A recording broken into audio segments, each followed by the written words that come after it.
So it's the G so in GPS Platypus, gyroscope. you're fucked, bro. I heard you say Yeah. it. Yeah, man. You're a mechanics mate. You're a grease monkey. Sorry, no offense to Battle Mod. You know, he's got a degree. No, that will be an insult to the mechanics. I'm a mechanic too. Right, that would. Okay. Yeah, that would be. I'm a layman. I'm a layman. I heard him say all How that do shit. periscopes work? You're a nuke. That's what you are. You're Dude, a nuke. he said that gyroscopes work on an X and Y axis, and that they can tell you where you are on Earth. And that's not what gyroscopes are. That's not what they're platypus. for. You're a freaking nuke. You're a They're nuke only- tech. He's conflating his gravimeter with a gyro. I guess so. Yeah. Gravimeter is different than a gyroscope. Yeah, of course. You don't have a gravimeter. Yeah, of course, because you don't need one because the gyroscope tells you where the plate Platypus, is. just for fun, I just kind of want to hear you say it. Like they brought up periscopes. Could you tell us that periscopes are essentially the same as kaleidoscopes?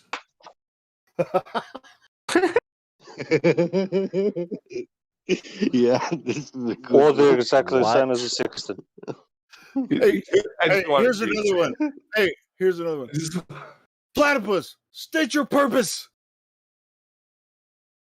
What are you here for, man? You're gonna make shit up like that and feel like you're able to continue here to bullshit everybody? I don't get Helio. I don't get what the hell anybody thinks I was making up there. Dude, you said that gyroscopes are to show where the X and Y axis are, and which we agree with. And then you said that a gyroscope can tell you where you are on Earth. That's what I said. And then Get said kind of like a GPS. And I said, yes, kind of like a GPS. Okay, and that's not true. Kinda. I ask you if it is a GPS, not kinda. Listen, Gyroscope is just an instrument to help you maintain level. Helio, this device and GPS both do essentially the same thing. No. It lets you know where you are. No. Yeah. No. You see, now you're getting yourself back into it. See, he's doing it again. Yeah. No, excuse me. I would consider the possibility that you didn't understand what I was telling you. You're also the more one or who less, said or GPS. less You or also listen. I already made it very clear that I was trying to understand what your question was, and when I explained it, and then you said so, kind of like you said either that's what GPS does, or it's kind of like GPS. Well, GPS is a different instrument. It's not the gyroscope. I know that it's Helio. I know GPS I know you know. is a different thing, but both of the things, GPS and this device, are used to do the same thing, which is know where you are on the Earth. Bullshit. No. So it's a GPS. Gyroscope tells you only the Everybody tilt knows in that you're full of space. shit right now. Come on, bro. Yeah, man. I used to own people like you in the Navy, dude. Trying to argue with me in the freaking Radio Shack. Why does this guy's voice sound so much like RC Meisty to me? He's not RC Meisty. He's the water version. Similar voice. It's He's actually the water version, the waterboard version of RC Meisty. vaccinated, they all sound the same like that. They all sound just like This one drives boats. I mean submarines. Hey guys, this one's what? Hey, Crypto. Is that Crypto? Yeah, sorry. Yeah, go ahead, bro. I'll be talking loud here. Periscope, yeah? You're really soft. Can you get closer to your mic? I know. I'm doing my best. Start over. Who mentioned the periscope? Platypus. I did not. That was Lou trying to be funny. Oh, Lou. it was pretty funny. Admit it. No, not kaleidoscope, periscope, right? So, how far off the ocean surface, what's the elevation of a periscope from the ocean surface, on average?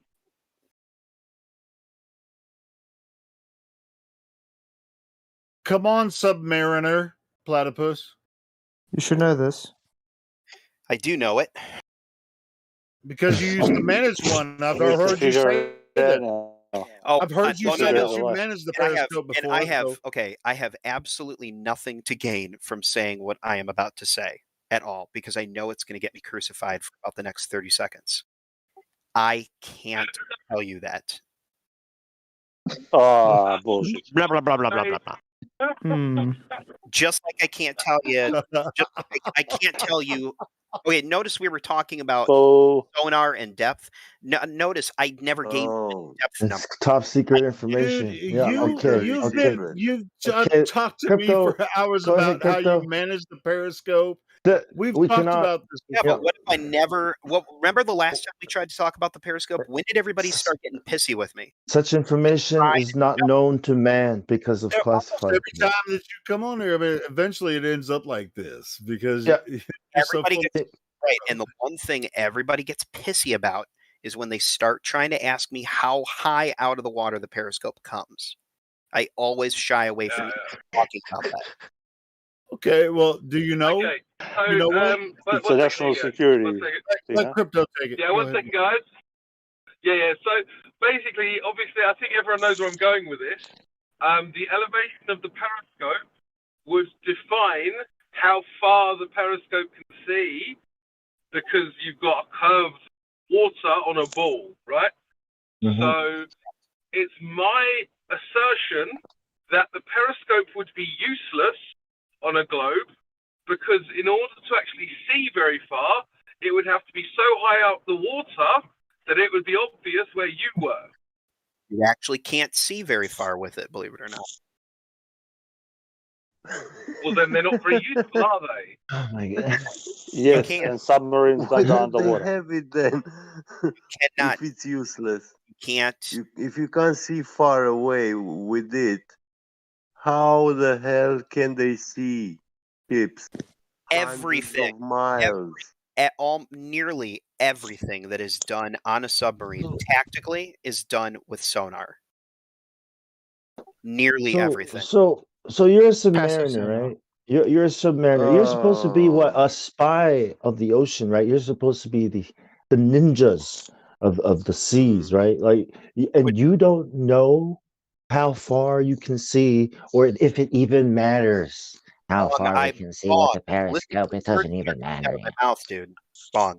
Right. Listen to the words that are right. So I'm not telling you that I don't know. Let me get to my point then. Hold up. My point is, if the Earth was flat, right? How much useful do you think the periscope could be if in your world it was a flat surface, a flat ocean on a good day? You know what I mean? Like, would it be more useful? Go ahead. Than sonar? Still no. The periscope. Dude, okay, useless on a ball, right? I'm saying if it's flat. I would hope that I wouldn't have to explain to another guy who's in the Navy how dangerous it is to stick a giant metal cylinder up out of the surface of the water with all the different kinds of radars that exist today, when it's much safer and much easier to just sit under the water and listen. Right. You don't have to do anything extra. Pretend it's World War II, right? And those U-boats are out there, and we don't have any of this satellite technology. We have periscopes. Dude, it's really strange. You explained in detail to me before what you've done with. You said you had a monitor. You were a monitor of digital information from the periscope before. Now, I mean, shit. How big is a periscope? When you're talking about dozens of miles, I mean, nobody can see that shit. Just sticking up out of the water from dozens of miles away. I want you, Helio. I want you to go to Google right now, and I want you to Google the apps. Dude, I want you to go back and listen to our conversations before. I want you to go. Said, because you never actually looked into the periscope. You were monitoring screens where they were giving you digital information. Where F2B all day. Screens. You actually never actually looked through the periscope I mean, I remember everything Hold that up. we were talking Hold about. up, Helio. Let me just ask you real quick. Hey, do you guys use F2B like on your keyboards? Platypus? In your do you guys do the F2B thing? Ignore message? Anyways, never mind that. No, I don't. Never mind. Anybody can be an asshole to me, and I have the privilege to ignore them if I don't want to talk to them. No, Radio Man have to look at messages. Okay, like the way you check your email. Oh well, So you have to view the message, right? So you push a button.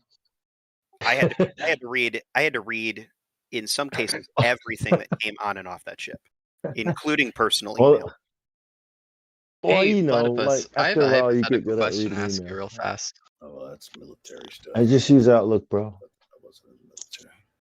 Go ahead. No, we used. Hold on, real quick.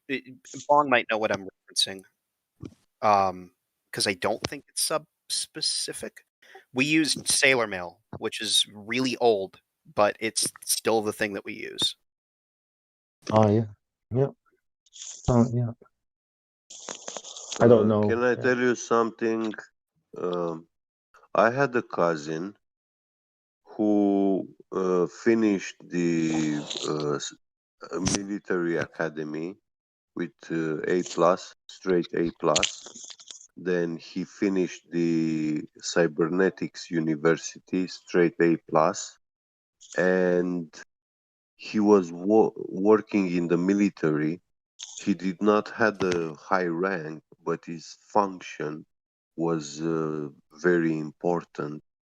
He was the supervisor of the radar systems, the air traffic in my country, which is split in three areas. And one of those areas, he was the supervisor for it.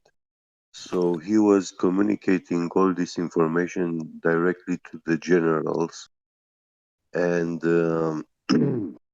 he told me about military secrets and the life in the military. He told me, yes, there are many secrets in the army, yeah, and that means he cannot go in the media or to a newspaper and disclose that information officially. But Absolutely he told not. me, no, wait, let me finish. He told me, yeah, many secrets, military secrets. And he said, I told you this, but you will never be able to do anything with this kind of information because you have no proof. You have no proof. And he told me, he warned me that in the military, most of the men are liars. Yeah, because they have to. Yeah.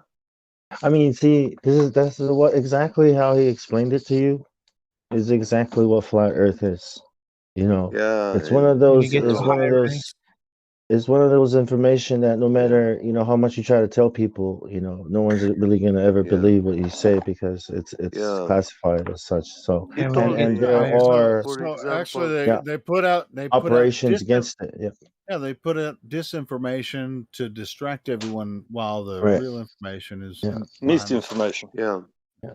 For The flat example, Earth is he one of told those. me a military plane MiG-29 crashed in 96, 98, something like that, near my city. And he was in alert for 2 days, so he didn't came home. He was at the military base all this time. It was an alarm. So, and when he came back, he told me they had detected some flying objects that they didn't know what they are. Unidentified UFOs, yeah. Yeah, he said UFO literally, yeah, but I mean, he couldn't say it's an That's American what's up. plane, it's a Russian plane, or something like that, you know. And he Yeah. said that he was seeing on the radar like some big parallelogram shapes, like elongated cubes, you know, stuff. Yeah. But you see how your Such friend kind of talks to you? object, yeah. You know how you see Yeah. how your friend who was in one of these higher places talked to you?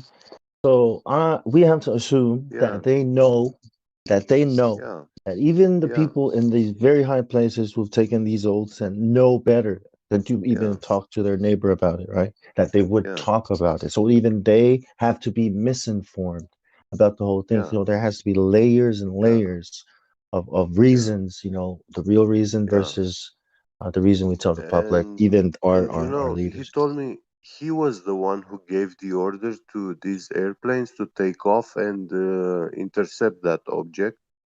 Yeah. And one of those guys flew through that area, Yeah. which appeared to be an object on the radar, but the pilot said there's nothing in front of him, you know, so he flew right What was through he it. told? What was he told what it actually is, or and what was he told to tell, you know, Hey, his men? guys, real quick. I He don't want to was interrupt. told not to like this is military secret. Why the official story about the event? The airplane crashed and the pilot got his spine broken and stuff like that, and got to hospital and all that.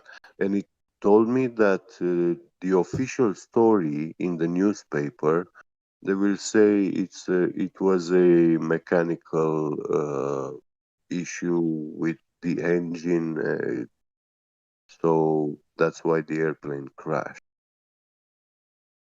And Guys, hold on. that was the Get official story. Yeah. I Yes. hold on. I'm just letting Yes. you know verbally. It's 4 o'clock. I'm off for the night.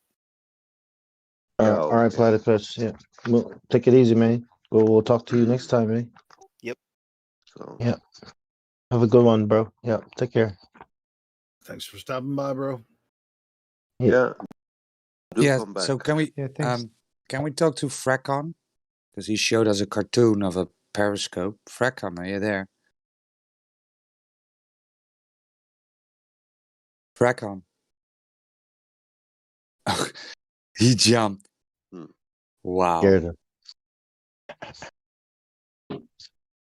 It's amazing how Wow. periscopes have to work and can only work on horizontal planes. Yeah, that's what's going on? Yeah, I'm gonna ban that guy.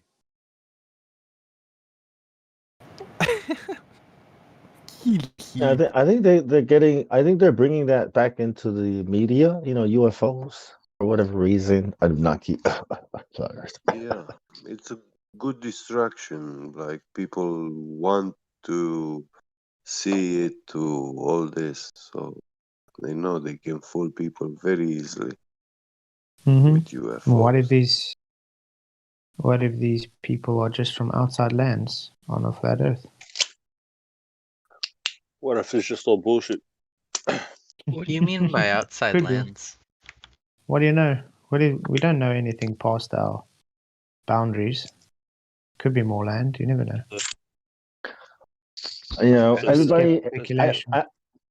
I think the movies and you know all the propaganda. You know, like a lot of people believe that the governments are working with some kind of intelligent, you know, being from other worlds, galaxies. Now, who knows? You know what I mean? Some type of thing. You know, CERN. I think people think that. You know, they've been programmed to believe that that's probably what's happening. So they'll probably leverage that. You know, what do you guys think? Do people think that? Yeah, you'll be They're all surprised how together. much do you? Yeah. They've always been together. It's just And I mean, it's so some easy people for are them waking to. up to it now. Hey, And it's so easy for them. Check this When out. you on say that. that you think people are like following, like the governments are following some like intelligence agency, And you think like the average person thinks that, like, who is in charge of this intelligence agency? Like, are you implying the intelligence agency is an alien or something? Agency apply. I mean, how did you jump to that conclusion? Were you listening? Am I muted? What the fuck? No, Yeah. I'm trying to figure out what I'm asking clarifying questions. I don't really know what he meant. Aliens. It's a conglomeration. Clarifying questions demonstrate that you weren't listening to the words being spoken. Higher beings, No, just more transcending the human No, there's framework no higher being and becoming like transcending the nothing. gods, right? It's a bunch of oh fuck. Think of Explore it the as universe. Let's Think of- start. I know. There you go. Think of it- Holy shit! Somebody's playing X-Files music. I was just listening to. Hey, check this out. I was listening to a Chris Carter freaking audio drama featuring David Duchovny and Gillian Anderson with on YouTube. It's on YouTube. You can listen to it. It's an addendum to the X-Files. Pretty freaking cool. I listened to all that shit a couple of days ago. But anyway, but what I was going to say is that do you think it's possible, as far we talk about air traffic and shipping traffic and everything, they avoid the Southern Pacific like the plague, right? We're talking about the Antarctic Treaty? There could be there could be an entire continent there. And I've been saying this for years. Nobody goes there. Nobody flies over or goes that way. Southern Pacific. It could be another continent over there. I'm not saying that there's not more continents outside of Antarctica or whatever. Or there could be aliens or hybrids there. I mean, or other stuff there. Wow. Jesus Christ, Bong. You're talking about those hiding.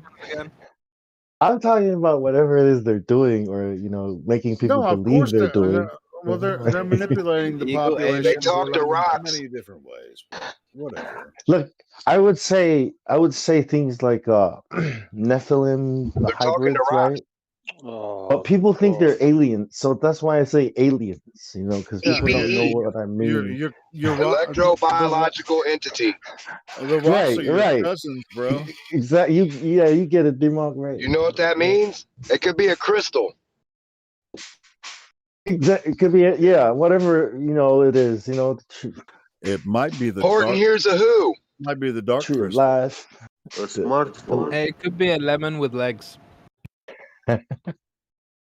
Cthulhu. It could be Cthulhu rising out of the Arctic. I don't know. It could be anything. Like, it may as well be outer space because no one can go there. Might as well be nothing.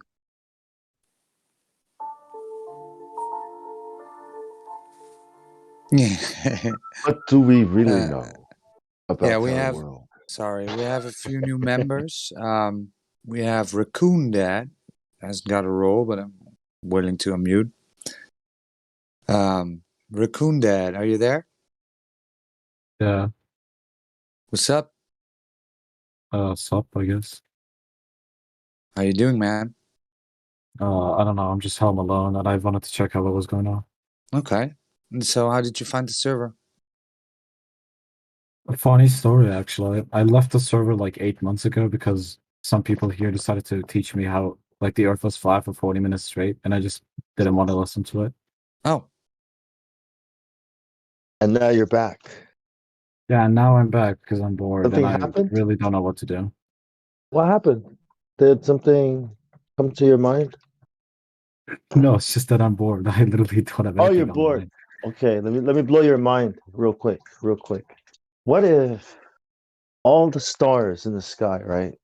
What if all those stars in the sky, all those lights in the sky were just lights in the sky? Dun dun dun. Ever thought about that?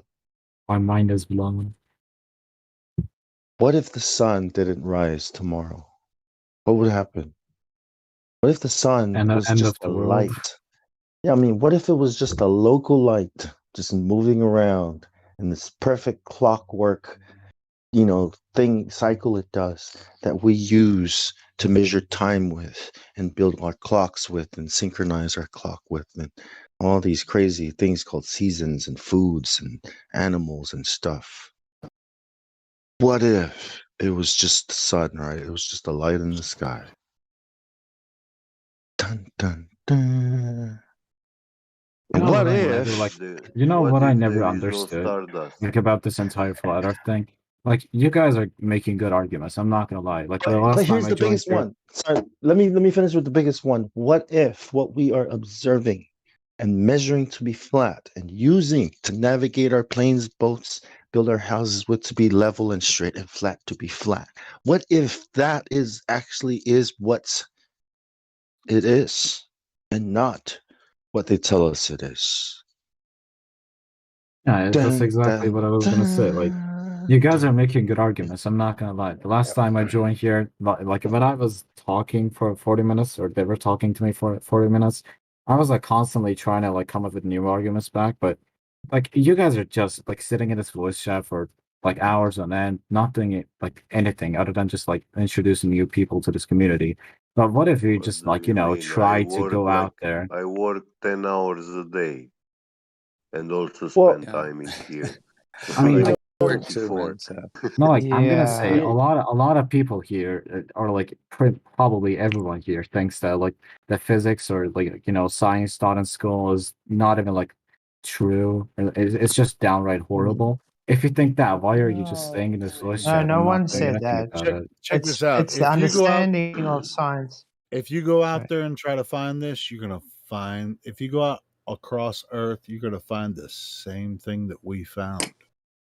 So yes, we Yeah. talk a lot here because we already went out there and found it. I mean, yeah. Have you ever watched And these why not? movies? Why not try to Have like you ever spread it then?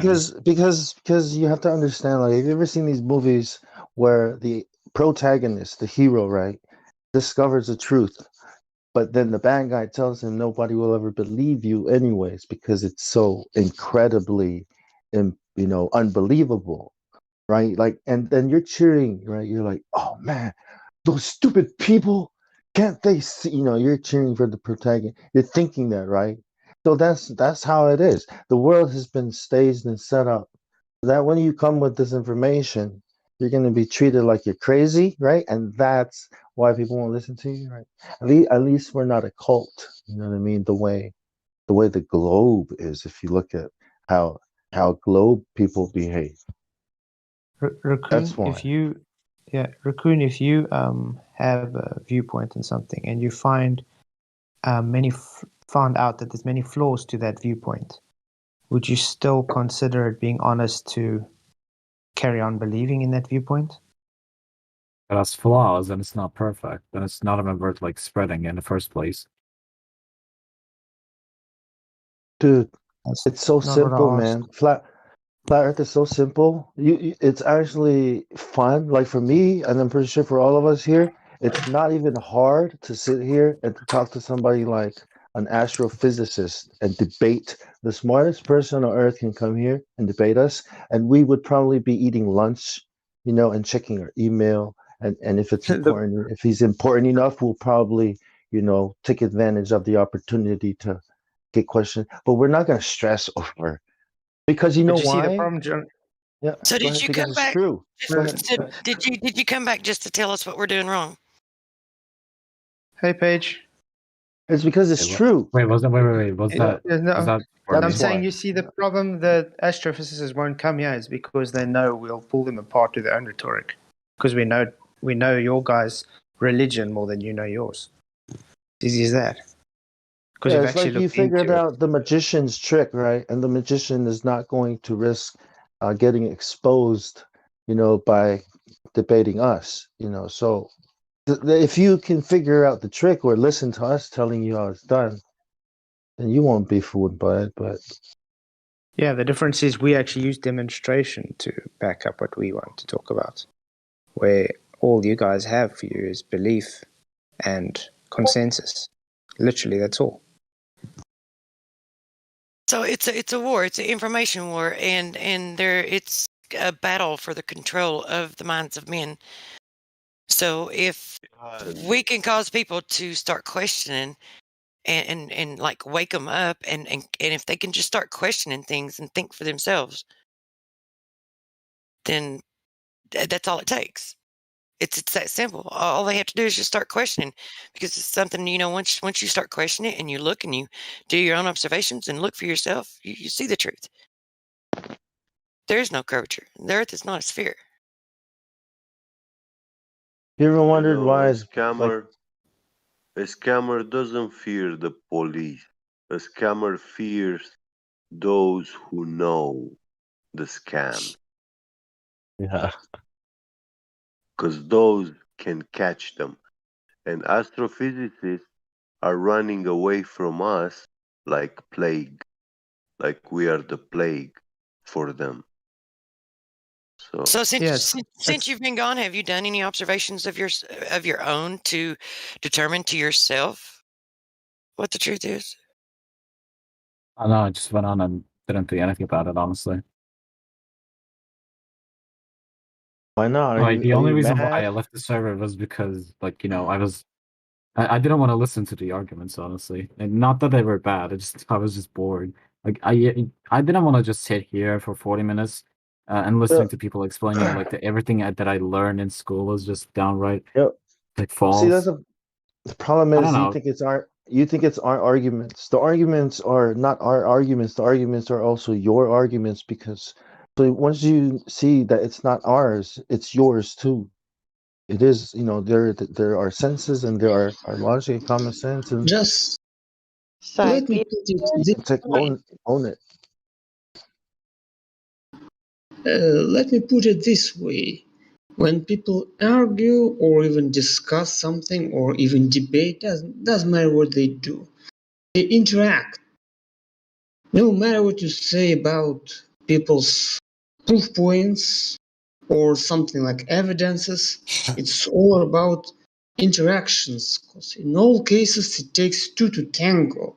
That's why if a person got engaged into some interaction, there's no way to step back.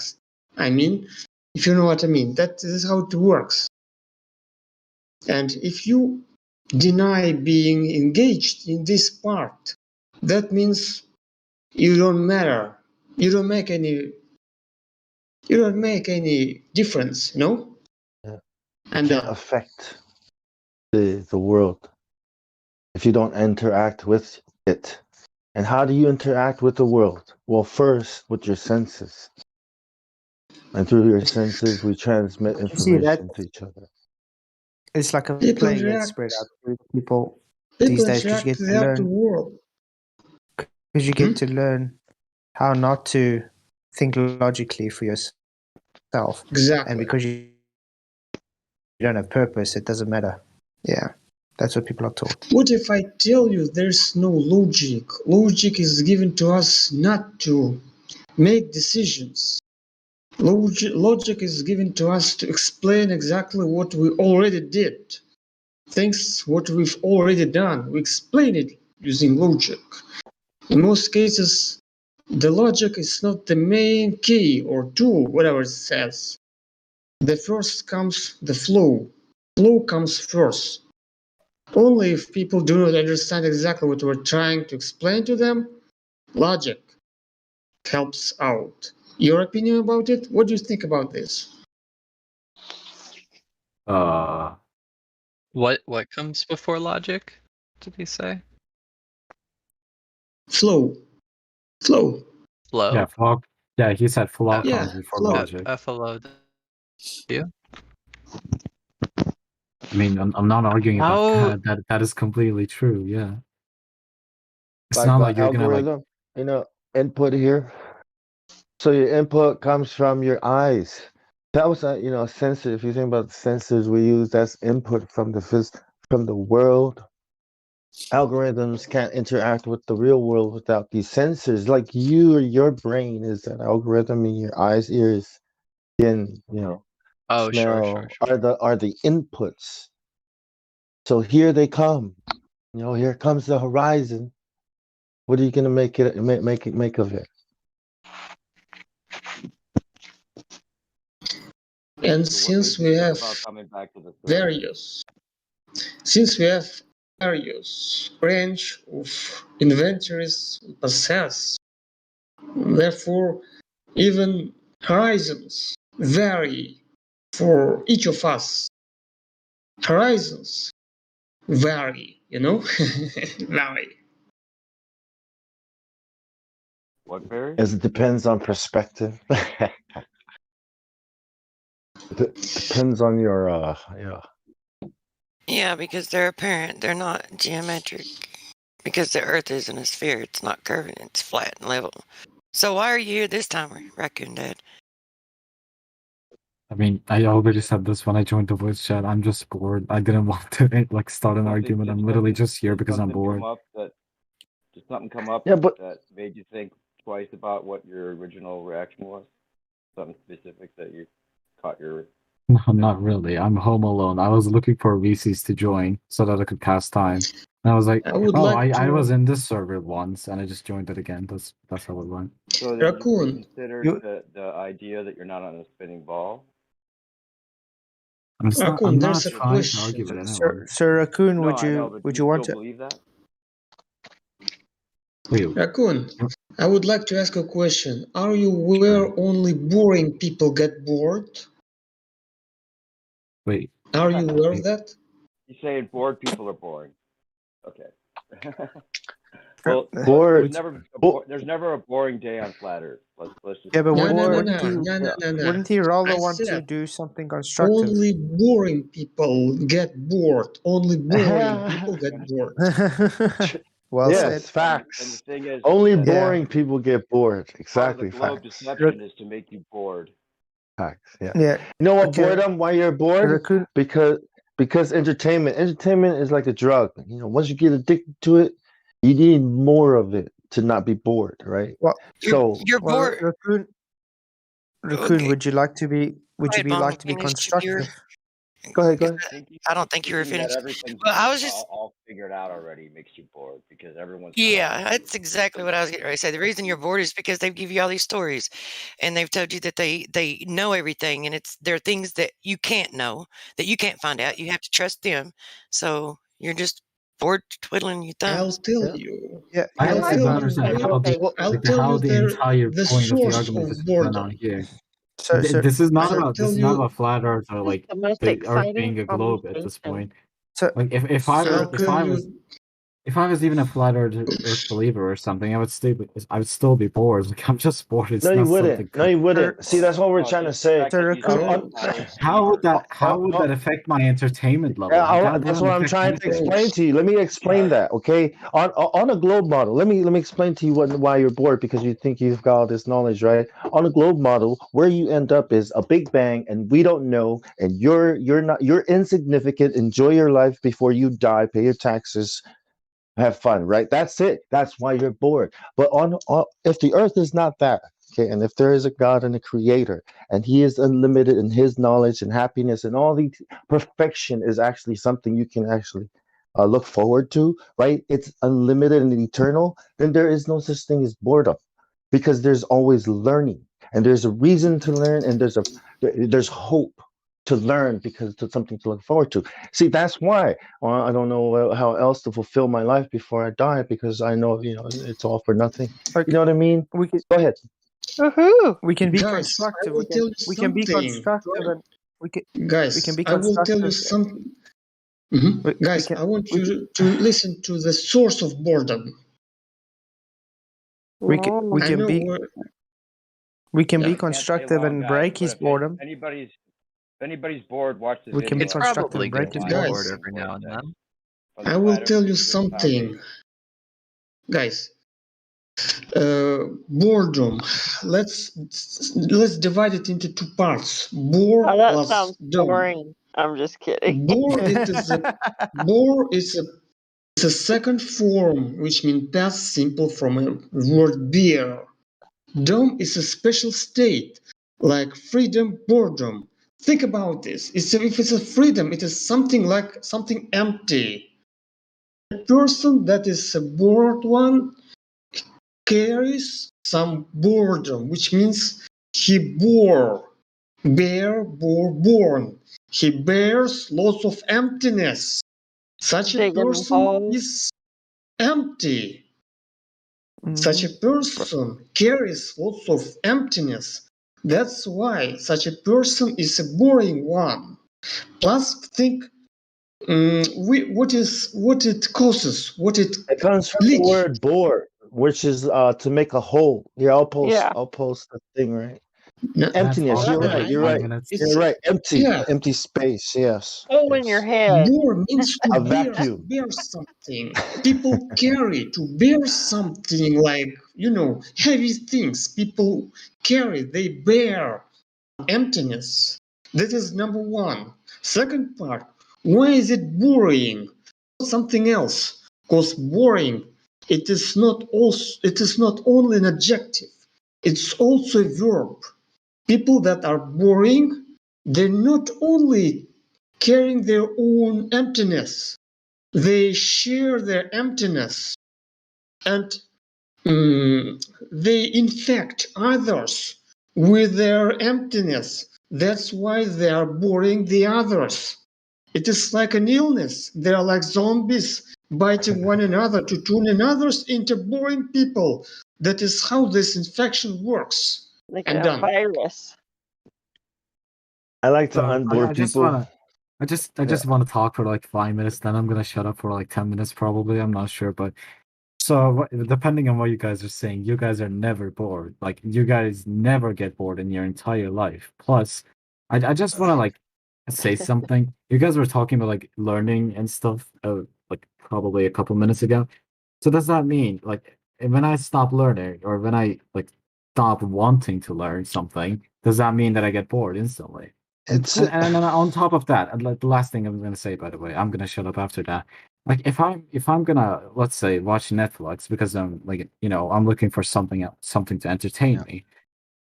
If I'm gonna watch a show, it doesn't matter if I'm like a globe Earth believer or a flat Earth believer. It doesn't affect anything that I'm gonna watch.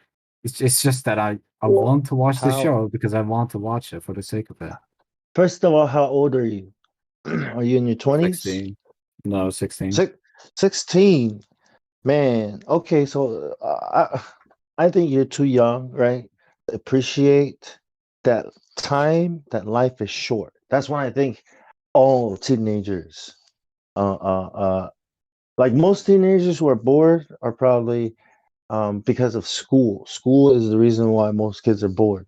School kills the curiosity, the spirit of adventure, right? Of wanting to go out and live life to its fullest. That's I think why a lot of things. But once you get through things like jobs, paying bills, and getting sick and tired of running on a hamster wheel, like once you go through a couple years of that, right, you'll start to realize that life is getting really, really short, right? I'm already halfway there type of feeling, right? These people call it midlife crisis, whatever. And then you'll probably start appreciating the reasons why you should learn stuff because it is a fulfilling feeling to accomplish things, to learn something, master a skill and then achieve something and then step up stepping stones. That's what I think. I think first of all you're a bit young. You need to read more books and live a little bit. Maybe start an online business. You know what I mean? Like You came to the grow if right you want to grow. place. Yeah, or learn some flat Earth, right? Because there's so much to do. I mean, there's music. I mean, because I do music, but there's photography, there's the internet, there's flat Earth. It's Go love. ahead. Yeah. He's only 16. He doesn't have any idea what he's in for yet. You got a It's like girlfriend? the inside special. No, The not right internet's now. just a little You don't bit got of a girlfriend? everything. Okay, No, so not let right me. now. Time. I want to ask you one question, man. Would you be okay if she lied to you if you did have one? Wait, isn't that? Are Would you you be okay really? if she lied to you about anything? Would you be okay with that?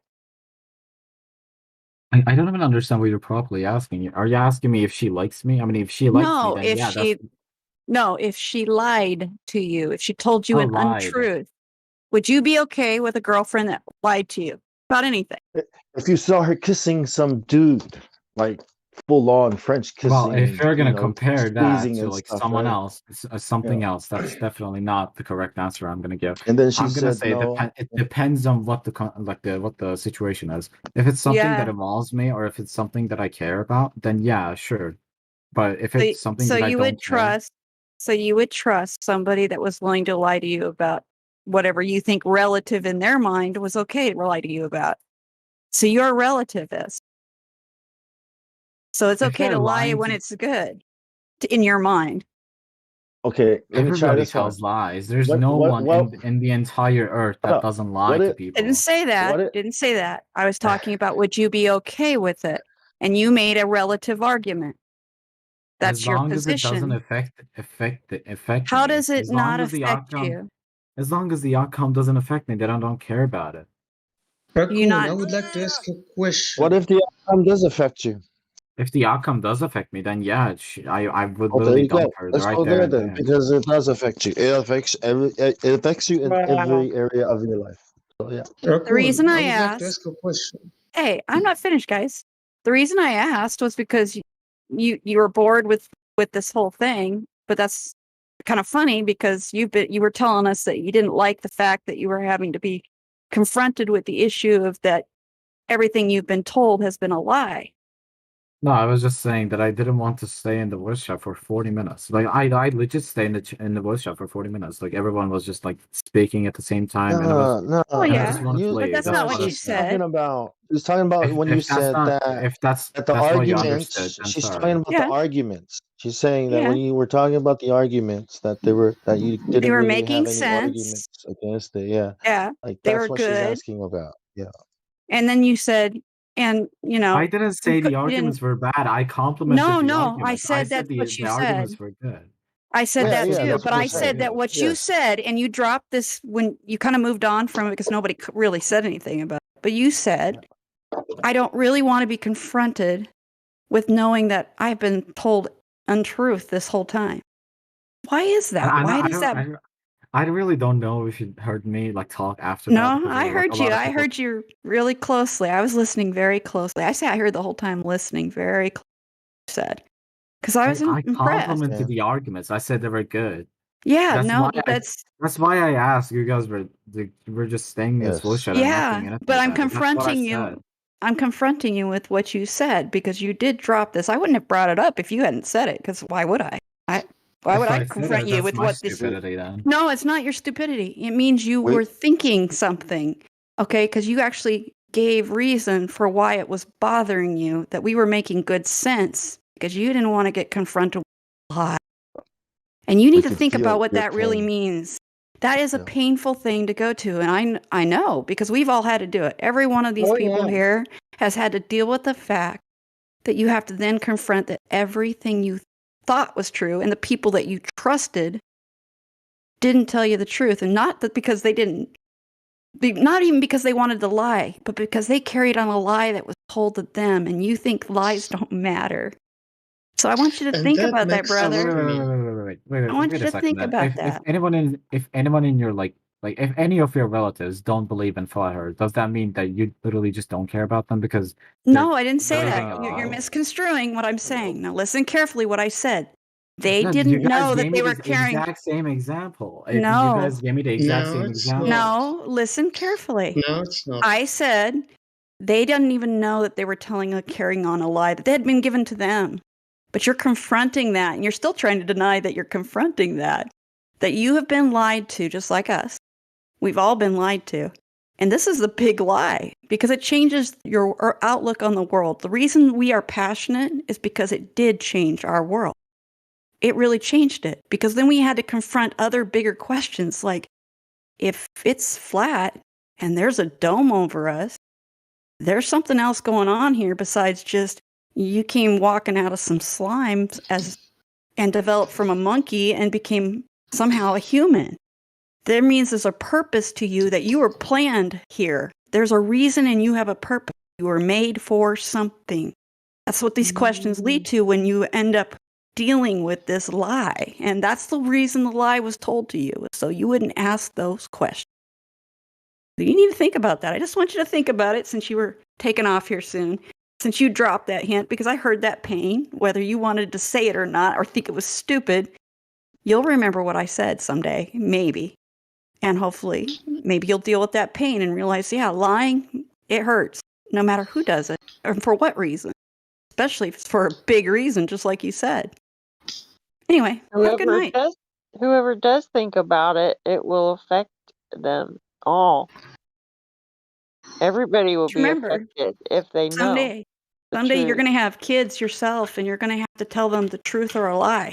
You'll have to decide, and what that means to them. Just you. Before Flat Earth, I had a similar problem, but it was called Santa Claus. And I got isolated, at school by the other parents, and but yeah, no Christmas ever, right? And then Flat Earth came around, so it's like, you know what I mean? You don't have to. It's not like It's not like you have to come out of the closet and tell everybody. Sorry. And it's not like you're in a cult, right? And I mean, you don't have to. It doesn't even have to be a thing, right? Are you going to discriminate against people because of their religion? But the media and the government, they want you to discriminate against people who think the Earth is flat. People who think the Earth is a turtle, they're all right. People who think the Earth is a ball, people who think the Earth is flat. It's like, nah, those guys aren't cool. Those guys are dangerous. These are the. Anyways, sorry. Go ahead. You don't even know how how the lie affects you until you know the truth. What if I tell you that people that are okay with lies, they get involved into some gigantic or large threat of, maybe not of threats, and till they are into this, they can no longer get out of that, getting into another knot of threats. What do you think about this? It's a vicious circle. Lies gain on with a little particle. Yeah. Please. You know how I knew is when the president of the United States, Barack Obama, specifically mentioned the Flat Earth Society. That's how I knew that this is a government controlled operation, right? To mislead people and misinform. See, specifically mentioned them. And what is YouTube doing, right? What are they propagating on the internet when you look up Flat Earth? People who attack the Flat Earth Society's model. All the big channels are doing it, and no one addresses what we're talking about. But they go there and they make fun of the Flat Earth Society's model. I mean, you gotta wonder, look, Cardi B talks to Joe Biden. Lil Pump gets introduced by Donald Trump as Lil Pimp. Okay, like I think I saw something like this on the movie, Idiocracy or something. You get what I'm saying? Yep.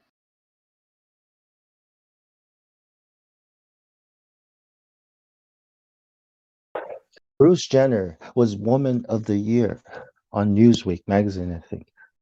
Do you understand the world you're living in? Bankers and corporations control everything. Do you accept that, at least? Do you think they could lie do you think these people who do these things would lie about such things? You think they've already gotten control of the whole world way before we were born? Maybe when the Catholic Church was put together? I don't know. How big is it? Way bigger than us. We were born yesterday. Mm-hmm. What if I tell you lie is not necessarily a lie? In most cases, lie is a particular, a specific part of truth. Because if you think closely, to lie, it means to lay something also. Some particulars of truth can be laid down. and the rest is probably hidden. Just as usual, it's not 100% false, because if that was 100% a lie, that would be a failure, and that would rise people and provoke people to awaken, no? Yeah. Whatever you've been told is supposed to get filtered. Main issue, I'm not saying problem, because is my inner vocabulary world problem does not exist. Have only word assignment or task.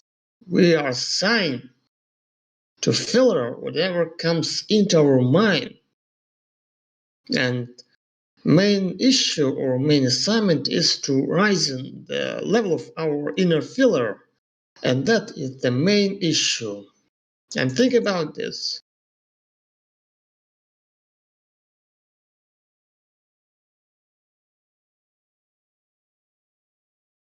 What would you suggest to raise the level of one's inner filter? I mean, to rise or raise, whatever.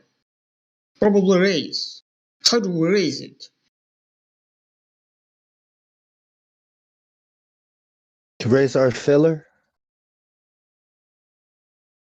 You do realize that there's filter. Oh yeah. You do realize there's not a chance that the Earth is a globe. There's not even a chance.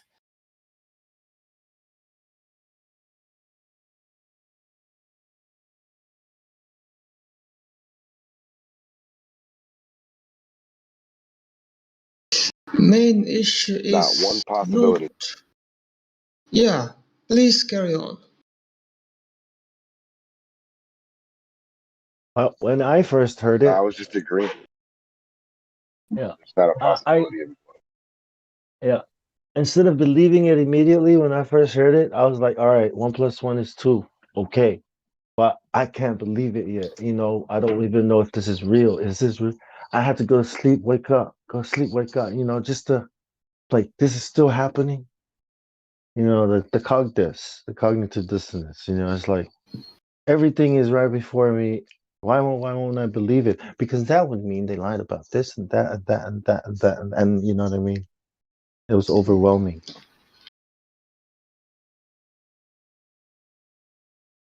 Oh, they lied about everything? Is that Why what this wouldn't they? means? Right. How? You know, and then the how and the when and the where, who. It's not boring. Like this is it. This is the big one if you're into that kind of stuff.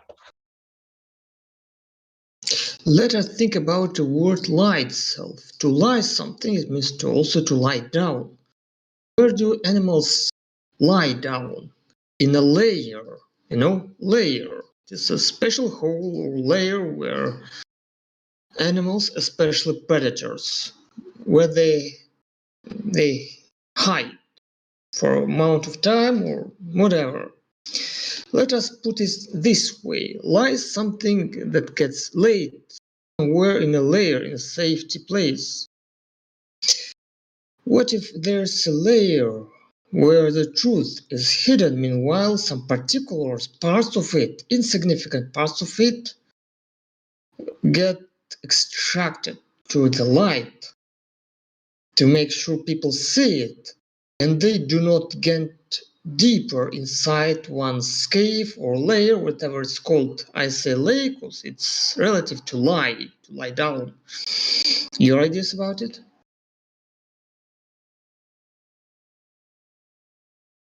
Oh, I mean, it's an English word. Yeah. I wouldn't know not what tell the truth is what they're talking about. Yeah. To misdirect.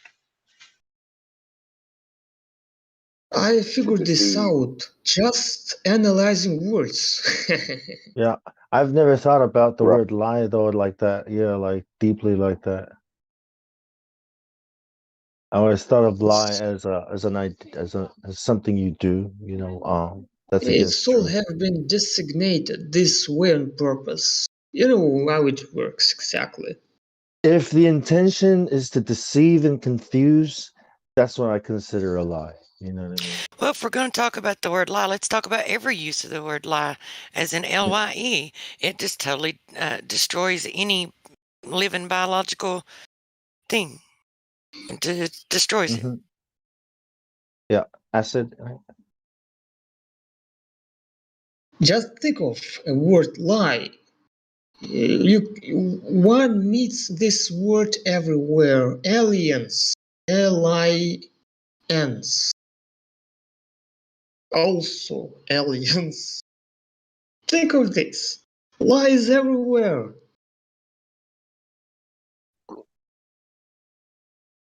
Alliance. Yeah, if we read aliens like lie, it would be alliance.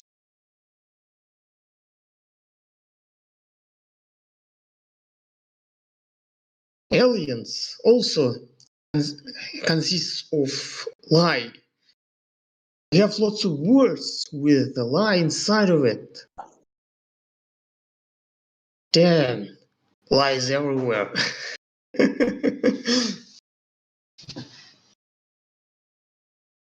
Do you have some special words in your mind that contains lie inside of it? Even though it's not written like lie. It's not really lies, but like you sometimes you have to tell a lie to hide information from the enemy. You know, because the idea that all war is, Sun Tzu, all war is based on deception. You know, so like lying to defeat your opponent or your enemy. What do we mean? So I think when you lie to go against certain truths that we know about life, right? These things are true, right? Like when you lie to go against those things, then that's like probably the worst kind of lie, like hiding God. What Or if I? Yeah, exactly. you What become if a I tell you monkey? the word? It's a lie with an F in the meaning. It affects your Lie. rights. F. Yeah. Dude, And look I'm at just this last year. This whole year's been based on a lie, and look how much everybody's lost. Look at the suicide rate, all based on a lie because of everything that's happened. Yeah. It Guys, I sucks. will type it Look down at our a word. whole world. It's terrible. Depression. Yeah. Look at this. I'm typing down a word Despair. in a live stream voice text. Look at this. Look at this. It has F.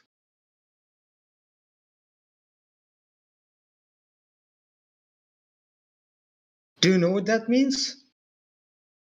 Your life's a lie.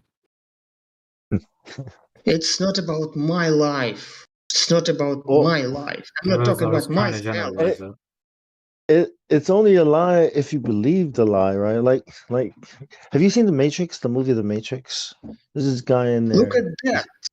Cypher. It's the F word. It's the F word. Inside of it, it's the F word.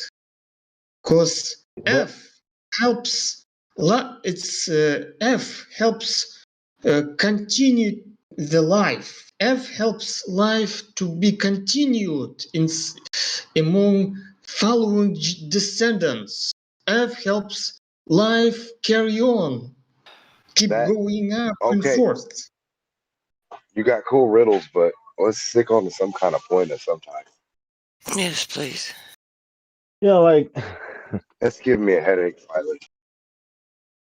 yeah, the lie the lie that the Earth is why does it matter if the Earth is flat or not? That question it totally affects your life, because once you accept that it's not, and you start learning how it really is, this empowers you, because knowing how things really work, right, empowers you. You can do things about it. You can affect change in that world. But if you live ignorantly, right, hoping things will get better, but knowing it's spreading, right, knowing it's there, ignoring whatever the cancer or whatever, you know what I'm saying? Like that's going to affect your life and kill you, and probably give you the emptiest life ever, and miserable. And then you watch TV, and people like Bill Nye is saying, "Oh, you're just a speck in the middle of nowhere." So doesn't matter. You know what I mean? Like these kinds of beliefs or ways of living is destructive, and it's not healthy, and it's against life, anti-life. That makes sense.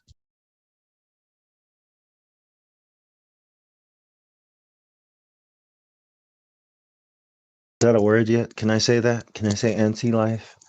Is that word banned yet? Not that I know of. It's anti-life. The globe is anti-life. Yeah, there you go. That's the slogan. I wonder if they just left the L out of Antifa and anti-life. They flipped the E into an A. Yeah.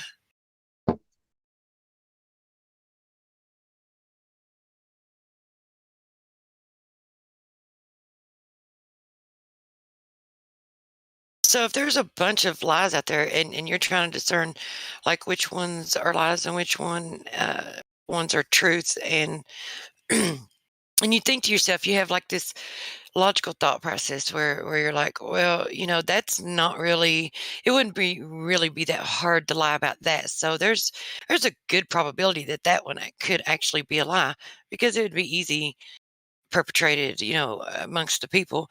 And then you hear of another lie and it's a little bit bigger, and you're like, well, the probability will be probably just a little bit less that it'll be a lie, but it's still possible. But once you know about this lie, as huge as it is, it kind of breaks down the walls and the barriers of your logic from being resistant to the possibility that anything else could be a lie. At that point, I mean, it tears down the walls of resistance within your mind. Not to mention that all of the other lies are all built upon this one. This is like the foundation. This is the mother lie. And you do realize there's not a chance the Earth is a globe. Given by the Mother Church. Right. I mean, the Catholic Church, that's not, Do you guys believe the physical equations are different if the Earth is flat then? What, it can be more specific? I mean, if honestly, I have no idea about physics. My physics is bad in like every way possible, but just like take a simple equation, for example. If it's the same, then why does it even matter? Like if it's the same outcome, if the equation, that's the thing. if the equation is the It's not same, the then same why does it outcome. matter so What are much? you to you? talking It's not the same. It's not the same. We're not doing artwork on paper. Okay, It's then not I asked reality. that. Okay. The globe is missing. The curvature is missing. Everything that you do in your life, okay, is always, you're always going to be taught to assume you're doing it on a plane. Okay, always. Based on an R radius value, pretty much everything's based on that also. Distances, speeds, right? All your this, everything. And if that's wrong, then that's all wrong. Yeah, we're not saying that models don't work or aren't useful. We're asking, is it true? Is it a true representative of where we live? It's not the same. And it does matter. You got to know where the disconnect is. When does the globe start working? You should ask, when does it start working? When does it start, experience? When do I start sciencing it, experiencing it, observing it, or something with it? And they're all theories. All of them. Anything that is science or technology is based on anything is all done on a plane. And if they know the truth, the people that are scientists, then what's the next lie? You know what I mean? Like, what else are you going to be lied to about next? About, whatever NASA's got for you next, Another sun, they're talking about that. Oh, you're flying through space, twirling around through space. Why all would they kinds of lie shit. to you then? Like in the first place, why? But go back to when the NASA was like, founded, when the NASA was first created. Why did I even like desire the need to lie to people about the Earth being a Who's globe? NASA? Who is NASA? And Who owns NASA? so Okay, forget the NASA. Who I'm just started talking it? about Right. in general. Why Well, did no, they hold on a even just? second. No. Ask yourself who runs NASA. I don't know. I'm not into NASA. I'm not into space shit. I actually have no idea. So what? You need to look into that if you're asking questions about it. I mean, even though you're doing this, go back later on and find that out for yourself. Okay. No, like, can I actually get an answer for my question? If the Earth is NASA, flat, and I'll and tell you you, no, if you guys NASA. are saying the Earth is proven to Let be me flat, then explain why to do they you who desire NASA the need is. to be? NASA is a government agency who is at the same level as the NSA. Do you know who the NSA is? It's a national security agency. NASA is pretty much at the top of all the military and everyone else. Okay, so it's important that you understand who NASA is if they are the ones that is providing so-called evidence for this ball and is convincing the world of it. Why? If the Because Earth they're is lying. flat, why? But why? There's no What reason. Why did it right? do it then? Okay. Well, the answer to that question, okay, requires a lot of research as well and a lot of understanding who is who, doing what. Okay, and you'll understand once you know who the characters are, the players. You know, all the world is a stage. You know, Shakespeare. They could have easily just, like said, "Oh, well, the Earth isn't a globe. The Earth is flat," and then moved The Earth on. is And then not possible to be a globe. Nobody has to say anything. Why would I you said need? they would just say the Earth isn't a globe, and then just move on. Then, like, there's no reason Why would you why they need a would lie group of about it. people to tell you that? You can see that yourself. Everything you experience is that. Yeah. So the argument, The right? situation we're in The wouldn't be like debate this if actually they did stopped. that. The debate actually stopped in 1969. Well, you know what happened in 1969? Kubrick released 2001: Space Odyssey, won best picture, best special effects, best all these things like the new blah blah blah. But at the same time, the moon landing happened, right? So the debate was on until that happened, and who put that on? NASA put that on. So there's something called the New World Order. Okay, like you gotta really look back, step back, and look and see that the whole world is actually working together, and it's a big conspiracy. Go ahead.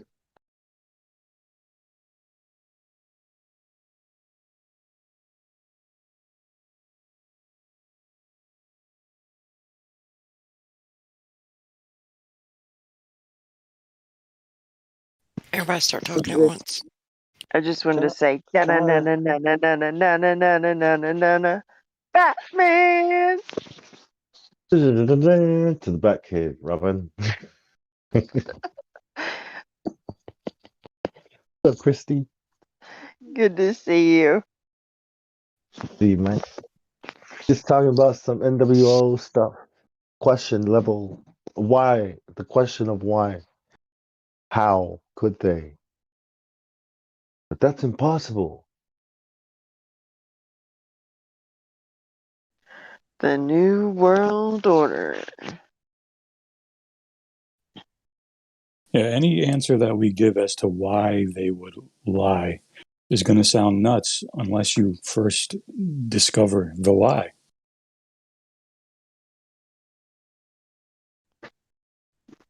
I think I can give Who him one is statement. the father of Sorry. all the lies? That would be your first clue. Is the young fella still there? Pope. The Pope. The father. That's funny. Is the young guy still there? Or was it Raccoon Dad? Wait, what? I think it's just thinking. I'll elucidate him straight away with like one sentence. I'll explain it to him. Very simple. If he's here. Yeah. Yeah, go ahead. Liars lie because they know the truth. Should help everyone out. Think about that statement. So I just want to also Word. say that that you're not only responsible for the lies that you tell, but you're also responsible for the truths that you reject. Yeah, That was very wise. imagine walking in front of a deep hole, right? And somebody yells out, "Hey, watch out, there's a deep hole in front of you." And you reject that information, right? Your eyes look down and your eyes are like, "Hey, watch out, we're gonna fall into a deep hole." And you reject that information.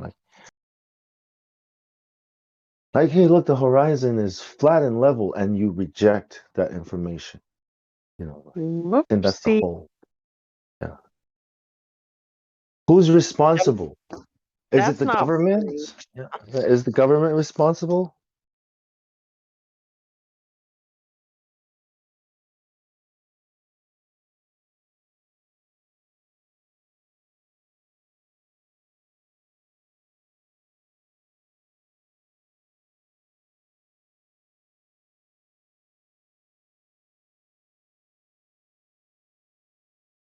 Is hello? Yeah, you're still here. Oh, sorry. Sorry, I'm just wondering, like, if you're wrong and somebody, and if God ever asks you, the question, like, well, whose fault was that? I mean, for believing such silly ideas, such a ball, even though it looks flat. Is it the devil's fault for deceiving you?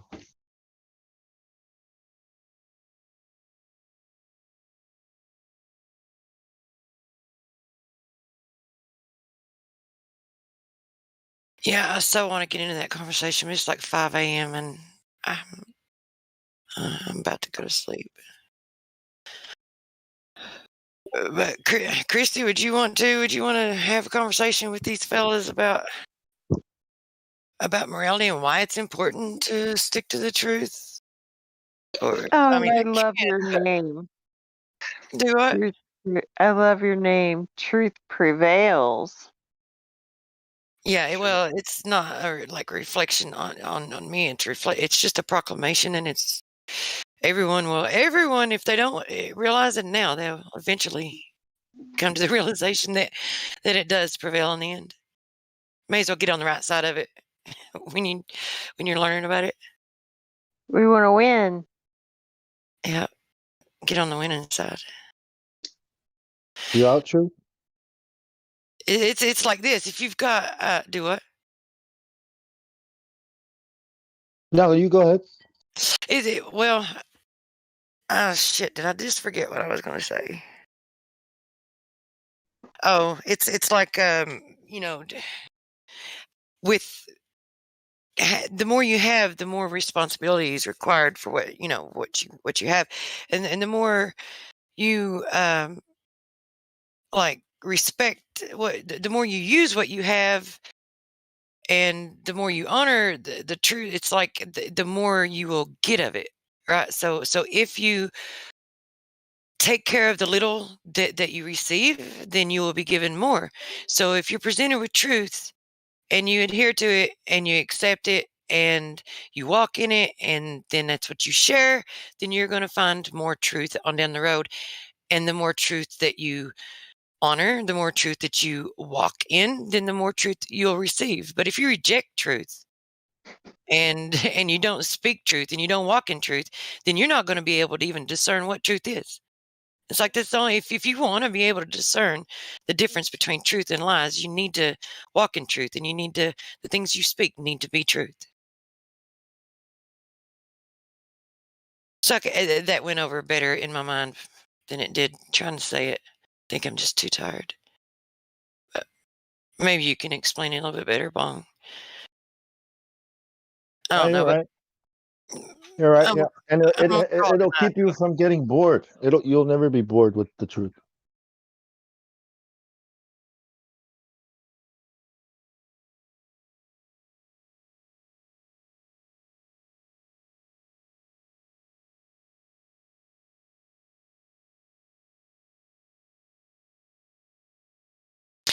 I'm gonna call it a night. Good night, guys and gals. Good night.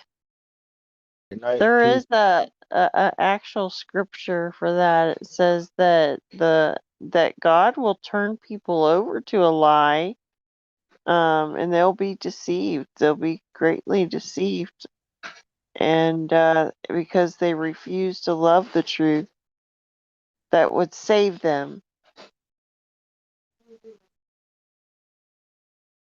Yeah, and another, well, there, it's like when you mentioned that about it written in the Bible, it raises another thing that pops out in my mind that's interesting to me.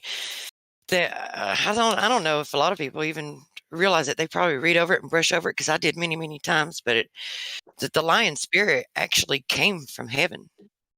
The lion spirit was sent forth from heaven. That's what it says. I had never heard that. It's in one of the old prophet books, maybe Isaiah or something, but it does. It actually says that. Maybe you could like just type that phrase in a search or something, and maybe it'll show you.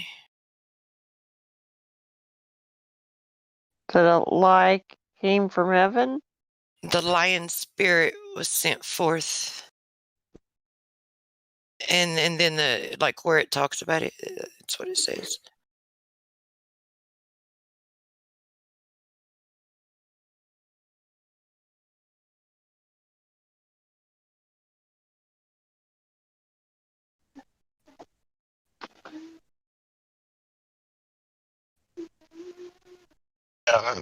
Could mean God uses the evil spirits too to do what he needs to get done.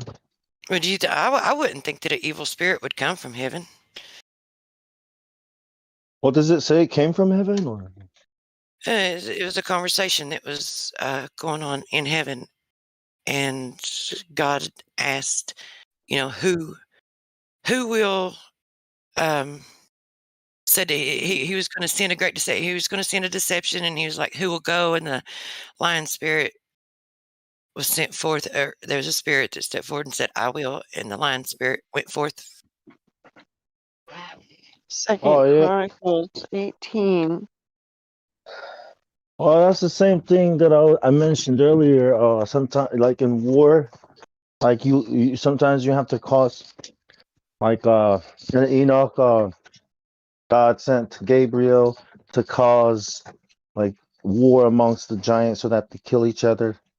And I think he got one of the giants to sleep with the other one's wives, and then like the Trojan War. What's her name, Helen or whatever. These kinds of things. Like, so I think that's always been happening. Yeah, but it doesn't necessarily mean. I may screw up really bad because I'm about to pass out here, but I am going to say that when it comes to why would they lie, it's like how much fear do they instill in everyone? So words are sounds. Sound is frequency, and there's a lot of power in frequency. So and knowing that's true, then you have to realize that your words that you speak and the thoughts that you have, your emotions, all of those things carry a certain vibrational frequency. So you are feeding into an energetic realm when you put forth these frequencies, and you're going to resonate with a certain frequency, and that's what you're going to that's what you're going to draw from. You're going to draw from the frequency with which you resonate with. So if you're speaking lies, then that's what you're going to draw from. That's what you're going to get. Whatever you put out is what you're going to receive, right? There's going to be a resonance. So if you're walking around and you're speaking lies, and you're constantly mentally in fear and emotionally in fear, and your consciousness is only aware of lies, and they're not, and you're not adhering to the truth, then you're in a bad spot. You're in a bad place. It's like you're resonating with the wrong, and that's what they want everyone to do. Everyone in the world is like they're in unison, repeating what they're hearing on mainstream media, repeating what they're taught in the lies that they're taught in school. We not even aware that they're being taught lies, and the ones teaching it aren't even aware that they're teaching lies. right? That's the spell. That's where the war is. It's why it's a battle for the minds of men. They care more about what you think than they do about what you have or what you do. Because if they can control your thoughts, then they can control you. If the truth sets you free, do lies put you in bondage? But the dude that asked that's not even in here, so oh well, maybe he's listening on YouTube. I probably should have said it earlier. I just was lazy. Didn't want to speak. It's 5 a.m. You're forgiven. He probably got really bored. Well, I've been on here for like 12 hours. Yeah, I'm gonna go. All right, love you guys. See you later. All right, shoot. Yep. Have a good Or one. hear you later. Won't see you, but I'll hear you. Same thing. Night. Well, what do you think, Bong? If the truth sets you free, do lies make you in bondage? Are you a Yeah. slave? Yeah, like a prison for the mind type of your mind is enslaved. I'm eating now. Your mind is enslaved to a lie. Like, do you have to like focus on it to really believe that lie? Once you start lying, isn't it become a habit? That when I think people what people do and how people behave, um, it comes from what they believe, from their belief system. So if they believe the Earth is a ball, it can affect how they see other people. So especially when you get to the we're just specks, and nothing really matters, and all these ways of thinking. So yeah. Like you're resonating, like she was saying, on that frequency of headed down that road of adding to the lie, like more and more, like, oh, I'm spinning, like in the back of your mind, if you have that embedded in your mind, then there are going to be times where you add to it, different scenarios or whatever. I mean, it's a big ball, so I mean, for the people that believe that. So they don't think that it's going to affect them in a realistic way because it's so big. But you would have to think about it maybe if you were sailing, or I don't know. There would be times where these, scientific things would cross your mind. Like, for instance, the thought of, I can't know it. It's too much. It's too difficult to understand. That's the lie. And then you just give up, and you go down that road of giving up, giving up, giving up. It's just too hard. Well, because it comes from an authority, that's why people believe it, I think. And then they put there's a barrier, to so if you think it's flat, they'll tell you believing that you're not smart enough to figure it out, and that your eyes don't work properly, and it's so big it looks flat. Like, getting you to believe all that, I think, is the biggest lie. Like yeah, like it's a damning lie. Like, because what do you think about the creator after that? If you're a Mm-hmm. religious person. So I think it's blasphemy.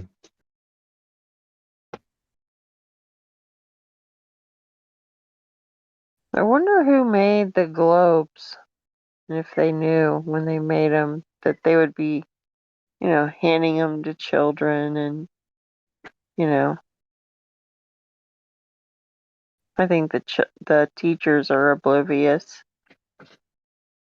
Some of them might be getting a clue now, though.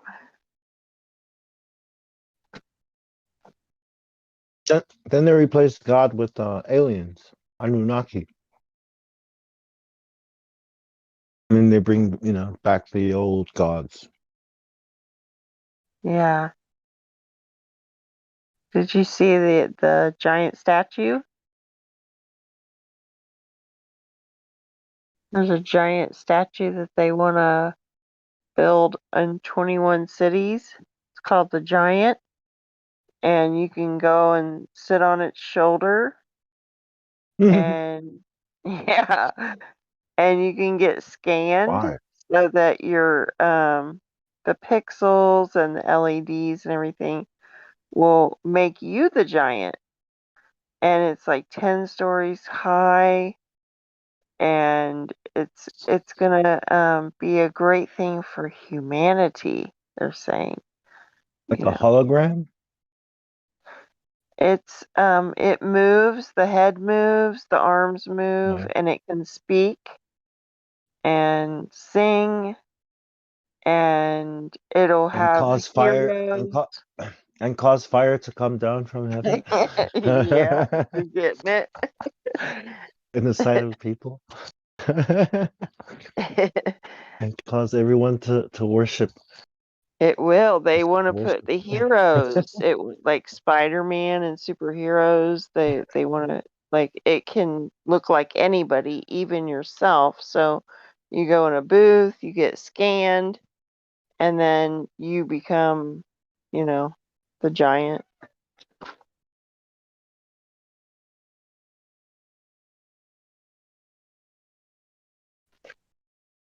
Yeah, it's kind of obvious, what they're doing. Yep. If you read your Bible, it'll be obvious.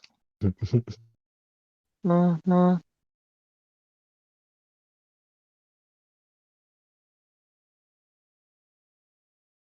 Yeah, they're bringing back a lot of stuff about the gods and the Arch of Baal that took a tour around the world. And then you got all the New World Order people, admitting in their emails that they worship Moloch. And I'm sure other countries, it's different scenarios too, with bringing back the old things, the old gods. And yeah, they'll say that there are creators, that they seeded us here.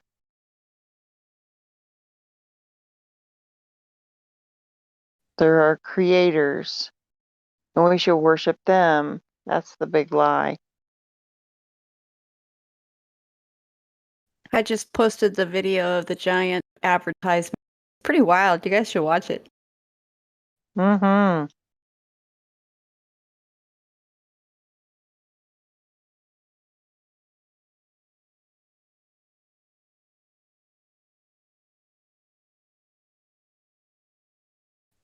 I was just in shock. And then, oh yeah, the CVS people are putting a barcode on their hand, which has their credentials, and they're scanning it for every prescription. They have to do that. They have to scan their credentials. And they were using it, I guess, around their neck or whatever, but that became an issue. So they all started like putting the sticker on their hand, and then they go home and they pull it off and they'd have a big sore on their hand, a big red mark.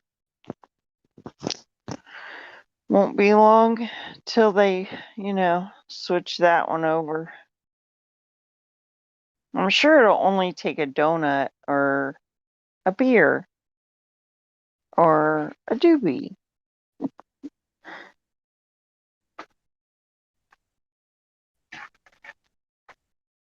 Hope people don't do it. But they're going to have to get their head chopped off.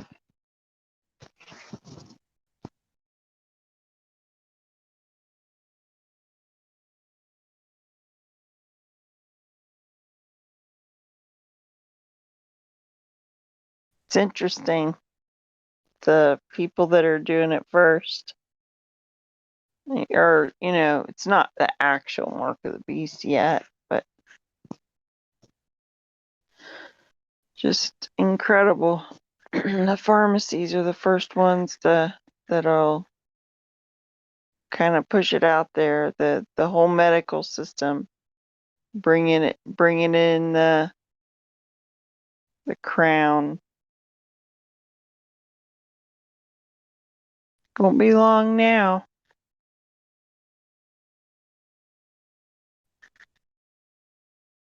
Truth will set you free.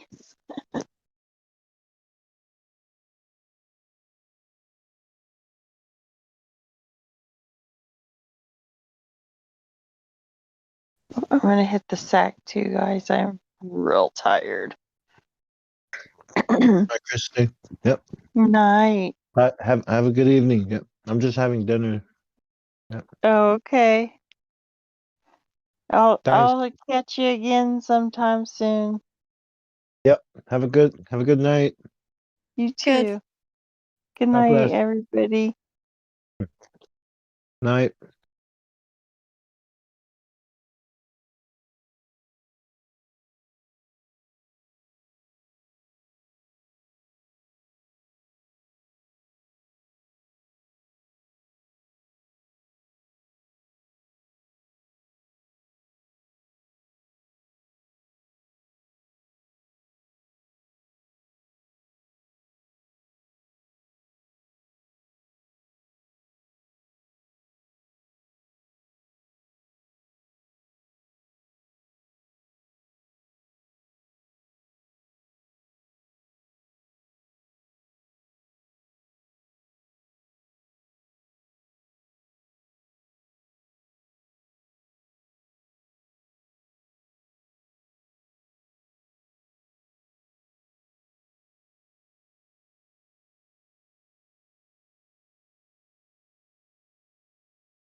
Hey Elisha, how you doing?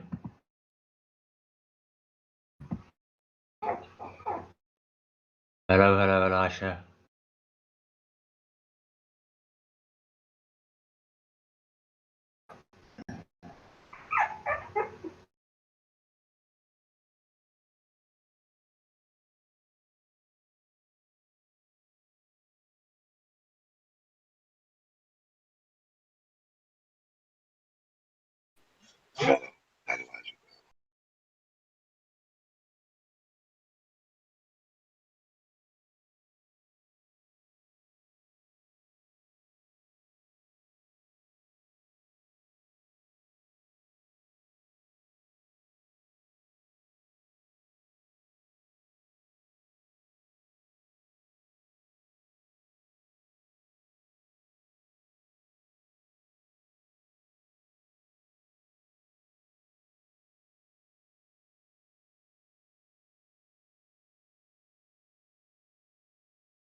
Did everyone fall asleep?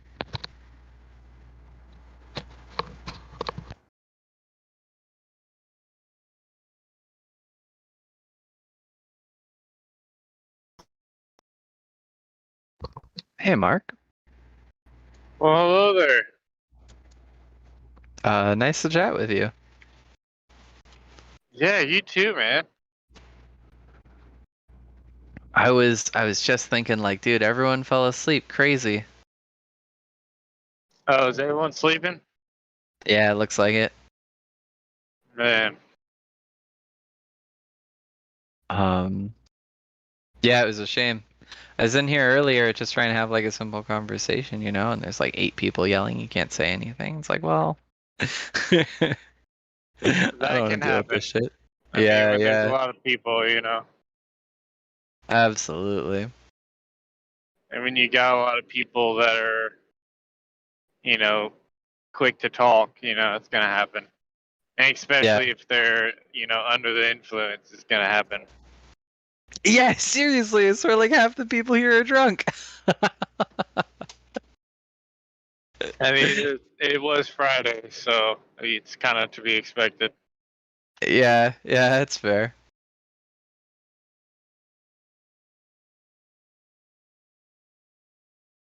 Um, So what brings you here, man? yeah. So I'm a neo-Marxist, and A neo-narcissist? a neo-Marxist. Narcissist.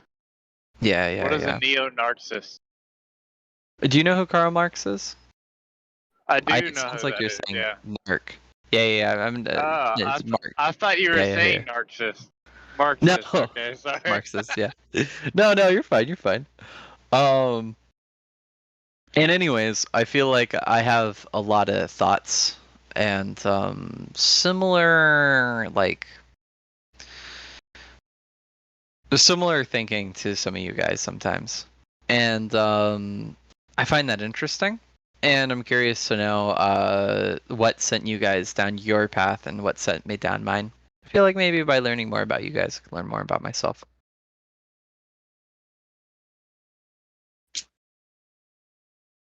Okay. I don't really care about flat Earth. Yeah. You Well, a lot of people also know more about science than me. I'll concede that up front. If we had if you made me have a conversation about it, a lot of my conversation would be, I don't know, gravity. Like, so. Right. Yeah. If you don't study something, you're not going to know anything about it or be able to defend it, Yeah, absolutely. I originally joined because I thought like, oh, haha, flat Earth, right? Then I joined and I was like, fuck, you guys know a lot about science. I don't know shit about science. I can't talk about it. But I stayed because I like the conspiratorial thinking. Yeah. Well, like the first time I heard about flat Earth, I was delivering in a hospital, and this guy just handed me a sticky note with flat Earth on it. Crazy. Yeah, and that kind of got me on my, just like you said, it's kind of like, oh, like this is crazy. Like people actually believe this, And at first, Right. I looked into it, and then I just kind of put it on the back burner. I didn't think about it, and then it just kind of came up again, And then I took it a little more seriously and just was trying to understand it, because I was on the fence for a while here, and I'm not as outspoken as a lot of people here, so I don't really talk when there's a lot of people talking. Yeah. But yeah, I took it more seriously and was just trying to understand the arguments, really. Right. So I think I have a grasp on the majority of the arguments. I don't know like all the technical stuff yet, but yeah, I'm getting there. I feel like if you spend enough time in this server, you'll figure them out. Yeah. Well, when you hear like people debating, I feel like that's the best way to learn a topic. Yeah, it's a pretty good way. If there's a lot of controversy with it. I think it's a great way to get an introductory examination, but like when it comes to the end of the day, you just have to put like because debate's fun. Debate is almost romantic, you know. It's really enjoyable to do, but like at the end of the day, you have to like put your nose to the grindstone and like read the studies and stuff, and that shit's boring and it's never as fun. Yeah, study's hard. Yeah, study's hard. I had a debate against an anti-vaxxer, and the guy's name was Logic, which I find ironic, and I spent weeks studying vaccines, and I only got to study like 4 of them, right? The main one I remember is polio. Anyways, it doesn't matter, but just like learning about vaccines, and like the nuances behind him was super interesting. And then the guy like cowered out of the debate anyways. It's so frustrating. Yeah. Well, I think one of the rules is like not talking about vaccines in this channel. So. Oh, whoops. This one in particular. Okay. I thought it was just COVID. Throwing that out there. We weren't allowed to talk about. It might be. I say it and I'm like, wait, vaccines, was I not even allowed to say the COVID. word? Yeah, Vaccines, definitely not COVID, both, I kinda. imagine. Yeah. It was pre-COVID for the record. Oh, okay.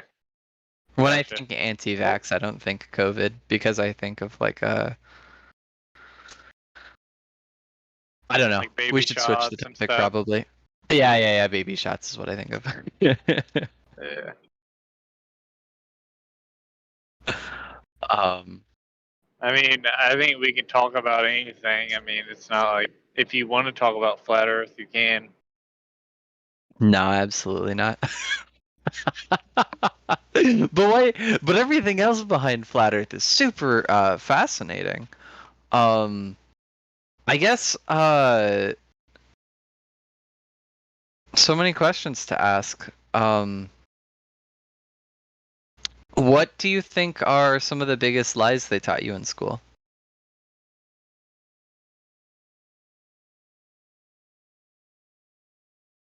Are you talking about like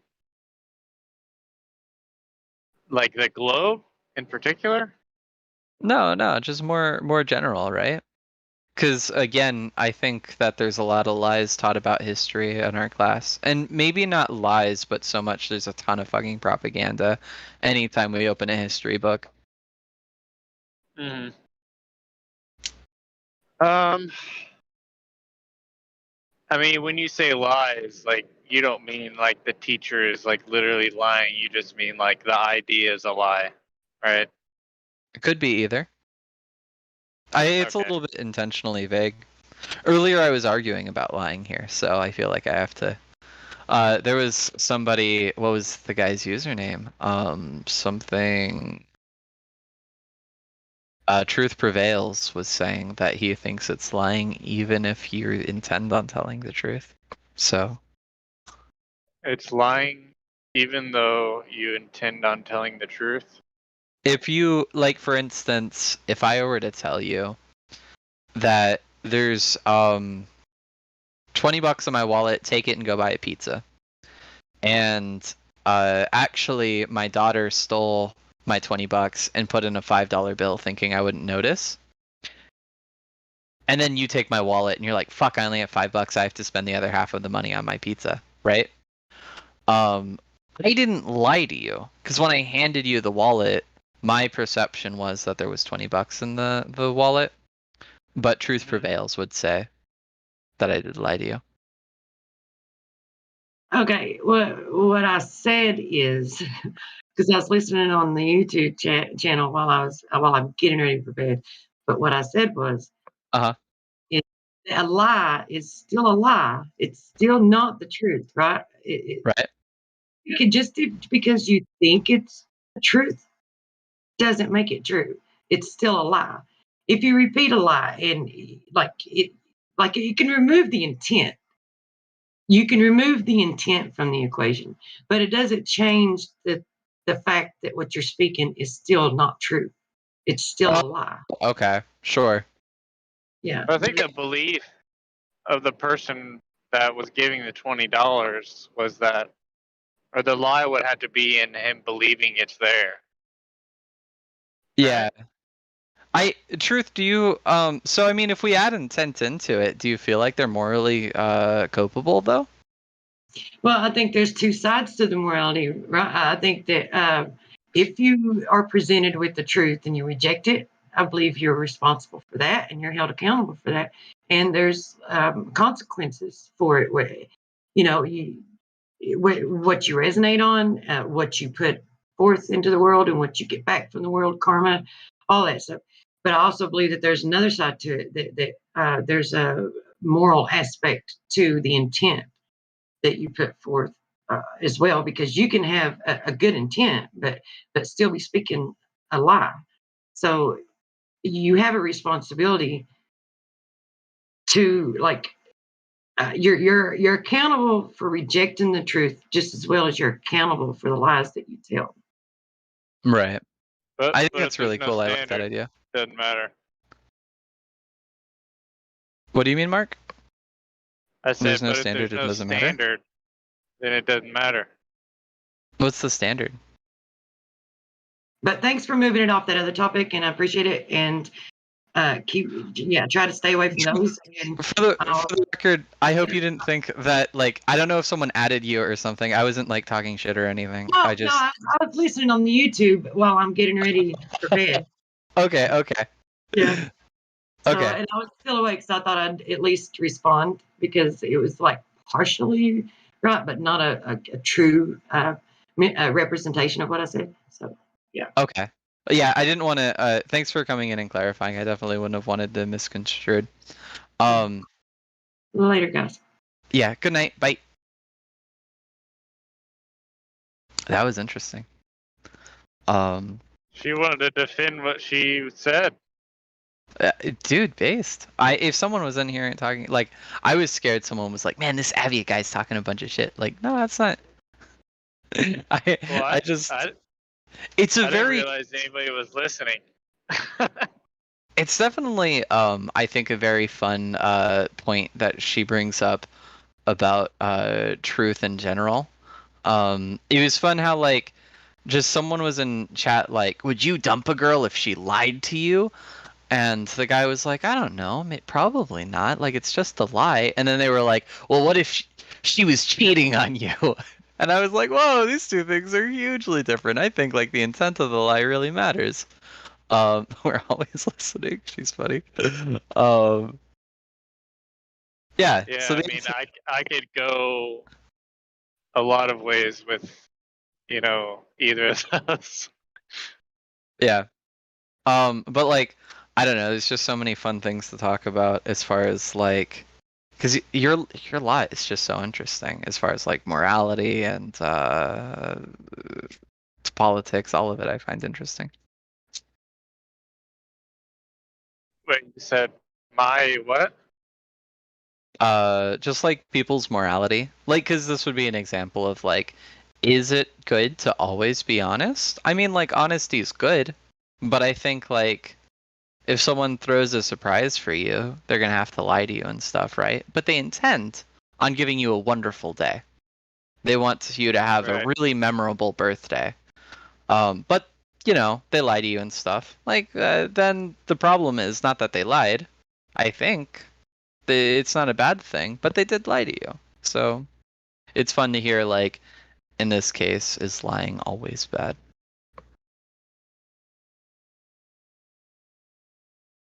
Yeah, I mean, that's a hard one, man. It's that is a hard one, right? You need to be thinking about before something that you need to have studied in order to give a solid answer, But my first assumption would be that, if it's lying, then you would think it's always wrong. Yeah. But, I think usually lying is wrong. It's not something that I want to be known as for defending, like lying, because I would say most of the time it's wrong. But I think what matters is why the person lied.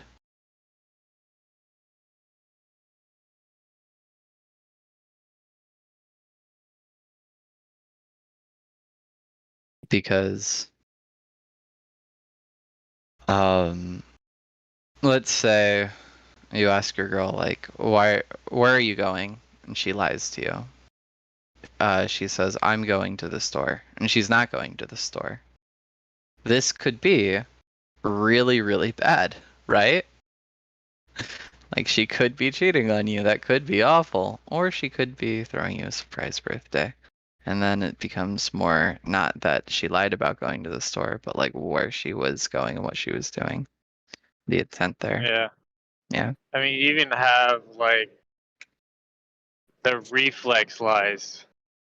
You know what I mean? Yeah, absolutely. Like you don't really mean to say it. You know, it's like, well, it's like sometimes when you're put on the spot, right? Yeah. Or like I guess that's a little different. If you know like punishment is coming, then I guess that's a little different. But that would be probably a bad lie. You would probably want the person to own up and take the punishment. Wait, what? Right? Wouldn't you? If someone was like, if your kid lies about eating the cookie, you'd rather them just say, oh, I ate the cookie, and then punish them accordingly. But now you have to double punish them because they lied to you and ate the cookie. So lying to avoid punishment, I would say, is bad. Nope, we can't have two marks. I mean, that's like. Sorry, go on, Mark. That's like on the. How is it? The preface that, you don't already tell them, not to lie. Oh, yeah. You haven't already told them, I don't know. Yeah.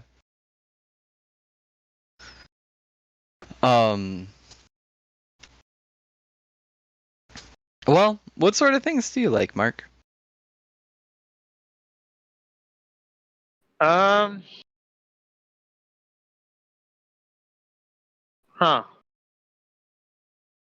with the family. True. Good. And, some hobbies. I do some woodworking and stuff. Oh, that's cool. I like learning about stuff. Yeah. But I'll like change my interest though.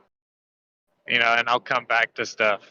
And really, I don't think that's that bad because, I mean, I guess it depends who you ask, but variety is the spice of life.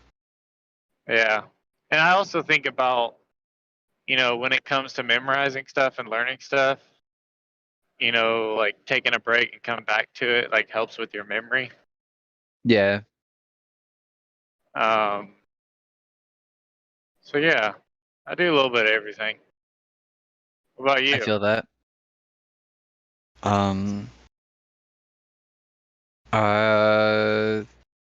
I really like learning. I really like politics. I really like philosophy. I mean, I guess I wouldn't say that I really like philosophy, because there might be someone that joins the call and they start talking about like, fuck, I forgot his name.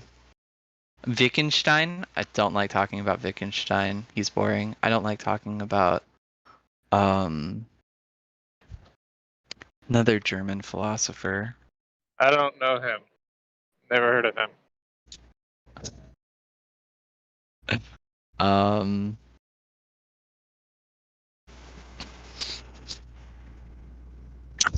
So what kind of politics? All of it's fun to talk about. I think probably the least fun thing to talk about is abortion. Nobody changes their mind on abortion. Nobody has anything interesting to say about it. Abortion's really boring. Foreign policy is really fun and interesting.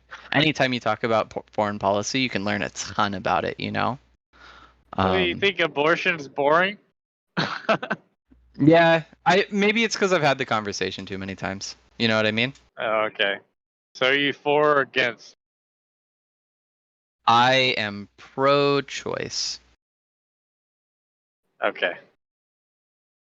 For or against abortion feels like I wouldn't want to say that I'm gotcha. pro-abortion, right? Yeah. I think gotcha, yeah. It's all in the wording, right? yeah, exactly. I just really like freedom. I want people to have the freedom to make their decisions. Oh yeah, definitely. Yeah. I guess it kind of it gets into like morals, right? Yeah, exactly. And that's why I think it's the conversation about abortion. Unless you're arguing, I've had this debate with a vegan before, and vegans are really fun to argue about abortion because everything about like the way they think is so much more kind than the way we think. And by we, I mean us non-vegans. I'm assuming you're a non-vegan. You would have told me by now, right? Well, maybe that's how that works. So, That's hilarious. Yeah. I was gonna say something before you said that. yeah. Truth asked me to read a quote. If you want, I'll read it out loud. Do it. All right, cool.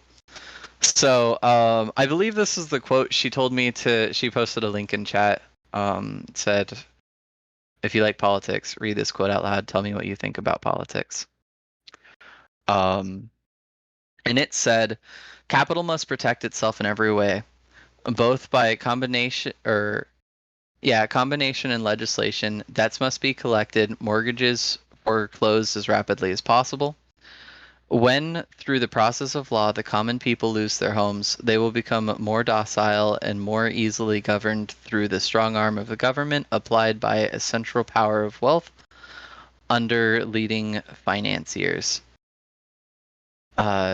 These truths are well known among principal men who are now engaged in forming an imperialism to govern the world by dividing the voter through political party system. We can force them to expend their emergencies in fighting for questions of no importance. It is thus by discrete action we can secure ourselves that which has been... Wait. It is thus by discrete action we can secure ourselves that which has been well planned and so successfully accomplished." And I would say that this person saying this, like, I think the further extreme you go in your like political journey, the more you agree with this kind of statement. I've said before, like, I'm a Marxist, I'm really, really far left. Absolutely, I agree with this. I think like the Democratic Party, at least here in America, doesn't believe in like the rights of the working class, that they're not really like, they're not fighting for union rights, they're not fighting for workers' rights, they're virtue signaling over like LGBT issues, which I also think are important, but like I also care about economics, and I don't think like the Democratic Party is worried about my interests. They're worried about the interests of important. I mean, capital. It started with capital. Like it's starting with capital made me think like this ultimate bankster quote could have been from a Marxist. Like it just feels like it could have been either way. So yeah, I would say that I hope that answers Truth's statement, that I think that this statement is honest. Yeah. Man, everyone wanted to talk about science. I mean, what is that basically saying? Like being free from like the government, or it's like... So basically, what it's saying is that the government is concerned in the interests of those that own capital, and by capital, the banker probably means like not just having a couple bucks in your pocket, but like owning a business or owning a investment property. These are instances of capital, and it needs to be protected, not just by legislation, but it also needs to be protected by fear of people losing what little thing they have. And that both systems, that every system of the government is going to make sure that it keeps that alive. I like to define capitalism as a free market and a state, because the state has to protect the free market, and I think that this would be an example of like everything. Like, yeah, absolutely.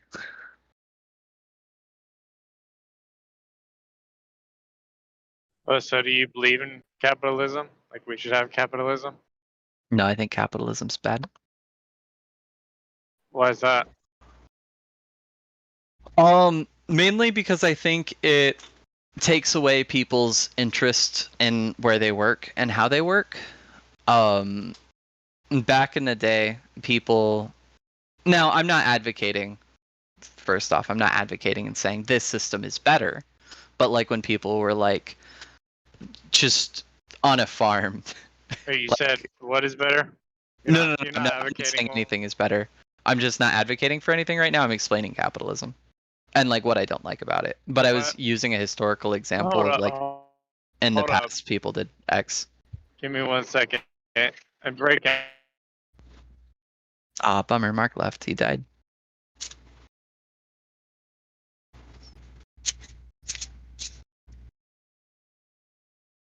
Hello?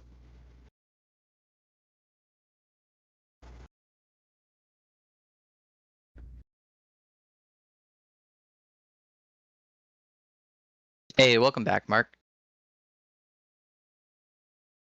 You there? Yep, I'm here. Sorry. I was breaking up. Nah, I you're left and came back and it took forever. Yeah, absolutely. You're okay. So you said you weren't you're not advocating what? I was gonna say an example from the past, and I didn't want you to think that I'm like against like modern times or anything. You know what I mean? But I was gonna say back in the day, I think people were happier when they were like directly invested in their work. Like if you lived on a farm back in the day, you really cared about your farm. Everything that you did in making sure you could grow your food was really, really important to you, not just because like if you didn't grow the food you would die, but like because it was you and it was yours and you owned it and you could be proud of that. Well, I think also that, you know, not everyone has the same specialties. So like being able to, you know, trade some steel for, you know, some leather, you know, could benefit you with what profession you're in. Oh yeah, absolutely. Yeah, that I think that there's stuff. I'm not saying like people are happy being farmers. I'm saying that farmers were happy because they owned what they did. Does that make sense? Does that go against capitalism? Yes. Because your average worker doesn't own what they do. And like if you think about people that are really miserable. I thought capitalism was just being able to go and buy from people. Usually that's free market, which I don't necessarily have a problem with. That has nothing to do with capitalism. It's an important component of capitalism, but it's not the main component. So what's the main component? Well, there's two components. One is the free market and the private ownership of the means of production. And the second aspect is a state. Because the state needs to keep secure the private ownership of the means of production. And the means of production by this is like somebody working to produce something else. That can be privately owned under capitalism. So Wait, somebody else can own your labor. So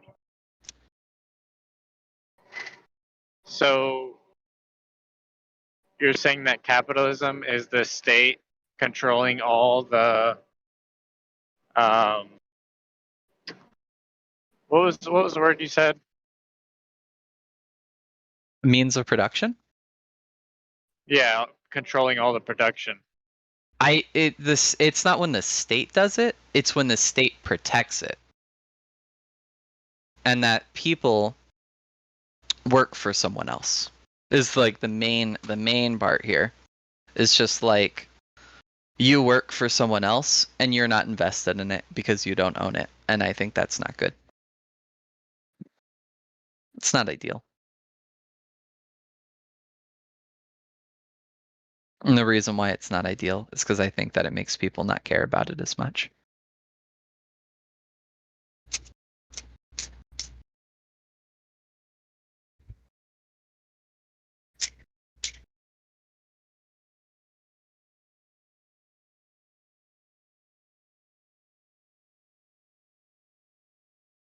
Mark, are you here?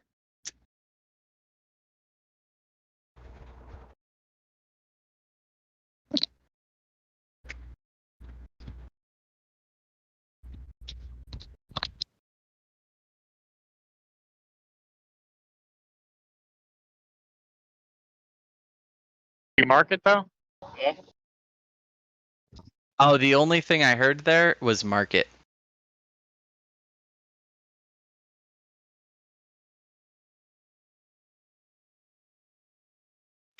Ah, okay. He's gonna get his stuff working.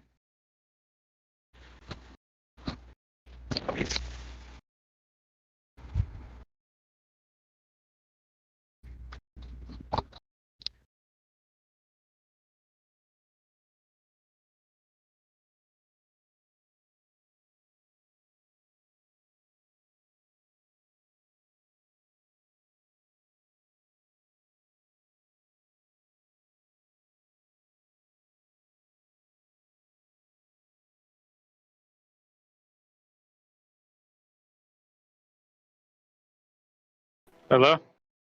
Hey. Sorry about that. You're okay. I have a bad connection. I hope you weren't talking for too long. Oh god, I might have rambled on a little bit because I was insecure. The whole time? Not the whole time. I was probably quiet for a minute or two. Okay. So, I don't know if you heard my question. So, do you support free market?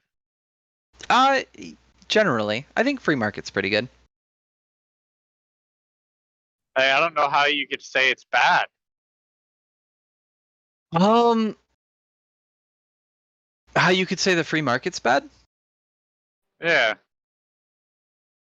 I think that you could maybe make an argument that the free market values things that are profitable but not things that are good for society, like entertainers getting paid billions of dollars and they don't fucking do anything. Like, you know what I mean? Right. That's probably an example of where the free market's not very good. I would say that, like, I think everything else the free market does is pretty cool, so I'm not too concerned if some fucking actor gets paid too much money. It doesn't really matter. He makes people happy. I mean, free market, if, say there's, I could see how it's bad if, there's somebody with the profession of, two guys in the profession of making, metalsmithing. And, just everyone in the city chooses this one, but the other one is stuck and they don't get any sales. Is that? Oh, yeah, that would be an example of free market. And you were saying like one of these guys is sad because he lost and is now unemployed? Yeah, he would. he wouldn't be able to own his own thing. Right. He wouldn't be able to do his own thing. And I guess that's the whole point in capitalism, right? Or like being able to work for private companies, or I don't know. I don't know much about it, man. No, you're fine, Mark. You could probably tell. No, you're totally fine. I hope you're having. If you get too bored by this conversation, feel free to interrupt me. We can talk about something else. I'll talk about anything. All right, cool. No. So what we're talking a little bit. Let me kind of describe free market a little bit. So, like, a market system is is just how you decide to disperse products, right? So, like, for instance, you could have a free market, but you could also have everybody, like, let's use Costco as an example, where you have to pay to become a member of Costco, but like you get certain benefits that Costco can give you, like better prices because they're making more money, and it kind of is like volume. Right, in volume and stuff, and they're kind of using like your membership to help you out by offering you lower prices, also selling things in volume, right? That could be an example of. This is an example of something that exists in a free market, but if everybody did that, and everybody was like benefiting you for being a part of their business, that would be a different example to do. It necessarily wouldn't be capitalism, probably, as some other leftists might say. I don't know. I'm getting lost in the weeds.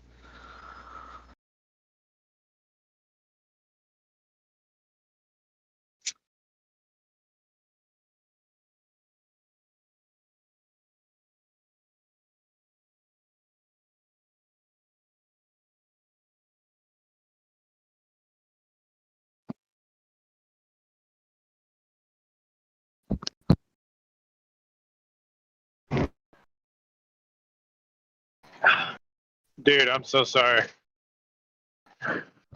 You're fine, Mark. It's probably really annoying, but I'm actually like driving right now, so it's, you know, my connection is not amazing. Nah, you're okay. Be safe on the road. Yeah.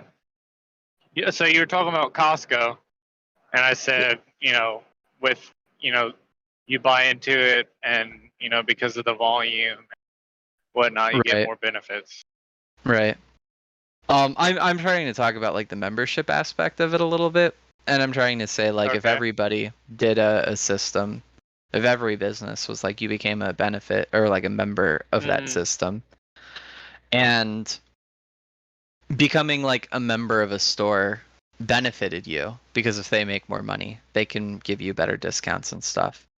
And everything kind of worked like that. That would be an example of not necessarily capitalism anymore, because the actual customers would be practically the owners of the store. So then where you went and shopped would really, really matter.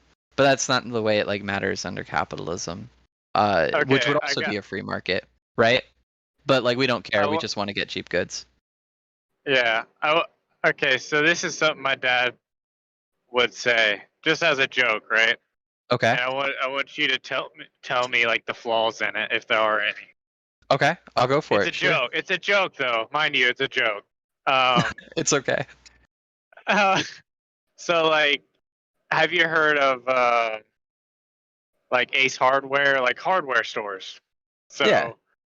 He jokes. He's like, okay, well, I own that store. He doesn't own the store. He says he owns it, and what he says, and every now and then I'll go there and I'll just pick a product and just give him a little money for it and then leave.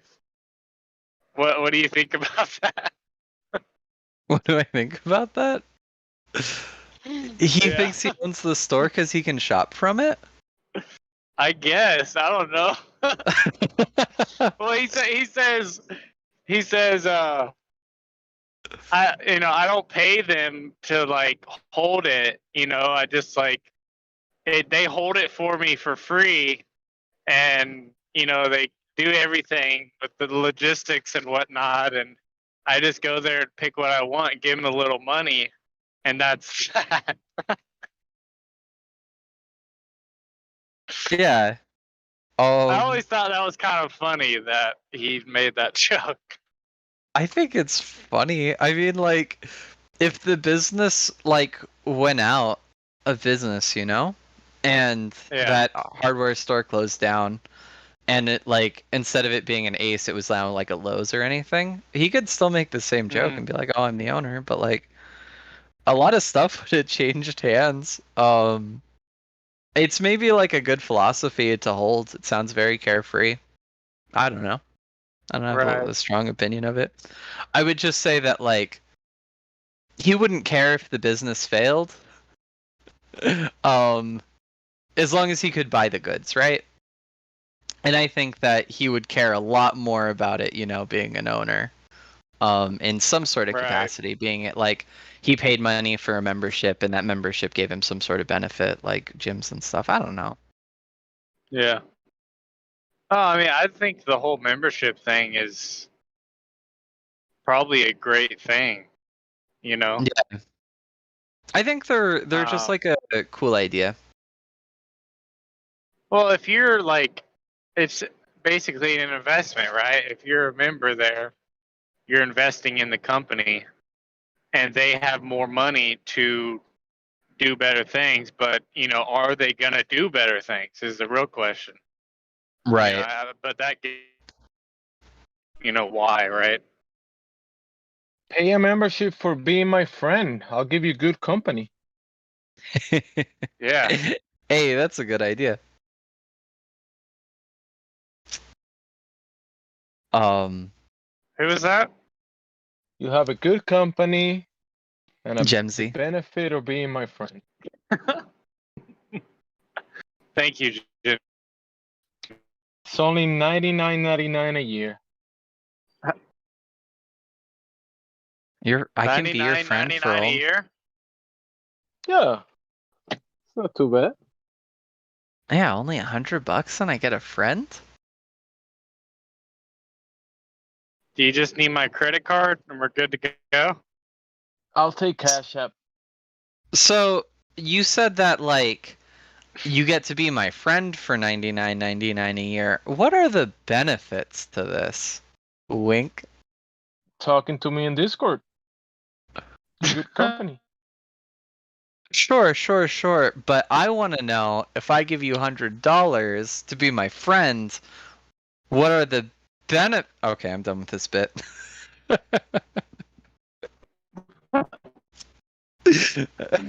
Not being banned. Fuck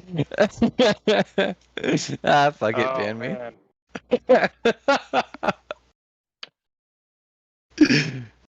I was expecting it. I was expecting the little boop. I left the call. People feel like they need to ban you if you say ban them. It's like a pride thing. Yeah. I mean, I don't know. I was happy before I joined the server. I'll be happy if I leave, I don't necessarily want to play to someone's power ego. I mean, it only costs you $99.99. It's capitalism. I know good for business. We earlier I was just saying I don't like capitalism. It's bad.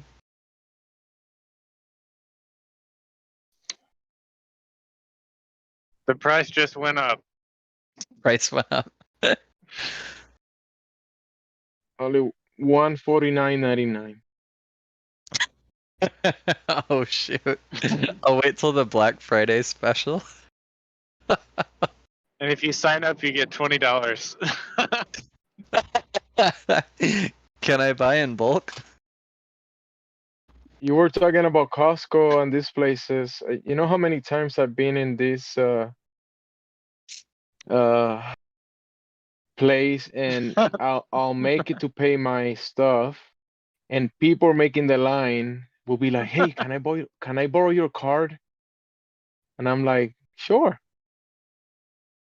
because Yeah. you know they don't have a membership. They're just waiting for someone to have a car. They know everybody has a car whenever they're in the line, so they make the line, and they'll be like, "Hey, can I borrow your card?" And all they gotta do is scan your card. You paid a membership for, and they got the goods without the membership. That's true. I mean, there's flaws to every system, right? Why does this remind me of like when you go to a gas station and you ask to use the restroom and they like give you like a little stick with a key on it? Yeah, seriously. You're talking before COVID, because during that there's no stick, no key, no restroom. So you're talking in Yeah, a past. that's true. Yeah. No, I'm still living now. It's all been the same to me, man. Except Costco. I didn't get to shop there anymore. Alright. Man, COVID was a trip for me. Yeah, I I think. was sent home from work multiple times. Yeah. At the beginning, it was really bad, and then I learned a lot about myself, and now it's been pretty good, I'd say. Good. It's been a growing experience. Yeah, seriously. Yeah. I'm too extroverted. I love talking to people, and not being able to see people just like made me super depressed. Yeah. Hey, that's why the membership I offer you for friendship has a Yeah, lot of dude. value. You see? You would have gotten to me 8 months ago. I might have bought it. Yeah. Yeah. I mean, I think I'm introverted, but I don't know. The whole introvert extrovert thing is kind of like, you know, is this really a thing? But because it's like, you know, it depends on the time of the month, right? If you feel like talking to people. But like I said, I think I'm introverted, but I do enjoy talking to people. Right. I think that a lot of people call themselves introverted when really they're just depressed, or like they try to use it to write off other like shitty personality traits they have. Like, oh, I'm just introverted. Like, no, you just fucking like reading and you're not very like charismatic. Like, don't fucking try to romanticize your character flaws as introversion. I think it's insulting to introverts. Yeah. Not Well, it's that like I'm I saying you're doing enjoy that. like. A lot of people do No, that. you're good. No, I didn't think that was what you were doing. I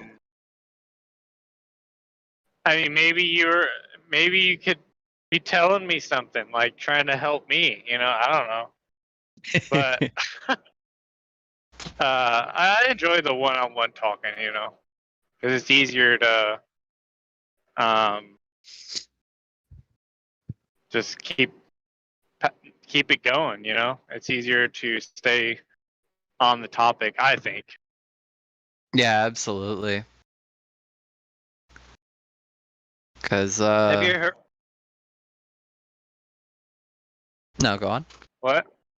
You go That's on. You maybe go on. when you want to Have be you specific heard? about a topic, but if you just talking for fun, more than two people is better. Yeah. Have you heard of Overall. like personality types? Oh yeah, I was the entertainer, but someone else said that they don't think I'm the entertainer. I'm the something else. I don't remember. It's been a while since I took the quiz. The ENFJs or whatever. Yeah, INF, well, INTJ, and all that stuff. Yeah. So, did you like study that at all? I took the quiz once, like 3 years ago, and I didn't care to remember the numbers. I just saw that it said the entertainer, and I was like, oh yeah, that sounds right. Well, you're not Gotcha. that entertaining. That's true. Man, better pay him money. If I paid him money, he'd say I was entertaining. Yep. He'd be paid to. Oh yeah. For only That's what. $185, could you, dear listener, get that special privilege? Now with a $20 membership bonus and a $30 commission fee. Yeah. I mean, for 189, I'll tell you whatever you want. How about you? Wanna be the entertainer? Man. Yeah, you're entertaining. Sure. That doesn't sound like a friend though. I mean, you're offering, so what am I gonna say?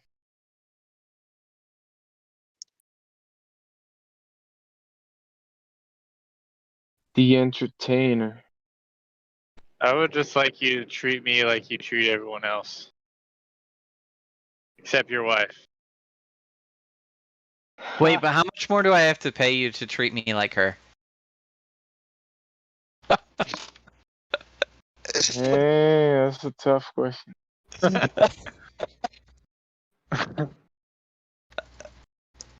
It's gonna be up there, right?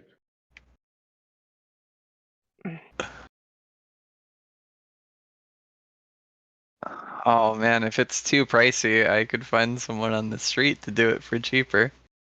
That's a free That's market, true. baby. He's got to stay price competitive. Man. You get a little extra with that one though. But the membership is for friendship. No, don't get any wrong ideas. Okay. You said friend with benefits, right? Yeah, I thought there were benefits to this friendship program. Yeah, benefits like talking on Discord, Whispering to each not other. being banned. That's it. Nah, they're gonna ban me eventually.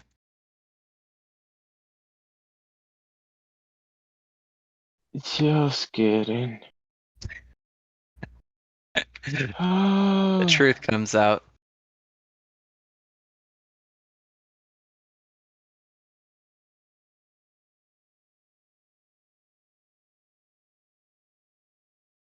What's that? Is it like FMR or something like that? FMR? You know what I'm talking about? That SMR? Is sounds that what like it's a called? pharmaceutical product. Where people whisper? Yeah. What's that called? Look, what is that called? ASMR. SMR. Yeah, the SMR was right. Yeah. I was like, oh, he's not right, but he's close. Yeah, ASMR. That comes with the friendship. Ooh. So it might be worth it. I thought there were Sounds going to like a be more military benefits weapon. here. It's so crazy that there's YouTube channels that is just ASMR. It's like, what? Yeah. But you gotta be like a pay subscriber to see the extra content or something. Yeah. No, it's just like some girl whispering on a camera or on like a microphone. She's too close. I have seen anti-ASMR though. Is that just screamo music? Yeah, basically. Depends who you talk to.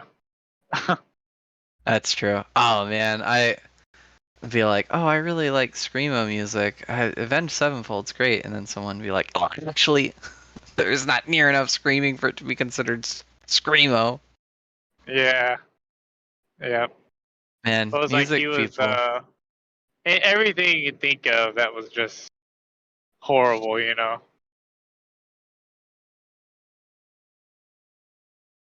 It's like nails on a chalkboard, forks on a plate. Oh god, Yeah. the most unsatisfying video. Yeah. Oh no. I actually watched it all the way through.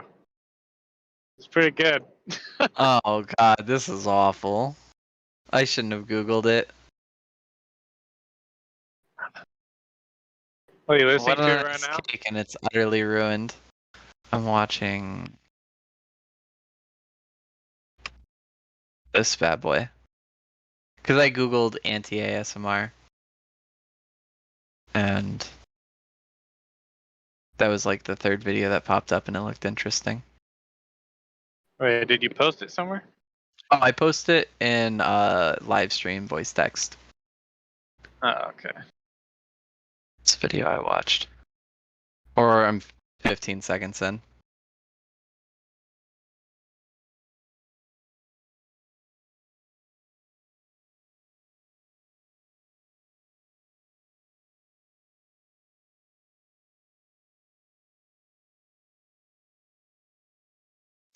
Oh no.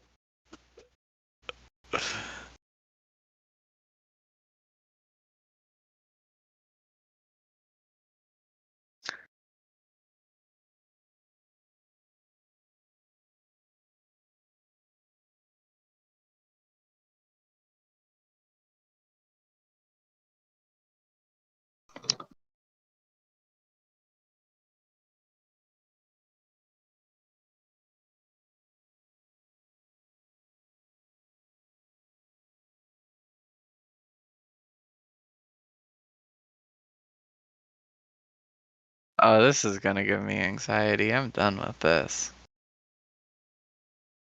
He poured Skittles and M&Ms into the same jar? No way.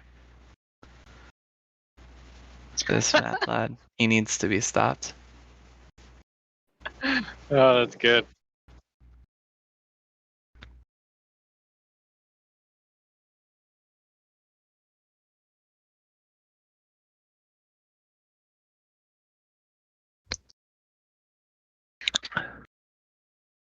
Well,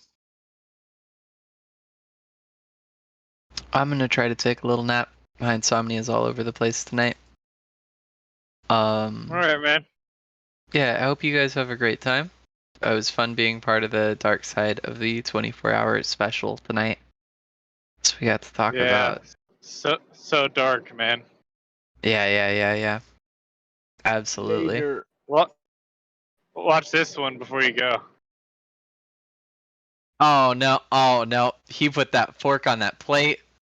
I'm done. I got 3 seconds in. Just watch it, man. Just watch it. I have to watch this? No fucking way.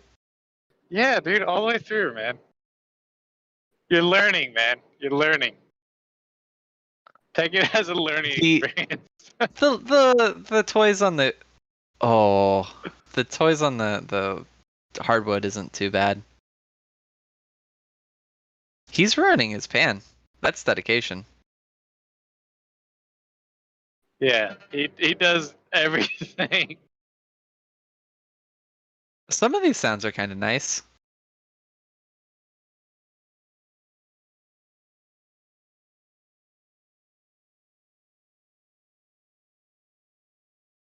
Like I wonder if some of that like shop stuff maybe would be a little bit more annoying if I worked in the shop.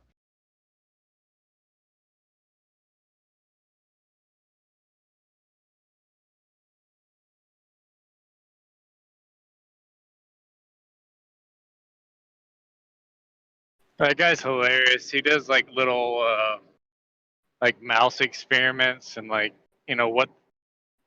what they could jump on and like builds all these little wobbly towers for them and stuff for them to jump on and like how small of a hole they can get in. It's crazy. That's interesting. They're like little mazes.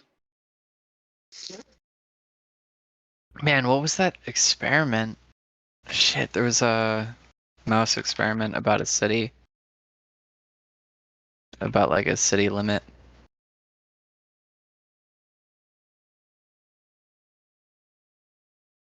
Sounds familiar, but I'm not sure. It was like a really gruesome experiment.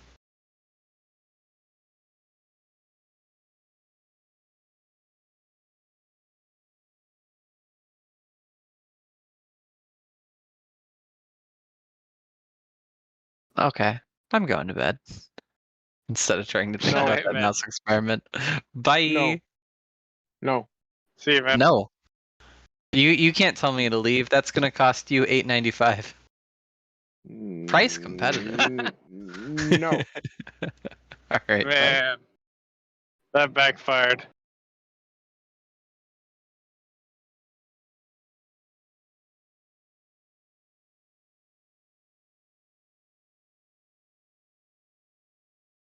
Jimsy, will you offer me the same deal? What? Will you offer me the same deal?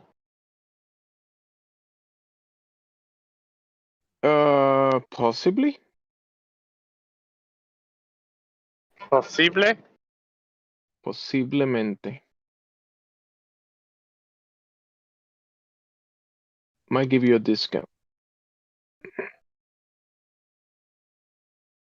What?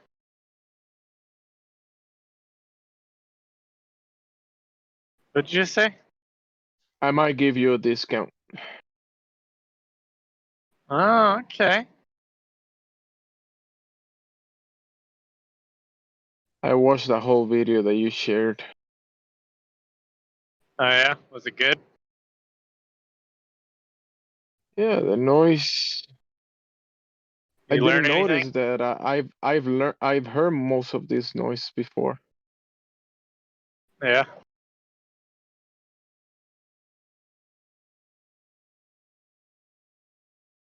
The one he shared about the first section was cutting a cake. That person doesn't know how to cut a cake. Yeah, I know. Pretty sad.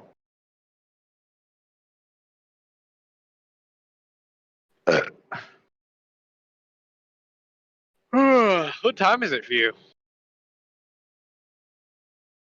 6:49 in the morning. Oh, okay. You waking up at this time, or? I slept early and then woke up. I might Okay. take a nap before I go around, I don't know, maybe around noon. I'm gonna go do something. Yeah. You speak Spanish? Yes, I do. Oh, okay. Nice.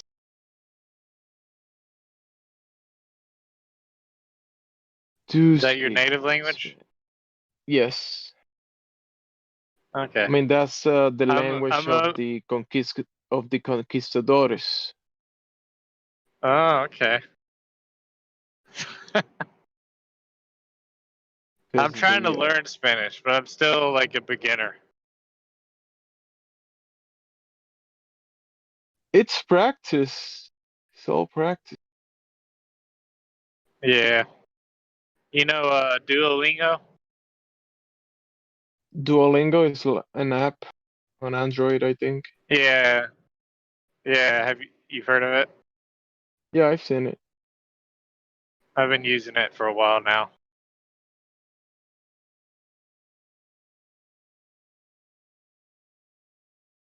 But obviously, I need to do more than that in order to learn Spanish, you know?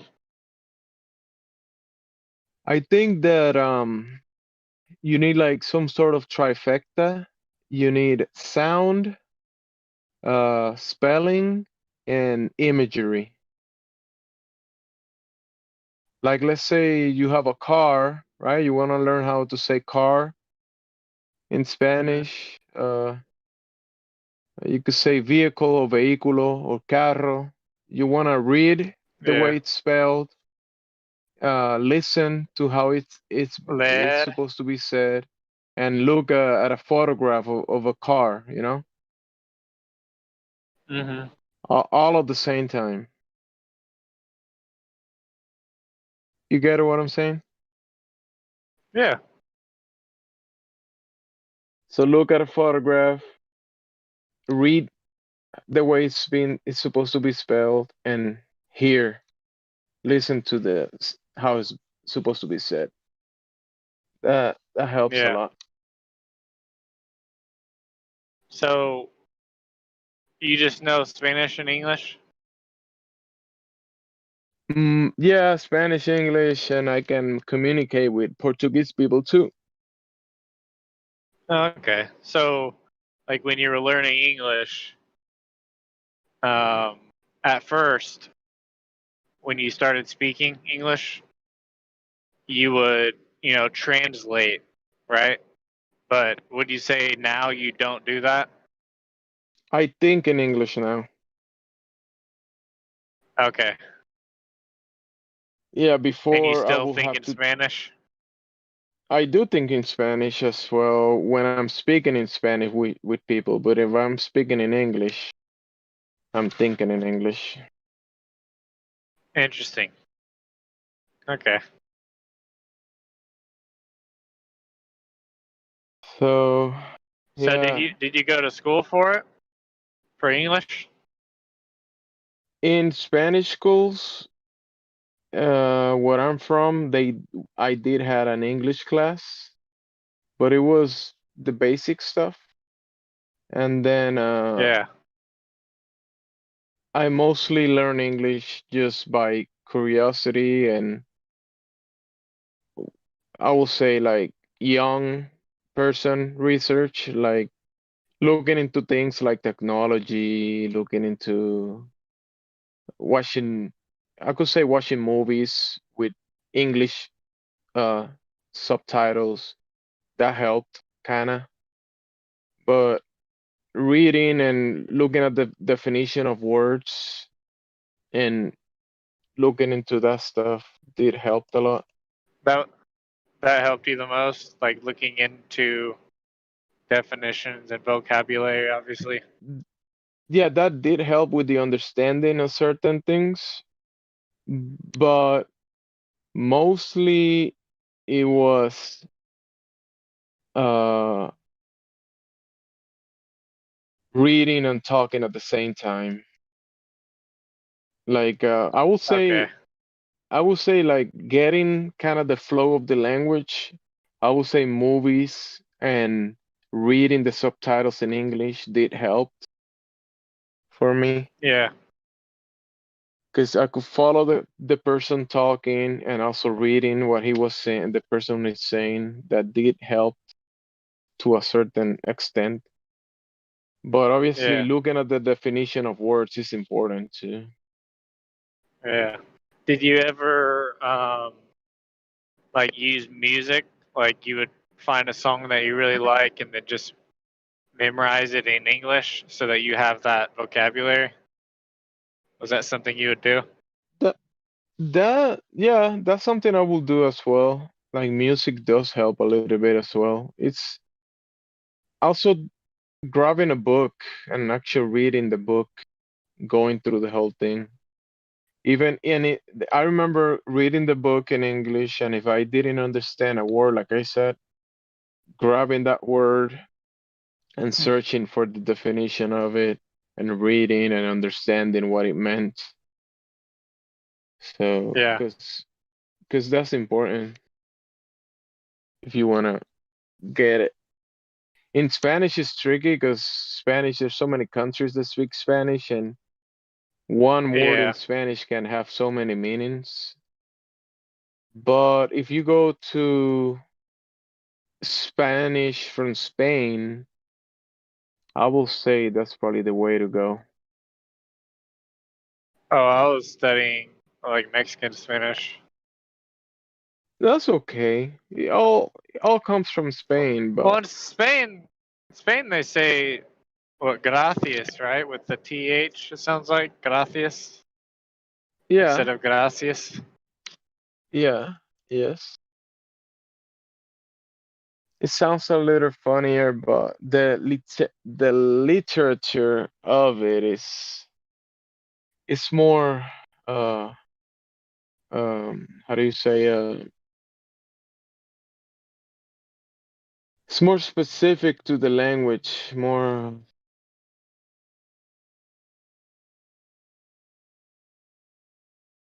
Yeah, I got I you. don't get. Yeah, more official.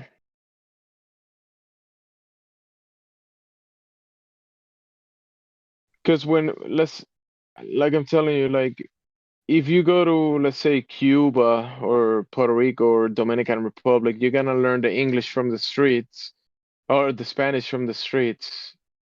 And yeah, that's Yeah. Spanish. But if you go to the books, it all goes to Spain almost. Hmm. The actual language. Yeah. Well, you can learn Spanish in Mexico on the streets. If you go there and spend a lot of time on the streets, you learn the Spanish from the streets. But when you go to the books, it's I think. similar, but it goes deeper. Yeah, I think I do need to buy some Spanish books. I just don't know which ones to buy. You know. I could just go online, I suppose. I just like having books. Find PDFs of history books and stuff, or maybe I don't know, scientific books. That helps a lot. I mean, like technology books. They do have Yeah. interesting things because you will find yourself being familiar to the stuff because you know, technology and things that you might be familiar in the English language, but Yeah. now you're reading it in Spanish. That might help you take a step. But Yeah. then Well, I think there's other when I books first. that go deeper in the language and the history and that kind of stuff. Yeah. I think it's funny because when I first started studying Spanish and getting into it, I realized how much I don't even know English. Hmm. You know, Yeah. it's like because I'll talk with people and they say words. I'm like, and maybe it's just like the way they say it, but I'm like, what is that word? Like, and it's an English word, and I don't know it because there's Yeah, just that like so happened to many me when I words. came to that did happen to me when I came to the Flutter community, actually, because a lot of terms were kind of alien for me. And then I started looking into the definitions again, and then I found out that there's definitely a lot of words, a lot of terms out there that I didn't heard before. So when you read now, do you read in English? Or do Yeah, you ever read in mostly Spanish?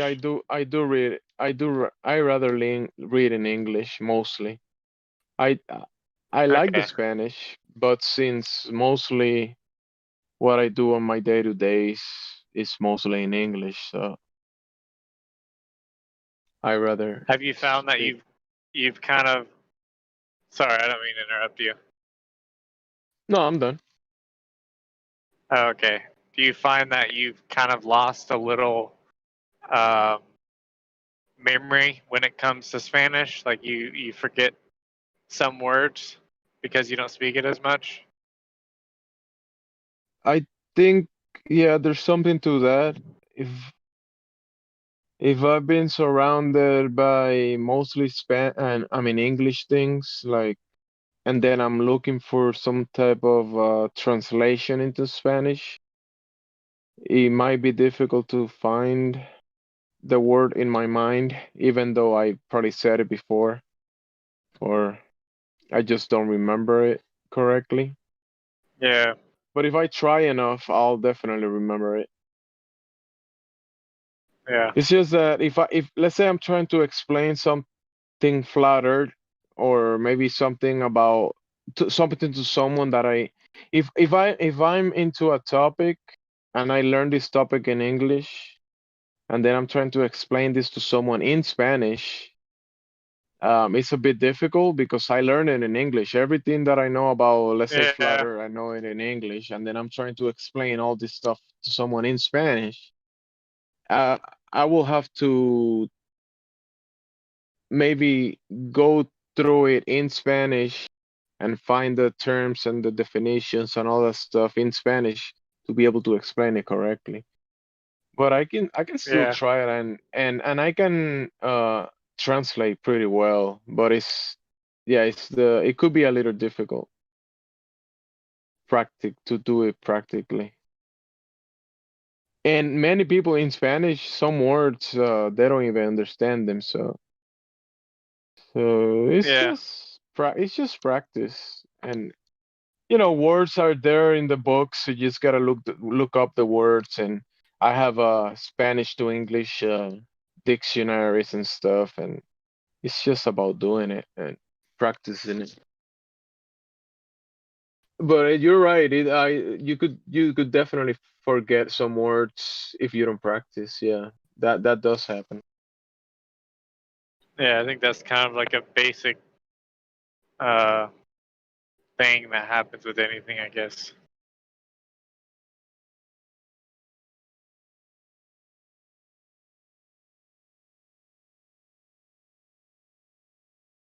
Yeah, my day to day, I think English is like 80% maybe, and Spanish I do use it, but not that much. Like, when do you use it? When I'm speaking to people in the community, let's say if I go to a store or maybe to some family members, we do speak Spanish, but I don't see them every day. Well, I don't speak to them Okay. every day, so that's. I do Are hear you in maybe South America? Spanish. No, I'm in the U.S. Oh, okay. Yeah, so I do listen to some. There's some Spanish TV and stuff, but I don't watch TV too often. But the Spanish that we get in the TV is like, I don't know, propaganda Spanish. Yeah. And the Spanish that we speak in the house sometimes or with family members that I visit sometimes is just repetitive. Like it's always the same thing. Hmm. Do you have lunch today? What we're gonna eat? Or talk about work or Right. stuff like that. It's just very basic things. It's not anything deep.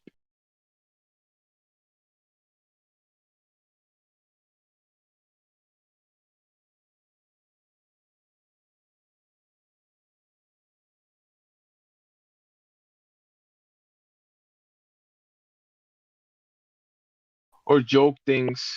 Most of the Spanish is, I mean, when you're having like a family get together or something, people are just, a lot of people want to listen to music, and the Spanish music side is it's pretty repetitive.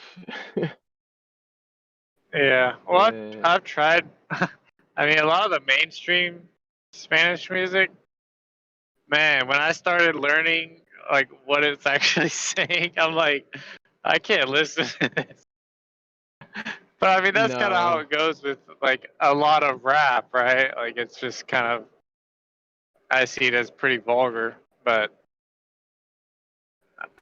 there's a lot of good music in Spanish, but you're not gonna hear that good music in the radio or the oh yeah, main music. There's some good with very like good language music in Spanish, but you're not gonna get that yeah. anywhere. Would you be able to share that with me? Huh? Would you be able to share that with me or send that to me, like some of the music? Some of the good music? Sure. Yeah. I'll send you Is a few there? I things, have yeah. been looking for other stuff to listen to. Okay. Well, some of the ones Mic that I've check. listened to. What's up? Good evening or good morning, wherever you're at.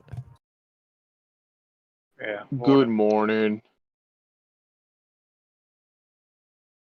I have been listening to Gustavo Cerati. Have you heard of him? Gustavo Sara. Cerati? Yeah. Okay, I see. He's famous. I mean, I probably never heard of him, but 115 million views in one of his videos. Wow.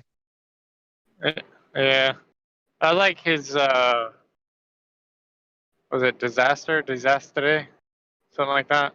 That song's pretty good. And then it's like George Drexler or something like that. I don't know how to say it in Spanish. I actually haven't heard of him. Let's see. One of his videos say he's the genius of rock in Spanish. The genius of what? Yeah, some people are saying he's a genius. Oh yeah. Have you heard of George Drexler? No. How do you say that in Spanish? Say what? Well, it's spelled.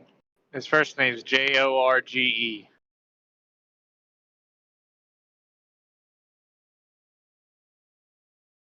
How do you say that in Spanish? Say it again. The name of the person? Gustavo? Jorge.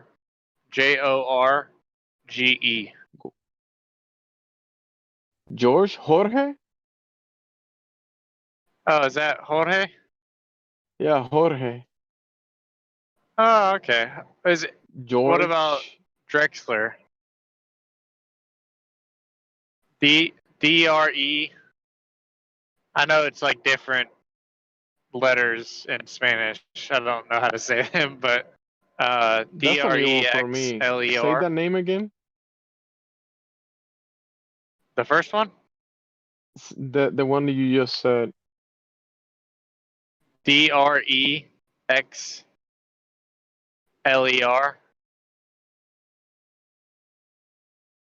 Say it. Drexler? In English, it's Drexler. Yeah, DREXLER. That's a new name for me. Drexler. Yeah, that's a new one for me.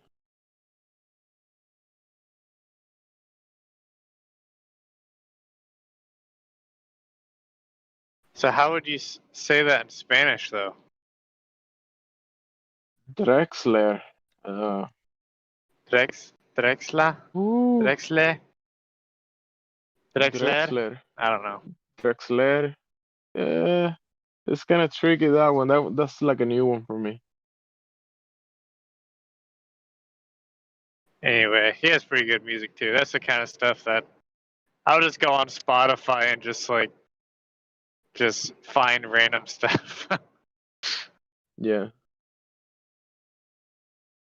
What does Así es la vida mean? Así es la vida? Yeah. That's how life is. This is how life is. How life is? That's life. That's life. Así es la vida. That's life? That's life, yeah. Okay. Well, it's just a song I'd listen to, and that's how I know it.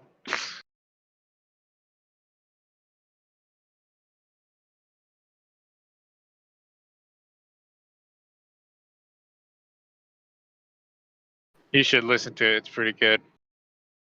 At least it sounds good. I don't know what all it's saying, because, you know.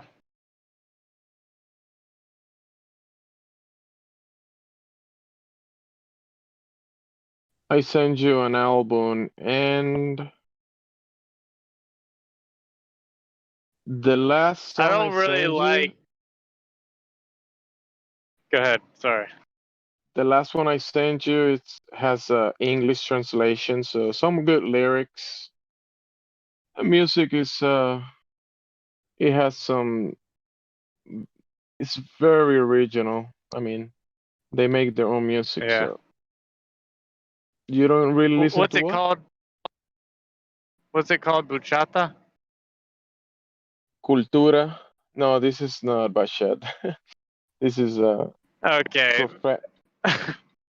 That's like Dominican.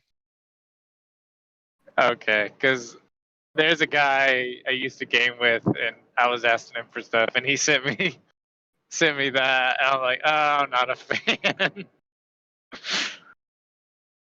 It's nice because it's slow and you can hear it. The bachata is people just want to drink and dance. Yeah. And yeah, I'm not into either of those, so I can't really listen to it.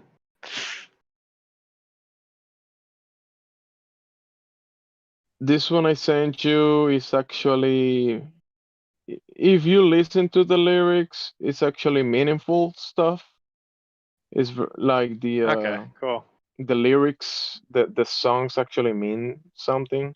It's not like random words. Yeah.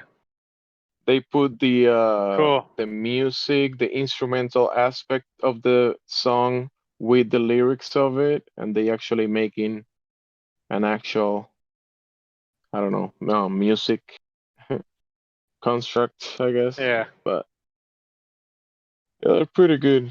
It's good music. Do you still listen to Spanish music? I do sometimes. I don't spend much time listening to music, but I do listen to music sometimes. Yeah. Yeah, for me, it's like maybe once out of the week, I'll spend a good amount of time listening to music.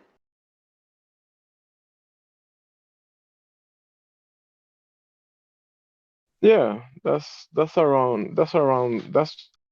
similar to what I do.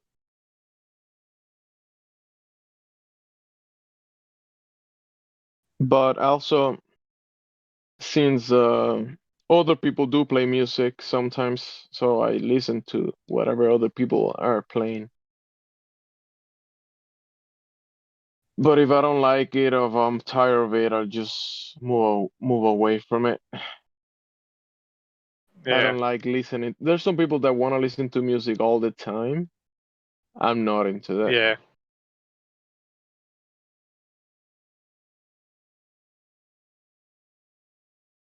Yeah, same.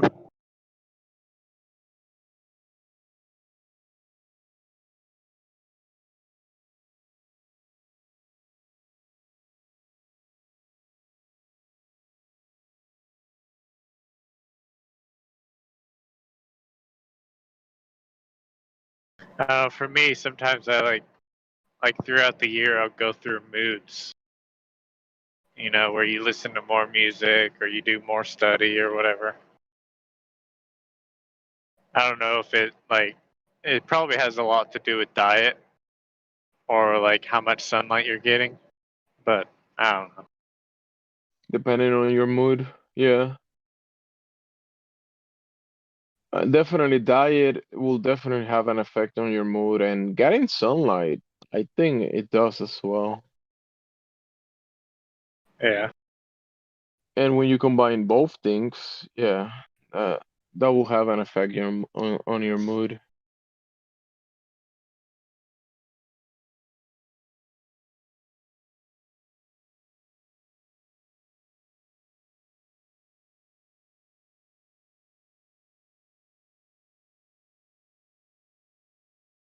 If you want to listen to Spanish music one day, listen to the whole album I sent you. There's many tones. They don't have like one specific style. They do have their own style, but Yeah. their style is very broad, so they can play with their music and give you different tastes of they're pretty good with the instruments, so it's a high quality music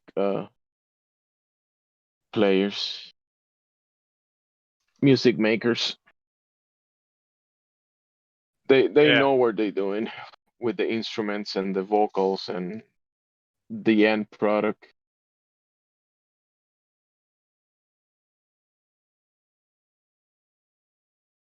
Yeah, if you think of any more, just send them my way, or if you have any resources for me, I would appreciate it. Yeah.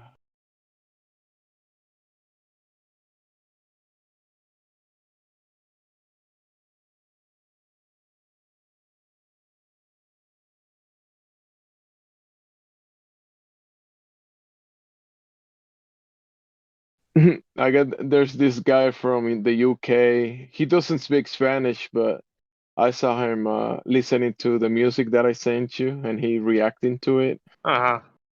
He's Oh yeah. he's kind of funny.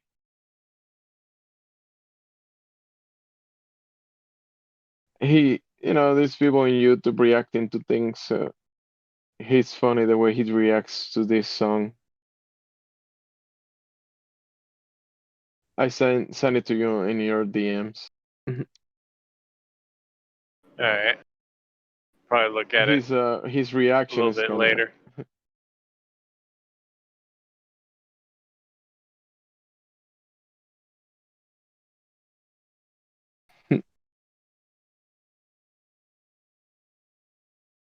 Can't really look at any like YouTubes or anything while I'm on Discord because I'm on my phone. Can't really hear anything.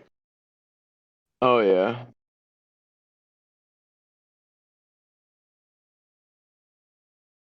On the phone I I haven't had a got, I computer can't. in like 3 years.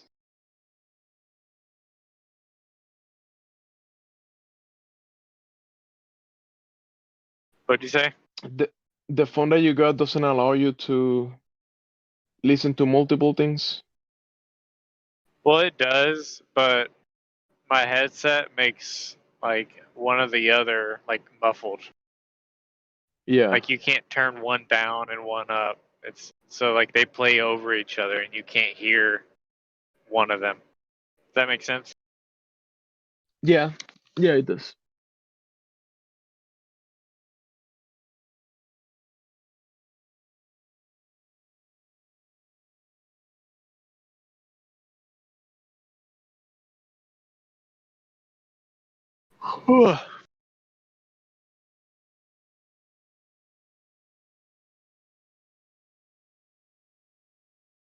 So I'm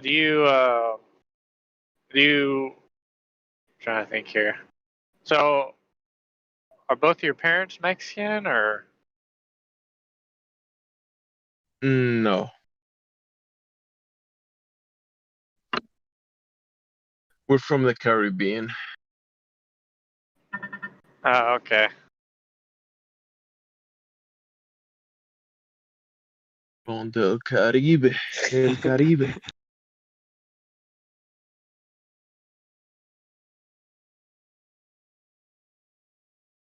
One day I'll visit Mexico, but once I'm a millionaire. But they're both native Spanish though. Yeah.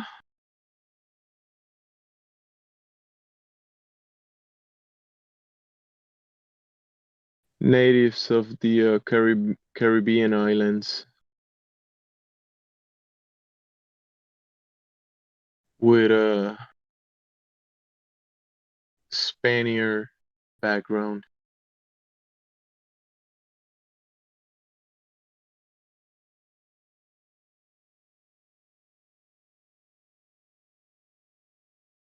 It's a tough mix.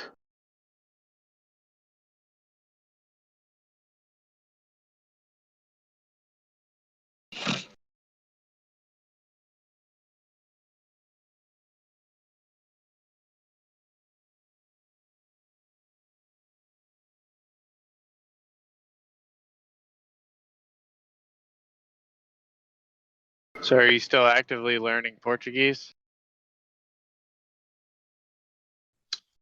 I have a friend that, I have Brazilian friends, and we do speak sometimes, and whenever they're speaking, they do speak in Portuguese, and I talk to them in Spanish, and I understand what they're saying.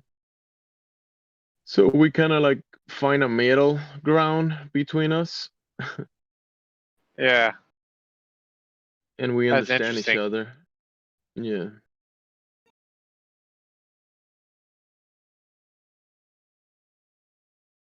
And they do speak English too. Some of them, not all.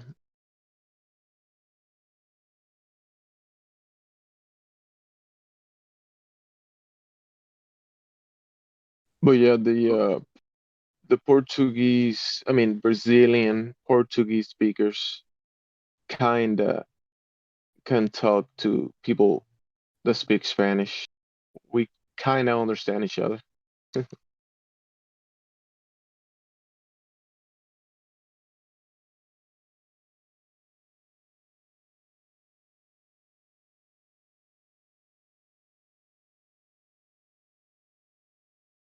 You feel like that Spanish is like a lot more fluent though? Does that make sense? Fluent? No, like it's more like there's more flow when you speak Spanish. Like when you talk. Does that make sense? For me, yeah, because this is my native language, so there is more flow. Yeah. If there was more flow in Spanish, then how come hip hop's in English? Oh. But there is Spanish speaking music that is better than hip hop. Al, shut your mouth. No, there's not. Oh man. It's a lie. I don't believe it. Oh yeah. I don't know. You've heard the music. What is it? I'm sure you've heard the music, man. It sounds pretty good. Oh man, I don't know, dog. Big L's got the sweetest flow around. I don't know if you know about Big L. You know about Big L? Big L, yeah. You ever listen to Big L? No, I haven't. Yeah, look up Big L, man. He's a New York rapper. He was shot back in the day, but he's a fucking. Look up his '98 freestyle. That's the baddest fucking. I love that. I play it all the time. Big L. Yeah, man. Big L '98 freestyle. I'd say play it, but you might fucking get. I don't know if you get a strike for it. Hmm. You can put on like 2 seconds of it though. It's so good. I don't know. I love that shit. Oh. I looked up Big L and what, like 10 videos down, the 98 freestyles there. Nice. Yo, play for a sec if you can. I don't know if you can or whatever it is. Play for just a sec. It's so dope. I love that shit.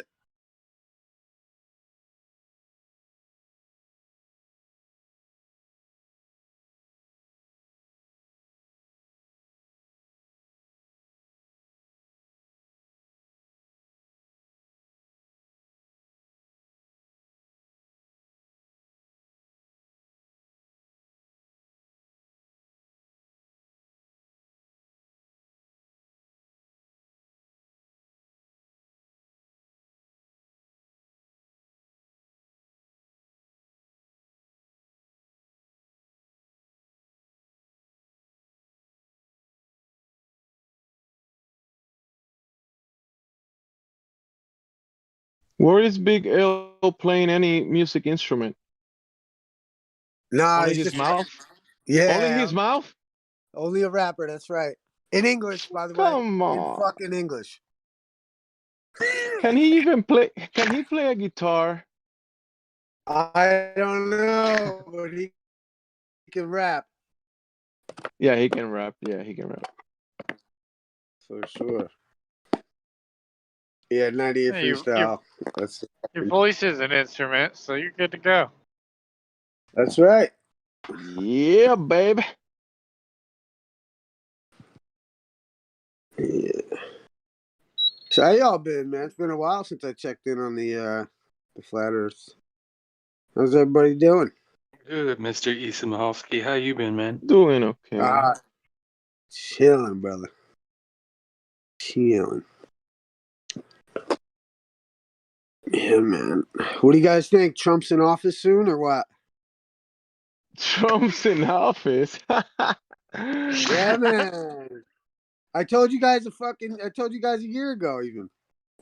So, yo, this shit's what's gonna happen is China's gonna get blamed, and because everyone thinks China owns the national debt, they're gonna discharge all the freaking debt that China is supposed. Everyone thinks that China owns, and they're gonna discharge the currency because of what's called the Jubilee in the Jewish banking system that we are under right now. All right, we'll hold you to it. All right, cool. Well, all right. Well, Give what do me I all get? that. I like What it. do I get if I win, dog? What do I get if I win? Bro, I'm gonna go get a house right now, and whenever I'm Finally. gonna say, hey, whenever they come with the bill, I'm gonna say, hey, Jubilee. No, you just say Toodaloo. No. That's not. Thank you for letting me chat. Thank you for letting Toodaloo. me unlock my. No. What I'm talking about is the idea that your currency value would be better because of the discharge of the debt that's on the currency. Like everyone right now is freaking out about inflation, right? Yeah. Yeah. Okay, so the thing is that inflation, it happens when the dollar loses value or whatever the currency loses value. And therefore, it takes $10,000 to buy a loaf of bread. That's the effect of hyperinflation, right? And so if your dollar, like this is why like in the 1950s, you could get a cup of coffee, a pack of cigarettes, and fill your gas tank up for 5 cents. You know what I'm saying? So like, and the only reason that we have a loss of value in the dollar, let's say, we'll talk about the dollar, is the idea that we've printed so much money that the value's gone down. And because do you know what's crazy is I think like more national debt has been created in the last couple of years than ever before. And so like, you have like, this is why you're facing this concept of inflation. But if you were really a true diehard into economics, hyperinflation would have already had to happen because of the actual economic theory. Right? I feel like the cryptocurrency. They are gonna double down on this quantitative easing thing. Right. Well, check it out. Now is the time to do it because they can print all that money.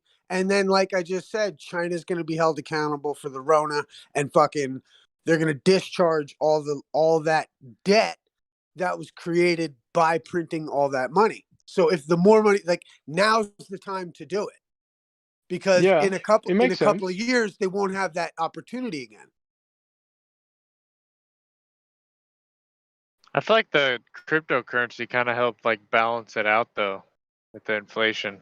I think they might use it because the Federal Reserve's announced that they're gonna be introducing the central banks are gonna be introducing CBDCs, which is central banking cryptocurrencies into the system. So all central banks of the world are gonna introduce their own digital asset into their systems, utilizing the crypto system into it. Right, and that's why they'll say that. You know what? Now you're saying it kind of makes me think because about the idea of like negative interest rates and the idea that there's going to be like a government check to all the people. I forget the name of that. What's that called? They have a name for it where like they're going to give a government check to everybody just because you're alive, right? And that's how actually, you know what? It's funny. If they discharge the debt that China allegedly owns, then they would be able to do that. And that is where they would have enough backing to create more currency. And if they put it into the crypto market, that would explain negative interest rates because do you guys understand what negative interest rates are? It's where you're going to pay the bank to hold your money. So the idea is that instead of you getting money back for letting the bank hold your wealth, they're going to want to charge you for holding the wealth. And that's what negative interest rates are. And if everyone were getting a monthly payment, right, then their obligation would be, well, we're mining the coins and holding the coins. So therefore, it would make sense to people that they would then have a negative interest rate and pay the bank to hold that money, especially if they're getting the money from the government for doing nothing. You know what I'm saying? Anybody with me? Yeah. Yeah. You know, I like, think the frozen that's baby. something. There's something to that, but they upgrading the whole system, and they calling it how do you say that word?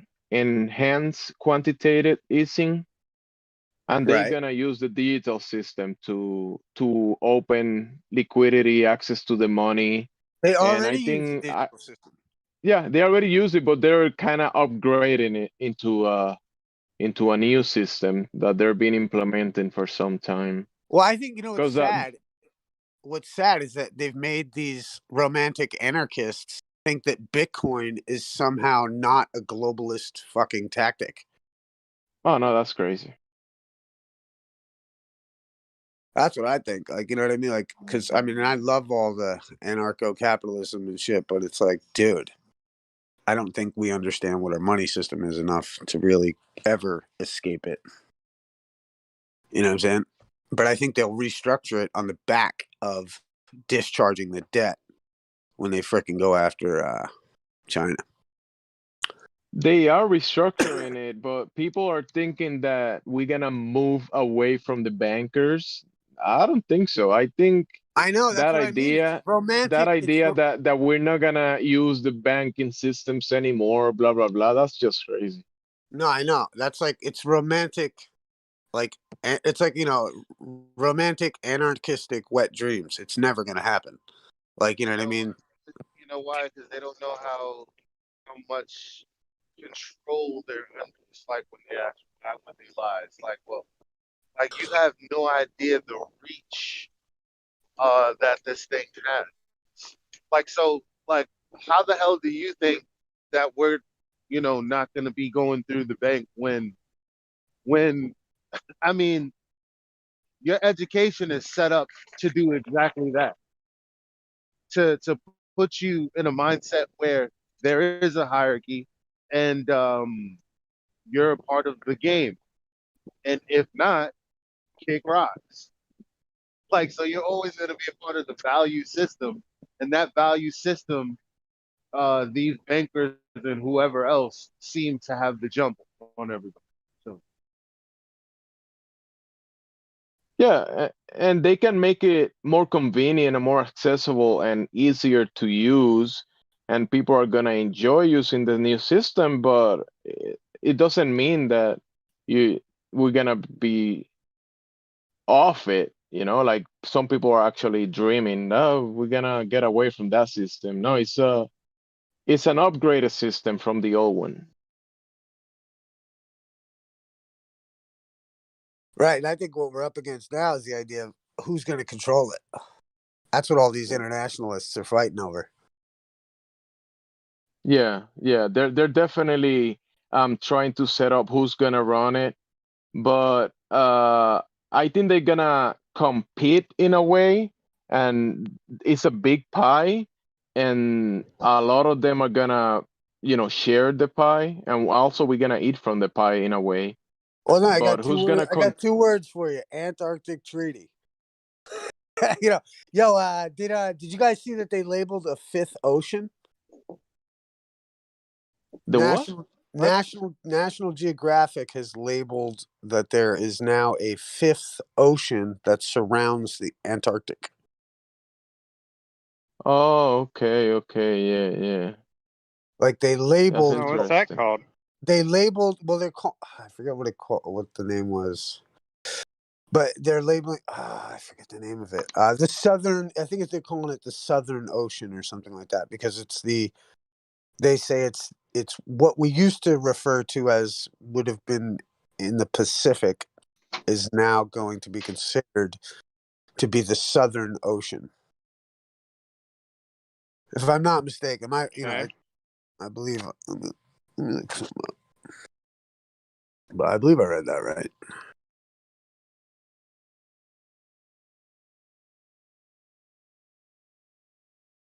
Gotta find more about that.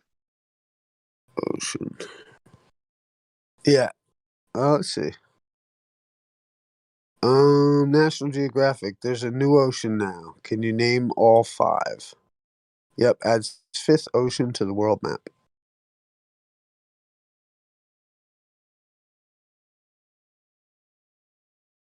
Gotta love science, guys, because it's ever adapting, ever changing, right, guys? You know, it's cool. I was on Jose's channel the other day, and I thought it was an interesting thing. They said, because we were talking about science and how, these ideas come from the fringes, like the advancements of science come from the infringements, the fringe of society. And they were like, oh, and this one kid, I don't know who it was, but oh my God, whatever, train wreck sometimes. He was like, talking about how flat earthers were going to make the, and all this crazy shit. And the Globers were like, well, name one thing that flat earthers gave us that we still, whatever. And I offered up, well, we gave you the globe, so like flat earthers gave you the globe, dude. And I think and it's interesting. It's interesting that and I was like, and you're still stuck on it. You know what I mean? Like you're still like you can't get over it. Like, you know what I mean? What do you mean by that? Well, I mean, like, who was the first glober? A fucking flat earther. The first person who proposed the globe was a flat earther historically, because all societies were flat earther societies. They believe, or at least like the Babylonians, anyway, the earliest recording of it. As regards like to this is such the a practical spell. navigator. What's up? I feel like that word is such a spell, that term that is such a it's such a spell, because we're like, they were all flat earthers, like they were all just earthers, like no one woke up and was like, oh shit, I might be moving. Oh shit. No, I mean, What's that fair enough. curve I see? You know what I mean? It's like, Fair enough. They've been it's like teaching this since as little as they 100 years probably ago. thought, what is the extent of this place? Things like that, Right, but to modern, but for all, I mean, fair enough. I mean, believe me, I understand that flat Earth is a loaded fucking term. What I'm saying is just to simplify it, and the idea that what's interesting is that the people with these alternative cosmologies, as regards to today's cosmology, they're the ones who gave up and offered the idea of the globe. And the idea is that, just in the same way, technology will advance, like, by people who are considered outsiders of mainstream, sheep world. And that really was the point. And I was just making the idea that, it is interesting that, people who, as a society and historically is what we all agree to, were, cosmic eggers. They were cosmic eggers. You know what I mean? They thought they lived in a cosmic egg. Yeah. You know what I'm saying, Doug? Like, so like there's, but those people are, our like our alleged ancestors. They are the people that gave the idea of the globe. And the problem, I mean, you got to remember, like, these people celebrate Pythagoras, but in the days of Pythagoras, they would have been the people that killed Pythagoras. They would have hunted, because Pythagoras was murdered for his ideas. And so, like, what they don't understand, the irony of these people that propose Pythagoras' ideas are the same generation of, like, the same mindset of groupthink losers that would kill Pythagoras should he arrive today. Right. Don't flat earthers like to bring up some article that I don't know is, I don't know, but this article talks about how they're like heliocentric teachers out there that got arrested and shit. And it's like, yeah, like, exactly. Like they will arrest you, they will lock you up Right, like I mean, and that's the thing. just But here's the proposing an thing. idea. Remember this though, and this is what I found so interesting and so or so concerning almost, is the idea that even amongst flat earthers, like if I'm around a bunch of flat earthers, I might play the Glober for a minute just to see where your level of fucking Americanism is at. Because if you're a flat earther but you hate Globers, you're still under that fucking spell. Right. And so, like, if that's what's a shame, is that the idea that, these heliocentric teachers were potentially thrown in jail for teaching the concept of what Pythagoras thought. And in turn, you know what I mean? Like today, flat earthers could be fired and whatever because of their proclivity towards cosmology. And so, in that way, it's like, hey, it's like a bell curve of like morons in the middle that will just attack any idea from either fringe. Mm-hmm. Or like flat Earth has given, I think, people an identity now. So like when certain people come here and they say, they speak in generalities. Yo, it's like their mask, people get upset at the globe earthers who speak these generalities. Like when a globe earther says something like, oh, all you guys believe in the dome, or all you guys believe in like Jesus or some shit. It's like, you don't have to take that personally when someone is stereotyping you. You are not flat earth. Like, you know what I mean? Well, also too, you're not flat earth to this person's in some ways you are, and that's why I've always, like, really, man, like back in the day, I used to be all about like, hey, our arguments have to be so hyper correct. Because and that's why my thing was like, hey, dude, if you're gonna rep flat earth, like, and shit, I got checked by a group of old schoolers when I got here.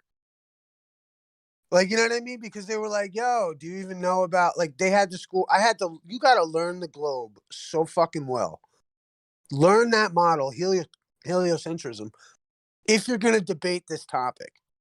If you're just going to fucking be like, I'm a flat earther and fuck you, I'm down with that too. But at the same time, don't debate science about it if you don't really know. But because, like, I always felt, that's how I felt.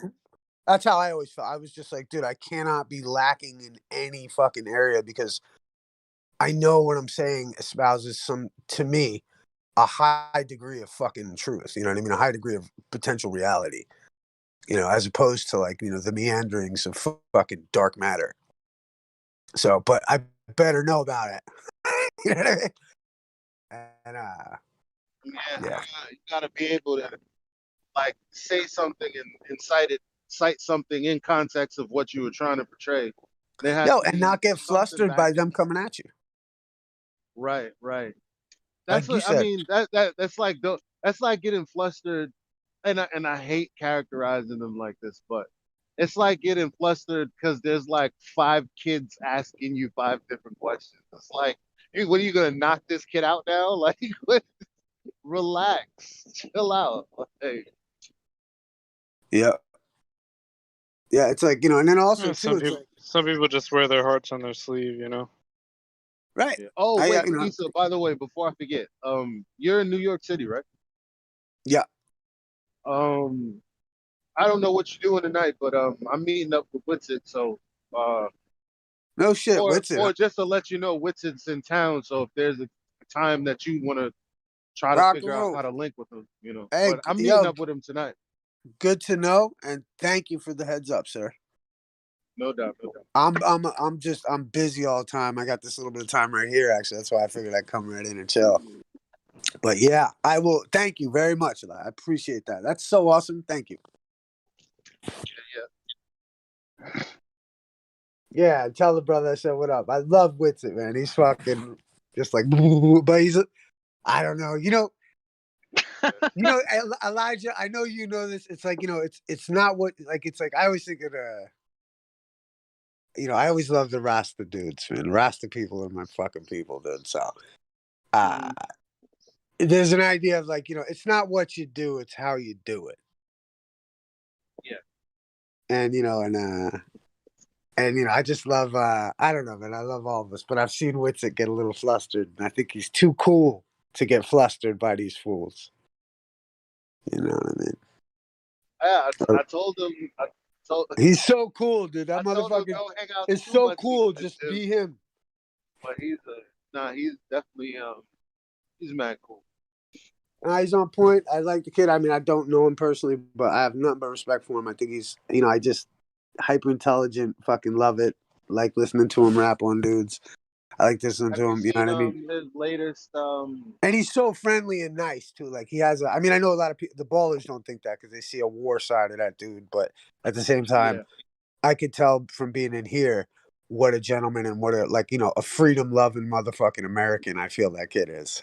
You know what I mean? Like, you know what I mean? Like, I feel the same way about you, Elijah. You know what I mean? Like, I feel like anyone who entertains all the, like, I don't know, that to me is what, you know, I think is the most beautiful thing. So fuck yeah. It's good people, man. You too, brother. I love hearing you break it down, actually. Thank you, man. Yeah, man. And I like, yo, and even like I feel as though, like, you know, I love how you do it now. You know what I mean, bro? Well, I had you know, just looking at interactions and having certain experiences or experiencing certain conversations, I know where I want to fall, and ultimately, I'm not in this conversation to argue with people. Like that's just the dumbest Well, you know shit. what it is, bro. You know what I I don't love like to about you argue. is I love about you in the sense that you know, if you're from New York, you got to know how to get along with a lot of different people. Yep. And you know, and the fact, and to just see it displayed is a beautiful thing, bro. You know, because you got to remember, a lot of people don't know. A lot of people don't know. Do you know how many people would be flustered on like 38th Street and 6th Ave and just wouldn't know what to do with themselves, bro? Yo, I'm right here. No shit. Yeah. You know what it is? Yeah. I mean, It's you like, know, do you what know is understand how going many on out country here? bumpkins, bro? How many country on a Friday night, bro? On a Friday night, you know what I mean? Like that area, like, dude, people would just lose their mind and not know which way is what. So, yeah. And like, you know, just so it's like we have such a unique perspective, and not that it's good, bad, I mean, because the farmers got raw milk. You know what I'm saying, dog? Like, you know, the farmers got like that's a whole Right. nother world out Yo, there, dude. that's the gold right there. Right, that's what I'm Yo. trying to tell you, dog. Right. So you know what it is, and it's like you know how to and you know how them Jeddies bring all the love into town.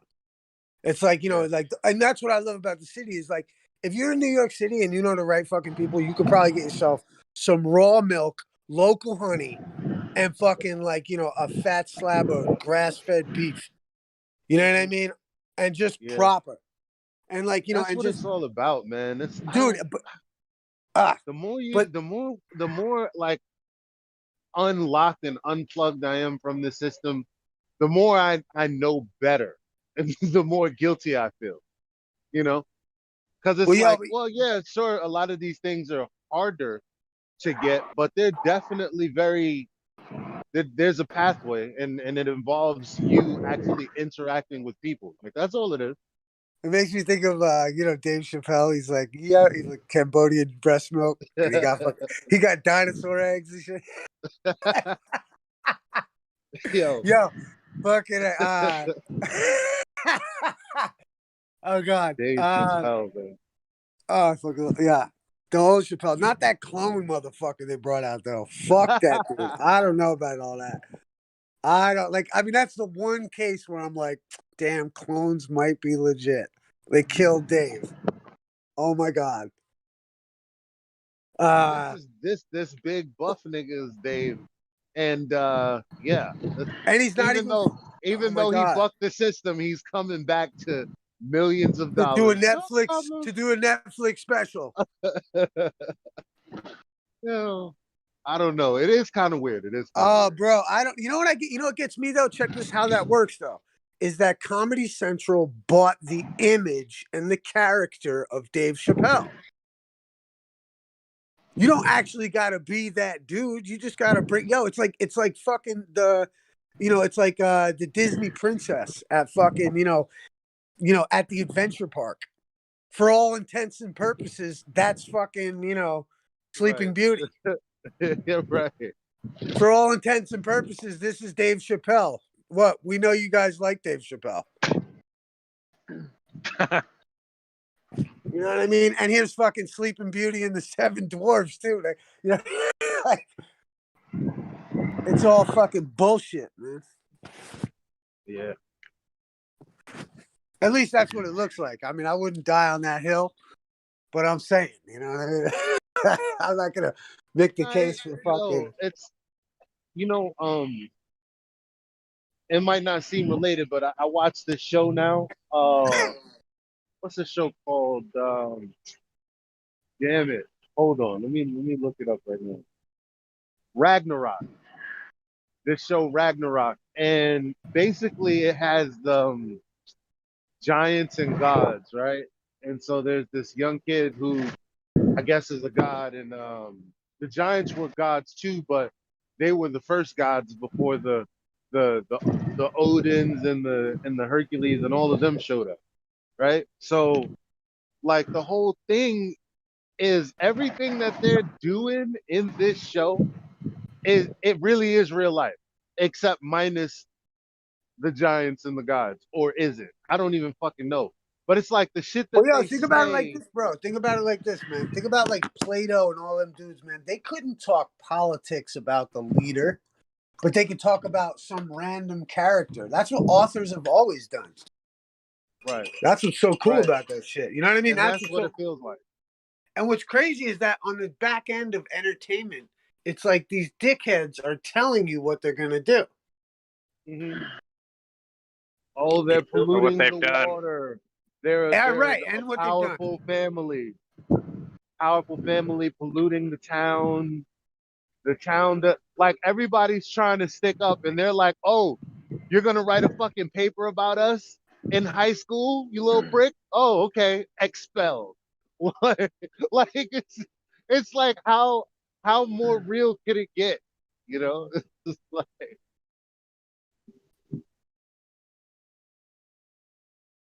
It's all the same shit. I just can't believe that they write it into. Well, then again, I mean, if you're living a certain life, how could you not want to like tell the story? Like that's what music is about. That's what art is about. We just want to tell the story. So it makes sense. Express yourself, right? Yep. Yo, I'm AF fucking microphone. I guess I'm listening now. Oh, my microphone is fucked up? Yeah. No, you're good. You're good. I'm listening. I was gonna respond, but I'm busy. One second. Oh, yeah. Is someone's mic messed up? Is it mine?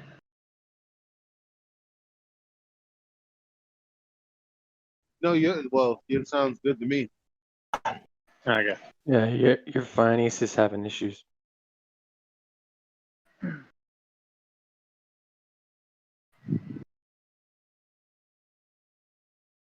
Cause I'm like completely wireless. I never know with my connection. I'm so hungry right now. I have no idea what to go for. Fruit. Pickles. Peanut butter. Yeah, but it's probably early for him. Fruit. That's all right.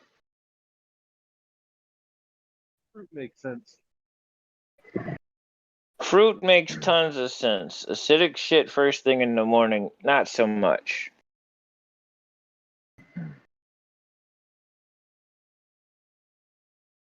But I mean, I guess it depends on who you are. I'll eat anything, so.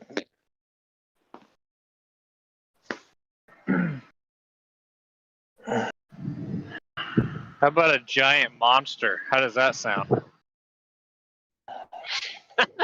And I'll eat 2-day left out pizza. I'll eat yesterday's sushi that was left out. I mean, I can cram anything in there and survive. I feel like that's like a podcast name. A 2-day-old sushi and 3-night-old pizza. Right? It's a healthy gut bio. Yeah, we used to swear by it in the city because, like, you know, if you live and you're getting like all, like, let's say you're trying to live all like ital and fucking, you know, be all healthy and shit like that. Like, if you live in the city, we thought like, well, you're definitely gonna die because like you're too pure for the fucking city.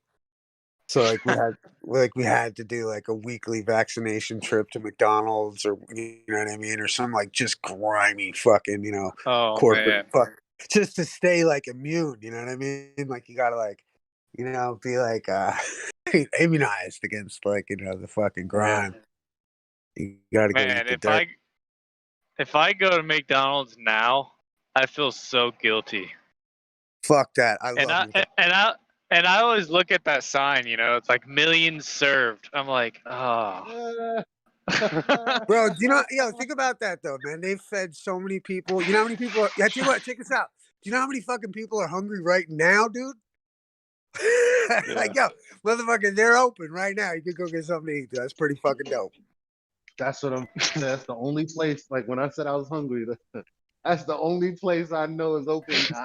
But me, McDonald's, we had a long history and a long relationship, and we broke up roughly 2 years ago. As long as I don't begrudge anybody. My girl loves that shit, and I don't. I'm like, baby, want me to get you something from McDonald's? Yeah, you still not eating there? Yeah, I'm still not, but it's all good. I mean, you can eat what you want. You know? Fuck that. Yeah. I get 2 burgers, fries, and a Coke. Fuck that. Come on, bro. I mean, and I get yo, check it out. I'm such a savage. I get 2 quarter-pounder meal with an extra quarter-pounder, so it's 3 burgers, bro. I'm going in. I fucking love McDonald's. I once watched this video. It's unrivaled. I'm telling you. This video of this guy epoxying a cheeseburger and fries and man, I can't watch it. Can't go eat there after watching that. Love that video. Yeah, that guy. Trick is not watching that shit, dog. That guy did a public service announcement for all of us to help us. Exactly. Which one? That shit.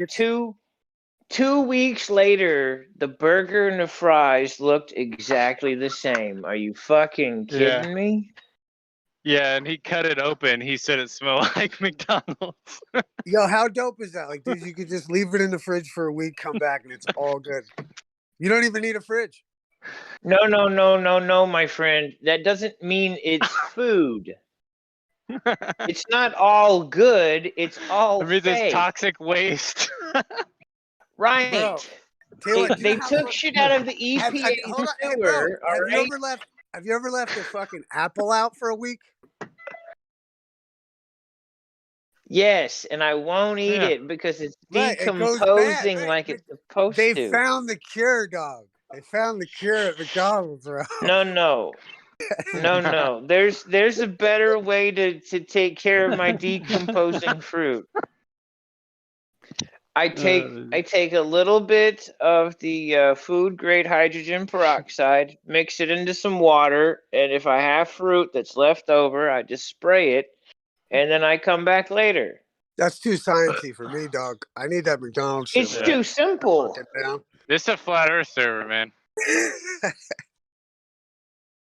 You're all up in the scientisms, man. This is it. We is science. A word. I don't know, man. I can't, like, in a pinch, sure, I'll eat something that I know will kill me. However, I'm boycotting most of these places. I hardly eat fast food. I'll eat from restaurants, but not fast food.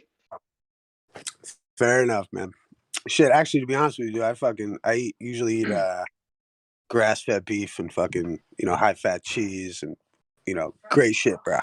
So I mean, I hear you. Yeah, man. Well, I mean, I draw get it, bro. I'm all sad with line. it, but my point is, motherfucking McDonald's has found out how to make that shit last a week, and you can still eat it. I'm saying I'm down. Just saying I'm a practical person. Because you mixed up people with raw sewage, and you have an everlasting burger. But bro, yeah, that stuff is super convenient. Right, that's what I'm saying. It's so there's so many hungry people out there that don't give a damn anyway. You know what I mean? Convenience beats health sometimes. I tell you what, if you exercised and ate McDonald's, you'd probably get away with it. No. Well, I think you could. I think a few people could. Somebody with a stomach like mine that's ironclad, maybe. What I'm saying, if you were jogging, but the rest of y'all wouldn't break a mud. Yeah, if you were jogging 2 miles a day and you were fucking exercising or at least walking every day, walking around. That was me, bro. You know That was me. I was the motherfucker working out and getting salads at McDonald's along. See, I don't know about salad. I wouldn't trust no salad from McDonald's. I'm not trusting a salad from McDonald's. Southwest? Come on. No. You have to define getting away with it. The iceberg lettuce is trash, but aside from that. See the iceberg lettuce, that's a little dicey to me. I like to stick what they got made on, man, which is motherfucking burgers and fries. Yeah, he's talking about trying to make his blood like syrup and then work out. Right, but drink a lot of water so it's not that syrupy. That's it.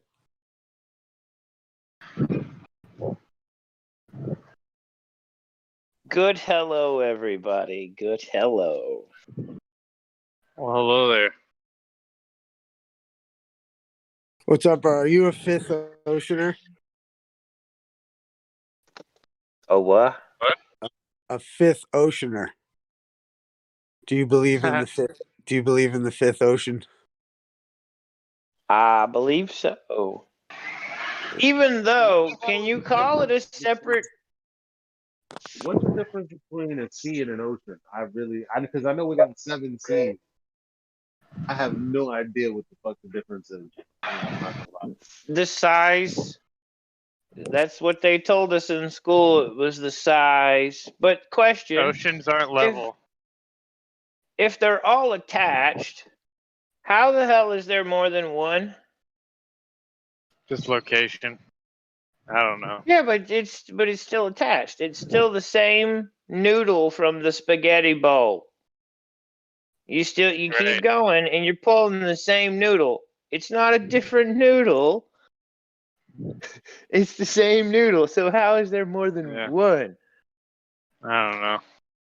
I think that's positioning for them to try and figure out where the hell they're at. But other than that, there's only one ocean. It's like saying Texas and California. Facts right now. Spitting facts. That is true. Unless they're not all the same. They're full of water. Some are fresh, some are not. There's a dividing line, which right there ought to tell everybody that God exists. Oh my mercy. When you see fresh water and salt water stop at a blue line, huh? By chance, that happened.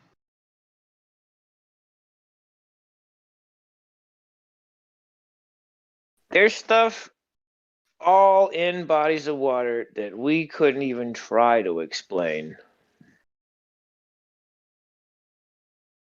I beg to differ. I beg to differ. A big dipper. Yeah, like a platypus. That gets me every time, bro.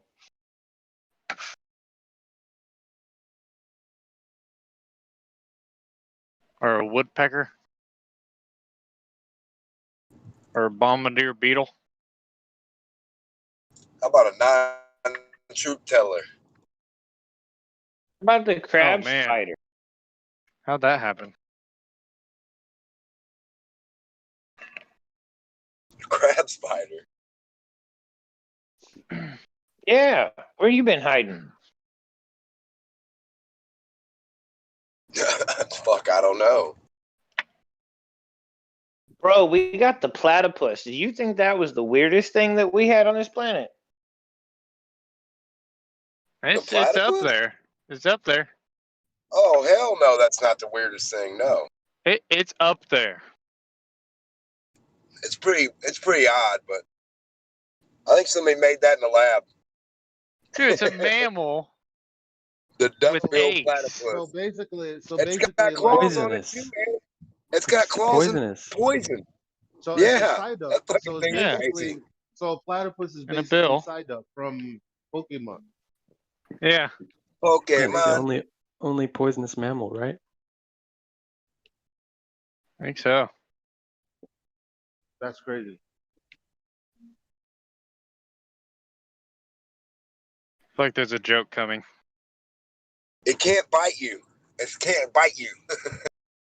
Can gnaw on you. That's why it's poisonous. And supposedly detect electromagnetism with that bill. Get crustaceans and shit underneath the ground.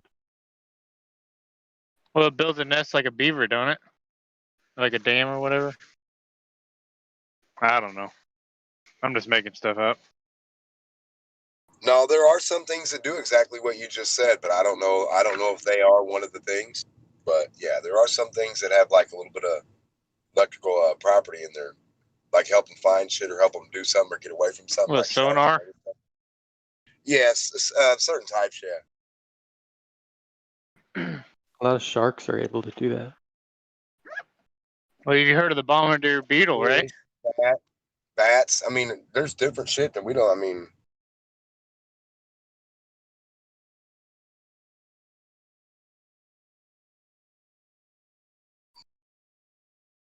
what's beetle? Bombardier.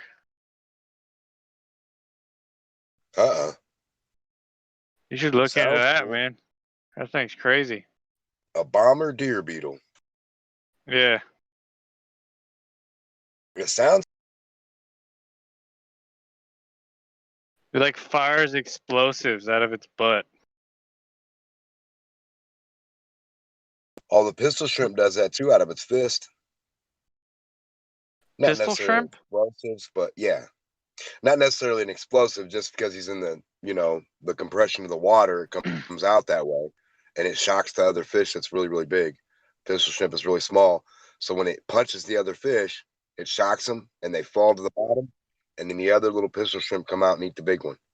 The big fish that they knock out. That's funny shit. Well, doesn't like a sea cucumber eat and poop out of the same place? Doesn't know what? It eats and poops out of the same hole. Ugh. Yeah, I think it eats and throws up. Eats and throws up. I guess so. And like an owl. Owls throw up the pellets that are just Oh, full they of eat hair the and pellets. bone. Yeah. I forgot about that. The hairy, bony pellets and shit. Yeah, we used to dissect those. Snakes do the same thing. They eat and poop out of the same hole. What do you think about that? Seems obvious.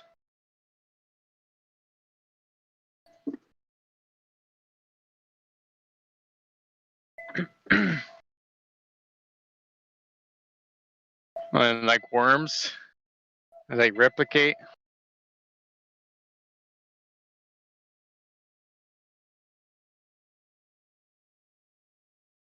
Accidentally.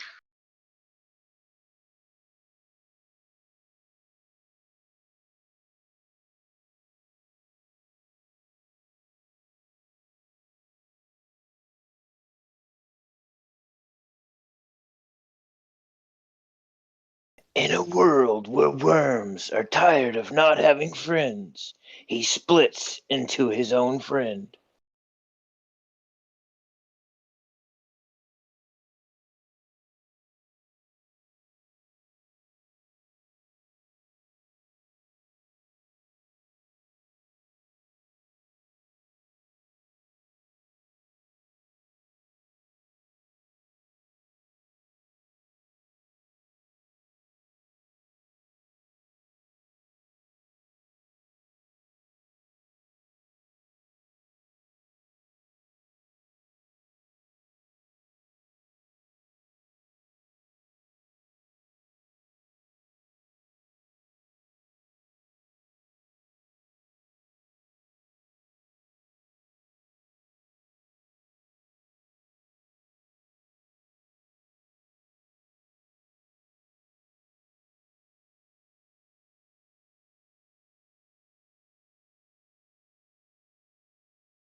You know, I always get like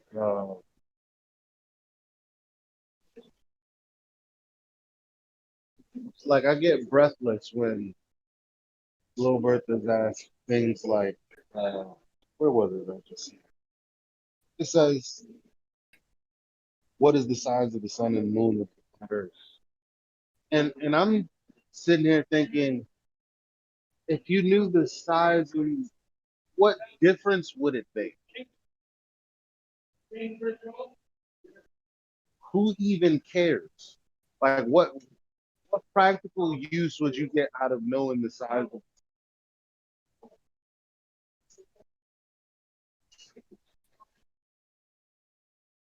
To know something someone else doesn't is the only thing I can think of. But if we knew the size of the sun, we would just know it. It's like, okay, that's the size of the sun. But okay, so what do you do with that knowledge? Like, because they say heliocentrism brings us so much. What do we do with the shit that they tell us on the day? Okay, Comet Neowise is 60 million miles away. Yeah. Oh, okay. Yeah, we sit around and nod like a bunch of old men in a freaking spa.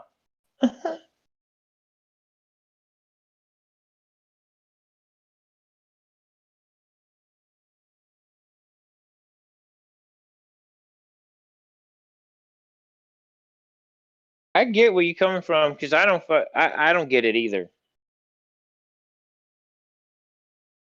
We have people that need clean water. We have lands that need irrigation. We have more important things that we can actually do something about.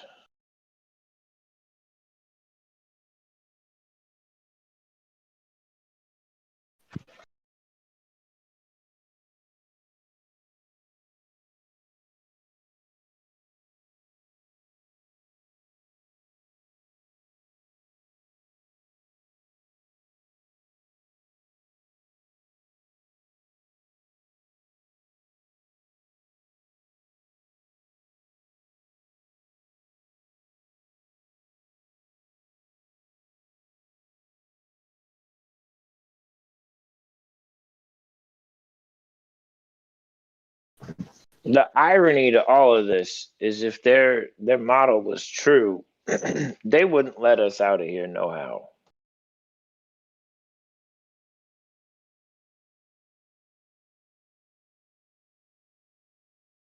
What do you mean? Bro, if and I do mean if loosely, oh my god. If this was a spinning monkey banana ball, these jackasses that are taking over everything as it is now, they're not gonna let you go anywhere else outside of here. They won't even let you go to the fucking grocery store.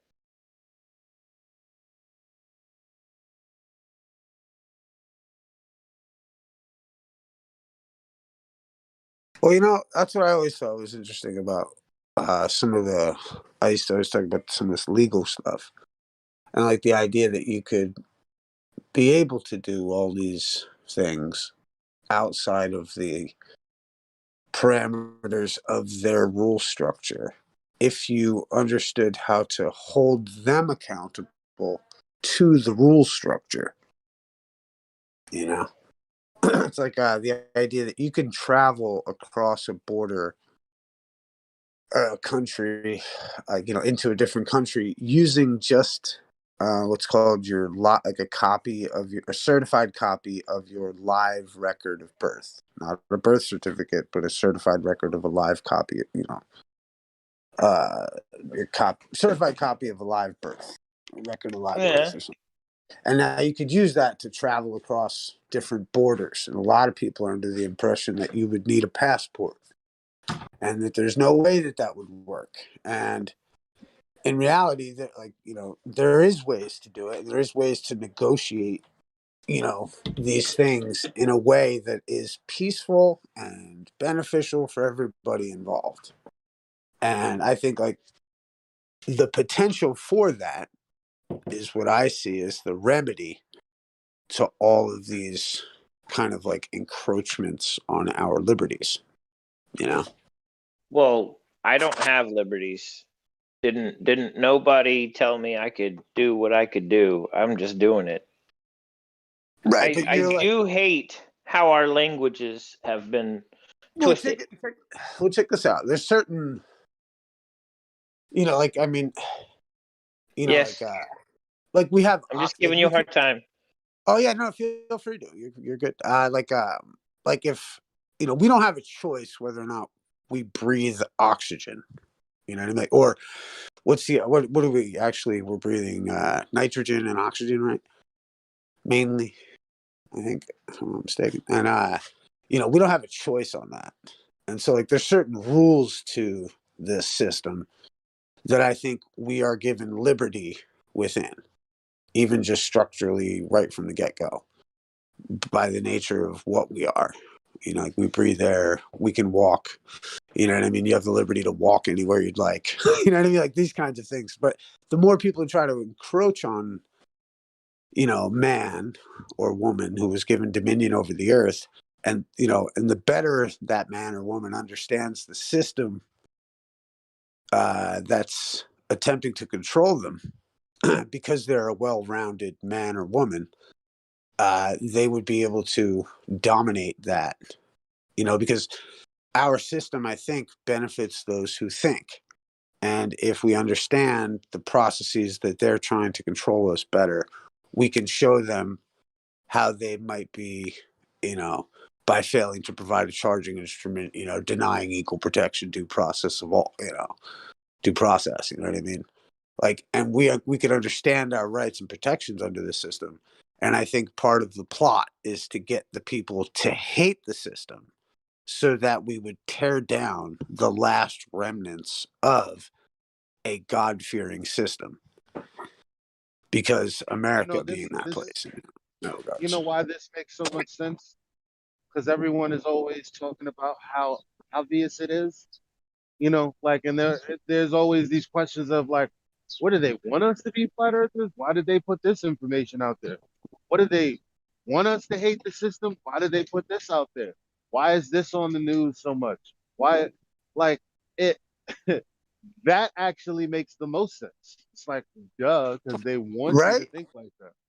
That's what I've always got. It's like, you know, and that's what always got me with the idea that when you understand that the system wants everybody at each other's throats, fighting over these issues, these various different topics, you realize the remedy to that is to unify.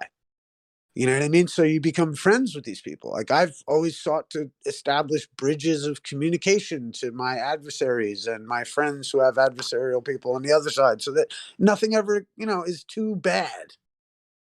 You know, and you know, some people call that like, you know, oh, you're hanging out with the enemy, bro, or something along those. You know what I mean? In that regard, but in reality, you know, what do we want? We you know, nobody really wants any kind of disruption in our daily lives, as much as the nihilistic romanticists would like to be fatalistic about everything.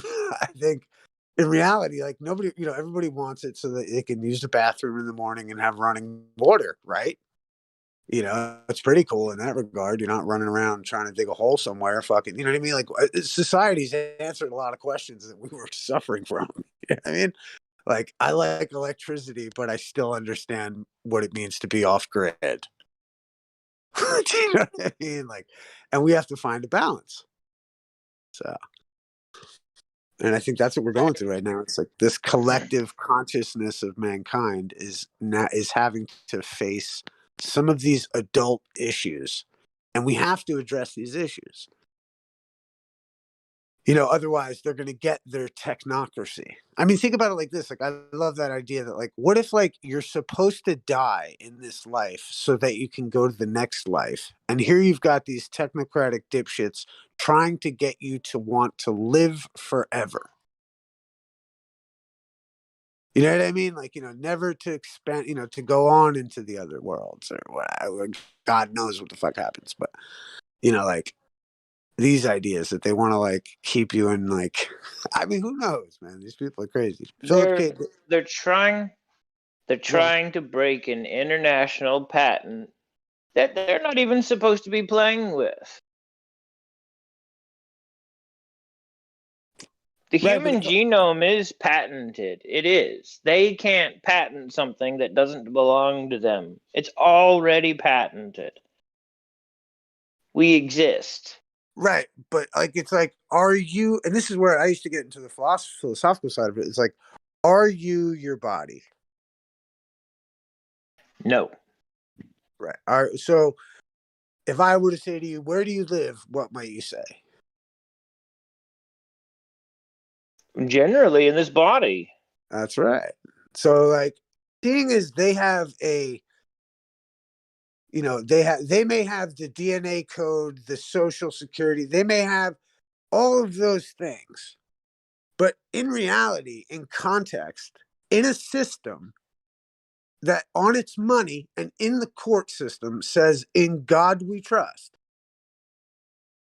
you understanding that we all trust in God and that under the story of the ecclesiastical system, you're a spirit within a body, which makes rational sense to me,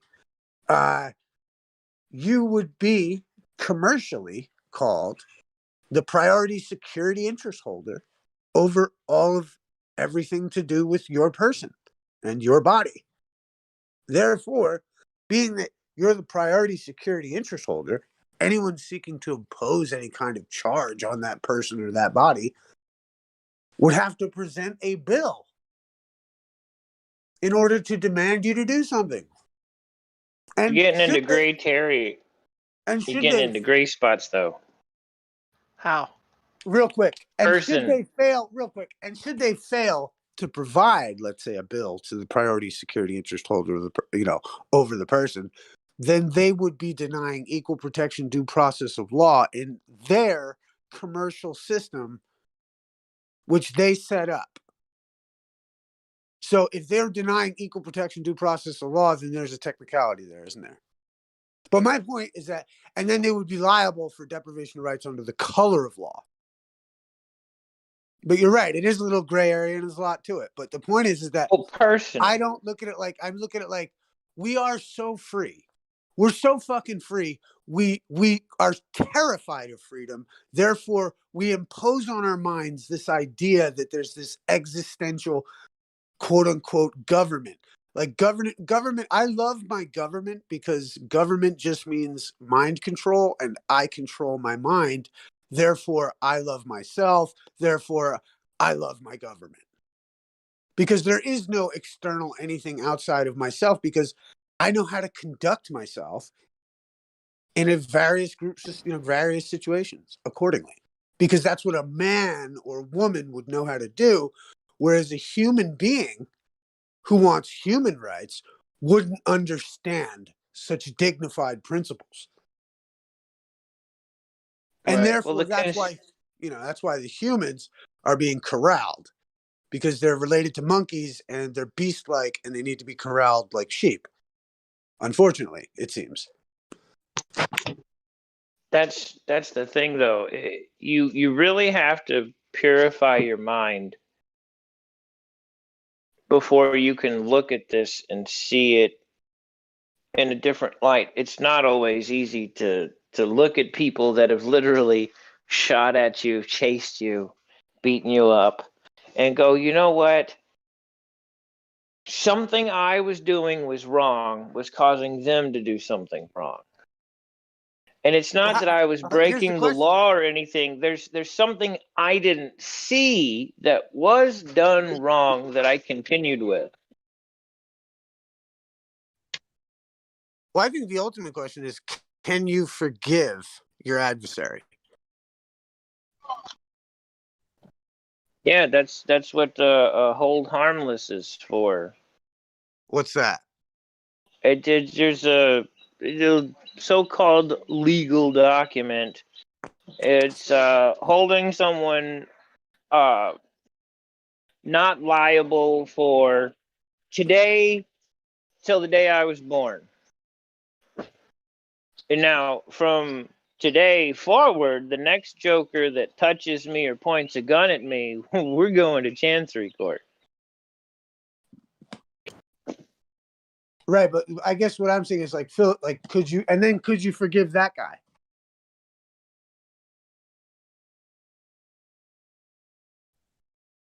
I can. Right, but see, at some point, your ignorance has to give you a consequence. I can understand you hurting me because I said or did something that I didn't understand what I was saying or doing. I could get that and I can forgive that. But when I'm doing nothing wrong at all and I've changed my mind, my lifestyle, how I am, how I talk, how I act, and then you still hurt me, I can forgive you. But forgiveness isn't for you, it's for me. Yeah, fair. I mean, fair enough, because I'm all for self-defense. I'm not, at all like about that.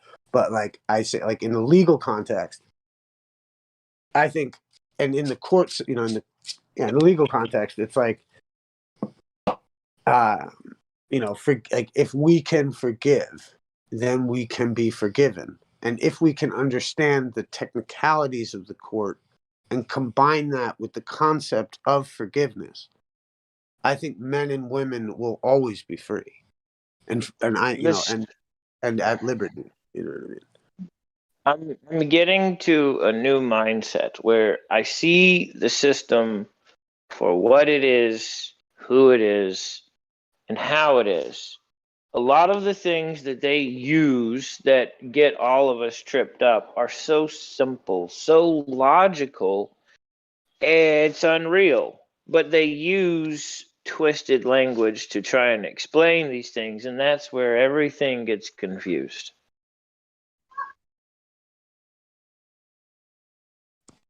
I agree. Amen.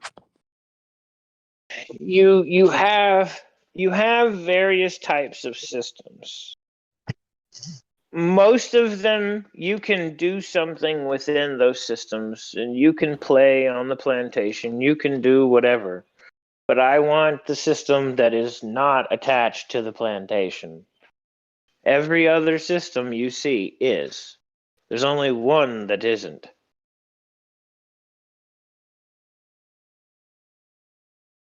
And that's equity.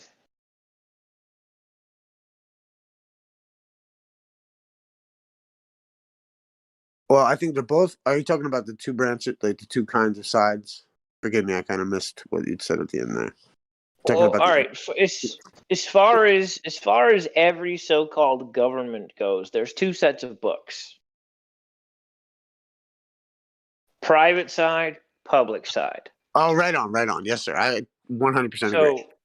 So most of what everybody is dealing with, common law, code, statutes, ordinances, rules, regulations, blah, blah, blah, blah, blah, that's all in the public side. All of that crap is in the public side on the plantation.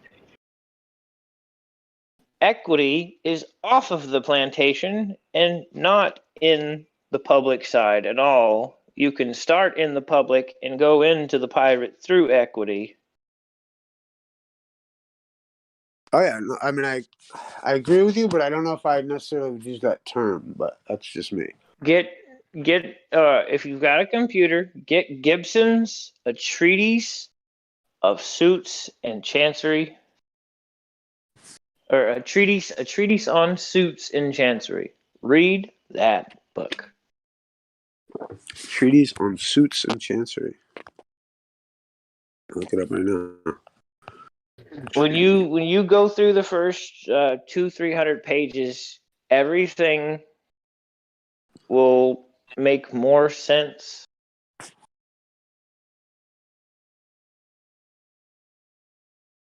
Yeah, Dominion is inequity.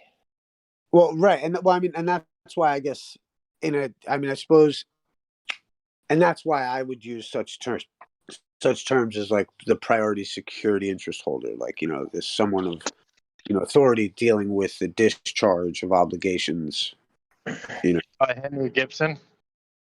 What's that? Yeah. I know. Okay. So I'm familiar with that, and that's cool that you are, man. Nice to meet you, brother. Nice asking Thanks. what Henry Gibson, I Sorry. believe, is the correct guy. Yes. Yeah. We're trying to sell this thing for $108 on Amazon. You can get it as a PDF for free. Yeah. I was just That's where I saying. got most of my books that I'm studying in. Right on, man. Yeah, you know it's a good little trick. Just type PDF after you look up a title or something like that. Like I just found the PDF here.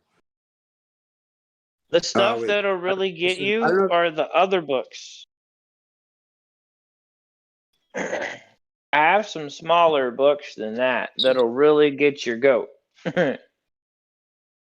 Yeah, no, I struggle with reading on my phone. I always got to buy like the book form. True. Do you have a computer? No. Oh, buddy, we're gonna have to start a pool or something for you. Do you have a TV with HDMI? No. Bro, we're gonna have to start another poll. I use my laptop and my computers to read all my books on my 60-inch TV. Oh, okay.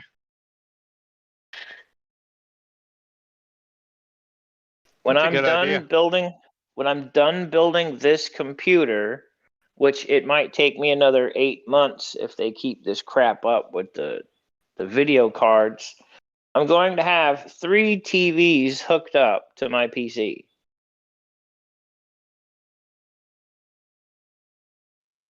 Congratulations. And that's how I you know, read? I've been dreaming of this day.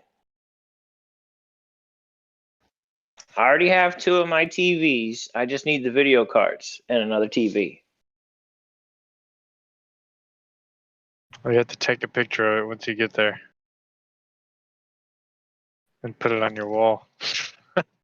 I still got to figure out where I'm mounting the other TVs.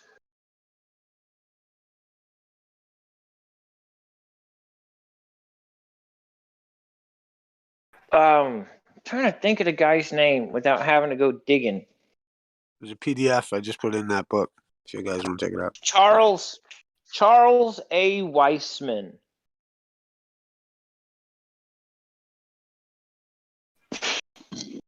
Weissman wrote a series of books about God, the church, and law. The books on law that he has are actually quite interesting. Shoot, I forget the title Like of the state one that law? I was reading. Huh? Or just law in general? Well, what would have been constitutional law and the separation Okay. between constitutional law and, say, statutes and canons? Okay. Weissman goes over everything quite thoroughly as far as like legal land and where your rights are supposed to exist. And in one of his books, he actually gives you a 17-page motion for a challenge of subject matter jurisdiction, which, if you don't know what the subject matter jurisdiction is, you shouldn't be there anyway. Because the subject matter jurisdiction is a piece of paper that tells the court that you are in their jurisdiction and how you are in their jurisdiction and subject to whatever baloney that's spewing out of their mouths. But Weissman goes through a lot of things, a lot of the corruption. But I don't want to go that route. I want into equity. I don't want to be banging my head on the wall.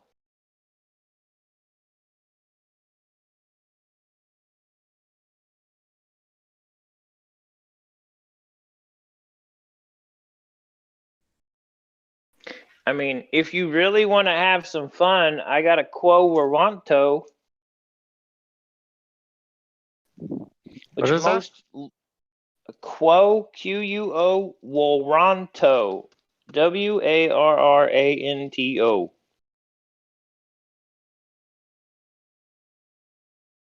What is that? It is kind of like a vote of no confidence.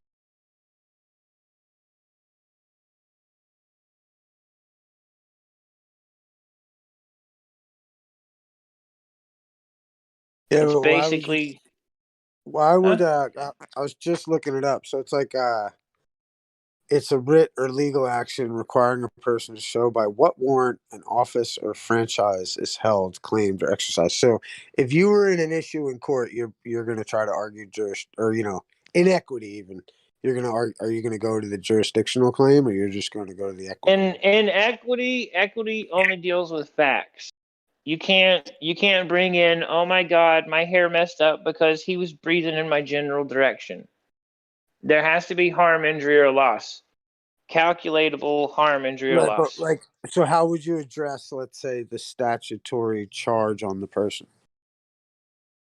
Because you remember, you have to handle both sides of the court, right? You have to handle the private and the public side. Right. Well, see, if you're not going for equity, how I used to handle shit like that was trying to challenge jurisdiction with stuff like the quo warranto. Right, that shit fails, though, right? That's some bullshit. That's some bullshit, pretty much, though. For arguing jurisdiction. No. It's not. However, again, you have to realize what's been done. You were taught that you are a person. A person is not a living thing. Right, but if I were to say, like, what's your name? What would you say? You know what I mean? My name is private. Are we in the private or are we in the public? Right, but like, see, you answered the summons to the court for James Smith, let's say, and here you are. Are you James Smith? I'm here as a friend of the court, and Okay. my name is That's private. great. So, I've already said that. So let's say I'm the judge, right? So I'm the judge, and I go, okay. So wait, is James Smith in the court today? Like the personality? Well, if the I'm protected purchaser, purchaser. let's say I'm the fucking judge, right? I'm sitting here and I've got a piece of paper in front of me that tells me that James Smith, fucking, I don't know, what did James do? I don't know. Let's say you walk too fast across the street, and you got busted for jaywalking, and I got the ticket in front of me, and I'm looking for James Smith. What's going on right now? Excuse me, case number so and so, and James Smith. I'm the protected purchaser in the matter of that estate. Well, wait a minute. Which one of you now is James? Oh, no, I want to hear equity. What do you call it? I'm the protected purchaser. Protected. I'm here about the matter of the estate that you have just so named. Oh my God! I got a sovereign citizen. I would whisper to my clerk. You can't do that because that's fraud. Now you've just committed an act of attrition against me. Dude, it's my court. I can do what the fuck I want. My first phone call would be to get you disbarred to the provost marshal. Okay, bro. Maybe next week. But right now, I need James Smith, dude. Where's James Smith? Where's James Smith, bro? Are you James Smith or not, dude? Because are you here? Should I hold you in a contempt of court for coming here on behalf of a matter that you have nothing to do with, sir? I'm here as a friend of the court. I'm here to help you administrate the estate properly. If you're a friend of the court, I'd like you to fucking leave, and I'd like James Smith to fucking stand before me, please. As long as you have it on the record that I'm not James Smith, this person that you're looking for, you have a wonderful day. See you later. Fly a kite later. God bless. We're gonna put a warrant out for James Smith for not attending today. Thank you very much. Dude, it doesn't work. This is fucking what I'm saying is, like, I just think that hogwash just doesn't play out right. Tell you what, do it with me. It doesn't work when you're not working How about this? How about this? Let's say you be the judge now, and I'm coming to your court as James Smith. We're walking too fast across the street, of course. What do you call it? And I got my jaywalking ticket in my hand, and I'm walking in, and now you be the judge. Yeah, but you don't know how to I agree. invoke change. That's the problem. I'd end up. Try it. I'd toss you in the clink so fast. Well, let's hear how it would go down. Let's hear how it would go down. So I walk into court. I walk into court. You would be calling the case, asking for James Smith, right? Right. You know, case 223, James Smith. How you doing, Your Honor? I'm here today to settle the matter. How can I help? Wonderful. Are you James Smith?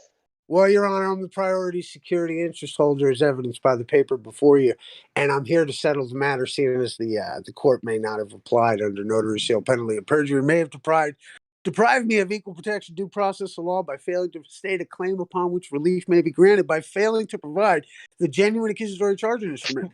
Now, Your Honor, I'd love to entertain it and plead today, so long as you could show me that the court hasn't agreed to already dismiss the case on the grounds that we could forgive one another. And Your Honor, I promise to never walk across the street so fast. Would that be all right, Your Honor? Tell you what, clerk of court, I ain't heard nothing yet, so let the record show. Ain't nobody set up and made a claim against me. I motion to dismiss the case and have a nice day. Yeah, motion denied. Bailiff, take him away. Let the record show that the honorable judge has made a chosen action and converted an all liability as surety for the defendant. Boom. Right, So let the record show he may be liable for battery. You're playing in the wrong jurisdiction, and you're playing with a jurisdiction. No, we made a special surprise appearance, appearing specially, not yes, appearing specially in surprise. Right. Yeah, man, that's how special surprise appearance. A super special surprise appearance. Super special surprise appearance. Oh, I'll show you super duper special. There's another place you could have. Where's your identification? There's another. How about this? Where's your identification, sir? We need your super duper identification real quick. How are you going to deal with that? I carry it with me everywhere I go. All right, let me see it.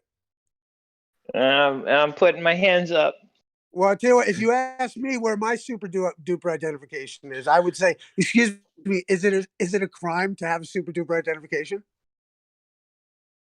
And then if you might say, well, no, actually. Well, I go, then let the record show I got one and we're good. Have a nice day. But it's like, are you a U.S. citizen? Is it a crime to be a U.S. citizen? Is it a crime to love apple pie and the fucking American flag? Do you know a U.S. citizen. There's another way to deal with these bastards, and we can do it across win. Yay. I'm not a U.S. citizen. However, a special court appointed a U.S. citizen to me at the time of my birth so that I would be able to do business with you people. Right, but that sounds so boring, dog. Yes, and so does half of the other stuff. I don't want to end up going anywhere. Is this a court of record or a kangaroo court? Well, they're all courts of record, but they're Article 1, Article 2 courts. What you're looking for is an Article 3 court, which is Chancery. You're in an Article 1 court, screaming Article 3 stuff. You literally look like a lunatic. You may have law confused with public policy. No, we're no longer under the law. We're under public policy. We're under grace. We're under forgiveness. Yes, which is equity. Which is not in a district, which is commerce. All courts conduct commerce.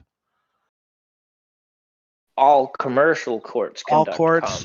The judge sits at the bench or at the bank. It's all commerce. It's got to be simple enough for the little old lady to do it. Otherwise, but there's that's no hope. well, that's the thing. There isn't hope for the little old lady. I'm sure there is.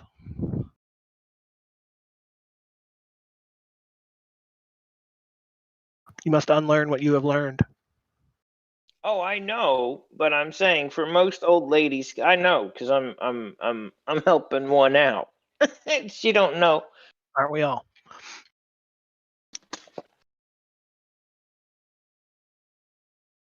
Amen. What world? 2 sets of books, man. 2 sets of books. I want to be on 1 set only. Thank you. The whole point of commerce is the book's got a balance. If there's a charge, you have to discharge it. Right, but things don't balance in Only you Article can 1 balance courts. them. Only you can balance them. You have to be the That I'll accommodation give you. party. You have to offer the remedy. Well, If actually, no. you refuse, it's just going to blow up again. Actually, if you look at organic public law, as you so like, he No, who it's not makes the organic claim public must provide law, the it's evidence. policy. It's just commerce, bro. Right. But again, any claim you have to have I can't come in and go, yeah, I've got evidence for his case against me. Woo, let's party. That's stupid. You agree with your adversary quickly. Courts are there to settle arguments. You agree with your adversary before you go to court. You file your paperwork before you're in front of the judge. Right. That's like going in there and saying, heck yeah, I'm absolutely guilty. Whatever it is, now No. send me a true bill so I can pay you. Well, I guess that's one way to do it if you want to do it. But wouldn't it be just Yeah, much it easier shuts if you them set up. up? Wouldn't it just be easier for you to set up the chessboard? So no matter what move they make, it's checkmate on the next move. Right, but that's what I'm saying. Equity. Equity is Are that. you familiar with Robert Menard? Who? Robert Menard.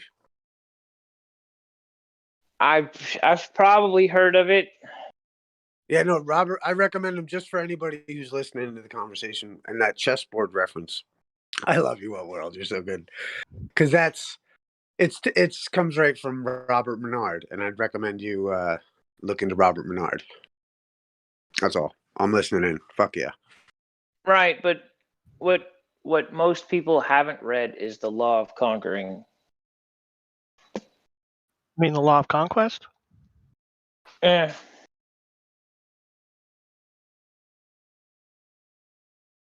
Law of war.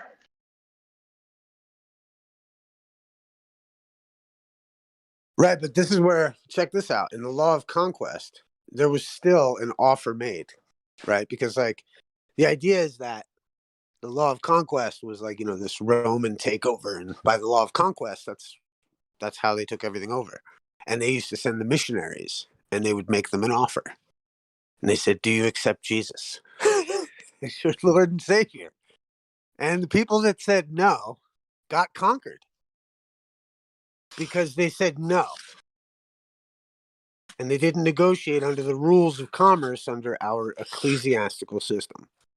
And this is why I think our people need to be aware of that. Because like the Bible even says, my people suffer for lack of knowledge, And so, under the Law of Conquest, the people rejected the offer, let's say in the example of the Italian monarchy, let's say, or whatever, that they rejected that offer and they got crushed. And the societies that they were destroyed for the lack of. That's right. That's right. And that's what will happen when you go in arguing jurisdiction and fucking saying nuh-uh. Because he who does deny admits. There's like this kind of ethereal legal maxim. And if you get that, you understand that there's 4 doors to any commercial offer and everything is commerce. Your name is commerce. Your information is commerce. This is why the gentleman here, when I asked him if he was James Smith, was so hesitant to say so, because he understands that you're walking into the commercial market and things are liable for being attached to things. And but at the same time, it's like knowing that, how do we address these issues without making them a hiccup for us? and without making them something that is like, binding to us to something that we don't agree to, but we can't. But how do you say no without saying no? And the thing is that you make a counter offer. And, Do you have you these right. forgive me? Right. I mean, or I could outright agree. I've got 4 doors to go through to any question. And they all You know mean what I mean? yes. And they all mean yes. So even no means yes. So it's like, and you've got acceptance. And 2 of them are in honor and 2 of them are in dishonor. And the one that works the most, unless, you like the offer of saying yes outright, is a conditional acceptance, which is, and as the Bible teaches, it's from the Bible, Matthew 5:25, like what World quoted, agree with thine adversary quickly, lest you be brought before the judge and, thrown to the jailer. So the idea is to agree, it's like here, in like the way I reference it is like somebody being like, here, eat this, mud sandwich. And you're like, well, how do you say no without saying, well, I'd love to, so long as you eat this one first. You know what I mean? Now it's a little bit different. It levels the playing field and we have the right to negotiate. Or how about you eat this one first and we can just agree that we're not going to eat any mud sandwiches today. You know what I mean? So there's ways to freaking do things. And I think with people without having that, like for me, it was such a big deal. It was such a big deal that I find myself here right now, even trying to just further explain it to some folks, because it was such a big deal for me to learn how to adjust that frame of mind, but then also have a technique with which to exercise it. This is fun. Have you and Iggs got to talk yet? Who? No, I don't think Issa and Iggs have talked much, if at all. Huh. Oh, I don't know, they might bro, have. you'll love Iggs. Right on. Me and him keep hitting this conversation pretty fairly hard. Yeah, it's a good one. There is a path, but it's a solid path, and it's only one way. They in that system cannot, by their own law, cannot admit that they are administrating a trust under the law of concrete. Right. So why would you? So if that's the rules, why would you dare try to expose it? It's not about exposing it. You still have to, in estate law and trust law, you still have to come forward as the estatee or the beneficiary. You still have to make a claim. Otherwise, you lose everything. He who sleeps on his rights has none. Equity aids the vigilant. So if you go in and you invoke equity and you bumble like an idiot, but you get part of it right, they will help you. It's in your intent.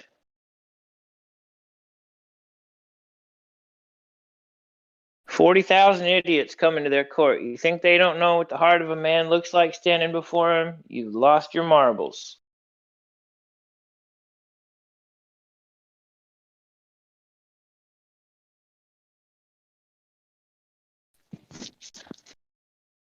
See, Let me ask you this: with the way you're doing things, have you gotten remedy for yourself or for others, or are you just talking about it? I am looking at people that are getting remedy. I am doing things to put me in a position for remedy if anything happens. Yeah, can I ask you a question? Do you have like a UCC 1 filed? No, I don't play with UCC. I don't like prison.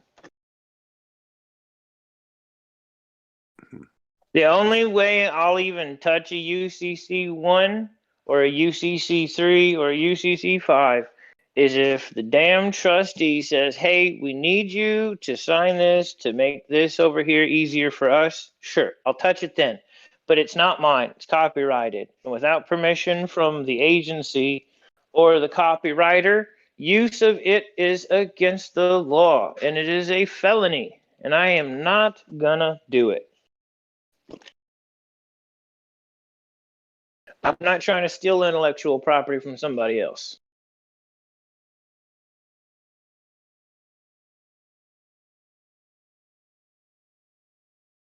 I mean, I kind of understand where you're going with that, but everybody that screwed up on one of those damn forms is in prison. No, they're not. A lot of them are. There's a bunch of people that went. Well, then, regardless, you would admit I was gonna. it's not all of them then. Right, but not right. all of them. But like, yo, but even still, it's not that. I agree with you in the sense that it's not a great idea. It doesn't. I was just curious where you were at with, let's say, trying to build up your process. But you know, yeah, I don't recommend doing UCC ones on anything. I mean, you know, unless you have to. I'm scraping the shit off the floor so I can redo the floor.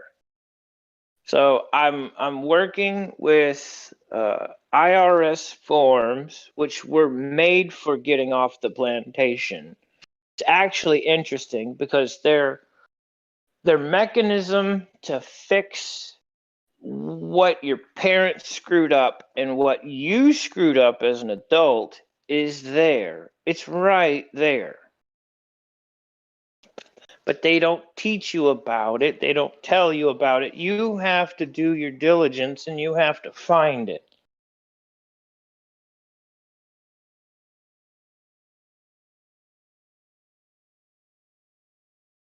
So as far as what I've done a few things and I've sent off a few written documents to just one place so far. I still have to send them to other places, but I'm working at one little thing at a time.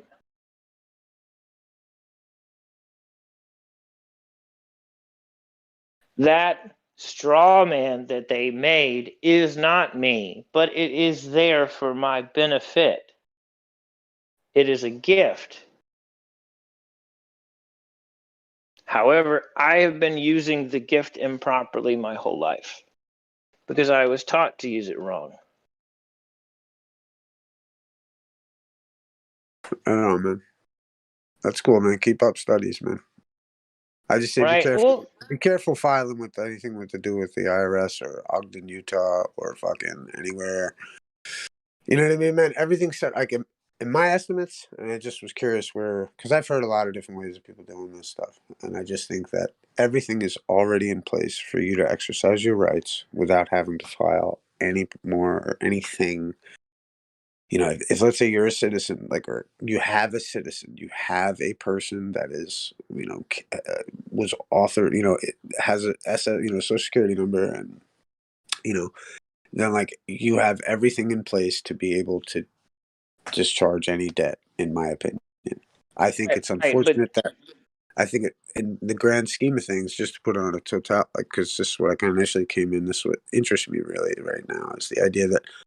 Because most people are not going to understand this process of the idea that all the people are the principal and the interest holders on the national debt, and they'll never really come to discharge and forgive the government the obligation to pay them back, they're using the guise of this, you know, China owns the collateral, and they're all about to sue China and discharge all that debt because of the Yo, last. Issa. Yo, Issa. Happy birthday, guy. Hey. Thanks, Oh man. shit! I forgot all about that. Not my birthday today, but I appreciate it. What's around? So's Elijah. Elijah, happy birthday. Thank you. Mine was actually 2 days ago. I forgot to tell everyone. There you go. See. Well, it's the Geminis right now, so happy birthday to the Geminis, right? Hey, thank you, brother. Thank you. It's my birthday, the 12th. My brothers. I already said that, Gemsy. Gemsy, you were the first one I said it to. Oh, right on. What's up, Flash? Happy birthday, James. Right on, brother. The crazy twins, you know? But I'm fascinated with the idea that that because the people don't understand the nature of the debt system, they got to do the big charade of the, the last year's bullshit. Is there's going to be a discharge because the communities are going to find out about, guinea pigs and fucking lab rats and fucking Wuhan. You're talking something that's as simple as one of 3 forms, if they're filled out properly. And I know who has the forms. I actually ordered copies of them from this place. I have them. Wait, what are you talking about? All right, so I've got a friend of mine. One of my new friends since I've changed my mind and everything. Making a trust kind of a thing, right? Offshore. That's part of it, but it's not offshore. I know what you're doing, dude. I already fucking. It's just private. It's just private. I get it, dude. But it's all hogwash, dude. Like you don't need to do any of that. Like you're already you don't. Like I just want you to know, bro, that you don't need that. Everything you need is already in place. You don't need the paperwork from fucking anyone, man. I get that, but just hear me out. Certainly. One of my new friends. All right, he was studying. I'll take that into consideration, dog. One of your new friends. How much you paying? Just saying. Right. So he started in statutes, codes, common law, just like most of the rest of us. We started off in the wrong end of everything. So he landed over into the whole status correction and getting into equity, correcting what mistakes our parents made and he made. Our parents made the first one, big whoops, maybe, or maybe they didn't. Maybe it was all just us when we turned 18 doing stupid shit. I could take that, sure. I did it all. It's all my fault. I made all the mistakes. Now I'm fixing them. So in the path to fixing them, what ended up happening was he was going through a divorce in this situation, which is hilarious because he's trying to get out of the system and out of a bad marriage at the same time.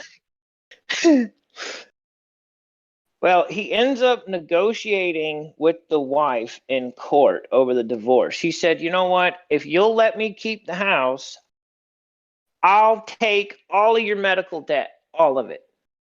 $200K. The man took the medical debt and got to keep the house. The ex-wife was happy. She, debt free. She got to go and whatever. He turned around and canceled the debt. It was actually taken care of by the Treasury. All $200K gone. Poof. And that's just one instance. There's been 3 in total. So there is another way to skin the cat, most definitely. However, we're all skinning the cat. Word, I'll give you that, man. I mean, I don't know the end all be all of all this shit. Really, it's not my system, and I'm sure some people have a grip on things. It's just always been, I guess, for me, it's like these are like American principles executed to the highest regard. That's how I see the shit, and I don't think we need to have, let's say, like an offshore trust with whatever. I think we can already identify ourselves properly within the terms of Uniform Commercial Code and operate. I mean, not necessarily identifying as the citizen, but let's say like instead of me, like, let's say having a discussion about jurisdiction, right? If you noticed in what I'd said earlier, it's like the idea that, look, I'm the priority security interest holder here to settle the matter. And seeing as there was no charging instrument, and then I carried on. I've been in court and been claimed myself to be the priority security interest holder just like that. And they did not argue that issue at all. They didn't raise that issue at all.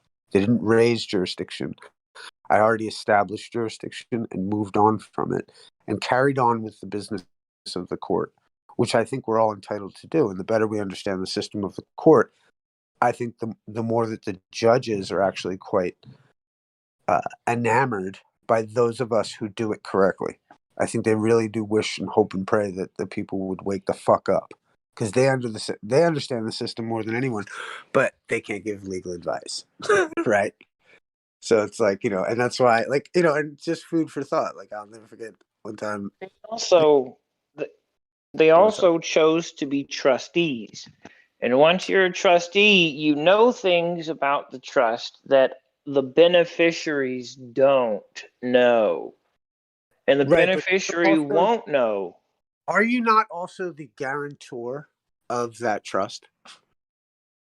But according to No, state please, law, no, forgive me. You have to answer that question. Are you not the guarantor did. of that trust? Oh, Are you the you, guarantor? we. You is like Just the royal we? The royal we? We as in like yes. Okay, we as in like yes. Okay, so like if you're the guarantor, like when you create a trust, you can only be two positions. Like you can't be the guarantor and the trustee, but you could be you could be just the guarantor and the trustee, or you could be the guarantor and the beneficiary. Now, as the guarantor, you understand how the system was set up.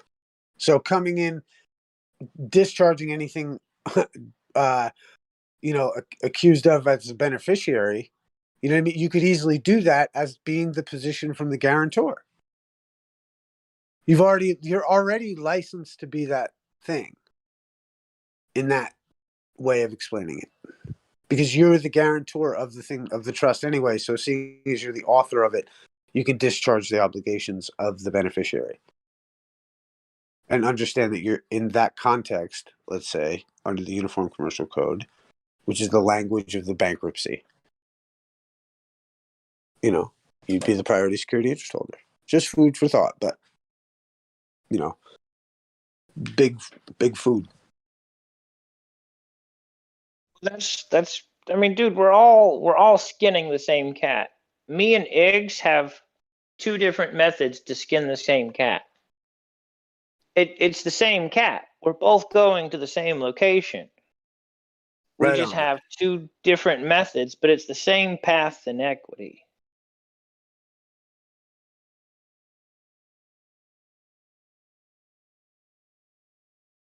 It's interesting watching all of this in study come full circle and make more sense every time.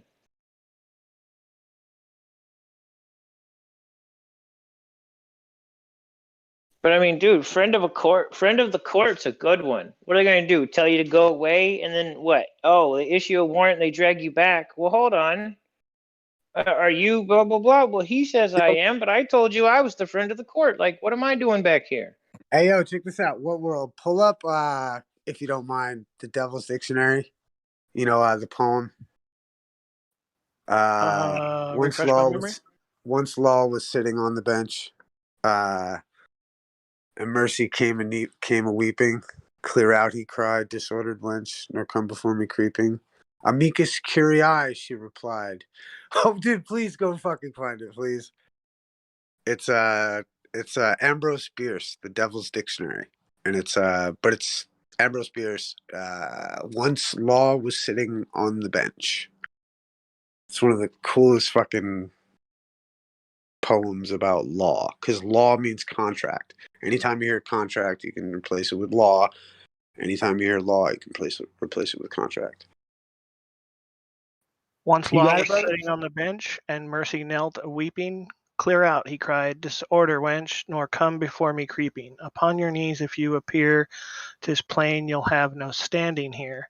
Then justice came, his honor cried, your status, devil seize you. Amicus curiae, she replied, friend of the court, so please. Begone, he shouted, there's the door. I never saw your face before. Boom. Contract. If you're not fucking like justice, mercy, weeping, fucking amicus curiae, if anything violates the law, because law was sitting on the bench, the contract was sitting on the bench, everyone dies. Get the fuck out. I never saw your face before. Mercy, justice, any of that. All contract. I actually wrote a poem about the confusion with the system about a year ago. I should go find it. There you go. I posted the poem in Livestream. Voice text.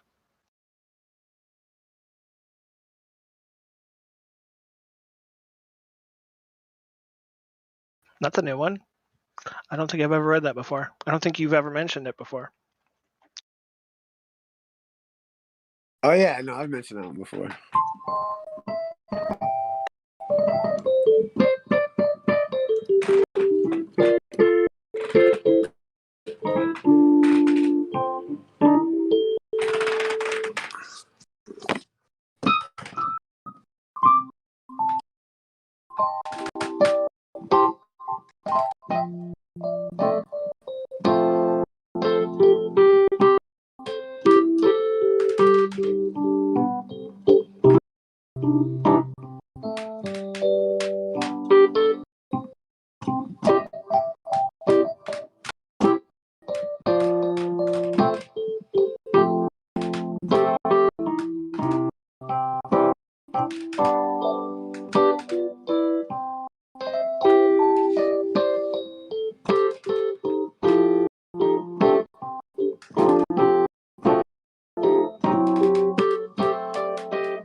Let's see what you think of that.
We so cold out, stop to bleed.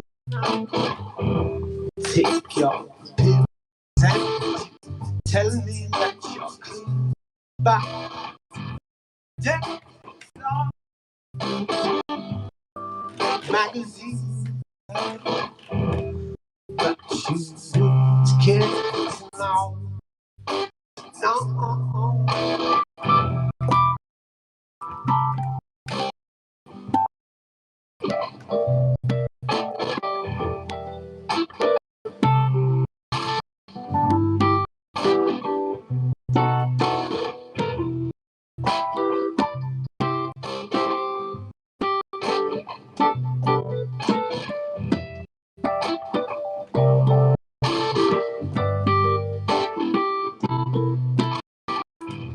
We're so cold out. Take your pill. You tell me that you're clean. Yeah, no. Magazine. And you can't know.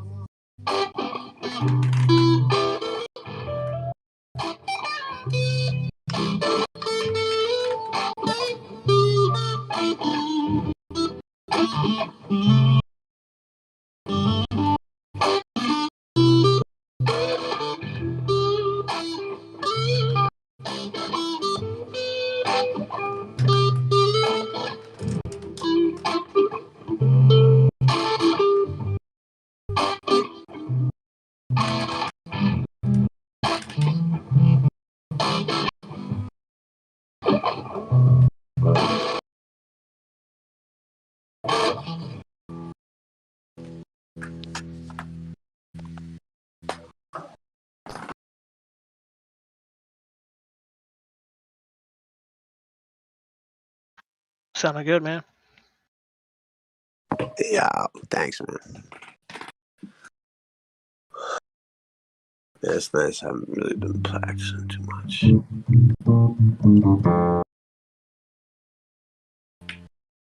East up. Yo.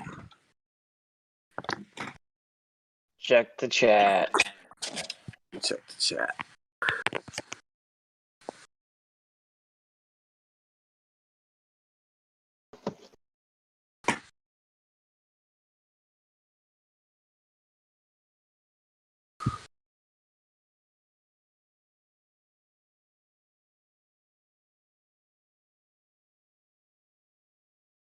Nice, man.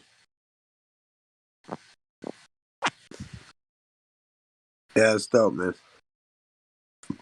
It makes sense, and it's exactly what's happening.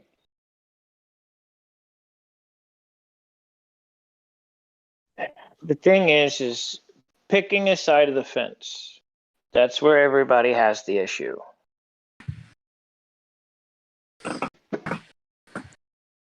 Yeah, man. Yeah, I think yeah, it's crazy. I think it's just the more the more we know, the freer we can be, and the freer we can, and the quicker we can bark back the institutions. And I agree. It's like, or from what I get out of what I read there, for me, it's like some people are going to learn how to be free.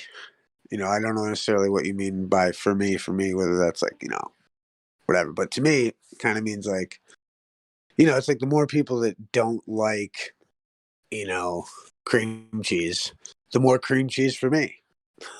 I don't know, if people aren't going to love their freedoms and stuff and what they could take advantage of, then the more we should.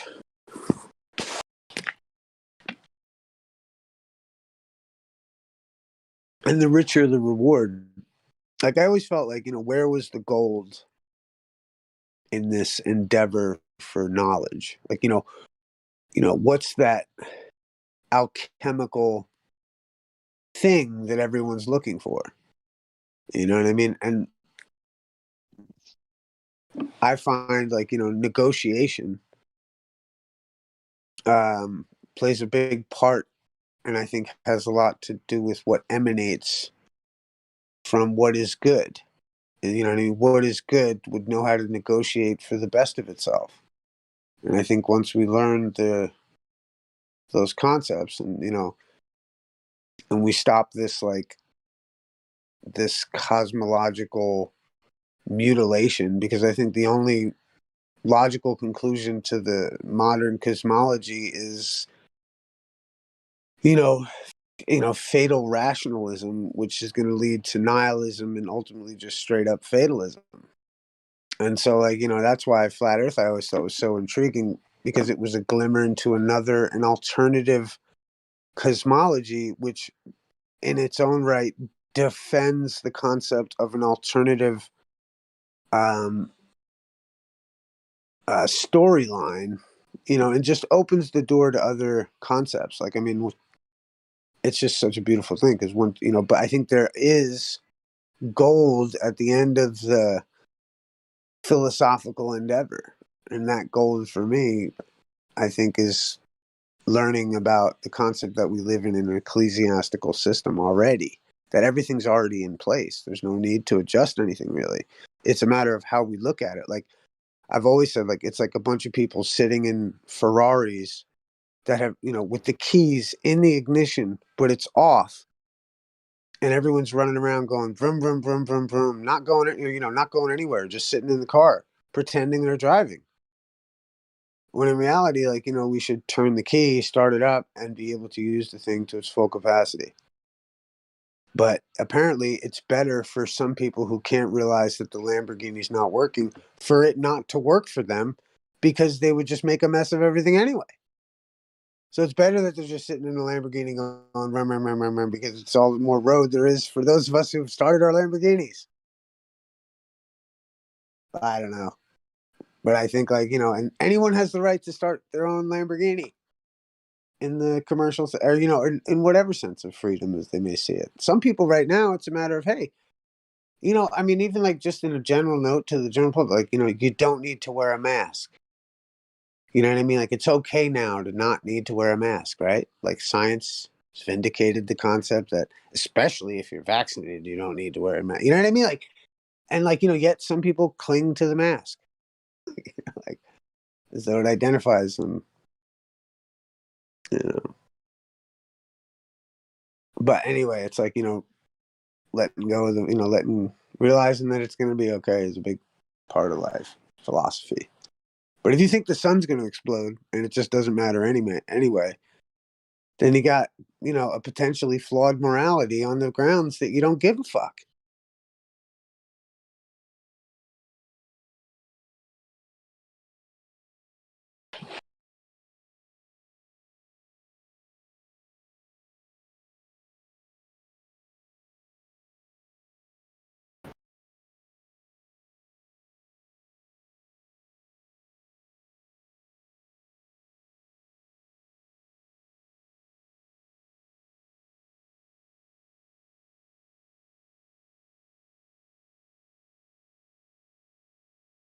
Yeah, it's a mess.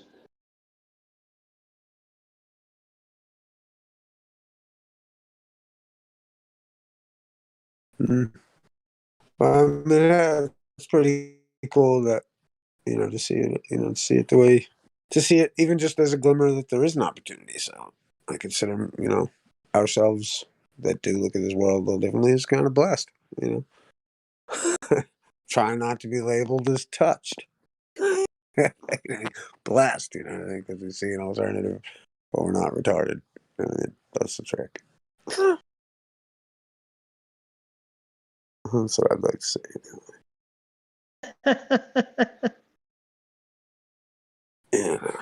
God bless. Right. No, but that poem, I was studying some stuff in a group, and it hit me. Like, everything I was trying to piece together literally just fell together into a poem. Well, I've always thought like art is the best way to be, like a creditor and a debtor, because you can kind of complain, but you're also providing something amusing.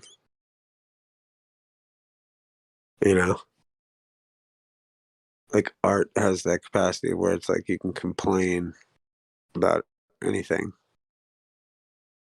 and still yet be a creditor. Pretty cool.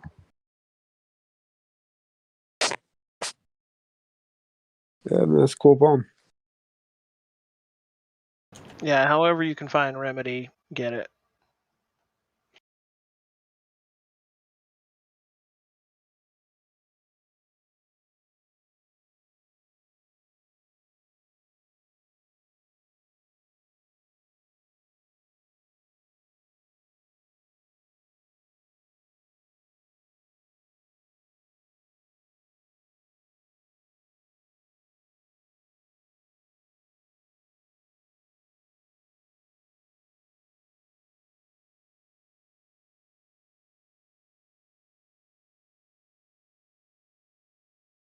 So what's up this morning with everybody?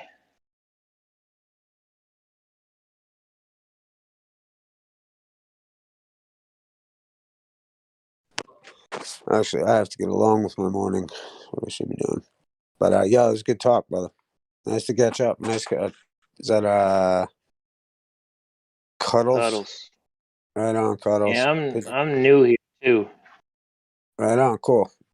Yeah, man. If I'm back around and I have the time, we'll have to catch up. It'd be good to see you again. Yep, I'll be around. Right on, man.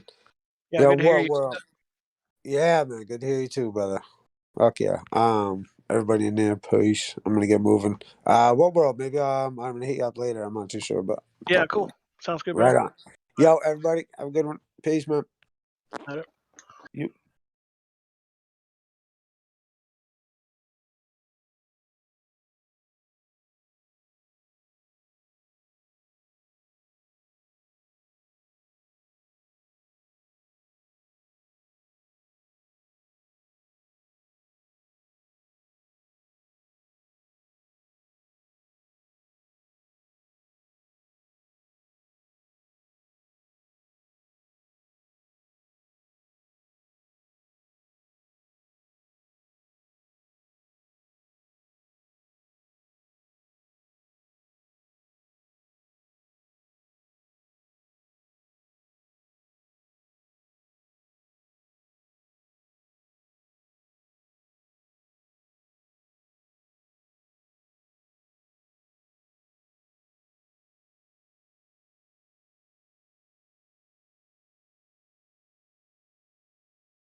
What's up, guys? Yo. What's up, man?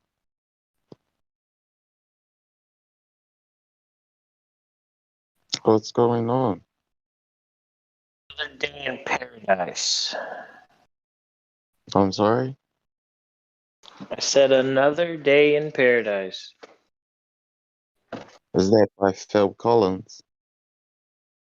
Ah, The song? probably Phil somebody. Collins, Another Day in Paradise. You know the song?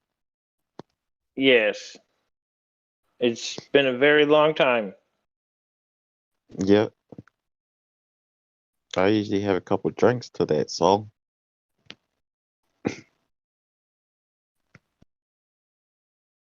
Are you a globe earther or a flat earther? The whole on the fence thing, I don't know why that's, other than I'm new. Oh, yep. So you're not really sure?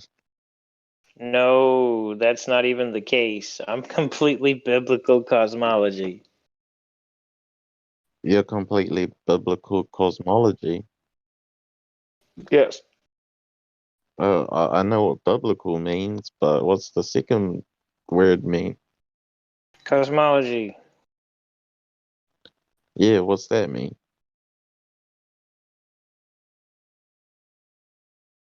The study of everything around us that is going on, as far as I know, including the stars, the sun, the moon, the wind. Oh, so that's what cosmology means.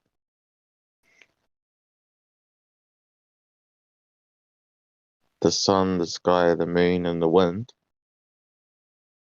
Other than flat earther to me.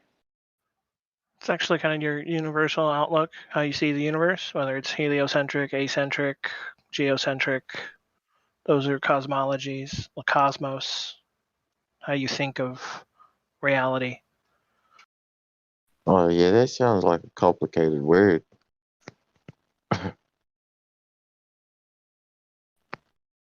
What do you think What about was the the shape? last part? What was the last part you said about reality? Yeah, well, how you think about reality, how you think about the universe. Is it heliocentric? Is it acentric? Or is it geocentric? Is it sun-centered? There's no center? Or there's Earth is the center of everything? Oh, yeah. Yeah, that sounds a bit more simple. What do you think, Angel? I think the world, I used to think the world was a globe, but now I've been a flat earther for it's about 5 years now. What, and you? What? Me? Oh, I'm Yeah, a geo. I said If you want I to said label I've me, been. I'm I was a flat earther for about a week, and then definitely not. Um, if you need a label, geocentric direct realist is, I think, more accurate. Also, you're back to globe now? No, geocentric direct realist. Man, I don't know So what that means. what I directly see and experience is what I interpret to be true, and it's geocentric, so it'd be Earth at the center. So if you're not a flat earther, Nope. Flat Earth then doesn't that mean is a contradiction.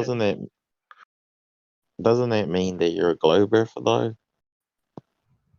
Not at all. Because there are such You could be a things as globe mountains, my friend. If we're And talking about mountains are not.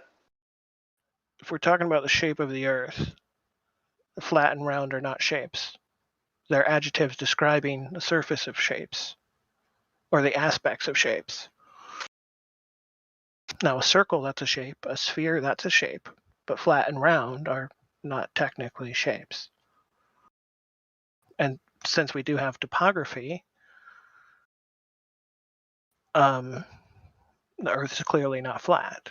On top of that, Flat Earth really gets pigeonholed into like the Flat Earth Society. So I find it more reasonable for me to not even bring up that straw man. Why not? Well, because it's a psyop term. The term flat earther is immediately gets the other person you're talking to dismiss, marginalize, or ridicule you. It also does a mental operation within their mind to bring up like a disc flying through space in a heliocentric model, which is what nobody here or anywhere in this modern conversation is talking about. So I get, the people that want to take the term back and label themselves as flat earthers, but I personally choose not to. Well, do you believe in gravity? Well, to me, gravity just means weight. So gravity doesn't mean what they No. teach us. I'd like to say that since the mathematical and alleged scientific definitions of gravity, as far as mass attracting mass or the bending and warping of the curvature of alleged space-time, are completely invalidated, that term gravity is reduced to its root etymologically, and its current meaning also just means weight. If we're in a three-dimensional, intelligently created realm, there is, with everyone in common orientation with their feet on the same ground, there is an objective up and down. So why is that? Because it's a law of nature. If we're in an intelligently created realm, it makes sense to me that things would be ordered in a way that it's coherent. Like you can coherently and intelligently navigate and traverse the space that you're in. Yeah, I hear you. What about space? Do you believe in space? Not as well. Space is reduced to its, I think, its legal definition. Space just means the room for things, or the boundless expanse in all directions from the surface of the Earth. So I don't know the boundaries of the Earth, laterally or vertically, or even subterranean. So it's just how I look at it. Yeah. I don't think space is real. I used to. I thought biblical cosmology was an easy answer. Because it really is. You can't squirm around it. Easy answer to what? Your question. I What am was a my biblical cosmologist. I study the things that are here. I invoke experiments to test what I see, how I perceive things. And the Bible gives me a very accurate description of what I see. So I have witnesses and testimony from witnesses and a belief in those things that are there in the scriptures. Yeah. There is no gravity in the scriptures. And gravity isn't even a force. Yeah, I don't think gravity exists. I used to. Right, but on their own. I mean, dude, 4 years ago, I was trying to get somebody to help me write a grant for $1 trillion so I could start up my own space program. Okay. Yeah. Because I was going to do it better than these jackasses, because they obviously can't get the job done. Oh, who can't get the job done? SpaceX, NASA, take your pick. Any of the private ones, any of the other countries, and I, and my self-wisdom, figured I could do it better than they could, because most of them are bumbling idiots anyway.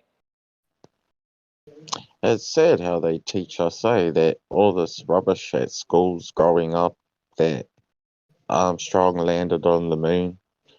A lot of people starting to figure out that there's something not right about the story. What Armstrong and the other two astronauts, I don't know the other name of the two guys that were with him on the mission, but a lot of people are starting to notice that those guys are full of shit. And apparently they were told to lie.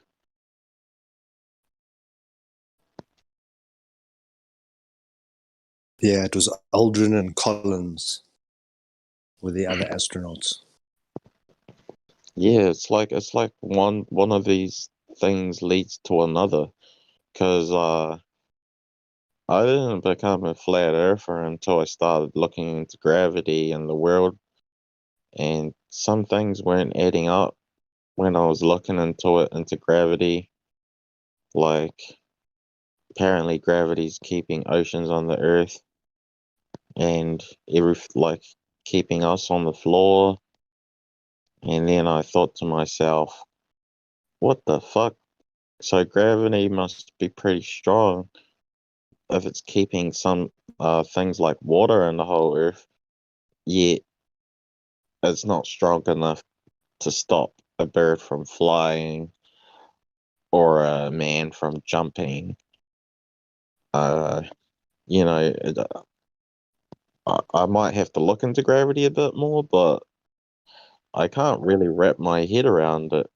That it's that the fact that I don't think it's holding the water in the earth. Sorry to interrupt there, but it can basically be demonstrated very succinctly that it's not evident anywhere. For example, if I want to do the opposite of hot and I introduce so much cold, it's going to negate. So the opposite of what I'm looking at. So for example, if I'm using magnets to levitate an object, all I have to do is calculate the weight of the object and how much repulsive force I need from the magnet. It doesn't factor in an additional force which we should have to overcome. So the magnet should have to overcome a couple of degrees of force of the gravity first, and then only overcome the weight of the object, because there should be this force pulling it down.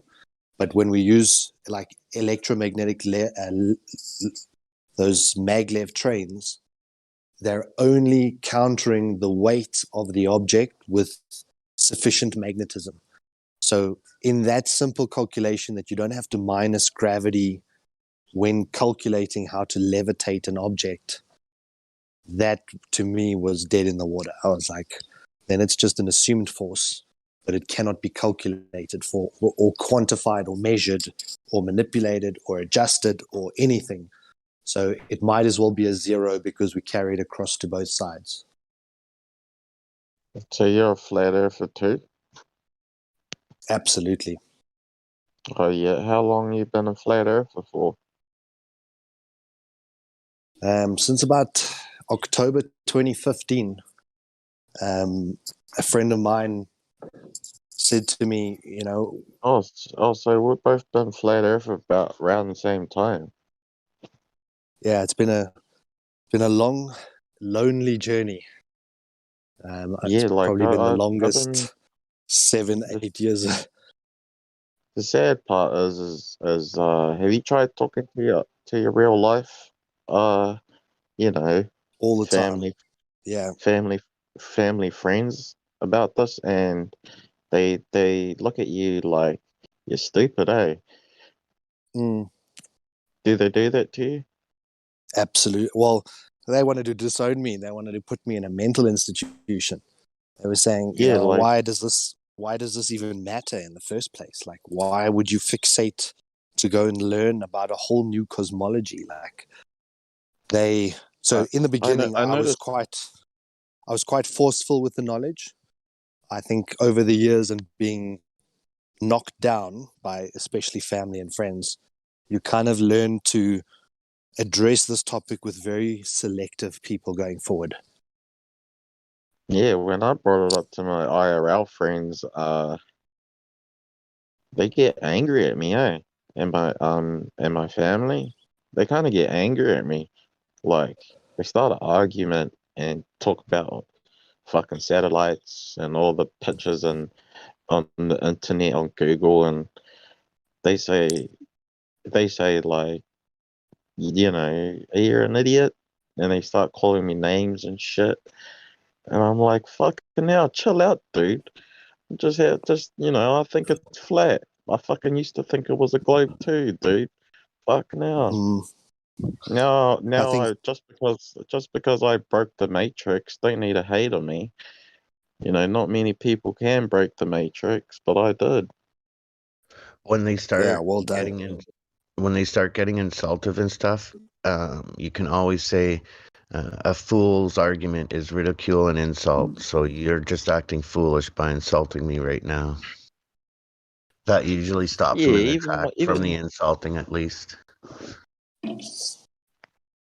Even my favorite uncle, that I have highest respects for, that I drank with all the time. I brought it up to him, and I thought he would have been understandable about it because me and him drink together so much. And then once I brought it up to him, fuck, he just wouldn't let me talk, eh? Another thing to do is to feel people out. Like if they think 2 planes hit the buildings on 9/11 and a third building, they don't know about building 7 or any of that stuff, or they think that's how a building would have fallen with such a small fire at that height. You know what I mean? Like when you think on it, physics wise, that the top part of that building should have dropped just a small amount and then tilted and fallen, and you should have had 2 big pillars still standing that weren't on fire. You know what I mean? Yeah, that's spot on. If he's not like, if they don't even know that 9/11 was bullshit, then it's hard to bring up this stuff. Well, one of my friends was actually telling me about that he reckons 9/11 wasn't real, but he's actually a globe earther because I told him that I'm a flat earther now, and then he was like, "Oh, okay, yeah," and then he was telling me about 9/11. He was like, "Do you think it's real?" And then I told him, "Well, I heard stuff about it it's not real, but then again, I saw it on the news for like when it first happened, uh, here in New Zealand for about 1 or 2 days straight. It was just repeat straight on the news, just on repeat for about 2 days straight." Yeah. And I was telling him, yeah, I I told him pretty much what I just said, like I did see it on the news for 2 days straight. I think it's real, but at the same time, I've heard a lot of stories that it wasn't real, and a lot of people think it wasn't real. I haven't. So I never haven't believe really. the stories. Never believe the stories. Go and do your own research. Go do your fact checking. Go and actually investigate the same way that you did with the flat earth, because it's only through you actually seeing the information yourself that you're able to then defend that type of knowledge. But what Flatman said is spot on. My first question is, do you believe 9/11 was real? Second question is, do you believe men landed on the moon? Third question, do you believe that the pharmaceutical industry is there to make you better? Fourth question, do you believe that the monetary system is designed to actually give you wealth, or that you can acquire wealth in this fiscal system? And if they answer yes to any one of those questions, I don't bring up flat earth anymore. It's if someone understands that the pharmaceuticals are wrong, they understand that the monetary system is corrupt intrinsically, they understand that on 9/11 there were multiple buildings brought down, including building number 7, the Tower 1 and 2, as well as multiple other sideline trade tower buildings. I think there was eventually 7 buildings that all fell on that that day, but there were only 2 planes that hit it. There is so much evidence-based stuff. There's a lady called Dr. Judy Wood, and she talks about some type of weapon that could have been used against the building, because there's evidence to show how beams actually turned to dust mid-air. So long steel columns, as they were falling, were turning to dust, and there was no impact made at the ground level. And like Flatman said, if that building was struck and did collapse, you'd be left with these 2 little trunk, kind of like when you take down a tree, there's a little piece that protrudes up from where it snapped. The same thing would have happened with these buildings, but they fell into their own footprints and then didn't even break levels that were at about, I think, 3 floors below ground level weren't even interrupted. But 200 stories above collapsed into its own footprint without damaging the structural integrity of that Hudson Bay. So there's so many things about it that when you go and do the research, it matters not what someone says any longer, because the research it just makes it fraudulent. You can see it's blatantly not what CNN pasted on the TV for 2 days. So you're saying that no one even died on the 9/11 on the 9/11? No, Is that no. what?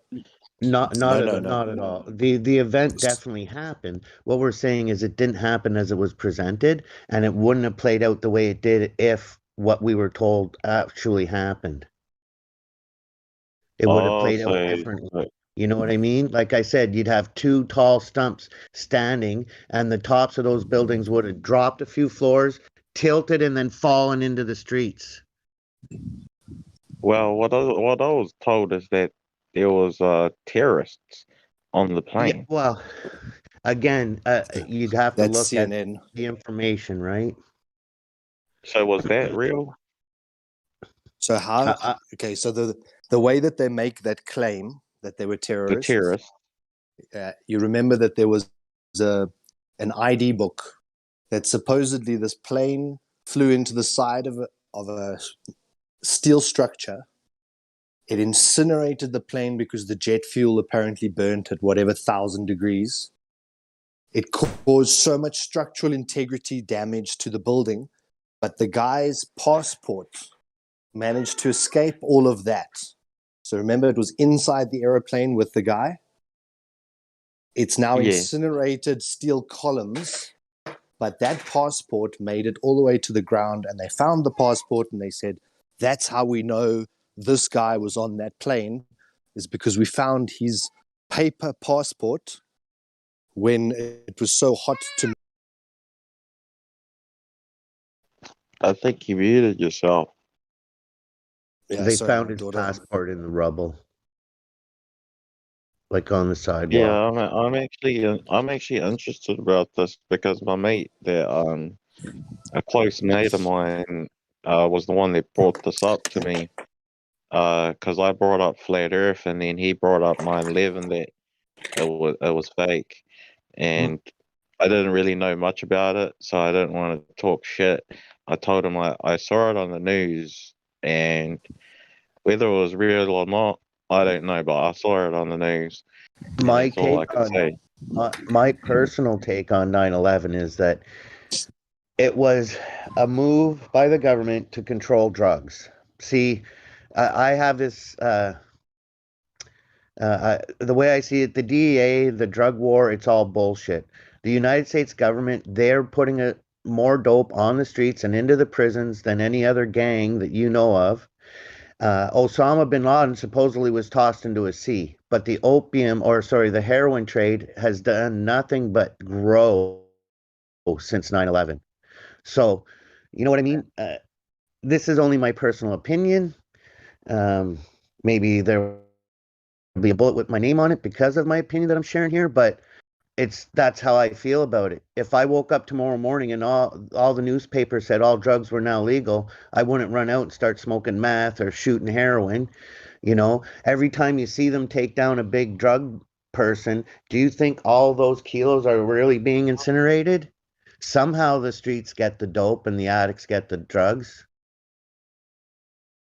I think it's sort of like it's with that kind of thing. I think it's like cat and mouse. You know, No, yeah, they but the cat lets some mice go, and then when he doesn't like a certain mouse, he'll take them out. Do you see what I'm saying? Like El Chapo, his first run was for Pablo Escobar, and he got caught when he was on the U.S. side of the border with the load, and he paid off the chief of police $2 or $4 million, I think it was two, to get the load back and do the delivery. I think El Chapo actually got arrested Yeah, not too no, he long got ago. arrested twice and he escaped a couple times. He's been arrested a third time. He's in custody in the States. He'll probably never be free again. But you know what he's not doing? He's not cooperating. He's not going to tell them what senator was being paid off or judges. His operation is still running. The Sinaloa cartel is stronger than ever. Just because he's in prison doesn't mean shit. And some cartels pay up to $10 million a month just to run their operation. So That's don't because tell me cops and officials aren't in on it. That's what I'm saying. It's a joke. you know it's because of money. You know, like money. Fuck, it can turn good people bad. I'm telling you. And you're right. And there was a gentleman here the other day asked, so what's the amount, guys? What would they pay you to lie about where we are? Like to go and say, oh yeah, it's a globe and space is real and all that.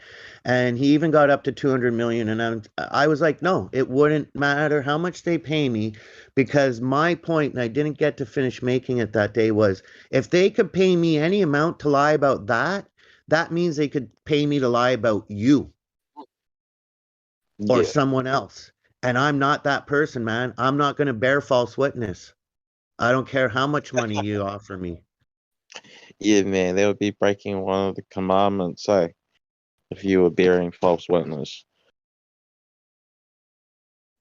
And that's how I see it. I don't care if NASA or whatever space agency says, here, 100 million, Chris. We want you to make CGI images of Pluto or whatever planet. And no, I don't want the money. I'm not bearing false witness to my fellow humans. And that's it. And nobody's going to pay me to bear false witness against another person either. Yeah, that's you know, getting people into trouble when they're innocent is pretty much bearing false witness. I'm against that too, man. I really am.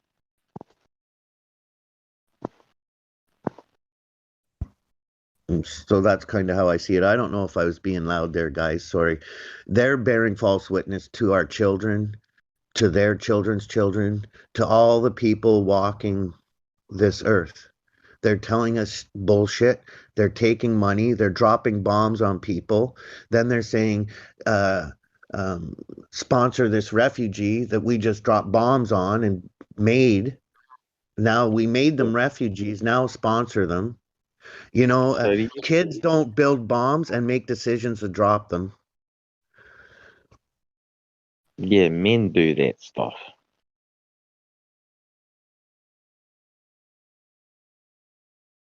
Some person. I think the best way sorry. I've heard it described. Okay, go ahead. Oh, sorry. I don't judge people in any one country because of what their government does. A couple in some country giving birth to a child right now, and that country later on down the road is aggressive towards another country or whatever goes on. That child being born today isn't making that decision. The people of a certain country don't always agree with what their rulers are doing. So, hopefully, as new generations come into play, they'll let the old wounds die and they won't continue these wars that have been going on for so long. Needless wars. So do you think Osama was behind 9/11, or do you think it was America? I'm not saying he was behind it. What I'm saying is it seems weird. The towers fell. They knew who it was right away. They told them we're coming for you. It took them, I don't know how long to get their hands on him. And when they finally did, they dumped him in the ocean. Do we know he's in the ocean?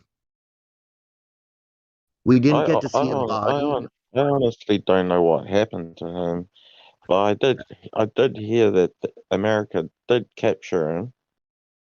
I don't know That's what what they I'm did. saying, though. But that could have been, a narrative, right? What if what if the plan was to make it appear as though he's been taken out, but he's protected and the heroin trade is just growing, Like he could have been the head of a heroin cartel before 9/11. I'm pretty sure he was dead Yeah. before all of that happened. And even if he's dead, the heroin trade has grown. It hasn't gone the opposite way. And if you watch, there's a series on Netflix called Fighting Season, and you'll see the U.S. troops are protecting the poppy growers from the Taliban. Here's a fun fact for you. In 1979, 0% of the heroin that came into the United States came from Afghanistan. And then the Soviets invaded, and the CIA started supporting the Taliban. And by 1981, like 90% of the heroin that was coming into the U.S. was coming from Afghanistan. You're all correct. And in fact, the whole opium trade or if you want to call it the addicts, Britain was trading tea for opium from China way back. That was one of the early wars. And I'm just saying, like, if you do your homework, you can connect all these conflicts either to some sort of a drug trade or oil, you know. It's called I did some research. I think it was Desert Storm, the weapons of mass destruction thing when they went to save Kuwait. That was about, I think, if I'm correct, they wanted to start trading oil with euro dollars, and the states basically went in and did what they did and said, no, you're going to trade with US dollars. Right, Saddam Hussein. Yeah. Like if you research it all, that's kind of what was going on. They didn't want to trade oil with US dollars anymore, and then boom. The So US 90% basically said, of no, you can't do that. Our petrodollar has to live. so 90% of the heroin in America was coming from Sudan. Well, No, Afghanistan. no. See, Before that, a lot of it came from the Golden Triangle, in right? Which is China. another reason. Yeah, that's another reason. Like when we were in Vietnam, they were running, heroin. That's it. Osama bin Laden and his troops were armed by the U.S. military to fight off the Russians because the Russians were trying to come in and take over the heroin trade in Afghanistan. And Osama bin Laden was successful in fighting them off. And it sort of made him like a folklore hero and a freedom fighter in the Afghan and the Taliban's eyes. That's why he was their quote unquote leader. How could 90% of the heroin be coming from Afghanistan? The heroin in America. Are you sure it's 90%? Oh yeah, it's up there. Yeah, I'll go find a up video. there. There's this guy that's been lecturing on that. He was talking about this stuff in like the 80s and the 90s. He researched it as a Yeah, journalist. I can't think of his name offhand, but Because if what he says is true, that means that Afghanistan was making way more heroin than America, and I'm thinking, I heard America's making a fuckload of heroin on their own. Listen to this, brother. I'm reading a book right now called it's Freeway Rick Ross, a true story of Freeway Rick Ross. This gentleman won his freedom back. Now, if you listen to rap, there's a rapper called Rick Ross. He's a former prison guard. He's not a street guy, but he's presenting himself as one, and he's making a lot of money doing it. The real Rick Ross was in prison when the fake Rick Ross became a rapper. After he got out, he took that guy to court for using his name as a rapper, and he ended up losing the court case. He had to pay for the court case. He's living with his mom. He sells T-shirts and his book. He was being supplied by the CIA to put cocaine and crack on the streets. He started the crack epidemic, basically. But the CIA supplied him with the crack. And there was a reporter, Gary Webb, he shot himself twice in the head and committed suicide because he was exposing all this stuff. It was during the Clinton years, I believe, or Manuel Noriega and all that, and Oliver North. They were bringing arms down to the Contras and bringing cocaine back, and Blondon was selling that cocaine to Rick Ross, and Rick Ross was making $1 million to $2 million a day selling cocaine on the streets supplied by the CIA. This is all true facts. This is all true facts. That gentleman, Rick Ross, he was in prison for life. That Blondon guy set him up for a 100-kilo deal. He got busted. He was put in prison for life. He couldn't read or write. He learned how to read or write, and he won his freedom back. Gary Webb, that wrote about that, killed himself by shooting himself in the head twice. Yeah, that's what I said, yeah. Yeah, you were talking about the CIA doing dodgy stuff. Not only you, but I heard so many people say that the CIA is corrupted. I've even seen a lot of videos on conspiracy theories on CIA Think being of it corrupted this way. too. Think of the CIA as like the private hitman contractor of the DEA. Think of the DEA as the biggest dope dealer in America that wants to control what's coming in and going out and who's in jail and who's not in jail. And What? So the DEA is corrupted too? Is that what you're saying? oh, believe me, the DEA is not clean. The DEA is not clean. There is a gentleman in the 40th year anniversary of High Times. I bought that. There's an article in there. There's a gentleman. He was a DEA officer. He quit because, oh no, sorry, this was a documentary. But the DEA officer, he quit because his upper-ups wanted him to find the money and not the drugs. They were more focused on who's got money. Let's get that dealer or the money launderer. They didn't really care about getting the drugs. The guy quit. He hated the DEA after a few years of working with them. It's puppet masters. There's puppet masters pulling strings at every level. And then when the puppet gets exposed, they swap the puppet out. But no one ever explores who is controlling the string on that puppet. So with all of these things that Flatman's been describing, it matters not who the face is, because that's the puppet. It's who's pulling the string behind that puppet that gets certain things done that unlock greater potential for the puppet master, often at the detriment of the puppets. But the puppets can earn millions or sometimes billions in fulfilling their role for the puppet master, but it's always about a price. Well, how much does it take to corrupt you? Yeah, so what about the LAPD and the FBI, The Flatman? LAPD are some of the worst cops in America. I bought this book. It's called Labyrinth, and it's by a cop's cop who tried to solve Biggie Smalls' murder and Tupac and this and that. You wouldn't believe the racial bias alone in the police station in LA is insane. Just the racial bias. Like, well, so good the luck police, getting, word police, good luck getting something done there with the cops. Police comes from policia, which means policy enforcers. So they are there to enforce policy. It's not necessarily that they're there for the public. And this is why Flat Earth is so important, is because it really makes you think, could they have lied to me on that level? Then what about these other aspects? Exactly like you're doing now, asking about the DEA and the CIA and whatever. It's like your mind is slowly expanding. Okay, so who else is involved in this deception? And what other deceptions are there that I've maybe, they often control the narrative by, they pre-write what they want people to think, then they execute something, and then they feed that into their news media platforms to repeat for a couple of days so everyone believes it. So it's very, very simple for them to say weapons of mass destruction. That's why they're going into Iraq.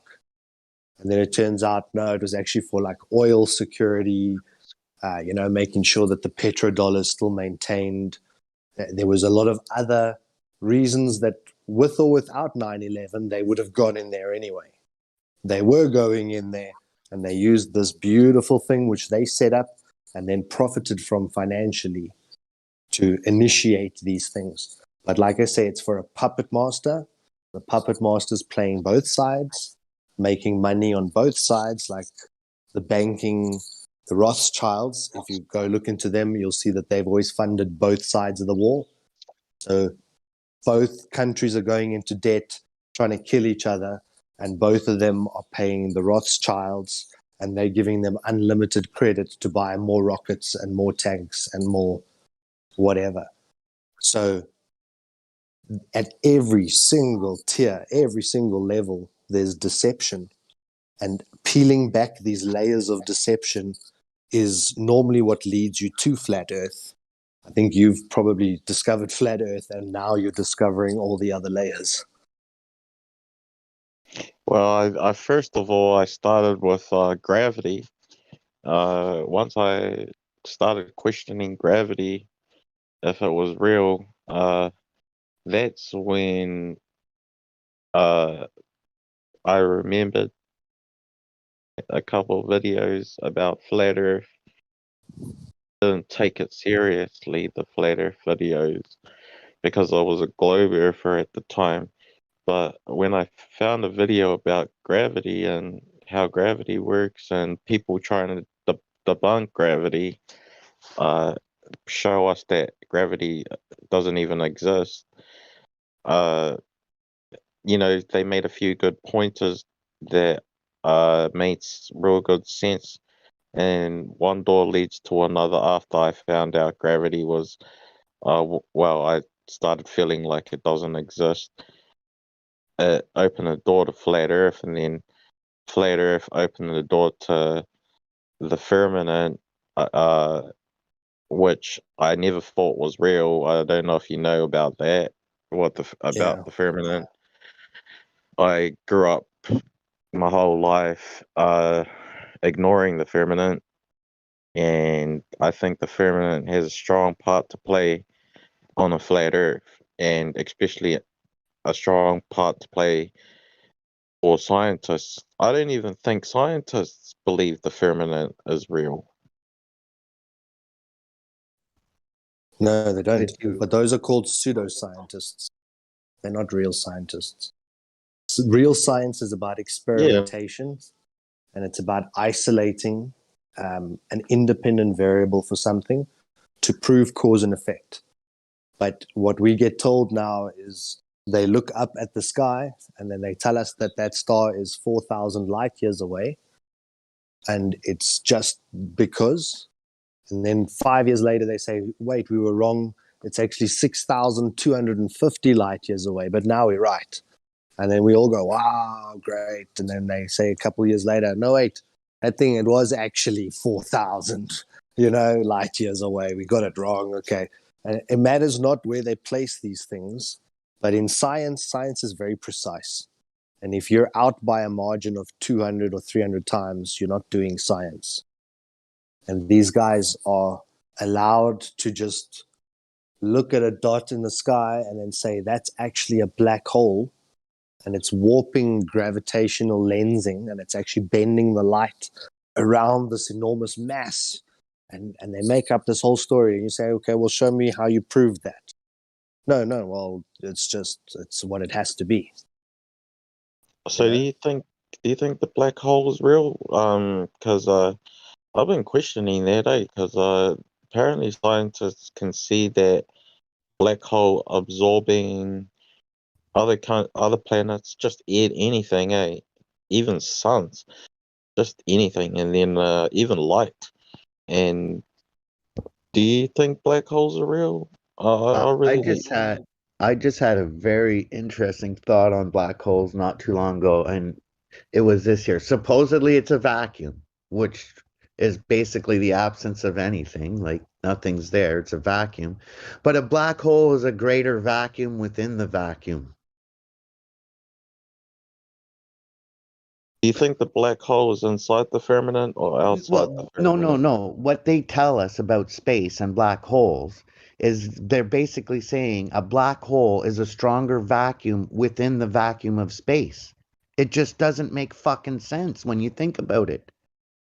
You're in a vacuum, all of a sudden there's a greater vacuum sucking stuff into it. What? Yeah, that's what that. Yeah, I know what you mean. But then they'll argue with you that vacuums don't suck. Black holes, it is a sodomite religion. It is the absolute dream of a sodomite. Not to mention the fact that they're telling me about something I can't fucking confirm. There's no way I can know that whatever they're saying is a black hole is actually what they're fucking telling me it is. They So say They it's don't like, even know. they say Angel, it's like when you consider how we actually see in the first place, is we have to have light traveling towards us for us to register something, whether it's on a lens or an eye or anything. Light has to travel from it to us and we can see it. Now, with the black hole, it's supposedly absorbing all of that light. So no one will ever be able to observe one or ever be able to receive any information directly from it. You can only see something else, like move in front of it or behind it, and make up some story as to what you think occurred because of it. So just the presence of the idea of a black hole, on a dark night, then every part in the sky that isn't a star is technically a black hole.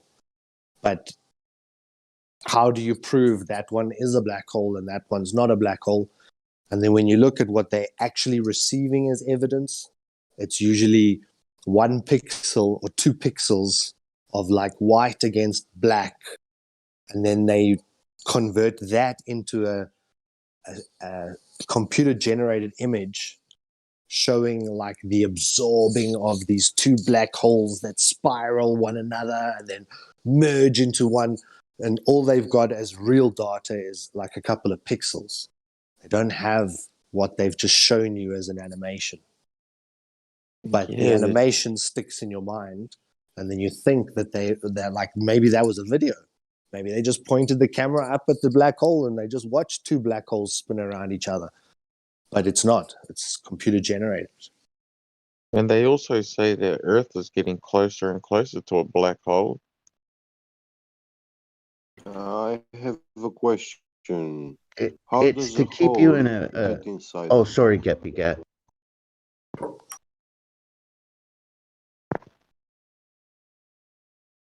Who was talking? Jet. Yeah.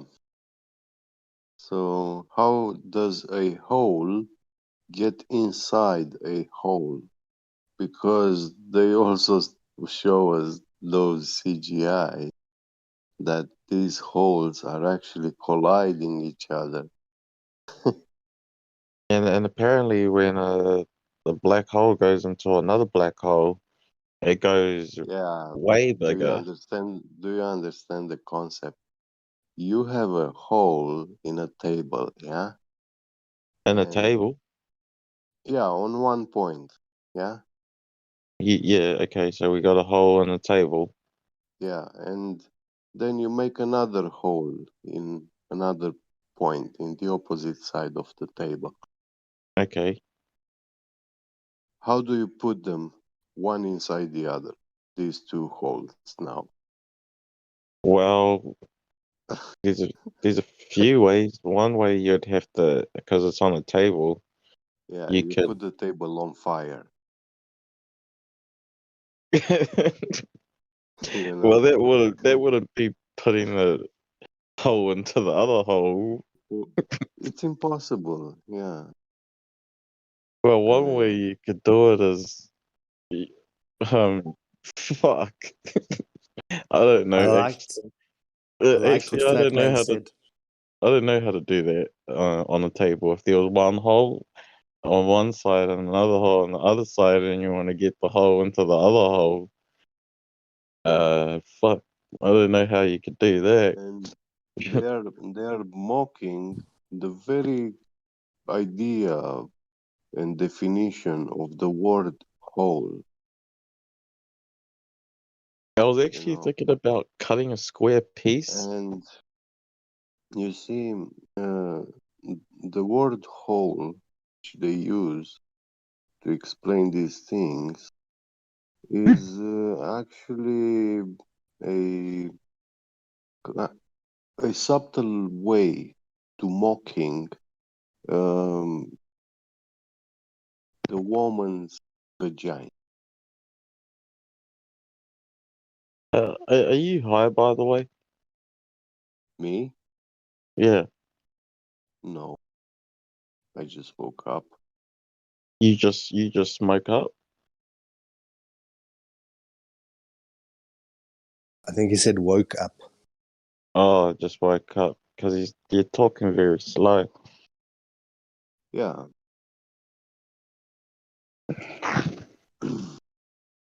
Yeah. If you study them, you're gonna find they are a sodomite religion. They are just about sodomite dream. But what Flatman was saying just now about a black hole being a more vacuum than the ultimate vacuum of space that Yeah, can that suck too. stuff into it, like you said, like an actual hole, but I can just slide the hole around. How it's like going to your shower and saying, okay, I just want to move the whole 2.5 meters somewhere else. So you just like use an eraser, rub out the hole here, and you draw a hole somewhere else. You haven't moved the hole. The hole is still where all the pipe work and everything to be able to receive that stuff.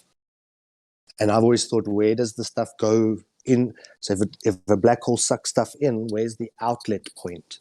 Where does that stuff then come out the other side, like a torus or a toroidal field, kind of turns in on itself and then back out on itself?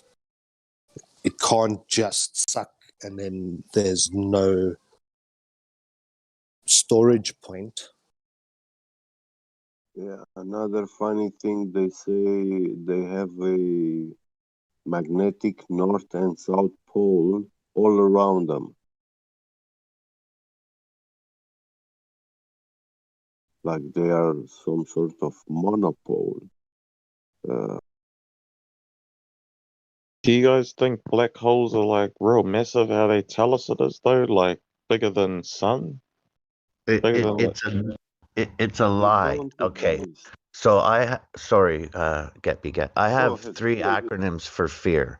So fear can mean fear everything and run, face everything and rise, and it also means false evidence appearing real.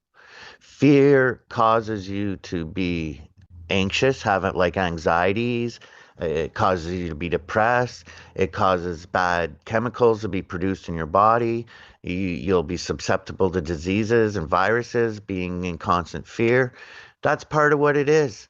They're controlling our minds. They're wanting you to believe what they're telling you. An asteroid's going to destroy us.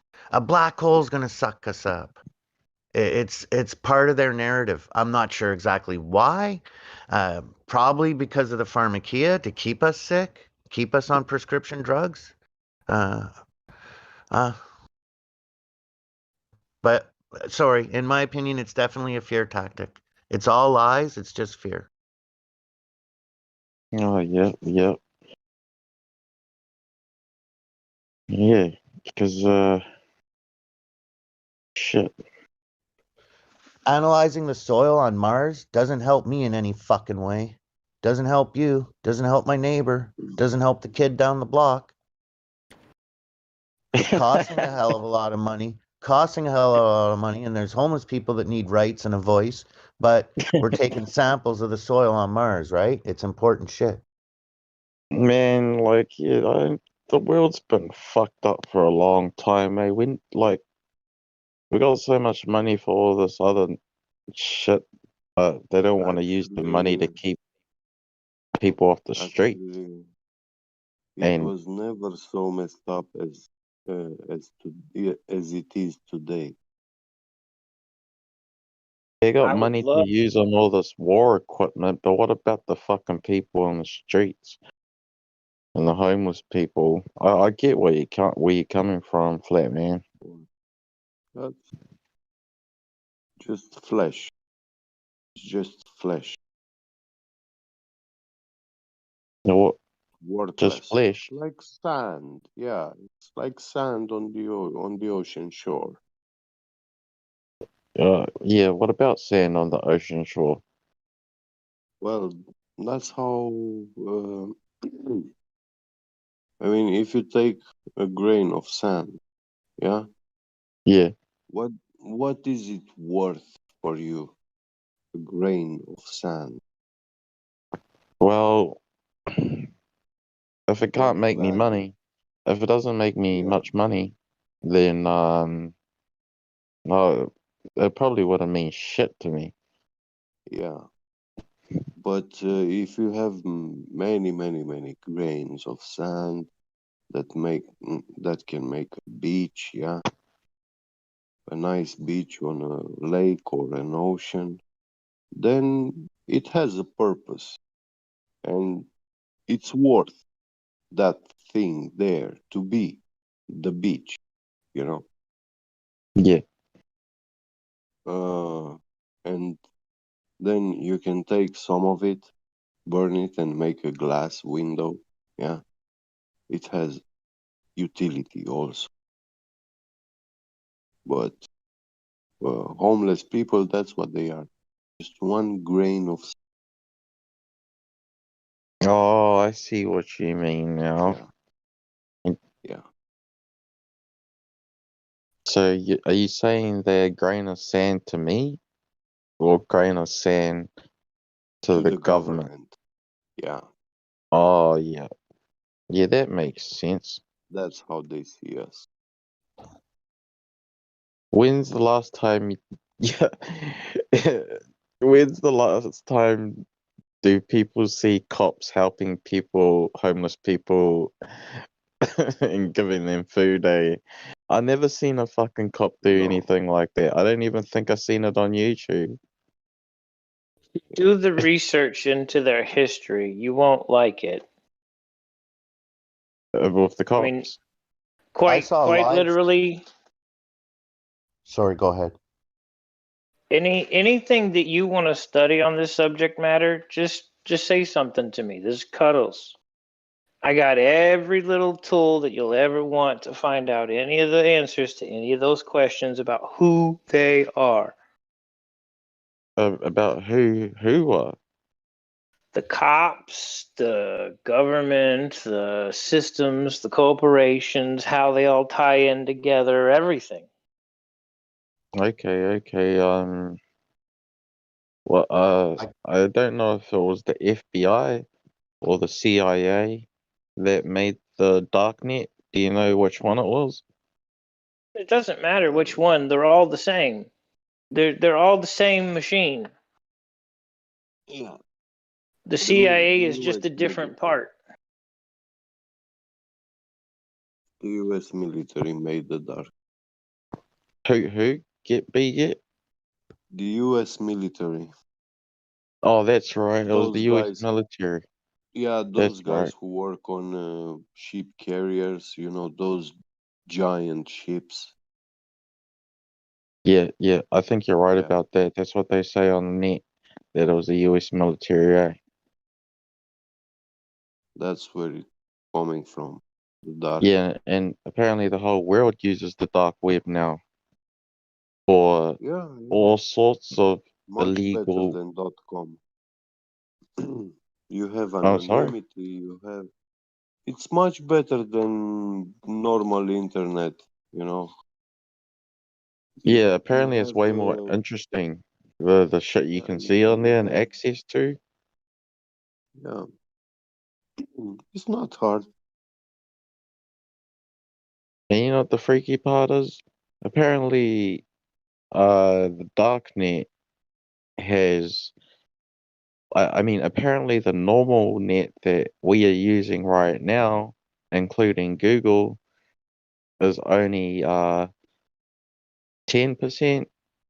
or 11% of the internet, and the dark web is like the other 89% of the internet. Can you imagine that? About 20% we see the darknet. You can browse it. It's very hard to browse it, but more than 60%, nobody has any idea. Yeah, because like Google's pretty massive, right? And it's amazing. It's just crazy how the darknet has more information than Google. Because Google has a lot of shit on it. Let's be real. You type it in and it will show up. Right, but where do you think Google got their information from? From people. Right, but that's what I'm saying. The dark net is people. Yeah. It's computers, it's servers, it's people. Google is just a service within the dark net. It is a fraction of a fraction of a fraction. Yeah. Yeah. Oh, there's also something I wanted to ask you, Cowboy. You're a flat earther, right? I like biblical cosmologists better, but yes. So what about space? Do you believe in space? Yeah, absolutely. There's space between me and this chair, me and the freezer, me and the burger in the fridge. No, you know what I mean. Don't be silly. Oh, I know what you mean, you think you mean, but what space actually is the distance between objects and or molecules. Well, okay, man. If you want me to be specific, I'm talking about, outer space where they say things like the outer space where there is an infinite vacuum with other solar systems and galaxies and alien life. yeah, that's what I'd point you that to Genesis that 1. doesn't exist. I'd point you to Genesis 1, 5 through 9. read the scripture. Hold on. Let me grab my Bible. And I hope it's a King James Version one. Yeah. Yeah, because I only go by KGV. Well, I've had a couple different versions. Which one? The original one or the new one? Any of the two. How many books does your one have? I've got the old one. What, the one with the books that they removed? No, I got the original King James. Yeah. How many books does it have? You mean like?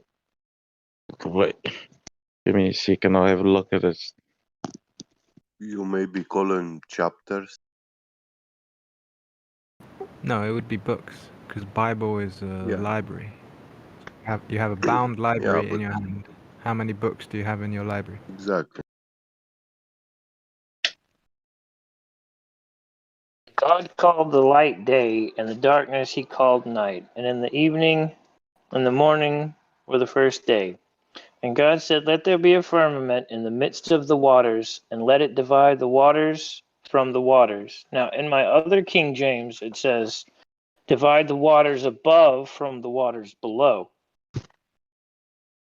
And God made the firmament and divided the waters which were under the firmament from the waters which were above the firmament, and it was.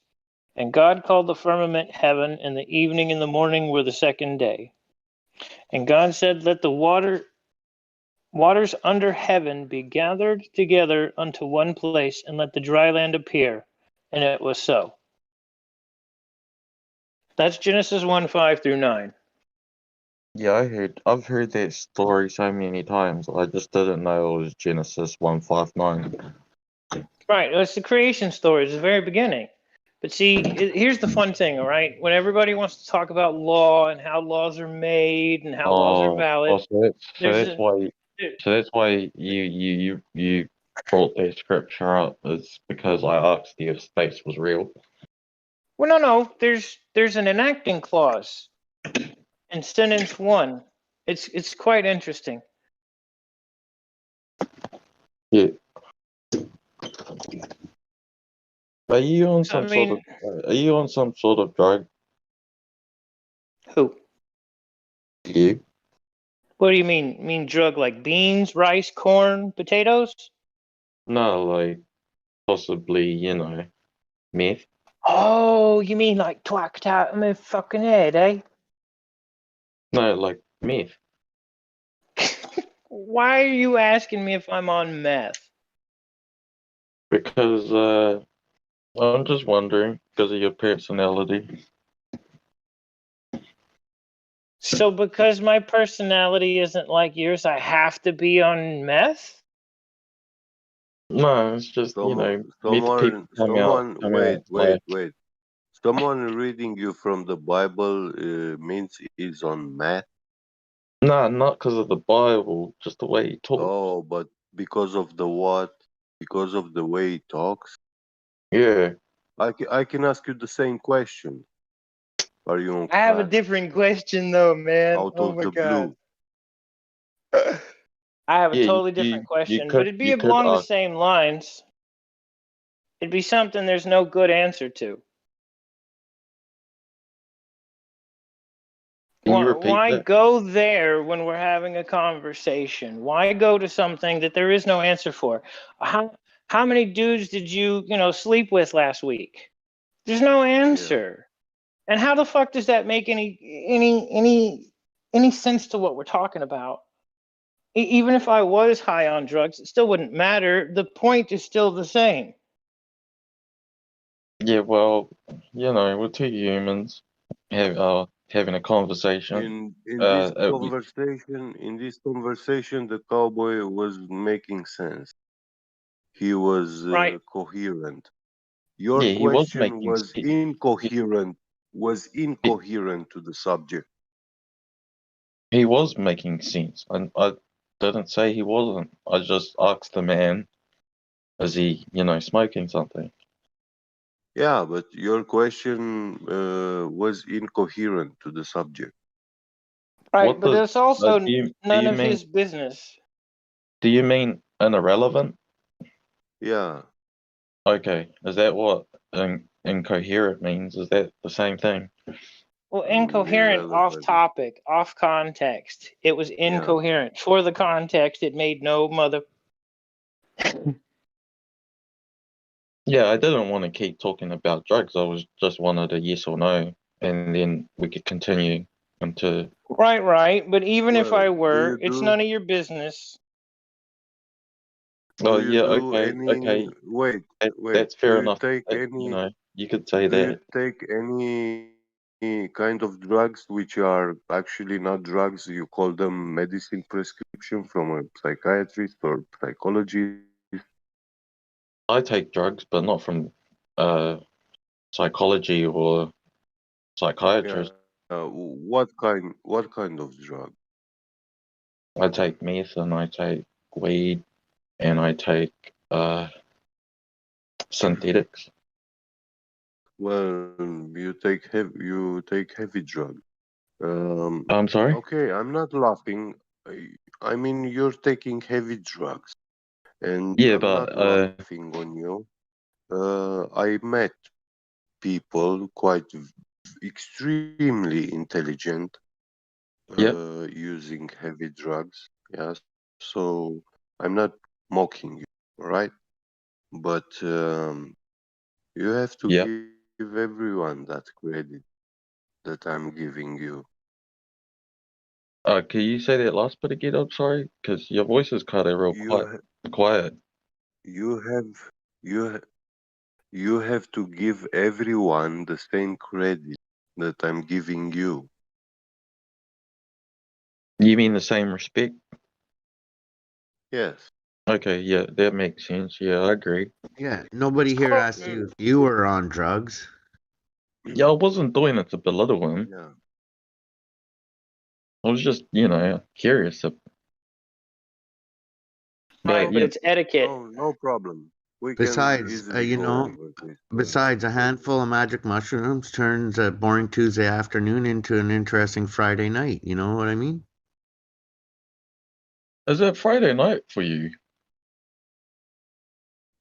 No, I said a handful of mushrooms turns a boring Tuesday afternoon into an interesting Friday night. Cuddles. Is this the mushroom that you smoke, or are you talking about eating it? Yeah, magic mushrooms. Oh, yeah, you're smoking it. Oh no, you're drinking it. Because that's how you get high from it, eh? Sure, some people put them in their beer or on pizza, or there's chocolate covered mushrooms. I think there's mushroom chocolate bars now, like magic mushroom chocolate bars in some of the head shops. Like, because it's legal. Like in Canada where I live, it's legal. Supposedly it's legalized, but really they're just regulating it. It's not actually legal. There's still people getting in trouble for it. But they claim it's legal. It's sad what's going on here. It's not a true free democracy because I never agreed to locking up anybody's uncle, aunt, father, mother, brother, sister for having some dried plant on them. But my government's been doing it for years. Hey, Flatman. Yeah. Free and democracy are an oxymoron if you put them together, because democracy's 51% makes the 49% do what they want. That's not freedom. Yeah, I was just pointing out that even in the quote unquote best system, it's still screwed. Right, well, it's supposed to be, but see, Canada was supposed to be the best. We down in the States were supposed to be the best, but we have some of the most communism you'll ever see. I'm so disappointed because right as soon as they decide to quote unquote legalize it, right at midnight for the start of the first day of quote unquote legalization coast to coast, they could have released every non-violent pot offender from all the lockups. Let all the taxpayers not pay for them to be in prison anymore, and no more nonviolent pot offenders going to jail ever again, and only pot offenders that are doing things like selling to 14 and under or whatever, not, you know what I'm saying? Like, yeah, it's sad. There's still, over, I think 2017 they fully legalized it. Sorry, we still don't have like a coffee shop I can go to and like roll a joint and light up with a friend,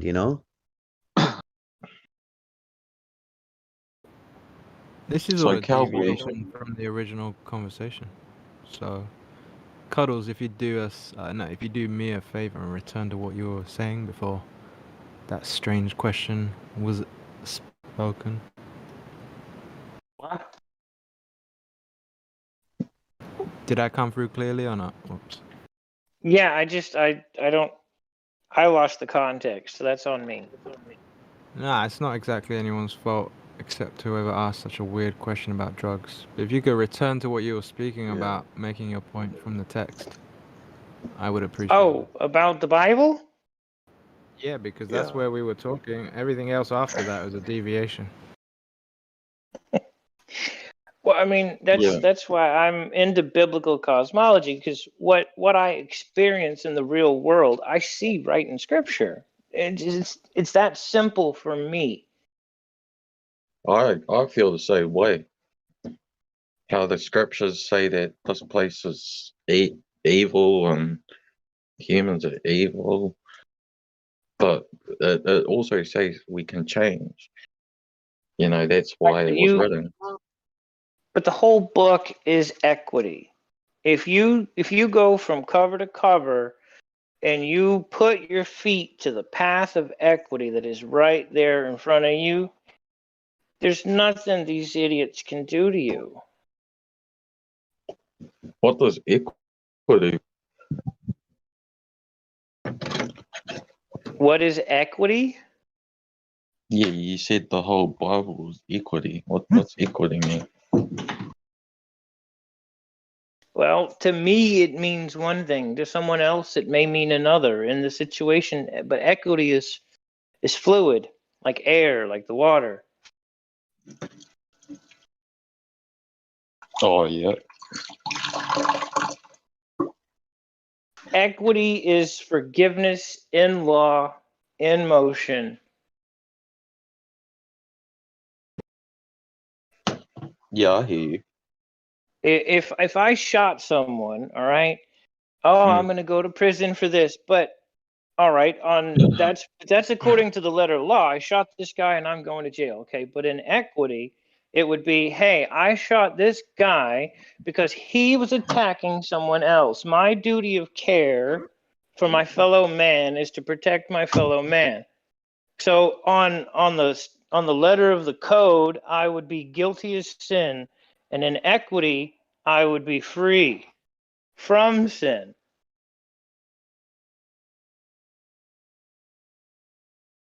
I'm guessing that you believe in Jesus. Yeah. I believe in him my whole life, but coming early this year or late last year, I was having second thoughts that what if he was the son of the devil? Bro, go back and read Genesis 3. Okay. Well, why don't you read it out for me? I probably know the scripture anyway, but I'm just not good with you know, when people say Genesis 3 and that or Genesis 1, I don't know the words, but I do know a lot of scriptures. Genesis 3, if I recall correctly, all right, is where Cain and Abel were born.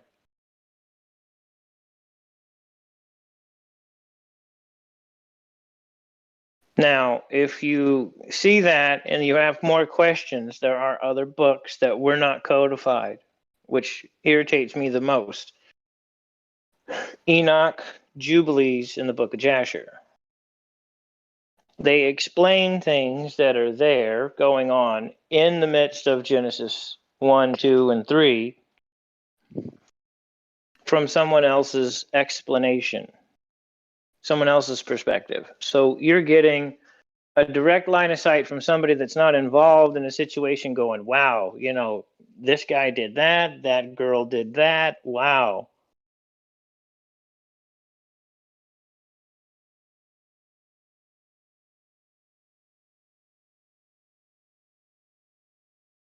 Can you read it out?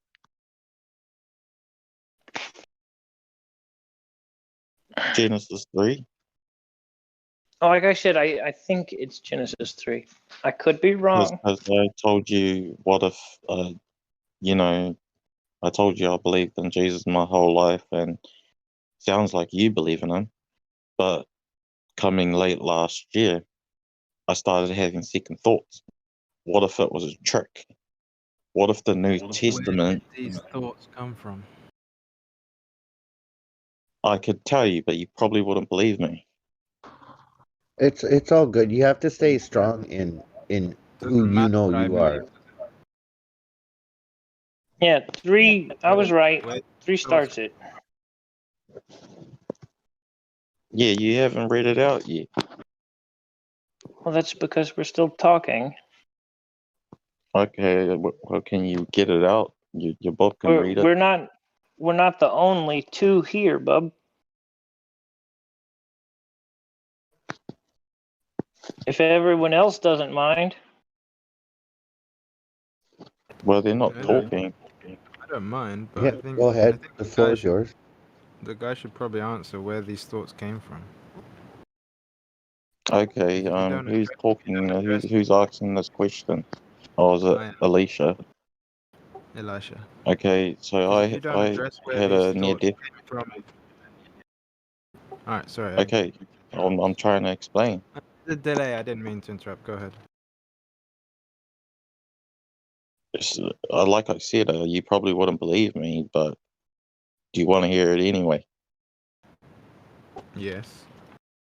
Okay, so I had a near-death experience, and I was in another place where time stopped, but in reality, only like, let's say 30 minutes, 15 minutes went by, but in this other place where I was in this near-death experience, it's like time stopped, and I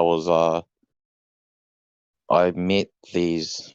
I don't know if they were angels or if they were demons. I honestly don't know which one they were, because I know demons can portray themselves as angels because they're quite clever, and they can come out as good people that mean well and trick you and deceive you. But anyways, when I was in this place they were either angels or demons. That's all I can say. And I saw someone called Jesus. I don't know if he was the real Jesus, but he claimed to be Jesus, and he turned into a dragon. And yeah, I don't think Jesus is a dragon. And I heard that the dragon is the devil.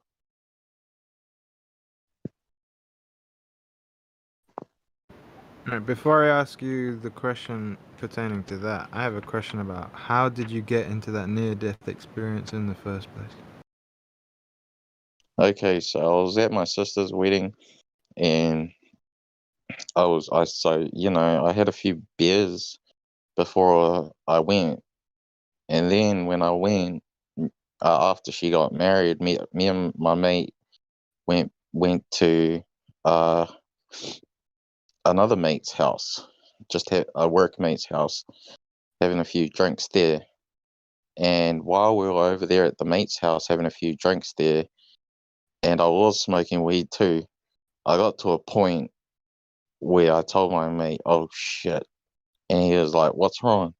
And I was like, "My heart's beating real fast." And then I got to the point where I started to feel like I was gonna faint.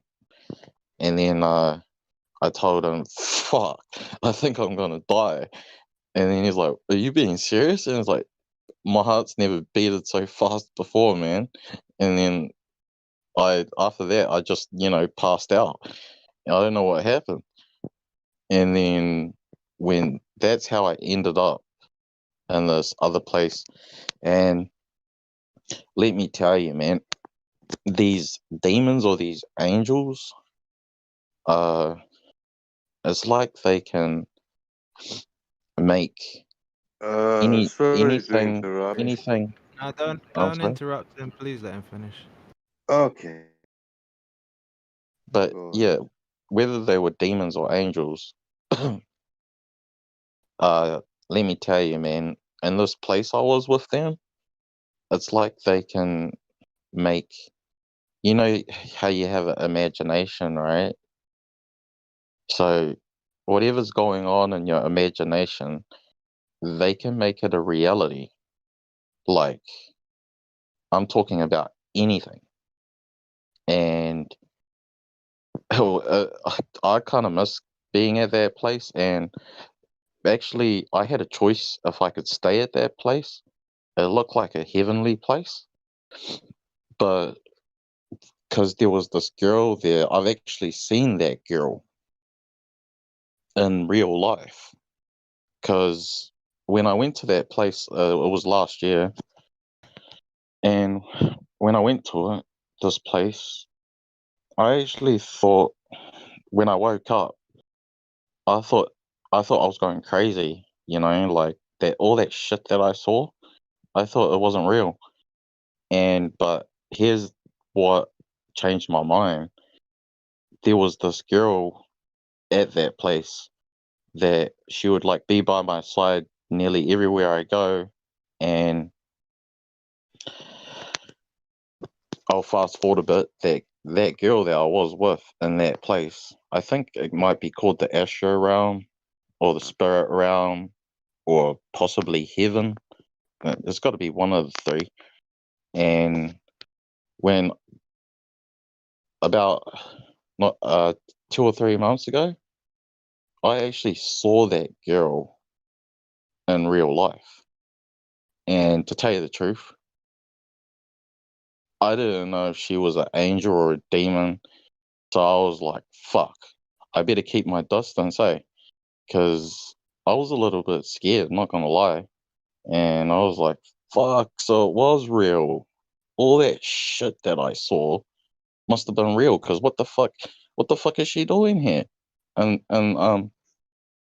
real life. and I just turn my back on her and keep walking. I saw her under a railway tunnel where trains go. And like I said, man, I was too scared to talk to her. I saw her and I was like, fuck. And I turned my back and I was like, better get the fuck out of here. I didn't run, but I just keep walking. And that's pretty much what changed my mind about Jesus. Because Let me just when I was at that place, let me just I'm sorry? comment on. Let me just comment on because you said that's pretty much it, right? If you want to say something after, sure. No, there's lots of stuff that happened over there in that place, but it's too long of a story, and I doubt that you would believe me if I told you. I don't think that's relevant. What I believe. So I'll just run you through the reason I asked that, so that you know where these thoughts came from. You're able to articulate that well enough. So what I'd tell you is that maybe something you haven't considered is that all started from you getting wasted and doing drugs. Now, I'm not casting judgment, that's not the point. It's so that you understand the origin of this. By doing that, you were abusing your body to the point where your heart couldn't handle it, right? So the origins of this thing that has caused you to question what you knew to be true before is destructive behavior. So anything that comes after that, it would be unwise to trust it in any way. Number one. That's why I asked you to tell me where you got this from and how it started. So I think you should really consider the fact that this all started from you basically just destroying yourself in a bad way. Well, So that sorry. isn't good. Yeah, go Let on. me finish, right? Because I got two things and Yeah, then finish. the floor is whoever's, Yeah. right? So that's number one. That will never be good for you. You can apply that to anything that happens. If you start off a conversation with a lie with someone, then everything that happens after that is founded on a lie. That's not good because that person thinks you're this, but you're not that. Just as an example, so that you get the point. So the fact that this came from you abusing your body means that you should really consider taking anything on board. That you should really consider not taking anything on board that came after that. And then number two, from your own mouth, you saw this guy claiming to be Jesus appear in your experience, appearing as a dragon. And let me hold you there. Let me just be quick. It's almost finished, right? So you yourself said that you know he's not a dragon. So by definition, from your own understanding, what you saw wasn't Jesus. He put the two together. You put the two together of that. This came from you abusing your body with drugs, and the fact that you know that that's not what the real Jesus is, from your own understanding from the scriptures, means that all of that has nothing to do with the real Jesus, Messiah, Yeshua, however you want to refer to him, right? So it shouldn't really be taken into account, and you should really challenge these thoughts and take them captive to the truth, because if they don't line up with the truth, then they are just lies, right? And that's it. I'm done. The rest is up to you. Yeah. Yeah, what you said is understand. You call this you call this experience as a near death, and you said you had only pot, weed, and a few beers, yeah. No, I had a lot of beers, man. This was like probably 6 o'clock at night. Okay. Alcohol, you had alcohol. I mean, it's irrelevant, but it's not heavy drugs you did that night. No, I was just on alcohol and the green. Good. Now I want to tell you to know that from weed you can get blackout. That might have been what happened, but usually when you black out, you don't. A blackout is not a near-death experience. Is you faint. That's what it is, and it is far from calling it near-death experience. What about my heart beating real fast? It is a loss of consciousness. What about my heart beating real fast then? Because usually when you faint, Well, you don't feel your heart beating fast. You feel the adrenaline rush. Yeah, maybe you had it, maybe you didn't. Yeah, you got scared because you were in a paranoid state. Yeah, which weed actually no, I was. triggers this kind of state into a man. Yeah, what you're saying makes sense, but that wasn't the Yeah. case. Like you're saying that I was Well, scared. I I'm wasn't telling scared. you, I I wasn't had, scared at the time. I personally had a near-death experience, and I know what it is. And I had blackouts too, quite many of them. Okay, did you go to the same place that Yeah. I went to then? No. Blackouts. You have fancy, nice dreams. Yeah. Weird. No, this which wasn't you a can dream, man. interpret them, as you like. But near that experience, I'm telling you, I had uh, gone through my head through a window. I cut some veins in my head, and in few minutes, I lost so much blood that I felt very, very tired to just stand on my feet, and I thought about laying myself down, but I was not capable anymore, and I just felt down. While I was down, breathing was heavy, an effort. It felt like I'm very tired, exhausted. I never been so tired in my life. And as I was laid down, then I just closed and I even stopped breathing because you can't breathe anymore when your blood leaves your body. So, and that time when I lost conscious, I don't know anything.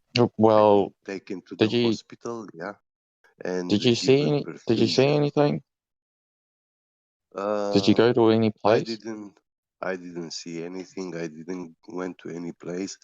It was dark, complete It was darkness. just No dark. dream, no memory, no dream, no nothing What conscious what can comes happen from with that. marijuana sometimes? It's like greening out. So there's Yeah. this true story of this cop that confiscated some marijuana from somebody. Like he pulled someone over.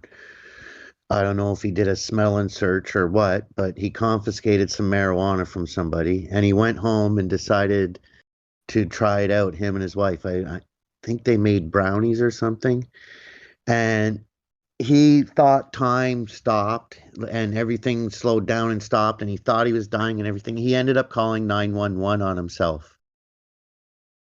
Okay, Yeah. I'm Like, listening. so, Yeah. you know, I'm not Was sure exactly what happened with you, my friend, but I wouldn't chalk up what you went through as Jesus or the Bible isn't true and throwing it all out, or Jesus is the devil's son or something. hey Um, hey no, just hold up. yeah, I no, didn't sorry. I I just didn't heard some say. of those things, right? Jesus turned into a dragon and stuff, and you started having doubts about Jesus. As long as you're firm in who you are, you know what I mean? You know your heart, you know your mind, you know you're a good person intrinsically, right? So, um, I had a thought on Jesus at my Aunt Rosa's funeral that he was kind of like the biggest badass to walk because he didn't carry weapons, he spoke the truth, and he was hunted down and persecuted and executed. To me, that's a badass. These days and ages, people look up to scar faces and bank robbers and this and that. That's bullshit, man. JC was the real deal, and he was representative of his father in flesh. And the idea is to walk in his path, walk in the light, right? So what you went through was an experience, definitely, but it doesn't make the Bible not correct or Jesus a bad person. Okay, okay. Well, what if I brought up this? How about if I told you I saw King David there? And Archangel Michael, and these people were telling me, like, I mean, King David, he was like, Jesus wasn't alive when I was alive, so how did I get to heaven? And I was like, There's a few confusions there, but I wanna just jump on something really quick, Angel. Just consider the logic of this. If in your experience you saw the globe, does that make the globe real? I didn't see the globe. I No, did. it's not a question. Listen properly, right? It's not like that. I'm asking you a hypothetical, logical question. If in your experience you saw the globe, does that make it real? Yes or no?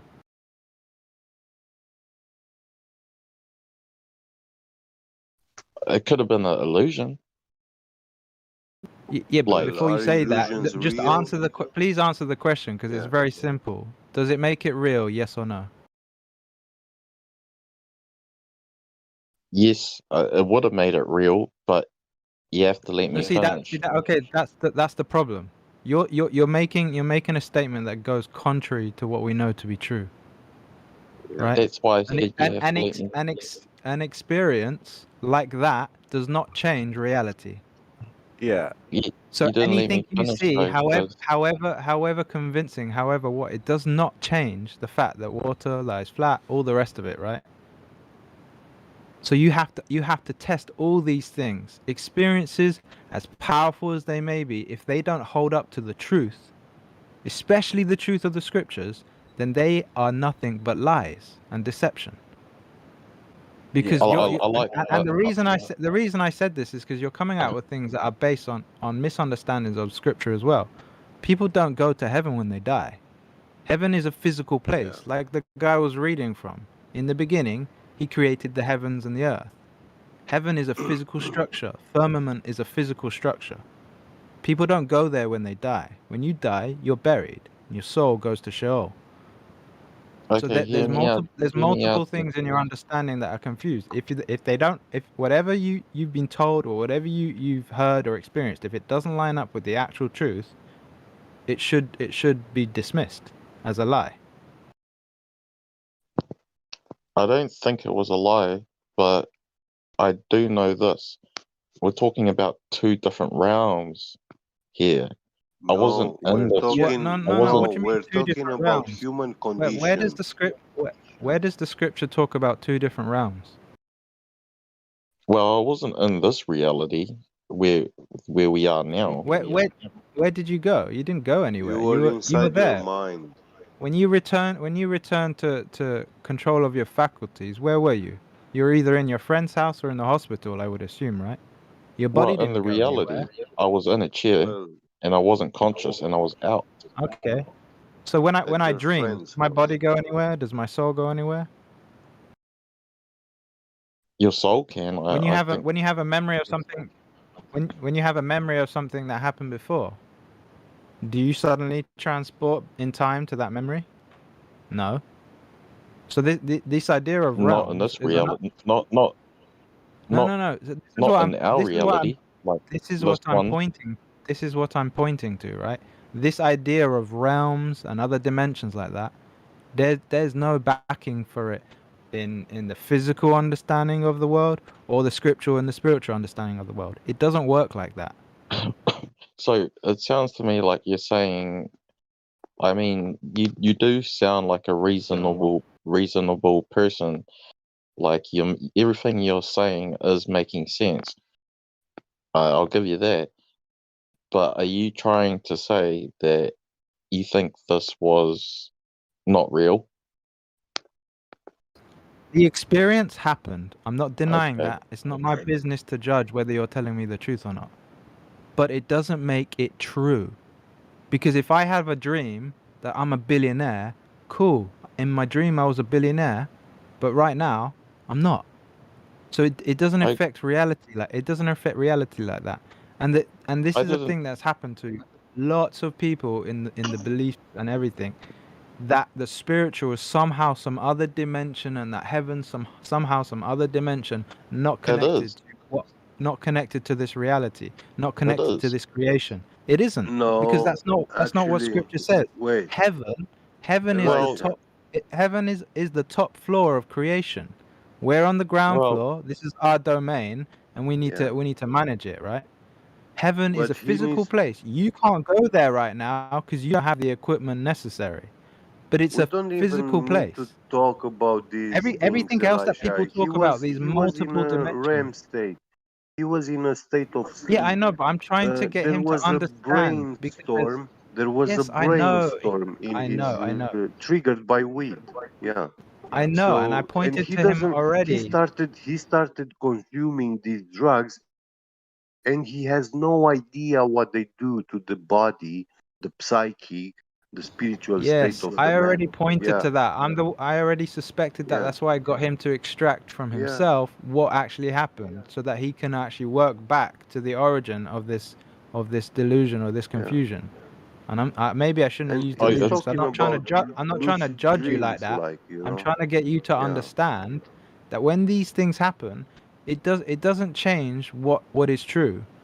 And especially when you're already going in there with the confusion that has been disseminated throughout the whole world of these multiple dimension nonsenses. That's not how it works. Because I would Yeah. even entertain right now. I wouldn't, because it wouldn't be helpful, but just for argument's sake, this astral thing, right? But even all that astral thing, if people can do that, yes or no, I'm not going to hold my peace on that. We can maybe talk about that in another room, right?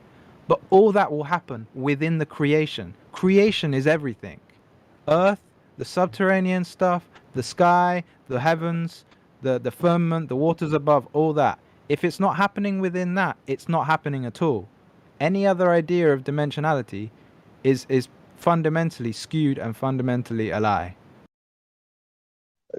if it was a lie though, like, And then how did and you also did say delusional.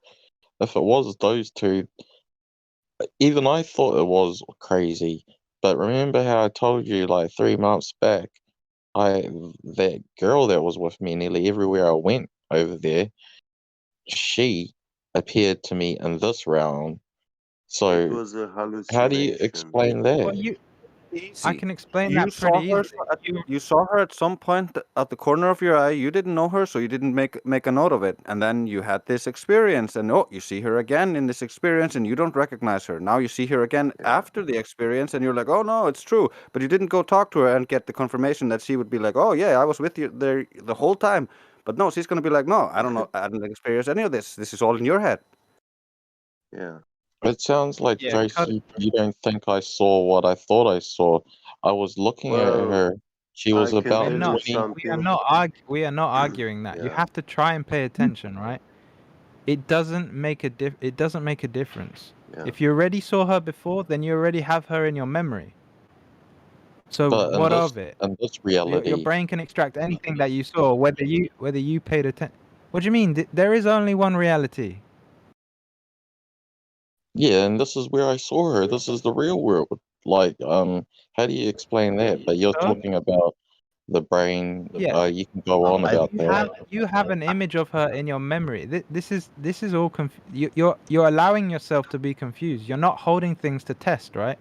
Because what if I just listed If off I a may bunch of stuff, right? And you just go, oh, he said that, and Yeah. I just take it on board. Um. You have to have If a I may for foundation 2 of what seconds, is gentlemen. not, but not Gentlemen, if while I I'm may for speaking. 2 seconds. But not Sorry. while I'm speaking. Go So ahead. let me just finish the thought. You have to test these things. If you don't have the truth to test them by, you're just gonna go wandering. So if you, by the sounds of it, already have the scriptures as the truth, you have to hold everything to that.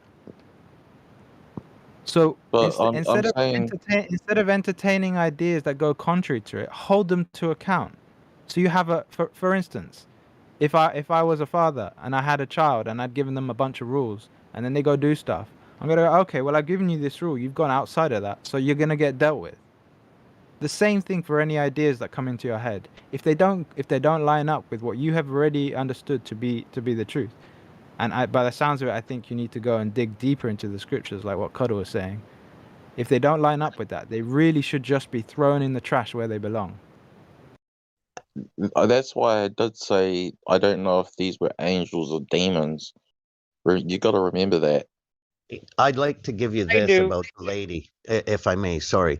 This is what I think Drace was trying to explain as an example. Perhaps you saw this lady at her job, say a cashier, and you didn't really pay it much mind, but you saw her face in real life. Then down the road, you had the experience. Then after the experience, you saw her in real life, not at her job here and there. Do you see what I mean? Her face was in your head before you had the experience, and then after the experience, you happened to bump into her in real life once in a while. But when So you saw her before the experience, it was at her job. She was wearing a uniform. She was a cashier or something. You didn't really pay her that much mind. You know what I'm saying? But the face was in your head subconsciously. You had the experience. After the experience, maybe she was a cashier at your local grocery store. You These saw were one. not experiences. These are just dreams. We're talking Yeah, no, I'm trying to about equate dreams. And how the he guy, saw her in yeah, real yeah, life I know, after I the know, experience. I know. Can I But propose something? the Can I problem propose the problem he has is that he doesn't know how the human mind works and function. He has no knowledge about it. My question for him is, does he know what a memory is? Of course I know what a memory is, man. What is a memory? What is a memory? It's something in the past that you remember. Yeah. And how does this thing happen inside your head? It is a neurobiological construct. You mean What how does the happens memory at the neurobiological level? Yeah, how does a memory take place? It's getting written, deleted, or forgotten. Well, a memory usually gets created when a human focuses on something, and then they choose Human. to how do you say, like, they Oh, value this is what they you think. value This is not what you scientifically read as for a fact. You didn't study this, right? a This is memory. what you think. I didn't Yeah. study a memory. I just know what it means from growing up and what people Memories tell are, me what it means. yeah. Let me tell you. Memories Okay. are neurological connections. I The don't. Yeah, well, I didn't know that. the neurons establish a connection, and that is a memory. Mm, I'm listening. Okay? Yeah. So when you lost conscious, you enter a REM state, sleep, a dreamy state. Yeah. In that It moment, wasn't a dream, inside your man. head, listen. Let me finish. Okay. In that moment, in your head, it's triggering a brainstorm, and you get experiences, yeah, out of this world. In a heavenly place or an astro spirit realm. No, things which are physically impossible, very hard to explain, yeah, even feelings, very strong feelings, yeah, you can have them in that kind of state. And this was triggered by the weed. You had a blackout. That's all you had. And to say now that you saw angels, you saw this and that. Have you ever been to jail? I've been to jail, yes. Okay, and have you ever been uh, were you supposed to sleep together with like 30 or 60 men together in one room? No, I was isolated. I had my own Yeah. cell. Oh, I see. You had special. Well, I've been to jail, and I tell you, at 2 at night, I was reading the Bible, and everybody in the room was sleeping, and they were having nightmares. And this is God punishing them, yeah? Not letting them rest good. Okay, It so was hunting them. So if you left God, yeah, what you do in your lifetime, yeah, the actions you do, um, they are not pleasing to God. And when He's leaving you, you're gonna have very funny dreams, and these dreams will convince you that you are all alone now. Yeah, you start doubt God existence when He leaves you. I'm hearing what you're saying. So you think I was being punished? Not punished, but He's giving you signs, yeah, warnings. Why would he give? Why would he give me signs and let me Well, run in? he does that. He does that to the thieves also. He makes the thieves be in constant fear of not being robbed or not get caught by the police. They have these dreams like they're running away from the cops. Yeah, all the thieves, they have these dreams. But this wasn't a dream, man. It But was a dream. It was a blackout. You blacked out. You lost it wasn't conscious. a dream You fainted. Yeah, that's what it was. because I had if I told you I had a choice to stay there, but I chose to go back to Earth because the person. Dream, and in lucid dreams, you can have all Yeah, sorts of that's things, and it feels real, but it is not. yeah, yeah. Yeah, your body That's didn't go your anywhere. that's your own mind. That's your own mind trying pulling back together. Yeah. Have y'all been reading The Warhammer? effect.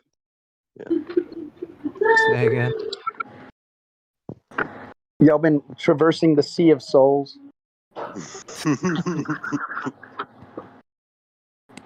What in the world But are I you? think I won't be too aggressive with you get, but I think the Yeah, person but that understands what I mean is probably Alicia.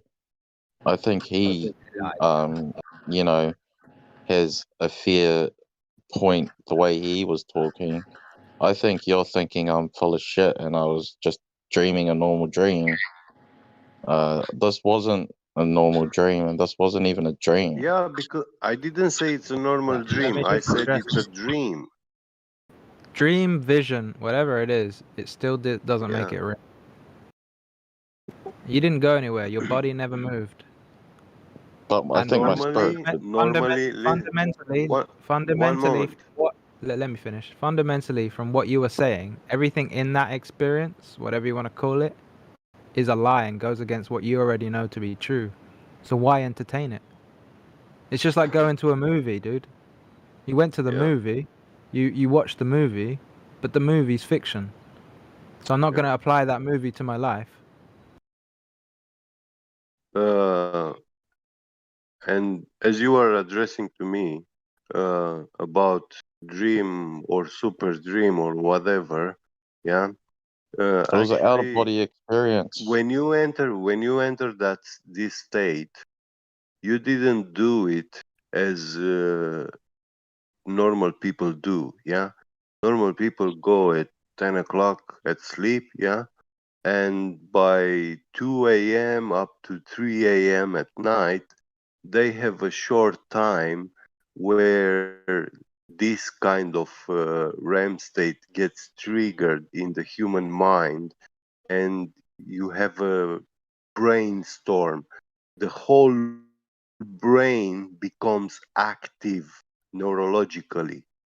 Yeah, there is communication through all this network in all the neural network. Yeah, and that's when you dream. And when you wake up in the morning, your brain is shut down. Yeah, and only 5% is being active. from your brain, and you call this like you're awake, but actually you were awake when you were in the dream. That's why it's called state of watch. Yeah, I have experienced lucid dream states a lot, so this sounds exactly like that to me. Yeah. Yeah. But this wasn't Weed this wasn't actually a dream. It triggers was an this out of kind body of experience. state to a man, But and it's I called can respect blackout you guys. because you Oh, enter straight But this in is this this is kind of again why I was state. trying to get you to Yeah. the fundamentals, Angel, right? Because whatever it was, I don't want to argue that. I'm not here to judge your personal stuff. But what I will judge is what you took from it. What you took from it goes against what you already knew to be true. So you're talking you're allowing yourself to be deceived by something that you saw or so you're experienced. talking about That's not, Jesus. that's not good. The whole thing, because you can't back up any of it, and it doesn't line up with what the scriptures say. It doesn't line up with what reality says. So it fundamentally should not be entertained in any other way than, oh, this happened, but I'm too smart to get fooled by that. Yeah, well, Because I only brought it up. what would be the difference between that and say some girl coming over to you and saying, oh, you're amazing, blah blah blah, all these stories, and you know that these stories are false. It's the same thing. If you take on board what she said to you, and you go and then play that game, you just mugged yourself. But if you hold it to account and go, hold on a minute, nah, this doesn't line up with what I know, this doesn't line up with what I can see, it's a lie. I'm gonna move on with my life. The thing happened, she did come and talk to you, she did come and spin that yarn, but it doesn't make any of it true. Do you see? So I guess I was right when I told you that you wouldn't even believe me if I told you. Listen, this is the thing. I How don't do you know care. it's true? I don't care about that. I told you I'm not here to judge that. I'm going to take people on their word because otherwise I'm going to get nowhere, right? But I'm getting to the root of it. You said that was what caused you to doubt your faith. Second thought. Yeah. But if Angel, that's what how can you that's what it is. validate what you experienced was quote unquote true? Who's this? Huh? Who am I talking to? Me, Mr. Alias. Okay, so what was the question? How can you validate that what happened, or how can you validate that what you were told is true? You mean what I'm telling you guys about my experience? No. How do you know your experience was true? How do you know it wasn't Oh, an intentional deception? I'm thinking it could possibly have been demons trying to deceive me, but this guy Get thinks it was just a random dream. The When point my is, how heart, could you validate any of it, though? how do you mean? Like, what do you mean by what's How could you validate? validate it to be true or not? What's validate? Confirm. Okay, at first I didn't think it was true.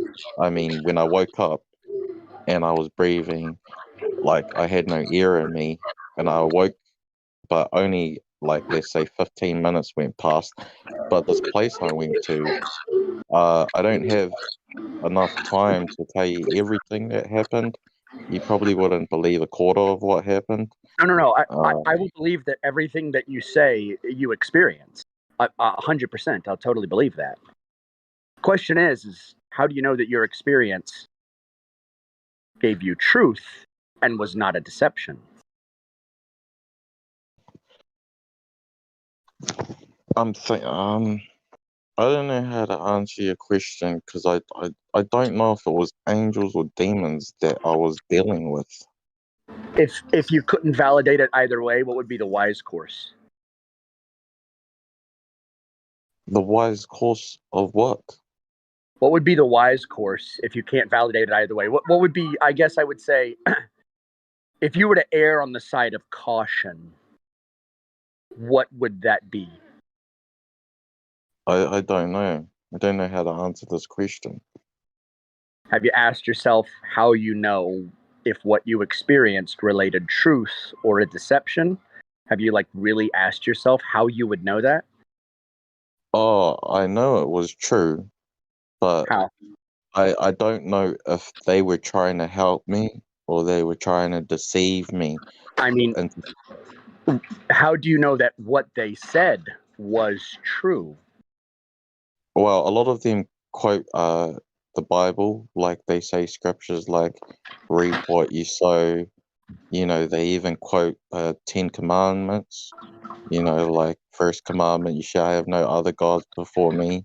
Isn't there a scripture that says the devil can quote scripture? Yes, that's what that. Yes, there is, and that's why I was saying I like I've said it several times. I don't know if it was angels or demons. What was the ultimate goal of what they were saying? Well, they were saying like that, you know, that I'm gifted. It's just stuff that it's about me. They know a lot about me. They don't. They also know everything about my family, my friends. Uh, they know like the past of my Would it be fair friends. to say? Would it be fair to say that in a dream that you had, they had all the knowledge that you had?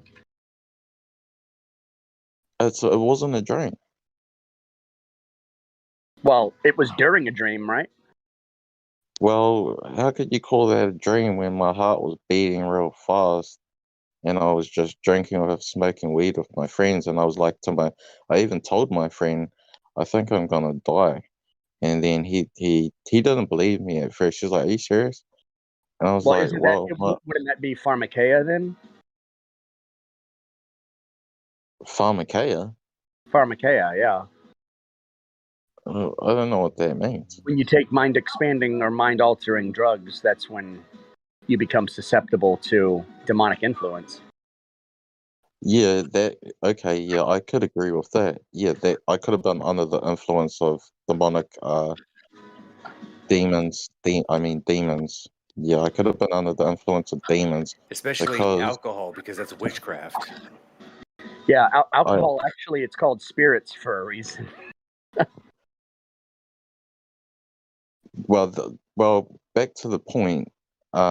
You know, I only brought it up because Alicia said what made me change my mind my whole life about Jesus, and I'm not saying he's the son of the devil, but in this place I went to, in this near death experience, that's when I saw this man by the name of Jesus.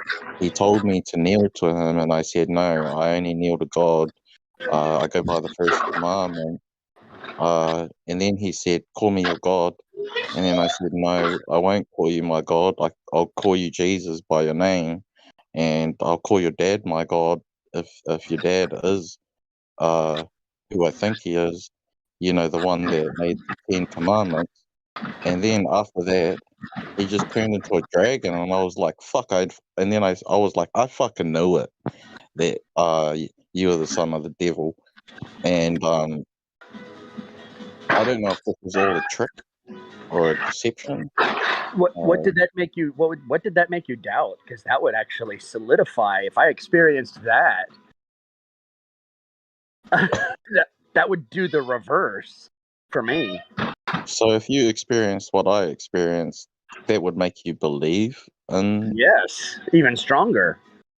If he turned into a dragon. But I would know he was lying about who he was. Doesn't it say at the end times that a dragon's going to be burning everyone down, and that's the devil? No. In the book of Revelations? Nope. Well, apparently Lucifer turned into a dragon in heaven when he was fighting against Archangel Michael and the other angels. No, that was Satan. Lucifer isn't Satan. What? I'm sorry, what did you say? Lucifer is not Satan. Lucifer is Nimrod, is the deified Nimrod.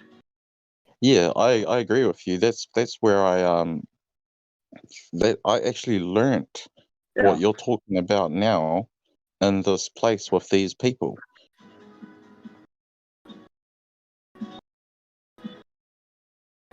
I agree that they're two different people. Yeah. So, Lucifer and Satan. I used to think they were the same person, but when I went to this place, I saw Satan, and then I called Satan Lucifer, and then he said, "I'm not Lucifer." Well, isn't And that? then I said, Doesn't "I'm the sorry." Bible say that Satan transforms himself into an angel of light? So he would. I would suspect. See, when I envision if like Satan ever appeared, he would be beautiful and present himself as a Jesus-like figure, not as something ugly, but as something beautiful. Yeah. Scripture does say that. That's why I say it would have the exact opposite effect for me personally. Well, I can respect that, but I'd like to say I'm more careful. I'm a more careful person than you. I think that is being more careful. I think it's a leap to go the other direction. I think that's the leap of logic. Well, the main point is that, you know, I'm going by the first commandment. Like, you can't condemn me for obeying the first commandment.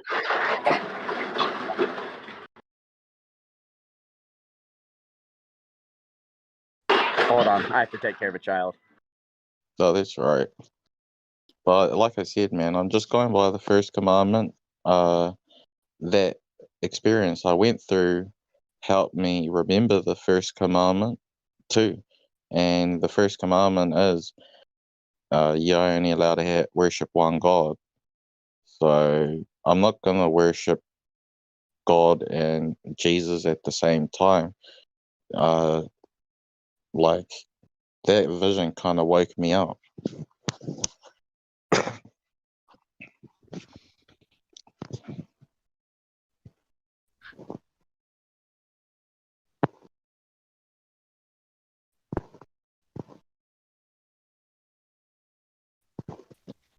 If think like that happen, just go to 1 John 4:1. Read No, down. why didn't you read it out? Read down to verse 7 and do what it says to do. I believe in verse 5. Who I are gotta you get talking there. to? You, bruv. Are you talking to me, cowboy? Is for anyone, for any of these experiences, any of them, 1 John 4:1. Why didn't you just read it out? I'm getting there. I don't have the one with the tabs.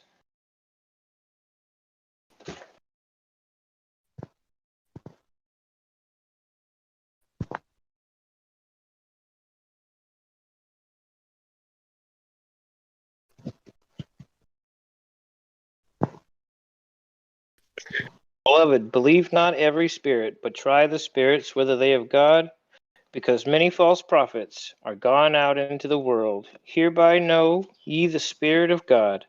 Every spirit that confesseth Jesus Christ is come in the flesh is of God. And every spirit that confesseth not that Jesus Christ is come in the flesh is not of God. And this is that spirit of an antichrist. Wherefore ye have heard that it should come, and even now it is already in the world. Ye are of God, little children, and have overcome them, because greater is he that is in you that is in the world. And I was wrong. Whoops, it is 2. Verse 2.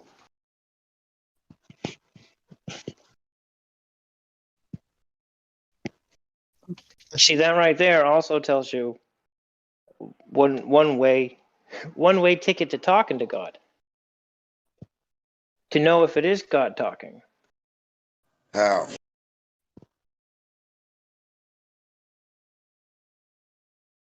Cowboy, someone asked you how. Because I couldn't figure that out.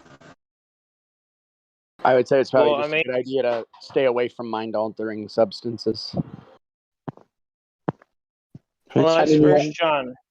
Then you won't have to like apply like subjective analysis to, try and measure your rubber ruler with a rubber ruler.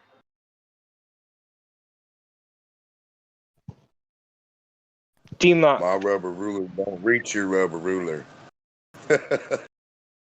A D-Mock. Yeah.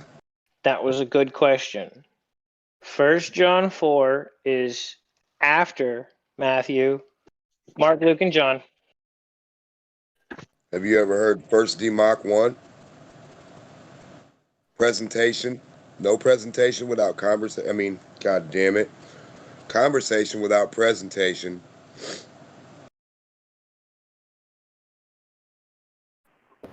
You want to run that by us again? Conversation without presentation is pointless. D-Mock 1-1. Why? Why not? Show me why. Why not then? Why should I? Show me. Why should I give it any credence if you can't say why? What you're talking about. Your answer is why not? Then why would I listen? My answer is D-Mock 1. Presentation with conversation is retarded. That's the for you. That's what I got for me. You get it? The Mach 1-1. That's my. You're a robot. So you're not presenting very well currently. Well, you're a fruitcake. No, I'm not insulting you. I'm saying you're roboting. Open your ears. Okay, what do you mean about it?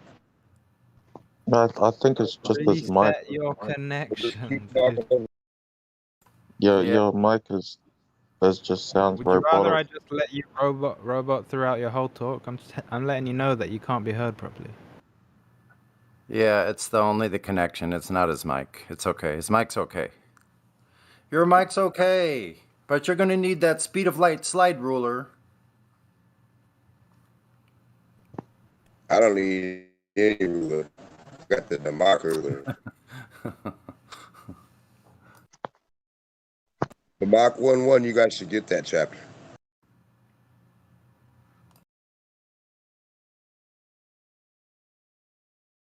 Hey, Alicia. It's a good book. Elisha. Hey, Elisha. From the way you were talking before, it sounds like you believe in Jesus. Yeah, of course. Okay, so can I ask you this question? How can you? Would you say you worship Jesus? What do you mean? Do you look at him like a god? No. Okay, No, I don't. good. I look at him as how he. I can't physically look at him. I think I know what you mean. In the figurative sense of looking at him. I look at him as how the scriptures describe him. The only begotten Son of the Most High Yahweh, come in the flesh, like the guy just read from John. Anything other than that, Okay, I'm not entertaining it.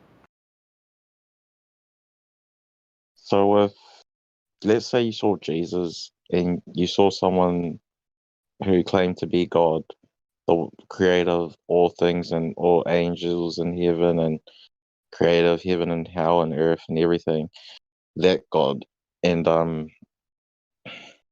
then Jesus told you to call, he said, call me your God, call me your God, right in front of the person that is apparently his real father, who is God. What would you say to Jesus after that? With respect, there was too many confusions in the way you stated that. Could you maybe try and make it more succinct? Okay, let's say you saw Jesus, right? I would immediately. If you saw a bum come up to hold on. If I claim saw to be Jesus, Jesus, I would immediately check myself into the hospital.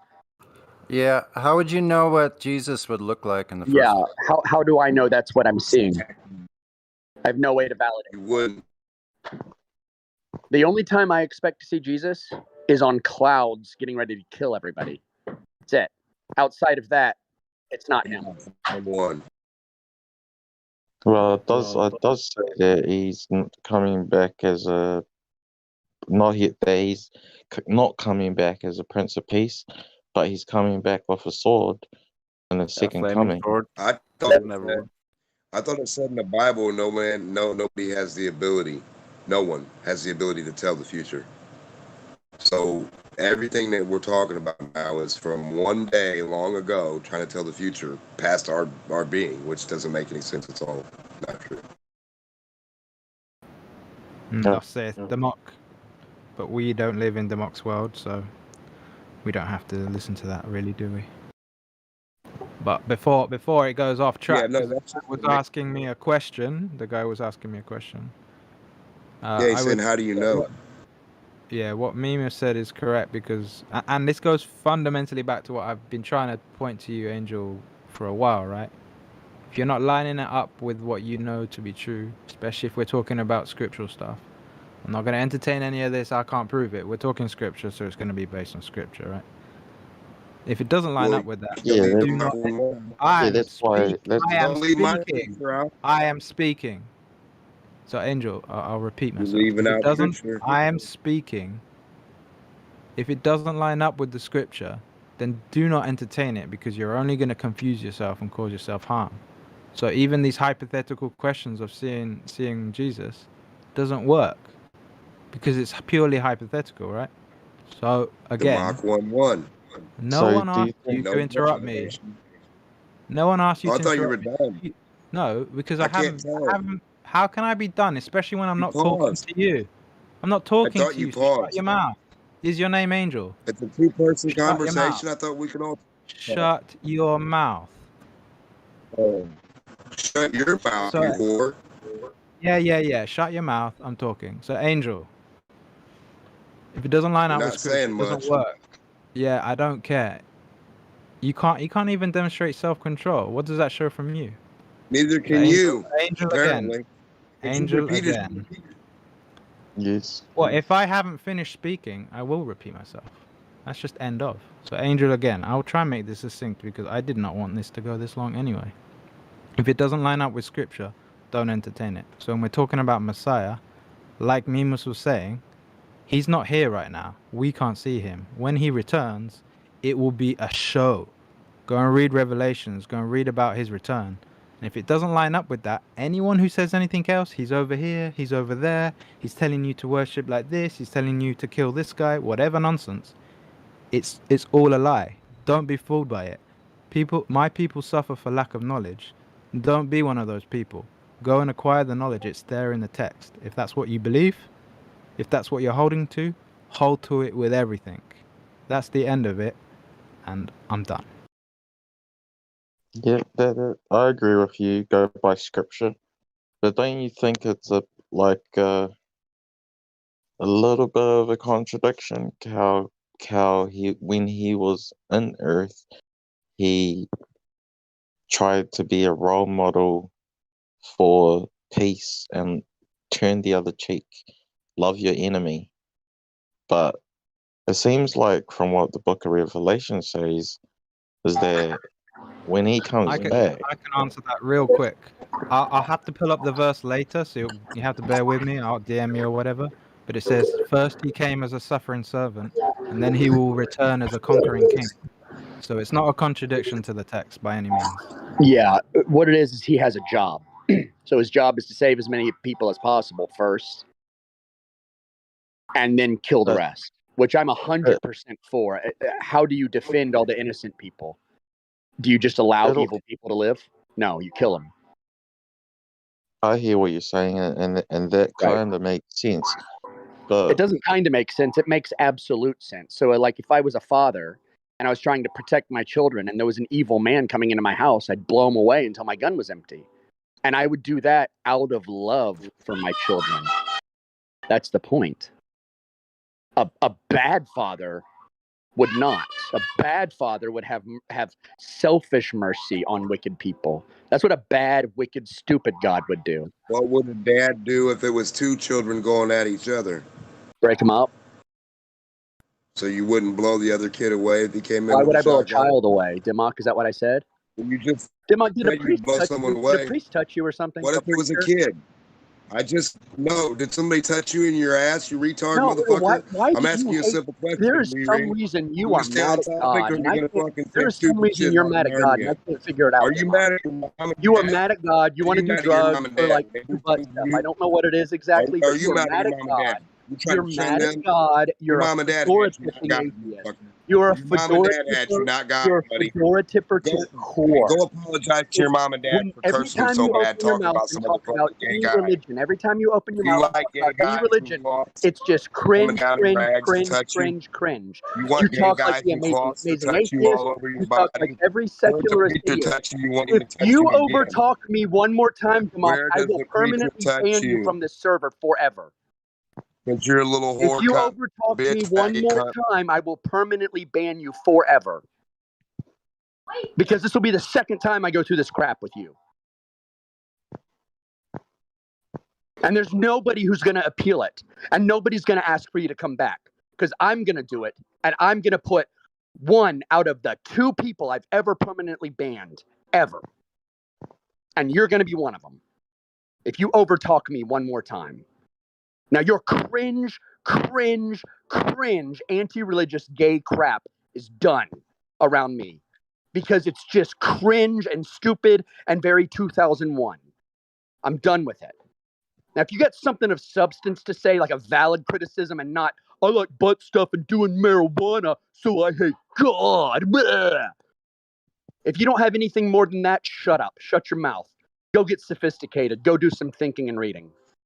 But don't come at me with your crap. Ever. Ever again. Not one more time. I am done with that. When I'm trying to have a constructive conversation with people, I don't need your childish, churlish, mundane, secularist worldview in my ears. Now, this conversation is now over. Yes, Daddy. So, Oh, and he so ran. I'm permanently banning him. Anyone want to Yeah. contradict me? Anyone want to tell me not to? No, he missed most of that. He didn't want to listen to you and left. Okay, I'm permanently banning him. So I don't know if I was talking to Alicia or Meme, but Do I me was a talking favor. about. Try and remember that it's Elisha, if you can. Alright, but I was trying to talk to you two because I think you two are followers of Jesus, right? So, like, let's be real. He came down. The Old Testament teaches eye for eye. You hit me, I'll hit you. You cut my head off, I'll cut your head off. You know, treat others the way you like to be treated. That's what the Old Testament teaches. And apparently Jesus came with the New Testament to save Can I just us. I do apologize for interrupting you. The only reason I'm speaking, because I would love to continue this conversation, but Meme said that it was done. He's the admin. Do you want to just go down to another room and talk with me and whoever else? Is that Oh, Meme? Is that what you would I don't prefer? mind, but I thought Meme was talking to what was his name? Well, we're The other the live the I other just want to guy. be sure. I just want to be sure We're with the trying to keep the live stream admin. Could you repeat that, Meme, please? I said we're just going to try and keep the live stream flat earth. Okay. Well, Angel, if you just jump down into the biblical or into one of like the chill chat or something, I can continue talking with you if you wish. Okay, yeah, no problem. In the where? Take your pick. Chill chat, biblical, doesn't really matter. I'll meet you wherever you pop up. I'll have a look for biblical. There's a lot of VCs here. Oh, I found it. I found it. All right, back to the ball that has no curvature. Let's talk about how there's no curvature on the spherical glob of Earth.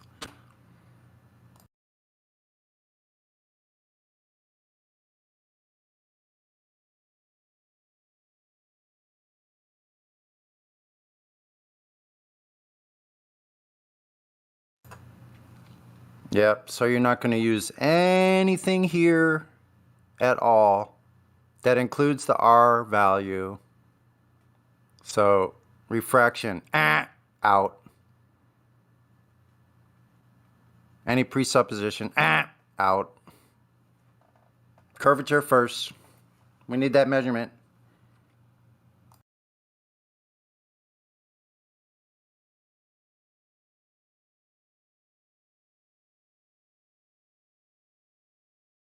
Well, it's obvious. It's 0. Mm-hmm. Yep. And while you're researching that, hop on your bicycle, but don't put any air in the tires. Put the air on the outside of the tires, and see how well you ride with that. Just a little test. Is Mimi you there at the moment? Yeah, I'm just typing up my permanent ban. Oh, right, fair enough. Yeah, I just wanted to ask if you were there yesterday when I was talking to this absolute retard.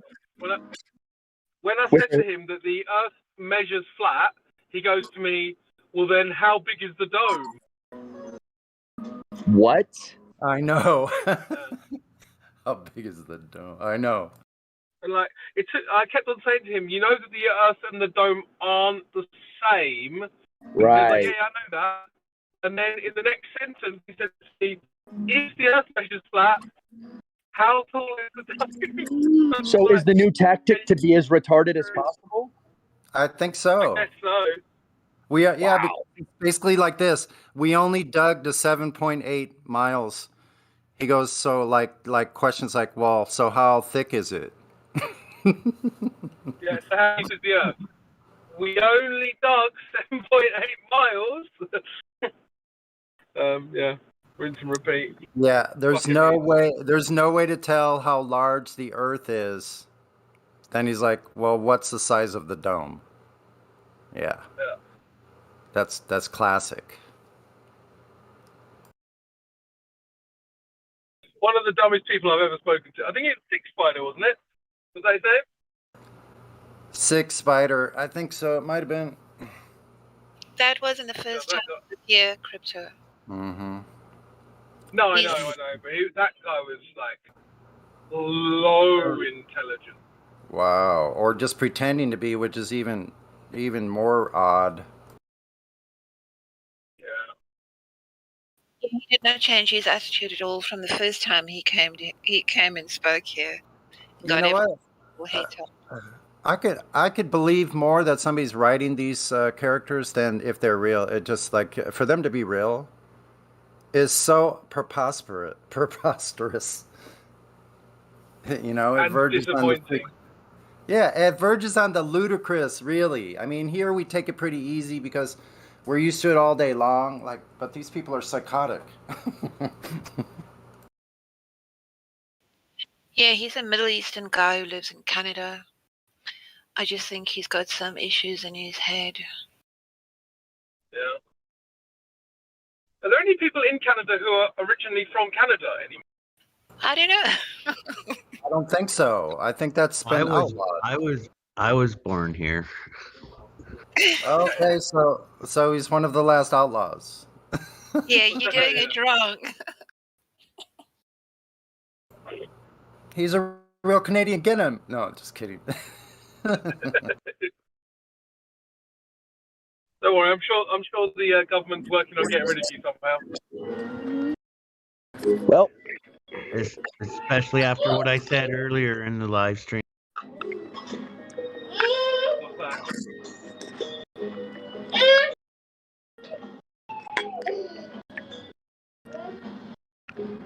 There it is. I put him in there. That's it. Well, then what's done? I don't understand. I do not understand people's obsession with that level of attitude, that zero impulse control at all. Yeah. Zero impulse control. Well, it's a sign of, again, it's a sign of low intelligence. Like, I was at work yesterday, and there was a guy in one of my teams who decided to have a stand-up manager with the main boss, a stand-up argument with the main boss, and within 5 minutes he was fired. Why? Like, What's the point? Why fall on your sword over some dumb shit? stuff? You know, it wasn't even important. And I was just like, bro, you're just fired, and he got himself fired. It's like, are you Wow. Wait a minute. That's really interesting. What side of the argument was that person on? What do you mean? Sorry. So you were having like a discussion with somebody. They were on the phone at work. No. I wasn't involved. I was just witnessing it. Oh. Yeah, and this person basically was arguing with my boss's boss, and I was like, that's literally the stupidest thing you could do is argue with that dude. Right. And he called him a couple of names, and it was just like, yeah, you're getting fired now. Like, you Wow. can't expect not to be. And it just feels kind of like, well, as soon as Demox called me like a fucking retard or something, I was just like,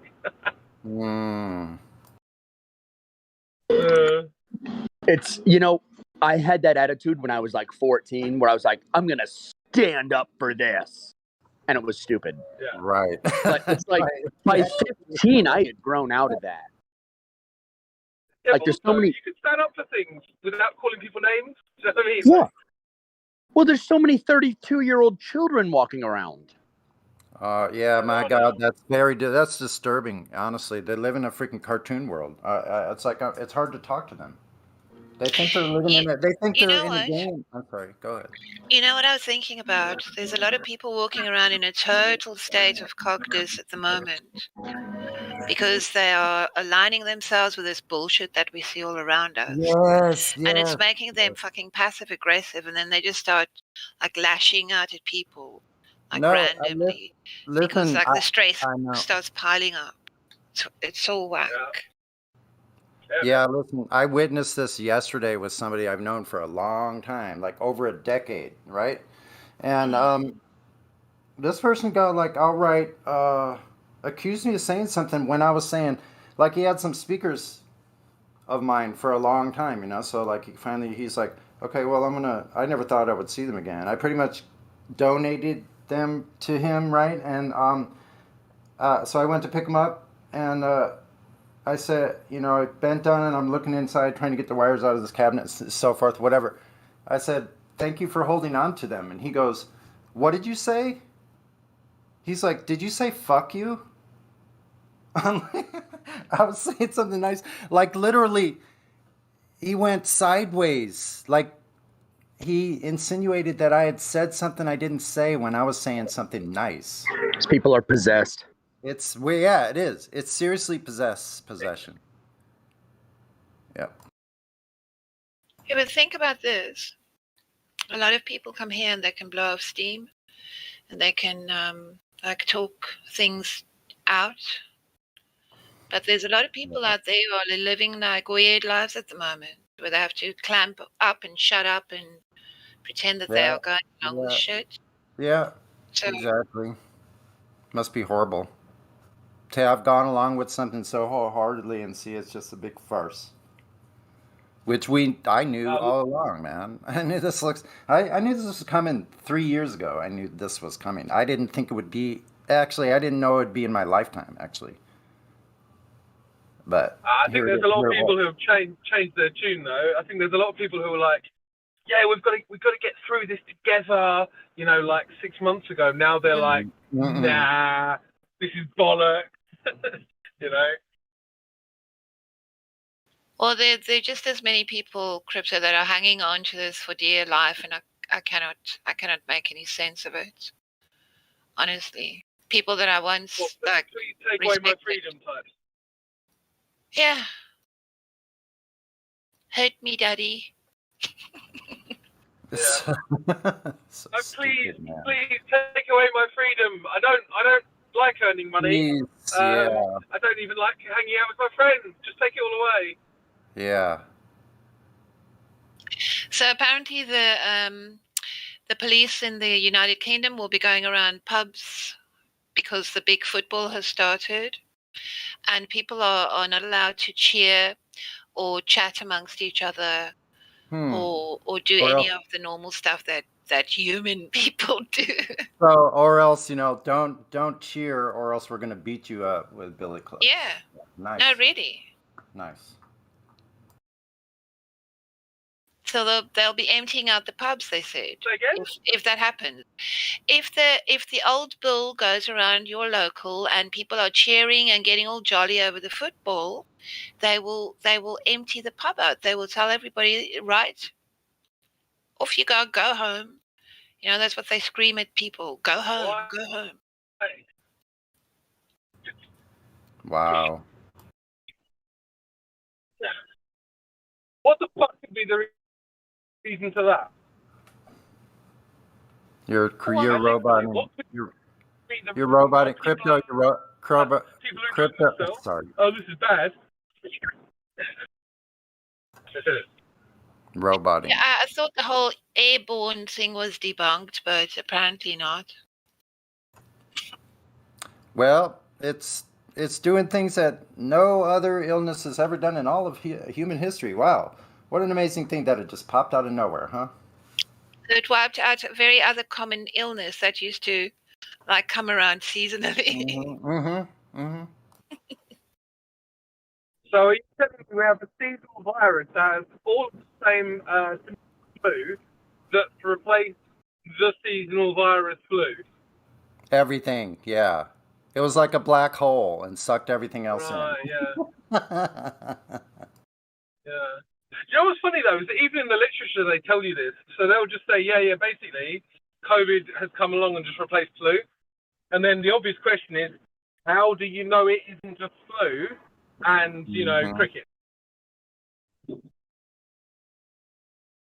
Yeah, these are the times that we live in. Show me a seasonal flu that's lasted 2 years, two and a half years or whatever it's been.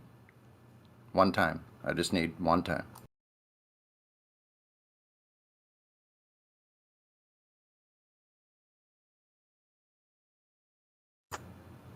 Never. Never ever. Did you hear about the guy who every time he walks next to his television tries to connect to him? Wow. What? You guys didn't hear about this? There's a guy, he sounds like Spanish or Portuguese or something to me. He had his Fauci ouchie, and now every time he walks next to his television basically tries to connect to him via Bluetooth, and it just comes up like AstraZeneca. I'm amazed you guys haven't heard about this. Now I've heard it. Yeah. Yeah, there's a whistleblower from a GP surgery up north somewhere, Crypto, who came out as a whistleblower and talked about all the adverse events and that none of them are being reported and how common they are and how dangerous they are. I've had people try to connect to my TV. I've actually had people hack through someone else's phone and into my TV. So now I turned off all the Wi-Fi and only have a wired connect. That's what I use all the time now. And I turn it off and on. Like I don't use it all the time. I'll just shut the whole thing down. So I like that, having a VPN and having only hardwired. I don't know. But that is exactly what's going on in the world. Is this technology has overtaken people? Yeah. They don't know the basics about, you know, how to behave on this thing called the internet, and you know, so.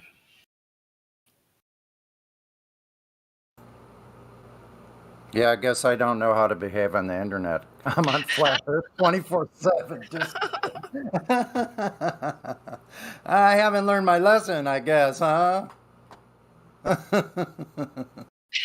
If I wasn't a gamer and I didn't start building my own PC, I would probably be sitting in front of the TV watching a soap right now. Or something resembling a soap. So, yeah. Well, it's funny. When I was younger, I used to think that it's good to like games and like obviously watching football or whatever is a bit of a waste of time. But I used to think, well, at least people are watching football instead of watching the news because football's just a game, right? And so you can't shoehorn propaganda into a game, right? And then I used to. Right.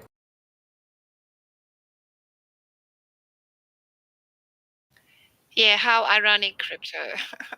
Think, you know, at least movies started shoehorning propaganda into sport, right? Did you know that the England team and the Premier League all take the knee before every game they play? And get booed. Oh my God! Well, And get booed. they'll get what they deserve in the long run. You know, look, it'll all come back around. And then the Prime Minister of this country said that that is not, like, people shouldn't be doing that. It's like, yeah, I mean, it's almost as if people don't want to be lectured by millionaires. I don't know. Yeah, it's one bullshit paradigm on top of another, on top of another, on top of another, until like reality seems like I don't know. Almost. Yeah. So reality seem unreal. Sorry, go on, Sonny. yeah, unreal. So what I have a question is just out to the panel or anyone, like when did this retardation go exponential? Like, I mean, I think I always knew, like we've all witnessed like dumb shit going on with people, you know, people acting really weird, but it seemed to just gone like skyrocketed at some point, and I don't remember when it was. Like I didn't see the gradual curve. Like it did. It seemed like it was switched on. No, I've been complaining about retardation for about 10 years, maybe more, just with like people having just these shitty beliefs, you know, just pushing all this dumb shit. I've been complaining about it for years. But it seems to be like now it's actually being forced on you. Before you could just avoid it. Right, It's like right. if I didn't want to hear about BLM, I could just turn off the news, right? Or if I didn't want to hear about the globe, I just don't listen to, you know, a science show or whatever. But now it's like everywhere you turn, this propaganda is shoehorned into everything. Yep, it is. I mean, I don't think Twitter and Facebook have got the sway that they had like 5 years ago, because I think so many people have been yeeted off of these platforms that, I mean, half the subscribers must just be bot accounts. Yeah, now everyone's on TikTok, really, aren't they? And obviously TikTok's not. I mean, TikTok's China owned, and the Chinese are basically, they're super oppressive. If you want to shit talk either China or the kind of ruling party, but they don't seem to really give a fuck about anything else. So, I mean, that's kind of cool, because at least it means you can speak freely on TikTok, as long as you're not talking about China or the Chinese political.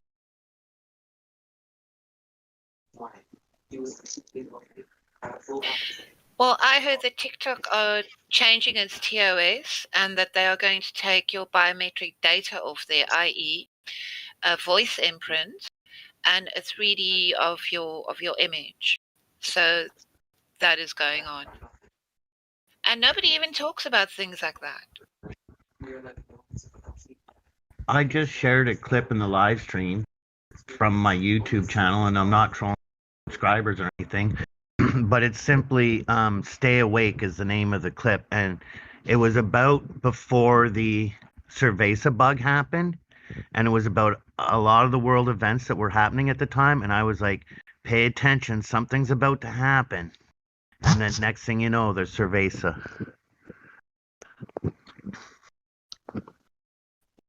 Oh, I don't know what that is. Well, like if you watch a clip, I'll go into how Hong Kong was asking for help, how in Paris they were protesting against police brutality, how there was a lot of events happening. People were awake and waking up and starting to stand up to the oppression of the governments or whatever. And then all of a sudden the Cerveza bug and everyone had to stay home and no one could protest or do anything, or all of a sudden nobody was checking in to see if Hong Kong was okay. Like, you know what I mean? Yeah, I see.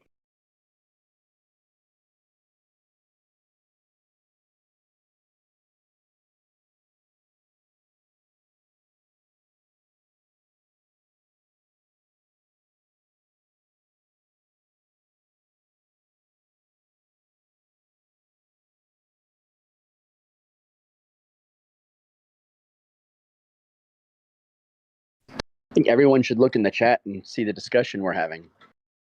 Yeah.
Yeah, I don't think Cavendish had a hypothesis, did he?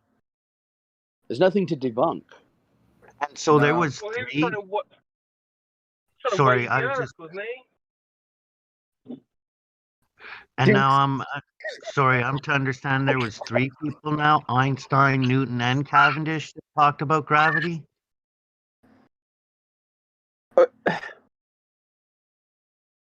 Can somebody tell me what electrostatic hydrodynamics is? Is that like electrokinetics? What in the hell is that? And why does this person type in all caps? That's always suspect. Excuse me, we say susaf. Susaf.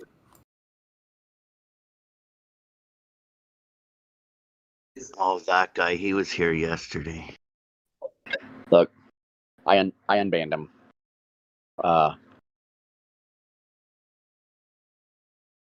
But see, here's the problem, guys. This is who's stuck in other servers representing us. Okay. Yeah. Oh my God, that's horrible. No, I am dead serious, too. Serious. Yeah. So that's why I try and get people here, because we have a lot of bad representation out there. Oh, he's an F here. He's talking about Cavendish and gravity. What?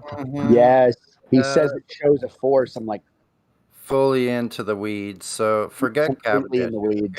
Who cares? Start your own mechanical phenomenon museum. It has nothing to do with natural science. Get out of here with that crap. I actually love all those devices, like the pendulum and Cavendishes and stuff. Yeah, because they really have like a mystical kind of mechanical quality to them. Yeah, they do.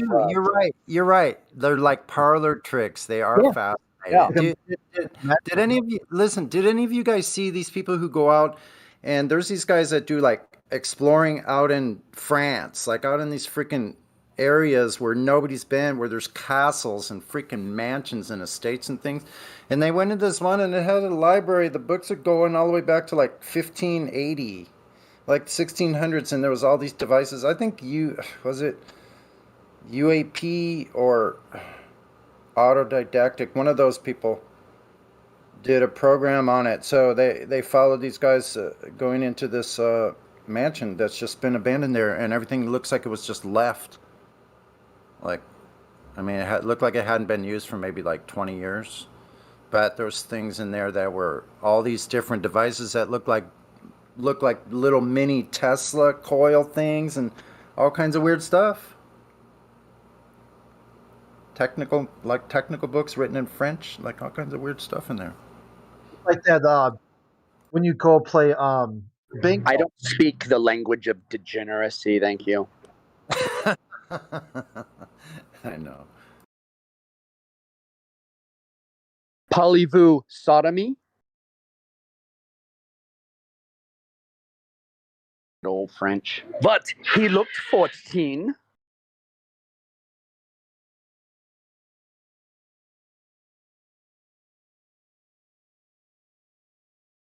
Crit, were you saying something? Oh yeah, I just was those devices. They're like parlor tricks, like magic tricks. Yeah. But that's the only thing I was saying. Yeah, they're very cool looking though. I really like them. But I mean, I got like ship models and stuff like that too. I like that era of bogus junk science. The aesthetic is really pretty. Yeah, kind of snake oil. Like someone developed some secret Right. formula that cures Right. everything. You know. Right. Like electrical, what is it? Electrical stimulation. Like that was a big thing. Like they had all Yeah. these things that were for health, right? Yeah. Or there's like they had a device that they'd put on top of your head that would measure like the bumps and grooves, and then That was phrenology. Oh, there you go. Yeah. I was gonna say there's at least statistical correlation in phrenology and nothing else of this, like Foucault's pendulum and all that crap. Like in phrenology, it's like there's creepy correlation at least. It's not science. Oh yeah, it's like palm. It's like palm reading almost. Yeah. Well, the thing about phrenology is that it was dropped because it was seen as politically incorrect. Incorrect. Yeah. The correlations are absolutely there. Yeah, they are. Yeah. But that doesn't mean that it causes anything. And so, like, I would say that phrenology is actually a lot more valid than Cavendish. Oh, for sure. Because Probably so. it was like the first study in statistics, like really strong statistical correlation. Phrenology was. Yeah. But then, like, so what? Like, what does it mean? Who cares if this can tell us what's what? It's mean. What? You mean you don't believe my parlor trick? Now, Why don't you believe it? Yeah, speaking of phrenology, I am convinced now more than ever that dysgenics is the largest teller of like ideology. The more dysgenic a person, the nastier they are on the inside. Well, it's funny because when you actually look at, obviously, I don't believe at all in evolution, but I think there's something to be said for hereditary traits. Yeah, and yeah, so sure. when two people have a child, they take on the trait. Sorry, the child takes on the traits of those parents. There is an environmental influence for sure, but it seems to me to be more based on the traits of those parents than the environment, although the environment plays a part. And so you talking about like dysgenics is interesting because, like, when I say to people, like, for instance, so people have this like revulsion to the word eugenics, right? And then I say to someone like, okay, do you like tall women or short women? Do you like blonde women or brunettes, right? Yeah. Answering that question is eugenics. You know? People ask me what I think beautiful is, and when I describe it, it's like I'm describing health. To me, outward signs of health are what beauty is. So I'm looking for true symmetry. It's not necessarily, is it this jawline? Is it that jawline? Is it, this forehead or that forehead? It's symmetry and proportion that I am looking at. Because when those things are all kind of within the same, match the same, that outward expression of health is usually an inward expression of health too. But it's actually more than that. On a deeply kind of biological level. Yes. Did you know that a woman? You broke up. They didn't want you to say it, Crypto. The feminist got to your mic. Almost perfect correlation. You completely cut out the last 15, 20 seconds. Okay. So a woman's health indicator or health indicators almost perfectly correlates with her fertility. Yeah. I have read when that. People are like, oh, why do men like skinny women who like smell nice and have nice hair and all that? Because those women are fertile. It's not rocket science. In fact, you know what I'm trying to say. We're designed that way. Fill the earth and subdue it. You don't want to. How do you fill the earth? How do you fill the earth, buddy? It kind of is like rocket science. Yeah, you mate like drunken minks. That's how you fill the earth. Yeah, exactly. It's like, oh, why do you like that woman? Fertile. Most men want children. satirical score.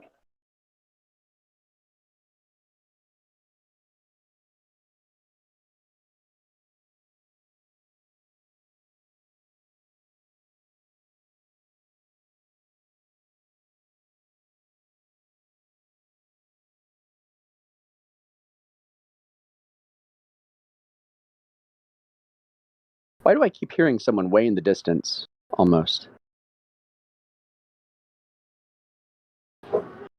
You're being haunted. Yeah, that's what it sounded like. Like a whisper in the distance on a field. Time to fight the globalist. Maybe it's Jesus returning on a cloud. Yeah, poop your pants.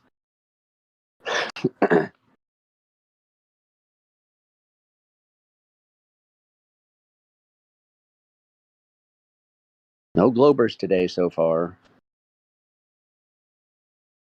I guess we're not going to find the answer to it's literally just electrostatic hydrodynamic flow. It's literally just that, guys. What the hell is that? Right. Citation. It's literally just that.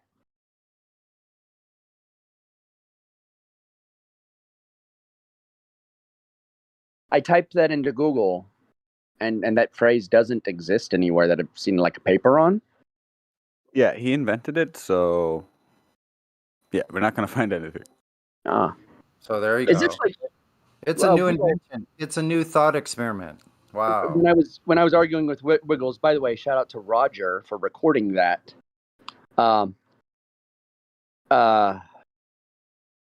Wiggles citation. Do you know what it was? Let's hear it. Himself. Oh, that's right. That's right. Wiggles' citation was a Reddit article he wrote. Oh my gosh. Mind-bending numptiness. Need a new word. That word's way too boomer for me. I need something like, ugh. That's just offensively stupid. And is it just me, or does Wiggles sound Canadian? Because he'll go sometimes like this, you know? And I'm like, I hear you. I hear it. You're either a Hoosier or Canadian or something. It's either a cheesehead or a Canuck.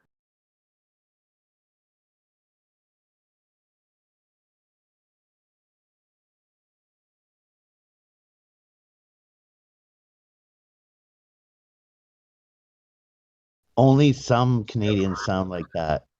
Usually they're from Newfoundland.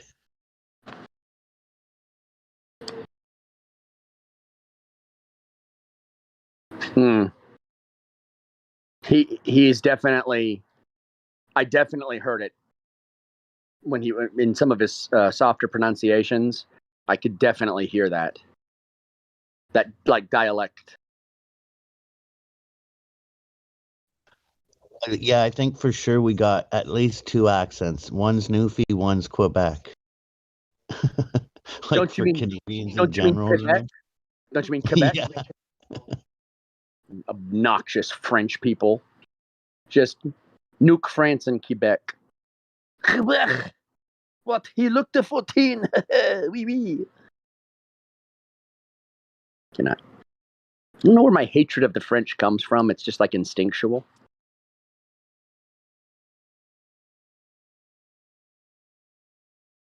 I'm like, kilometer? What's that? Mine comes from their lack of signaling on the road, their complete rudeness to other people. They don't want to learn English, but everybody else has to learn French.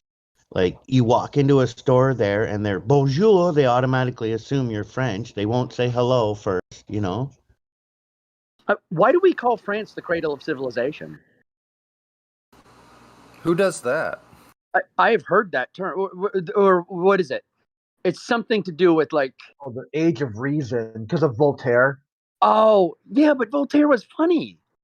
Yeah, he was that's what French I think so too. Funny. A lot of he was like at the time he was considered a like a social satirist. Yeah. He was the George Carlin of his times. Yeah, that's it. Perfect. That's exactly. Voltaire has one of my favorite quotes of all time. It's like every day I prayed to God that I pray to God that my enemies would be made ridiculous, and God granted my prayer. That's perfect. Perfect for here. It is. Yeah, they bury them in the Pantheon, like for like French, like French military heroes. And now there's Voltaire's tomb. One of my favorite memes comes from is about Voltaire too. It's like to find out who rules over you, find out who you're not allowed to criticize, and it's like kids with leukemia. Oh yes. I just this is a big experience. Like, oh, you bet. That's pretty funny. Yeah. Yeah, he's got so many good quotes. Like a little bit funny. The what? No, go ahead. You keep breaking up crypto. Yeah, I think crypto's cutting out. The feminists are getting his phone line. I was just catfished on Facebook for a minute, and the worst part about it wasn't that she tried to defraud me for $840. The worst part about it is she's committing stolen valor. She's presenting herself as a commanding warrant officer first class. Get in on that action, man. Well, again, she was catfishing me. I thought it was a quality woman, but it could be a East Indian on the third floor of the building I live in. You know what I mean? Could be a Nigerian dude. Yeah, Nigerian prince. Literally, but they were presenting themselves as a officer of the U.S. military and forces. Like, that's worse than trying to commit fraud.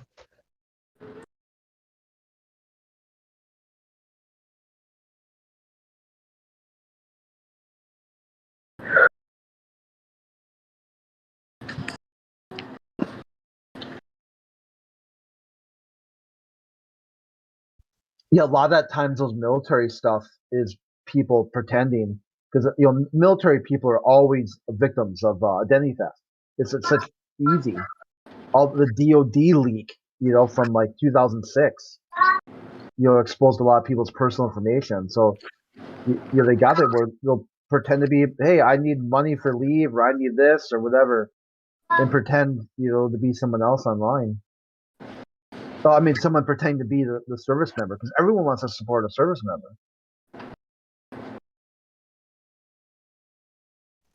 The thing is, I know quite a bit about the forces and the services, and like, if nothing else, her kid would have better medical attention than the average American because she's in the forces. Yeah, she wouldn't need for his medical bills. Give me a break. Soldiers for Zone. Yeah, that's why someone like you is able to spot it, but someone not as streetwise or not as worldly in it is like thinking, oh yeah, I can help this guy out or this gal. Oh yeah, I know, it breaks my heart. I think the ESA Earth looks the best for the upcoming RPG. It has like all the bright colors for an online RPG. You guys hear about the rainbow that they found on Mars? How can there be a rainbow on Mars where they say the water? I know. So and then now they it try to rains. say, then they went into full damage control, right? Because it's it's at Devon Island or whatever they're taking these photos from. Then they said, oh, it wasn't a rainbow; it was just a lens flare. Yeah, those lens flares are caused by what? Yeah, they're done at this point. What's a rainbow lens flare caused from? Yeah, the water in the air reflecting off light. Yeah, the rainbow exists in the optic. It doesn't exist in like. Ugh.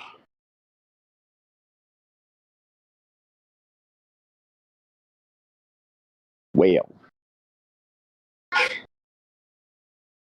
And people are buying it, you know? It's like just sucking it up. No, that's what people do. They suck. But you know what? They're not deceived. They've deceived themselves. They want to believe it. That's why they believe it. Let them.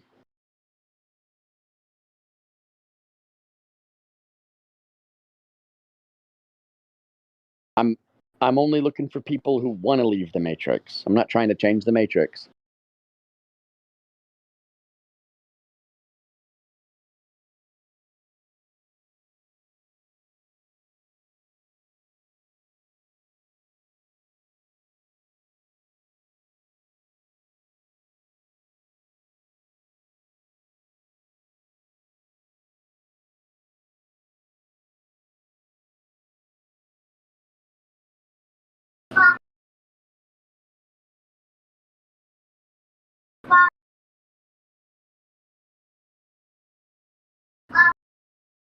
I get a quick mic check. We can hear you. Thank you, sir. Man, got a new set of headbuds. Oh, whatever you did? These kids call them. Earbuds, whatever the kids call them. Just making sure they work. They call them earwigs. And Khan No. puts them in your head to control you. No current spinning oblate paroid dwellers on here? No, there's not. Okay.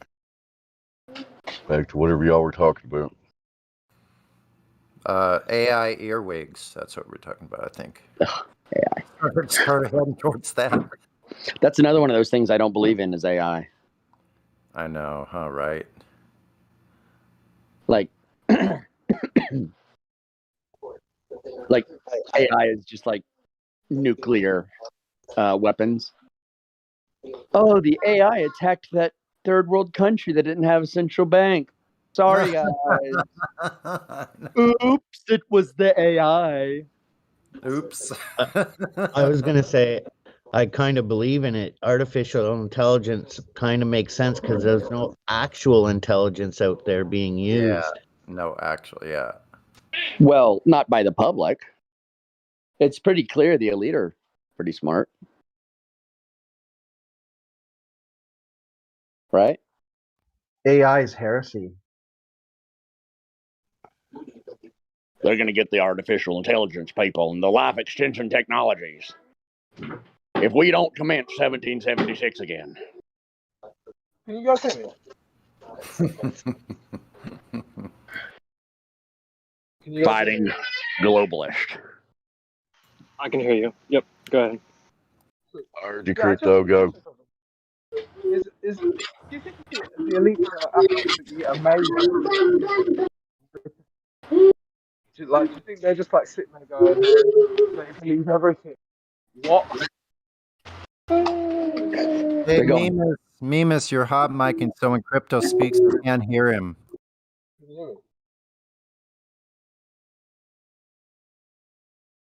Crypto is garbled at the moment. Say it again.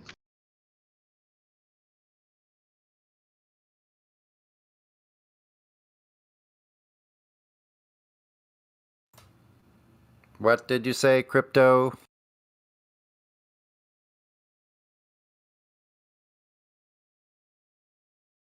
All I know was the elites, and the rest of it was.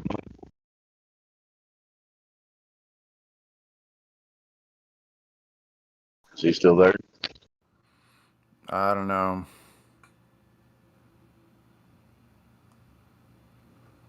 He drifted away from the tower or somewhere out there on the plane. I don't know. He went off, got out of orbit.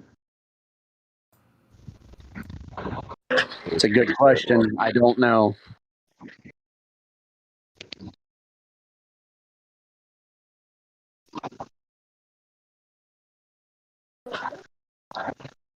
I mean, it's true. The majority of people are so stupid. Like it's like it almost necessitates the existence of the elites. It's so bad. Yeah, so they can feed him more ridiculous stuff. Yeah, it's like, look, you're all a bunch of dum-dums. And if you had freedom, you'd waste it. So we're just going to take it from you. So really, the vast majority of dumb people are ruining it for everyone who's not dumb. Yep.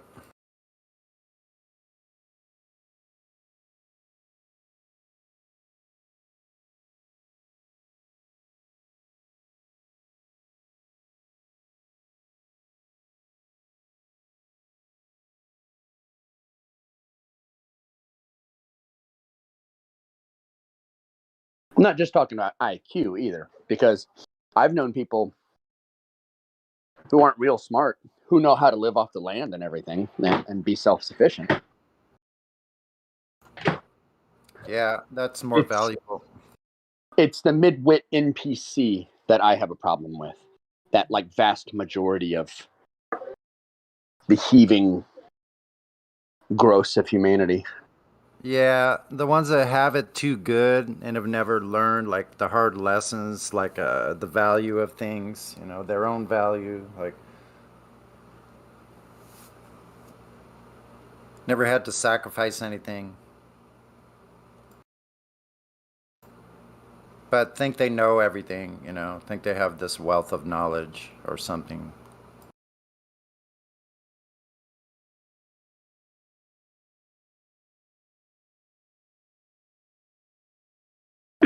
Like, if this vaccine does end up being like a Trojan horse and 3 years down the road, hundreds of millions of people die from it. That's kind of what I'm suspecting. Who have they killed? Yeah. They've killed the midwits. The willing. Yeah, and they've killed the midwits who were on their side. And I think intentionally, and I think that's what they would want to do. That's what I'd want to do.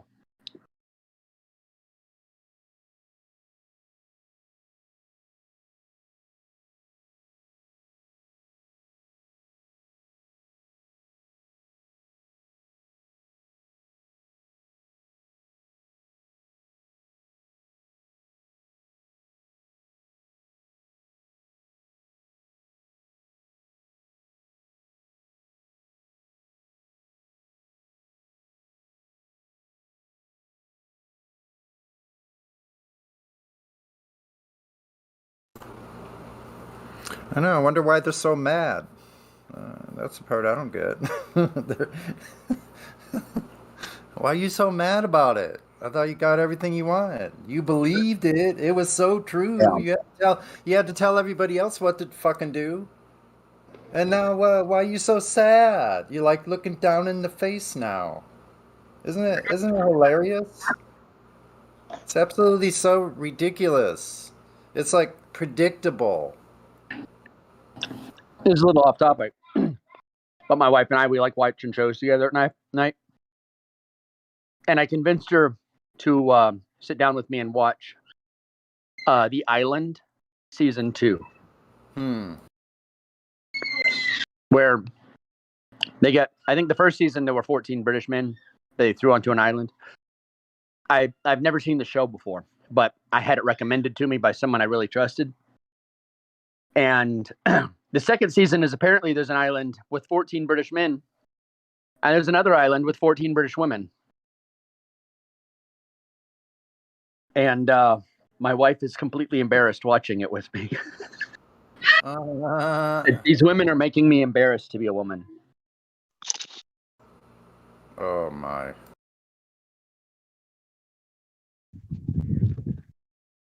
One of them sees a snake and immediately turns around and runs down the hill on top of everyone else to get away from the boa constrictor.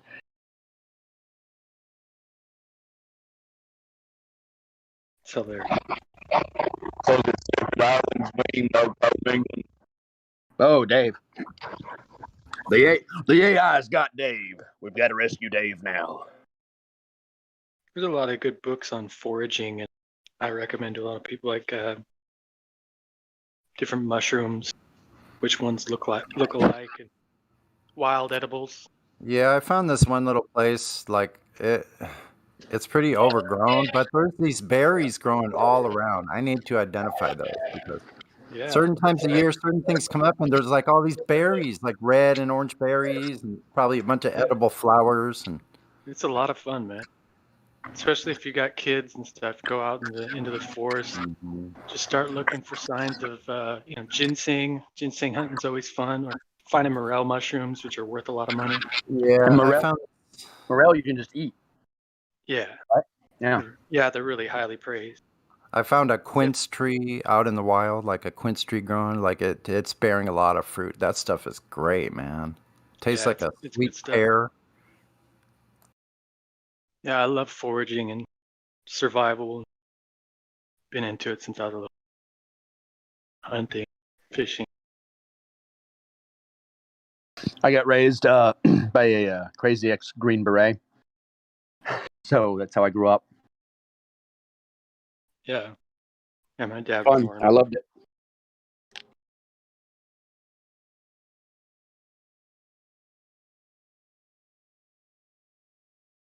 My dad was Army, but he he taught me a lot, but he didn't want to go experience. He said, "Son, I've done enough camping in my lifetime." Yeah, we'd go out to the woods and stuff, but he wasn't too much for spending time out there overnight. Just reminded him too much of Vietnam and shit. I know. I was raised with dad.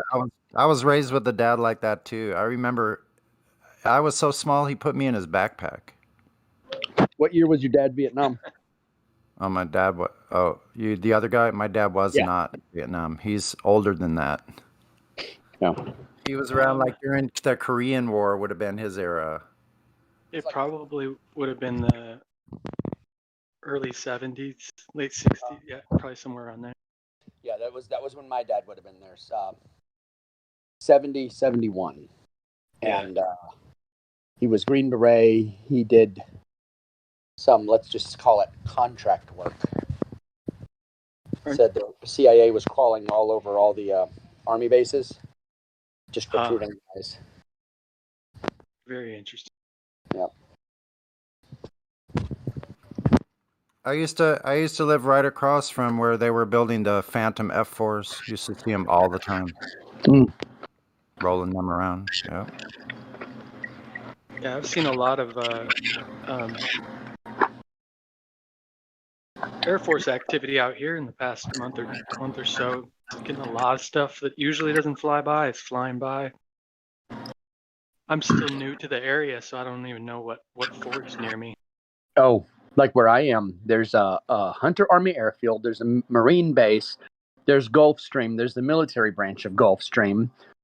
There's Savannah International, which hosts partially military planes, and then there's just a couple hours away. There's the other military base.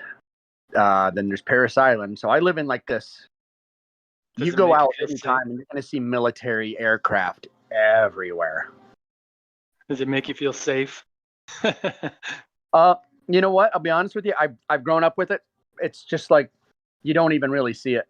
Yeah. You don't even think about it. Like jets don't wake me up. I don't even. They fly by. It's like seeing birds. It's just something that like blends in. I mean, really, honestly, I don't feel. It's not that I don't feel safe. It's I don't feel any fear because I know nukes are crap. So people are like, we live close to a military base, you'll get nuked. I'm like, nah. Nah. Why would I have to worry about that? I remember just before I left California, about maybe a year ago, I lived in Orange County. So you don't see too much. You know, you're not far from the bases down in San Diego, but you don't see them flying over. They're not anywhere nearby. Yeah, that's a trip. Just before I left, there was some Is that the Sea Sparrow? Is that the one that has the propellers that go forward or up? Yeah, they're flying those all over the place down here. They're so weird. The Osprey. The Osprey. Yeah, Osprey. Yeah, vertical. Yeah. The vertical takeoff. It's a Vertol. Vertol. Yeah, vertical takeoff. Vertical takeoff and landing. Yeah. Yeah, they're. I mean, to see one of those, and I was maybe like an hour from the beach, so to see one like just over the suburbs of Orange County was just unusual. Actually, there was two of them. Yeah, one in hover and one that was just slowing down from forward flight. into I'm a telling you, man, I see them flying. They're like flying in pairs and bands of them, like up and down. Like I don't know what they're patrolling for. I guess the aliens is my thoughts. right.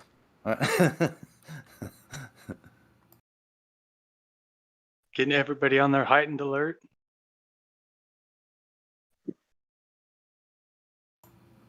Kind of seems like it's pretty weird. Like what's going on? Like what?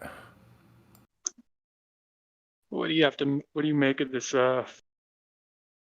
dump they did or are about to do or something?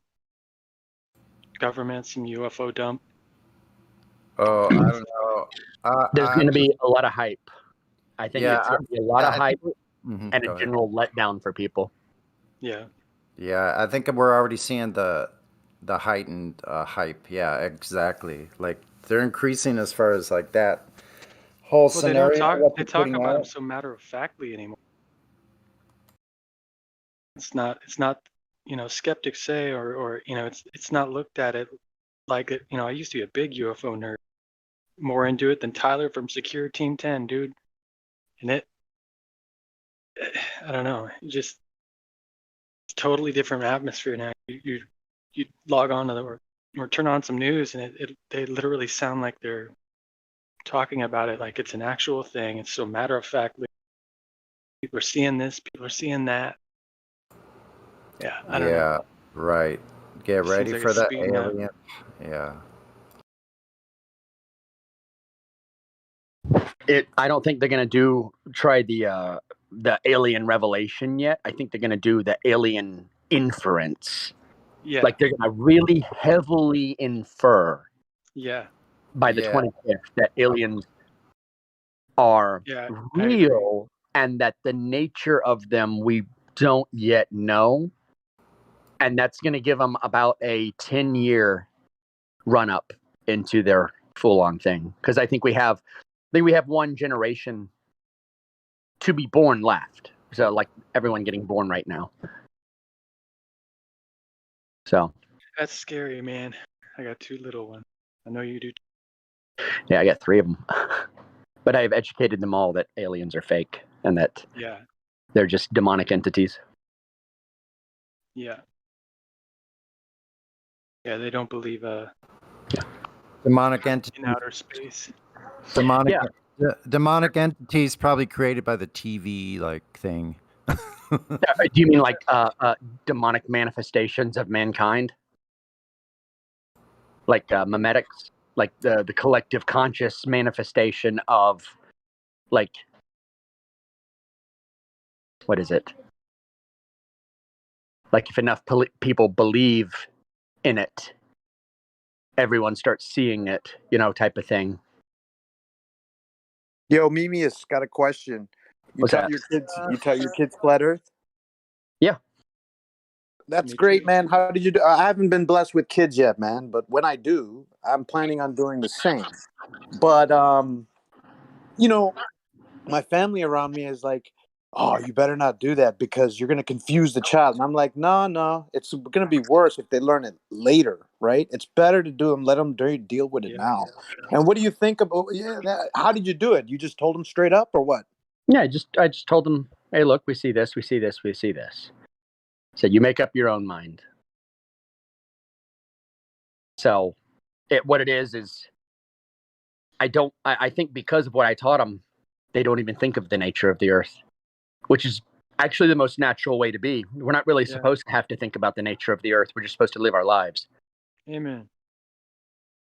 So that's the best way to be. You shouldn't live your life, doing your work or your job or whatever it is you love, and always in the back of your mind be thinking about like a ball in space or an edge or a dome. You're not supposed to be thinking about these things. Or questioning what You're supposed to be living. Supposed to be living, not wondering how to get away from life. And I think the nature of the earth was never thought of when people were just living and trying to live. It just is what it is. It is what it is. It's what you experience every day. I mean, ultimately, in the end, when the dum-dum that said, the low IQ that says it doesn't matter, is in agreement with the really high IQ that thinks about it and says, it doesn't matter. Yeah, man, you make great points, and I'm in total agreement with you. You know, when I do have kids, if and when, right? The education will start early. They're gonna understand both sides, and they're gonna know what's real. All you need to do with kids is plant good, powerful seeds, and there's no propaganda that's going to get them with the right seeds. That's just how it is. It's going to be ruined for them from the start. Like, they'll always look at it as being, this is a fantasy or an idea. It's how everyone sees things, and it's only ever going to be Star Trek to them. It'll never be real. Everybody can believe it, and it still not be real. Right. Real true. Cool, man. Just wanted to ask. Thanks for your reply. Yeah, no problem. Yeah, it was a fun conversation when I first started. Kid had to think about it, how we were going to go about it, but very similar to how you did me. Yeah. I'm a little bit more assertive that for sure it's not a ball, you know. They know that. Yeah. Well, that's the thing is, when they're young, if they hear both ideas, then the one idea never sticks, ever. That, like the globe, it will never stick. Because you think about us growing up, we only ever heard one side, ever. Yep. Ever. And if you teach a kid both sides now, they're not going to be committed. And if someone's not committed to the ball, it's basically game over for the ball. I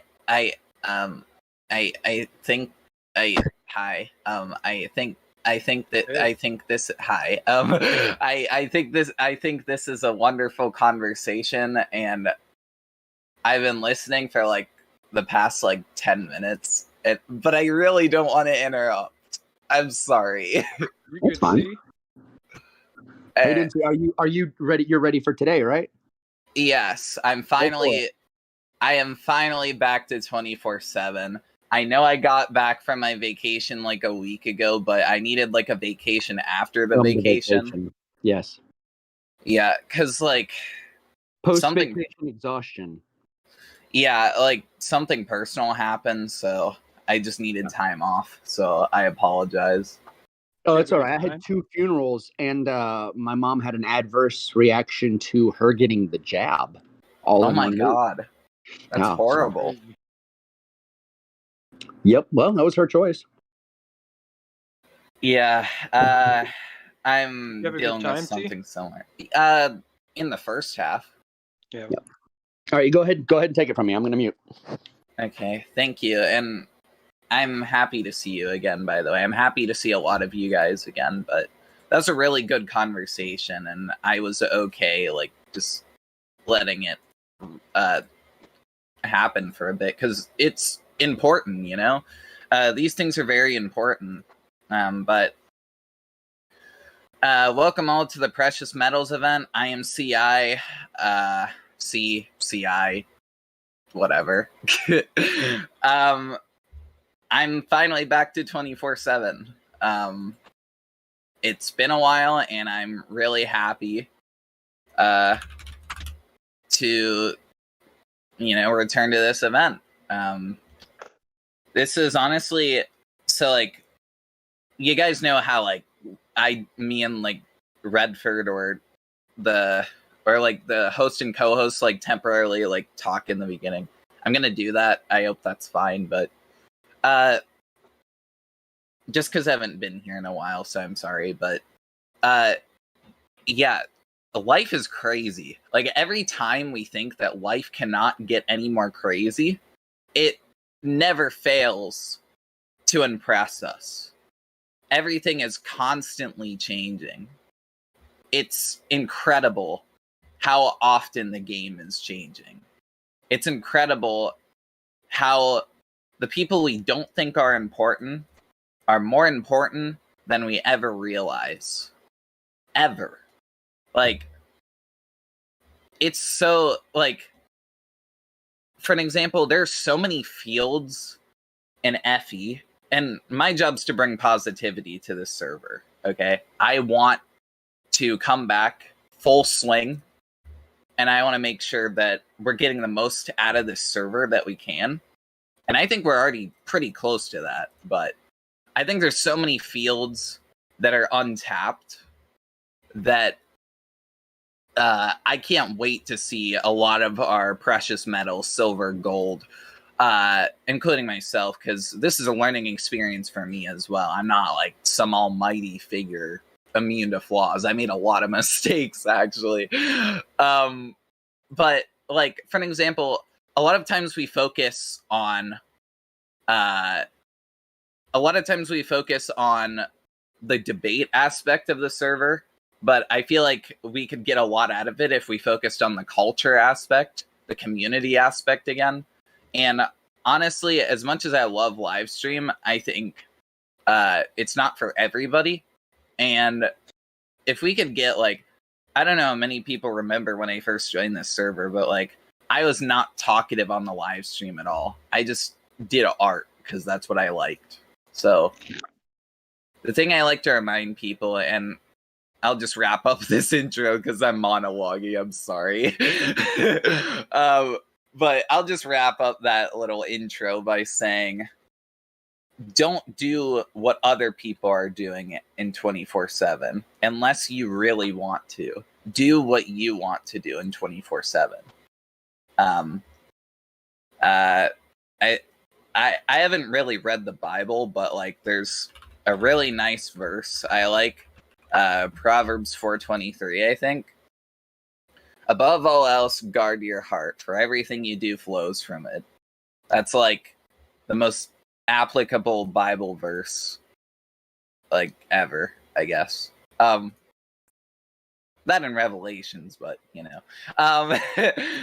Redford, I know it's been a while. I'm sorry. I'm sorry. It's all good. You're stealing my line. That's my line. See, it's good to hear you. I hope you've been well. I got 3 hours of sleep. How about you? Yeah, I got a few more than 3, but yeah, it's been a really busy week. Lots going on, so it's good to be here, though. It's a good break from life. Well, I hope becoming a host for a few weeks allowed you to become more confident, right? Yeah, I'm working on it. Yeah. Actually, I got a really interesting question because I'm going to be honest, I had no preparation for this. I'm just like, I'm going to come in and wing it. Hopefully I come up with a question, but I actually just thought of a really good question, and I'm going to start off by asking you it, obviously, because host, co-host, whatever.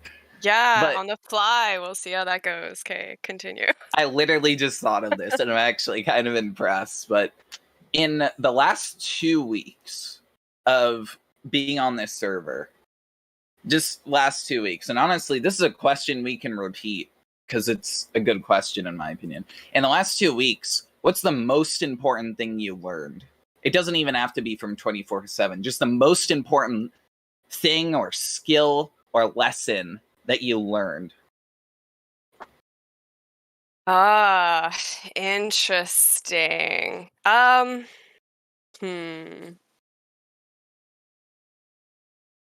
I guess that, well, I mean, it's not something that I learned, it's something that I always know, but I have a hard time putting it into practice, is that putting myself first. And yeah, like my needs and, above others, but also just the community, just because I've had a lot going on, I haven't really been around the server much. And yeah, I miss people in here, I'm not gonna lie. So it is important to take, I guess, time away, but it does make you realize the importance, and I am grateful for the people in this community.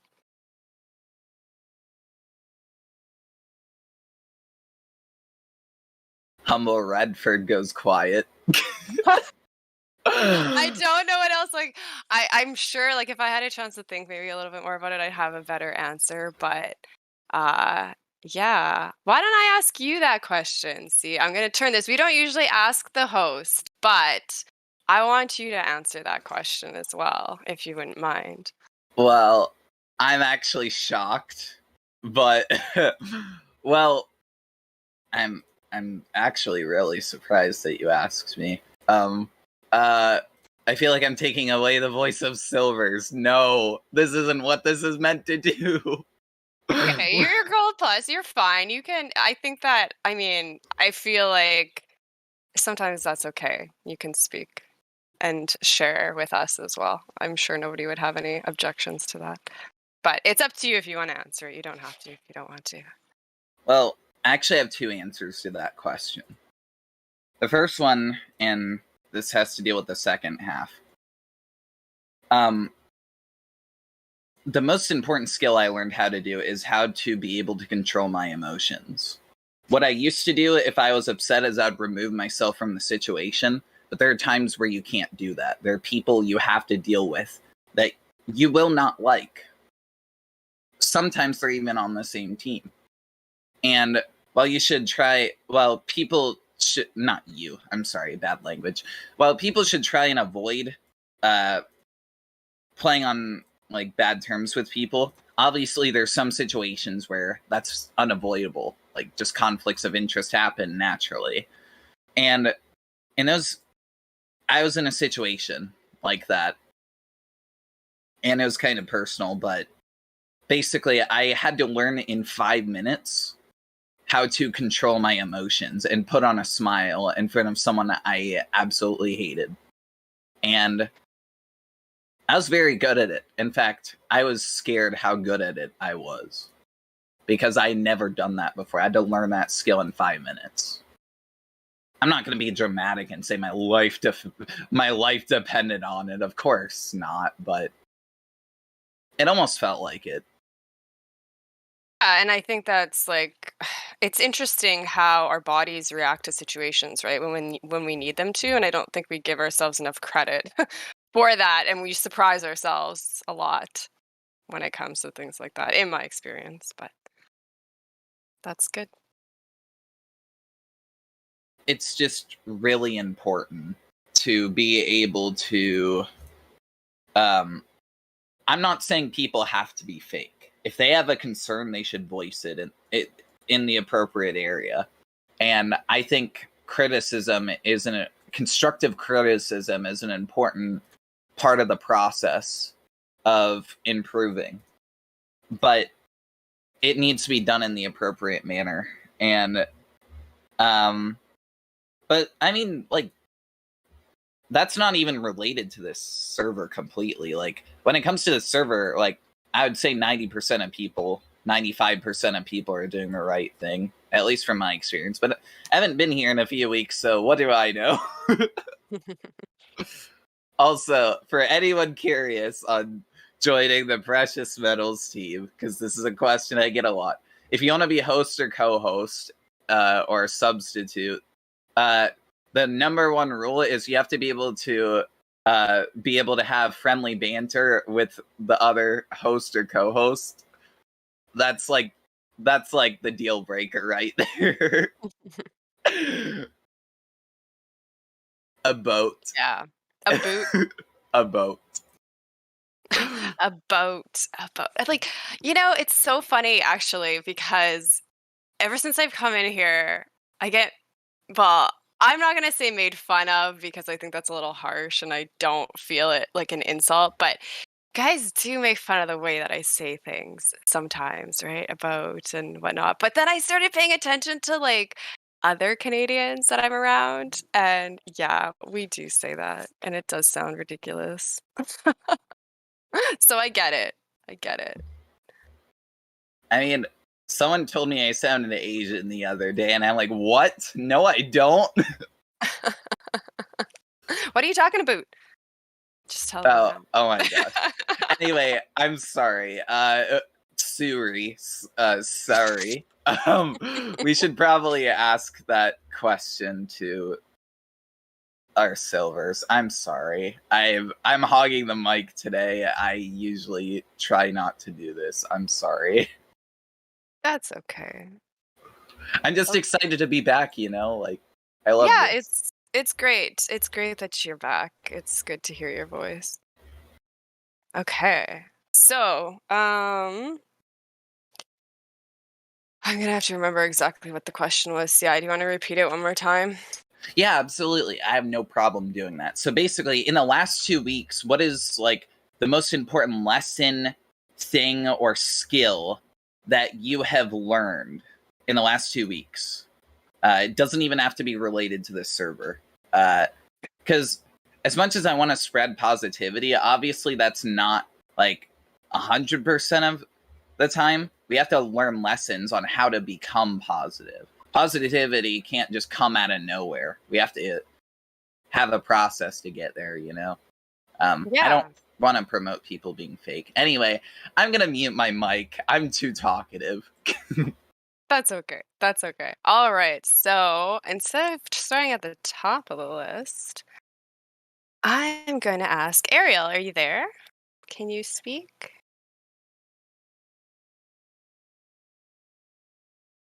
Maybe she's away from her mic. Oh,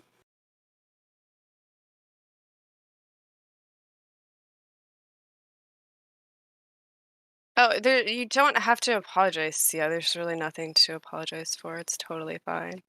I mean, that's something we both have in common, I guess. I know. And then I'm just like, yeah, that's my line. That's what I say. Okay, so I'm gonna call and then F.E. Batman. Is he there? Can you unmute your mic? No.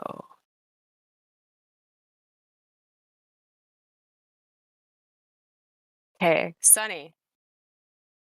Oh, and Drace is in the middle of mowing the lawn. Okay, well, Drace, when you're done doing that, let us know, and then you can join in. Sunny, are you there?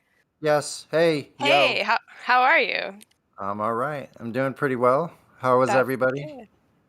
Pretty good. So I'll ask you the question then. In the last 2 weeks, what is the most important skill or lesson that you have learned? Oh, that's good because I'm glad I was listening to the conversation. I would have no idea how to answer, but I think for me, it's kind of always this thing about living in the material world, like and just function on a material level, and in my imagination. You know what I mean? Or I don't know how to describe it. I think what I've learned is to have more of a balance between what I do activity wise and what I do, let's say, when I'm more sedentary, where maybe I need to sit and reflect. So I don't know, just having a balance. Like, I don't know. I think that's what I've learned recently, but it seems to be a recurring theme.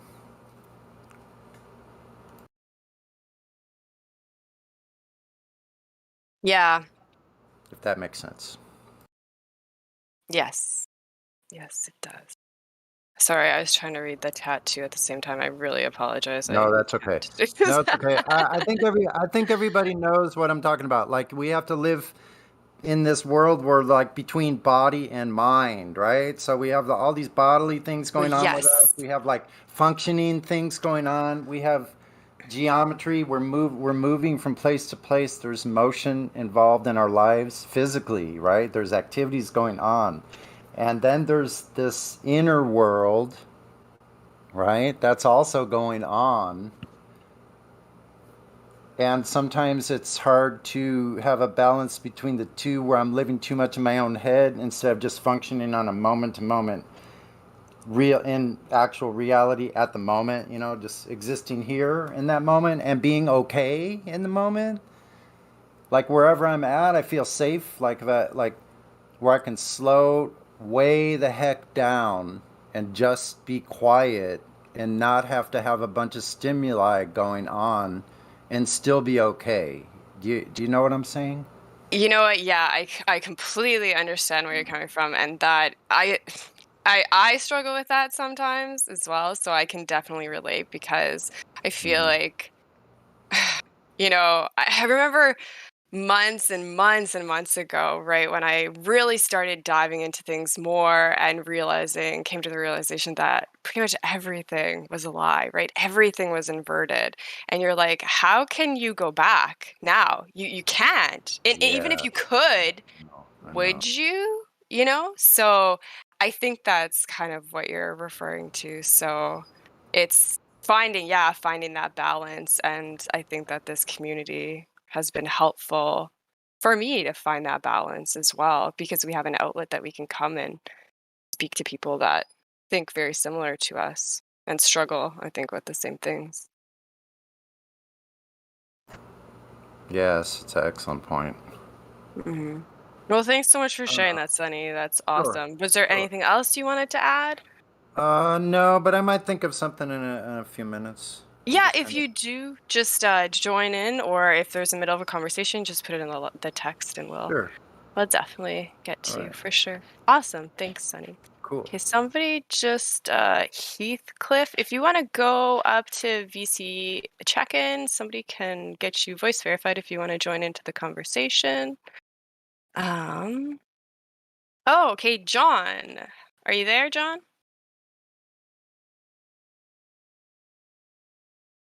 Maybe he can't unmute his mic. I just know sometimes he can't always join us. Old dude, are you there?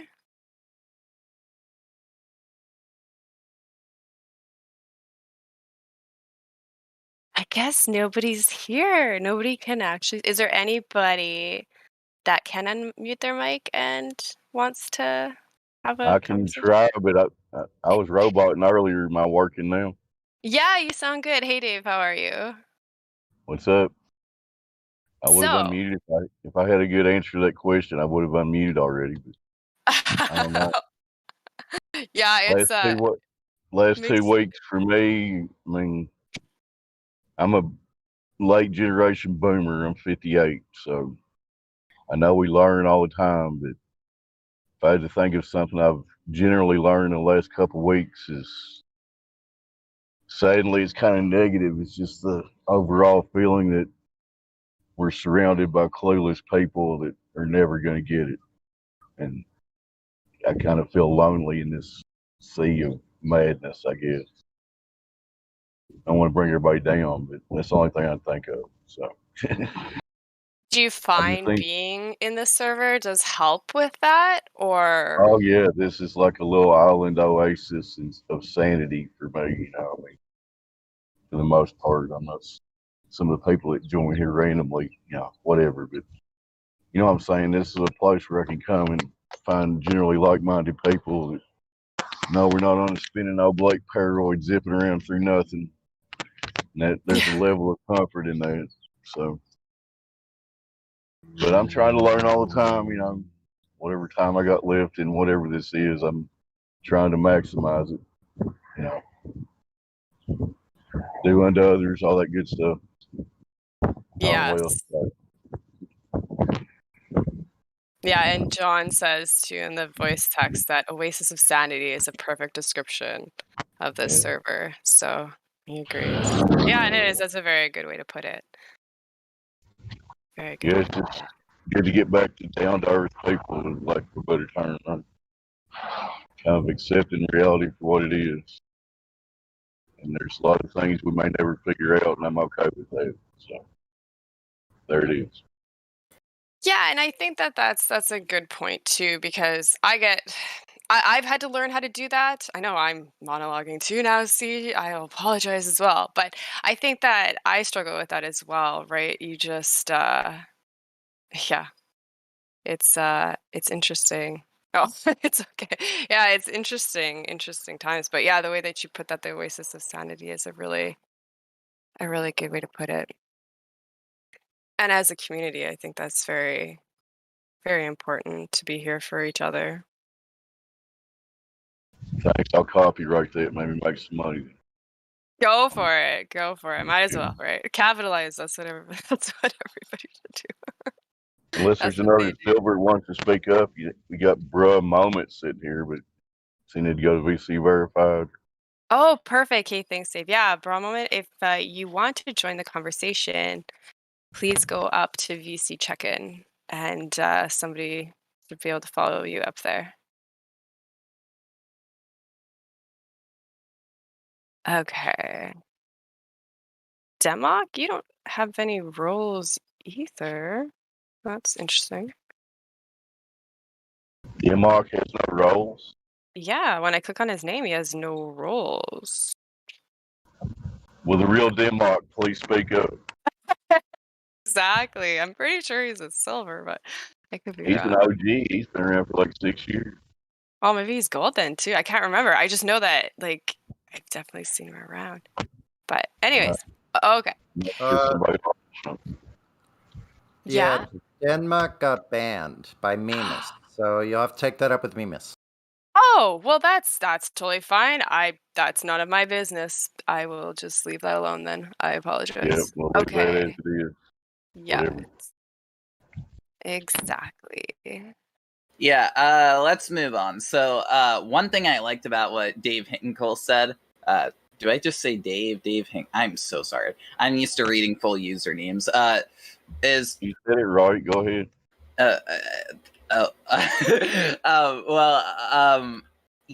I think there's a great way to turn that negative into a positive. And I wrote in the chat that acceptance is part of the process to positivity, because realizing some people never get it allows this server to be valuable, because we're able to surround ourselves in people that are like us and understand how we feel. And I think that's why this server is so important to a lot of people, including myself, because we're able to interact with people who get it. Because this is like a feeling that's like hard to express, you know? You just have to live it and understand it.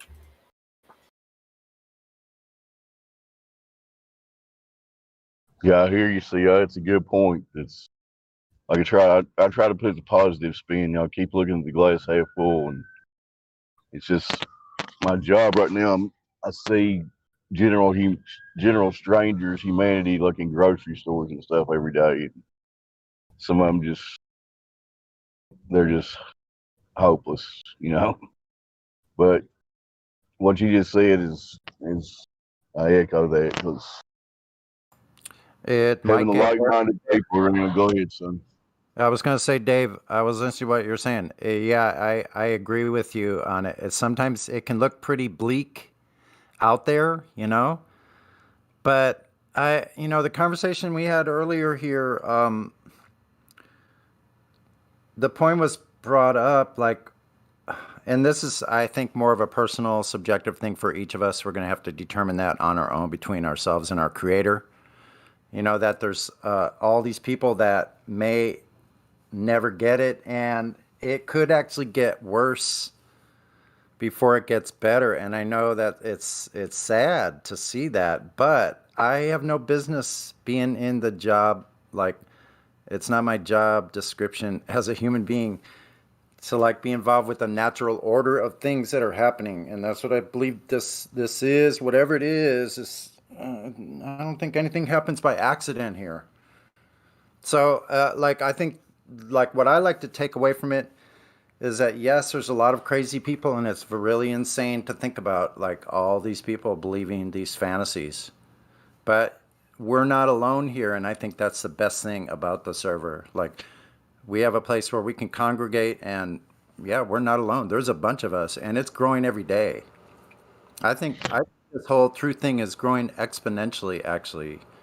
So there may be some huge changes going on, but for those people that are willingly going into the slaughter, it's terrifying. But I don't think we would all be here individually if we didn't have a part to play in that. Like, there's a position that we're here because otherwise we wouldn't be here talking about the things we're talking about and having these, sharing these experiences that we're having in like a spiritual world. Like,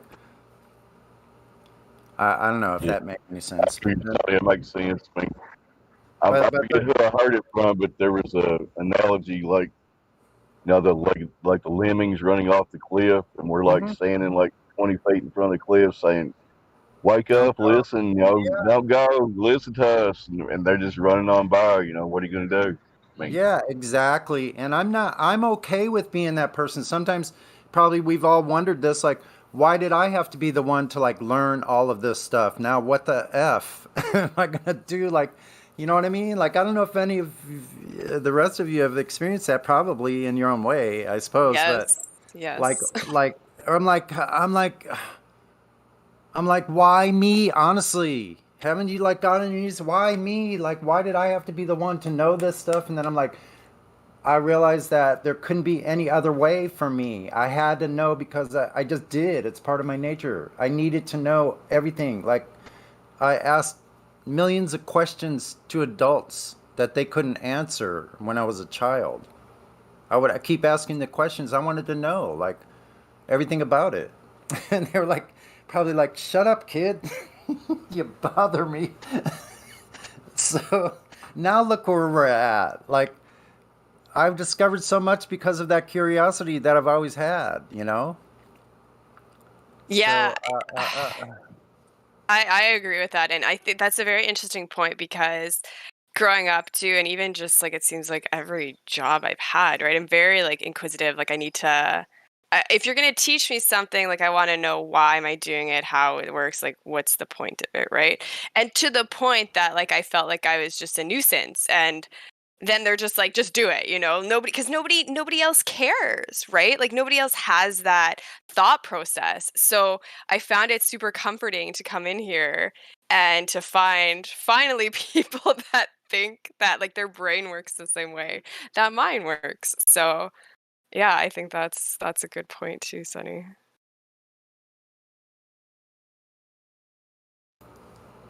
well, I think these are the kind of things that we don't often talk about is our experience in like discovering truth and discovering what knowledge is and like all the learning that we've done. Like, I don't know, like I've learned a lot. Like, I've studied like science. I've learned more. Like, I had already a background in science, and I grew up in a different generation, so I may have had more actual science type things when I was growing up, but still there's been this mind control thing you know in position like my entire life, like, so I don't know really where I'm going with that, but we don't talk about like our experience as far as like we have responsibility when it comes to like we've learned this information and now I have to be responsible with it, and I'm not used to being responsible with it.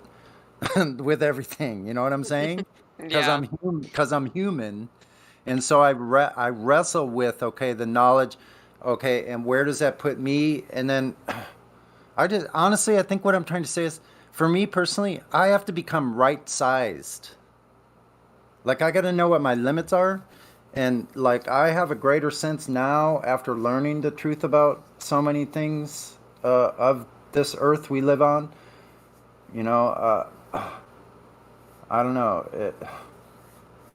It's transcendent. I don't know, but I don't really know. I lost my train of thought. This is a good time for me to jump in. I want to give a quick shout out to Dave Hinkle because he hit the nail on the head with the island of Oasis. Sometimes life can seem a little bit glum with all the zombies, but then you come here and I find myself laughing and just having a good time. The memes are great. And then Sunny has been hovering over my lesson. So my lesson is actually find out where you fit. Like everyone has a different job to do on the football field. So find out what your job is and where you fit in, or what position you're best at, or what position you like to play. I personally, I like to play offense and score touchdowns. So I have to learn how to be a good ball carrier. I have to learn how to catch passes, and then learn how to be able to block defenders when it's my time. So, and then maybe just a little side tip is, when the varsity team isn't around, i.e. the admins or mods or golds, that's a good chance to step in and practice being the third string quarterback or switching over to defense and playing defensive line just to get some practice in. So that's my little lesson. And then something C said I agree with. you don't have to be like anyone else. So you don't have to replicate Tom Brady or whoever the quarterback is. Find your own style. And, what will people remember about you? And how are you going to leave your mark when you go away? So. Very well said, Creation Bird. Yeah, very well put, Creation. Crushing, my friend. And then maybe I'll just add a little bit to that as well. I think maybe you said something about balance. And QE and Lou were in here just the other day talking about what percentage they're sitting in the VC listening slash what percent they're talking. So find a balance as well. I had to think about that, and I'm thinking, well, I do a lot more listening than I do talking. So maybe I can tilt the scales a little bit and get some practice in doing a little bit more speaking. So that's just something else you could think about as well, Silvers. Yeah, man, your soundboard talks more than you do. I'm just kidding. Yes, yeah, I have to balance that out as well. I wanna be like, when people talk, you recognize their voice, and I get impressed with some of you guys recognizing like trolls just by their voice, when a lot of us silvers or new people are checking people in and we don't recognize that type of stuff. But so I wonder if people recognize my voice as well, if I'm just speaking and no one's looking at the VC. So maybe I should do a little bit more talking. Yeah, there could be people out there that think you're Don Pettit right now, because your thing like stuff from Don Pettit's talk. I just hear everything off the soundboard, and I'm like, what a great job. But I wouldn't mind hearing you speak some more as well. Yeah, not because I don't want to or anything like that. I mean, I got the ammo. I'm ready to go. So just line them up.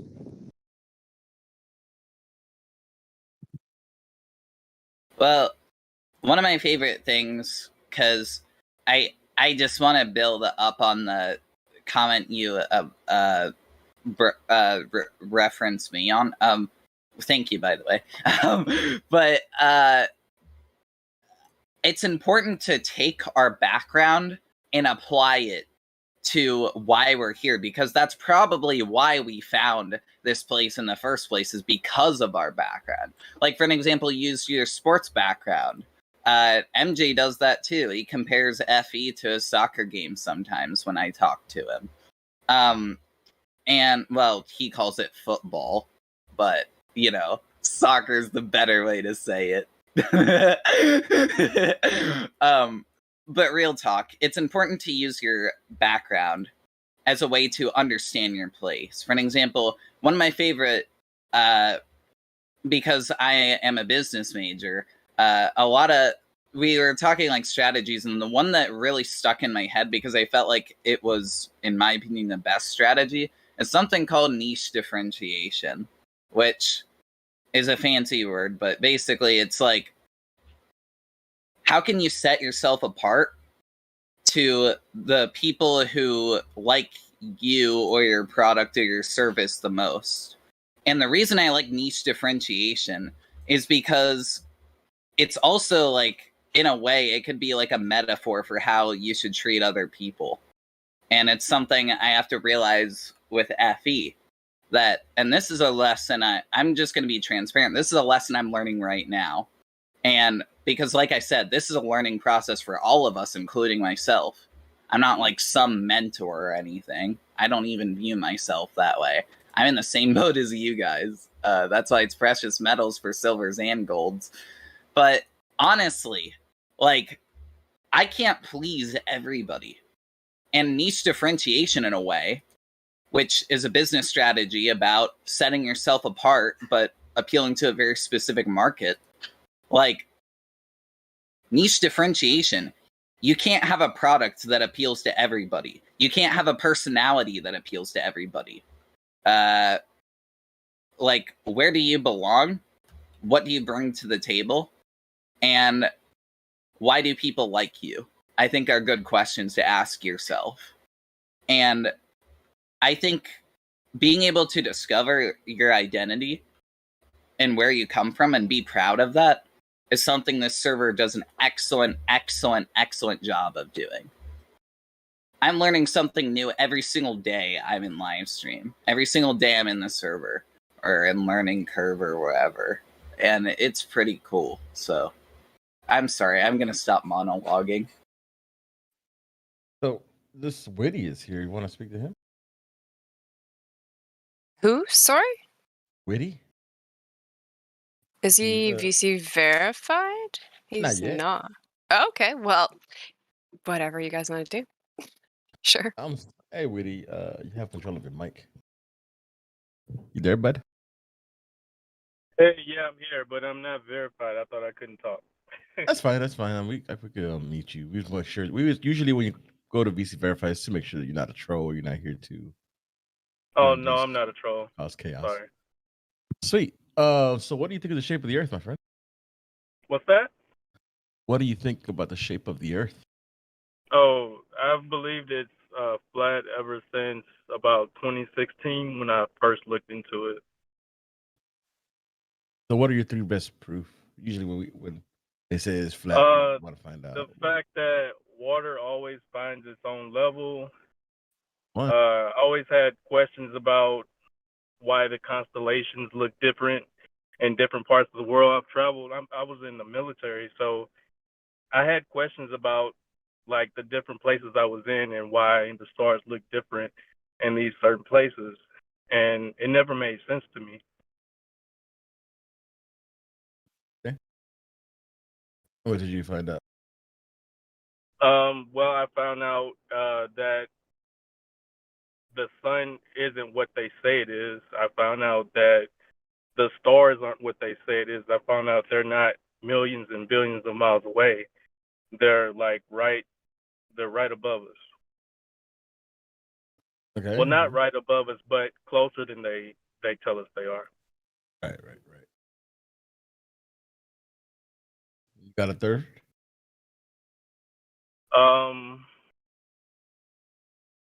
Another one would be is I never believed in the moon landing. I never believed we went to the moon in the 1960s. I didn't believe we had the capability to do it. It never made sense on how we did it, and it never made sense that we never went back. Like, there's a lot of questions. I got one question for him, Elbow. You there, man? I'm here. Do you make a distinction between belief and knowledge? You know what I mean by that? Yeah. Because I just noticed you said I believed in flat Earth, you know, which is fine. A lot of people say that, but I know it's kind of semantical. But you understand what I'm questioning? Really, there's a difference between actually knowing and having knowledge, and then just believing that something is so. Correct? Correct. Okay, fair enough. Go ahead, Elbow. And I made a decision based on the knowledge that was presented to me about the globe Earth. So the knowledge that was presented to me about the globe Earth did not make sense to me. When I first heard about flat Earth, I thought it was a joke. I laughed about it. Somebody mentioned it at my job, and they said, B.O.B. the rapper believes the Earth is flat. And the first question I had was, he thinks the Earth is flat. Well, what does he think about the planets? Like, what does he think? Like, what does he think those are? And then that's when I started to like deep dive and research into like what flat Earth is and you know how it works. Yeah, I hear you. Just real quick, that B.O.B. was actually one of the first pictures I saw back then. Around, I think it was 2016 when he was standing in like Philadelphia or something and showing the city like 12 miles away. Anybody remembers that picture? Oh yeah, that was he was asking, why can we see this city over here? You know, if Earth's ball, it should have been under so much curvature, whatever, right? Yeah, that was a big one for me too. When I was starting to search videos where it was showing like boats like coming back above the horizon when you zoom in, like that's just like I had never seen that before. I had always thought that boats go over the curve, but that's not the case. Yeah, we all thought that. So, what do you know about the horizon now? What is the horizon? The horizon, I know it works on perspective, and I know the further you get away from things, the the perspective changes.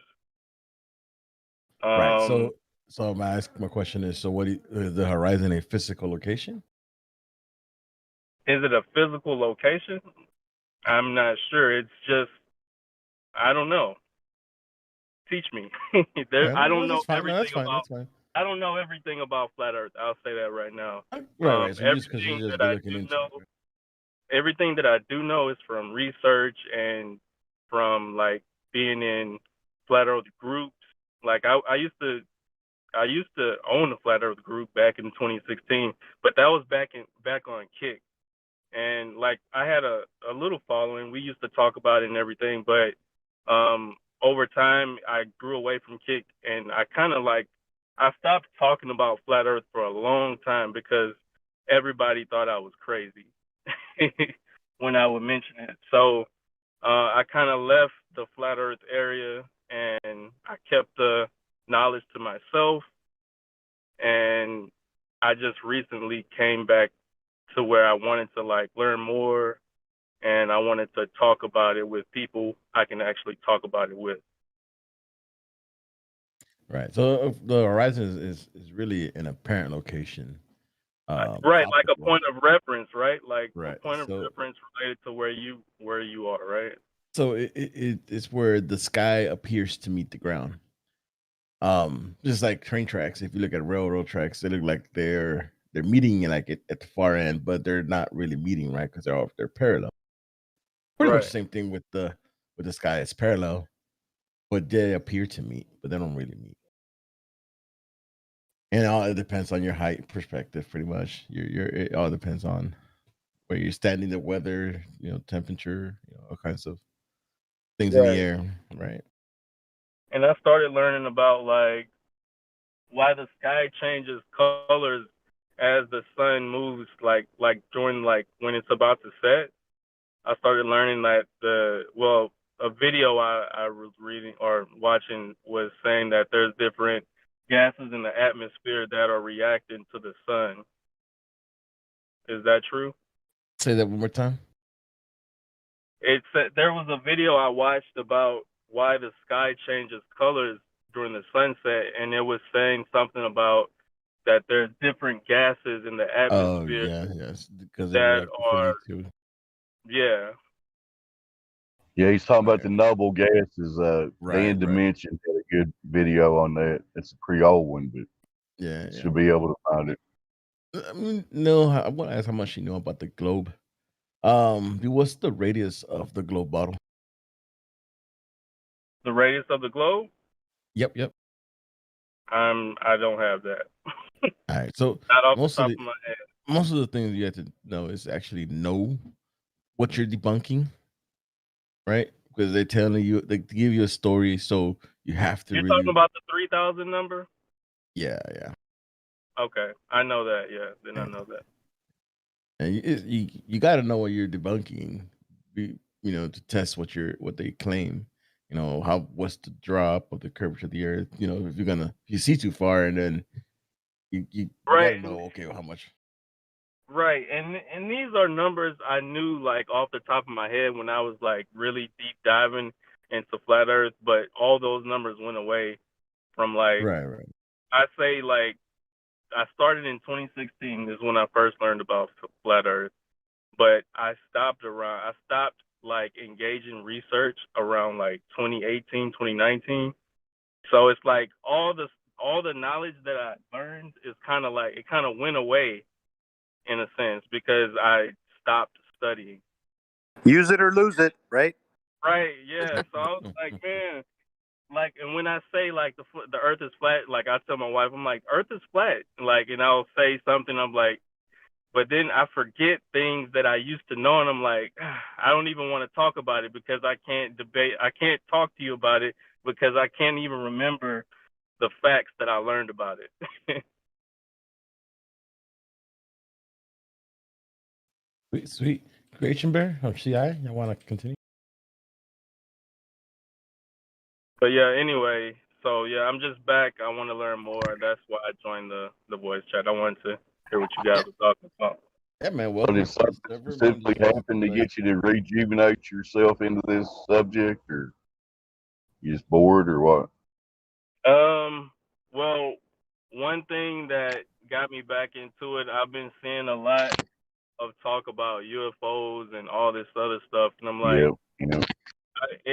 I'm like something's churning, something's gearing up, and I kind of want to hear what people on a higher frequency think about this type of stuff, because the people I talk to, like in my regular day, they're not up, they're not up to par on this kind of stuff. So Yeah, it's they're not like, on the same level. We were just talking about that earlier. Sorry, y'all. Yeah. Go ahead. Yeah, no, you're fine. You're exactly what I was gonna say. See, they're NPCs just walking around.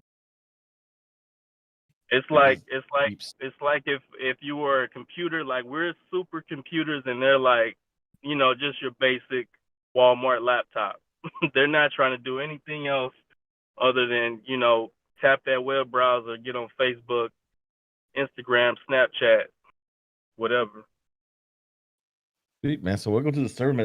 There's a lot of information here. If you stick around, ask questions, and I mean, there's always debates going on, and a lot of conversations between ourselves. Asking questions and things that we observe and watch and whatnot. So welcome to the server, man. Thanks, I appreciate that. There's And don't worry about anything you might have forgotten, because I take solace in the fact that like the 3 points we hit here, we know there's no curvature, the Earth's not spinning, and the vacuum of space is bullshit. So if you just stick to those, you're gonna be okay. Yeah. The rest of you can learn as you go. Right. There's Yeah, a new and guy called Black Sun Benefits here. Yo, Witty, I got a pop quiz for you. Yes, sir. All right, you're standing at the beach. You're watching a ship sail away from you. It's sailing far away. You could see it, but all of a sudden it disappears. What just happened? It just got out of my perspective.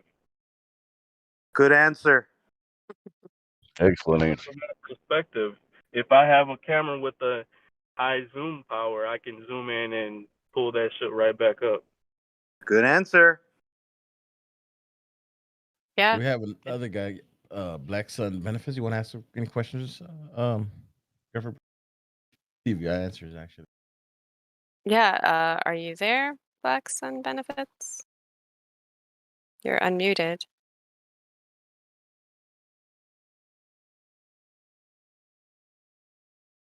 I guess they don't want to talk.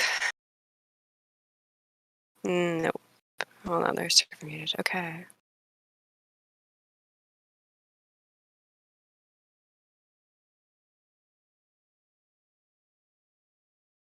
Oh, he has a broken mic. He just sent me a DM. Okay, so yeah, we won't be able to talk to him.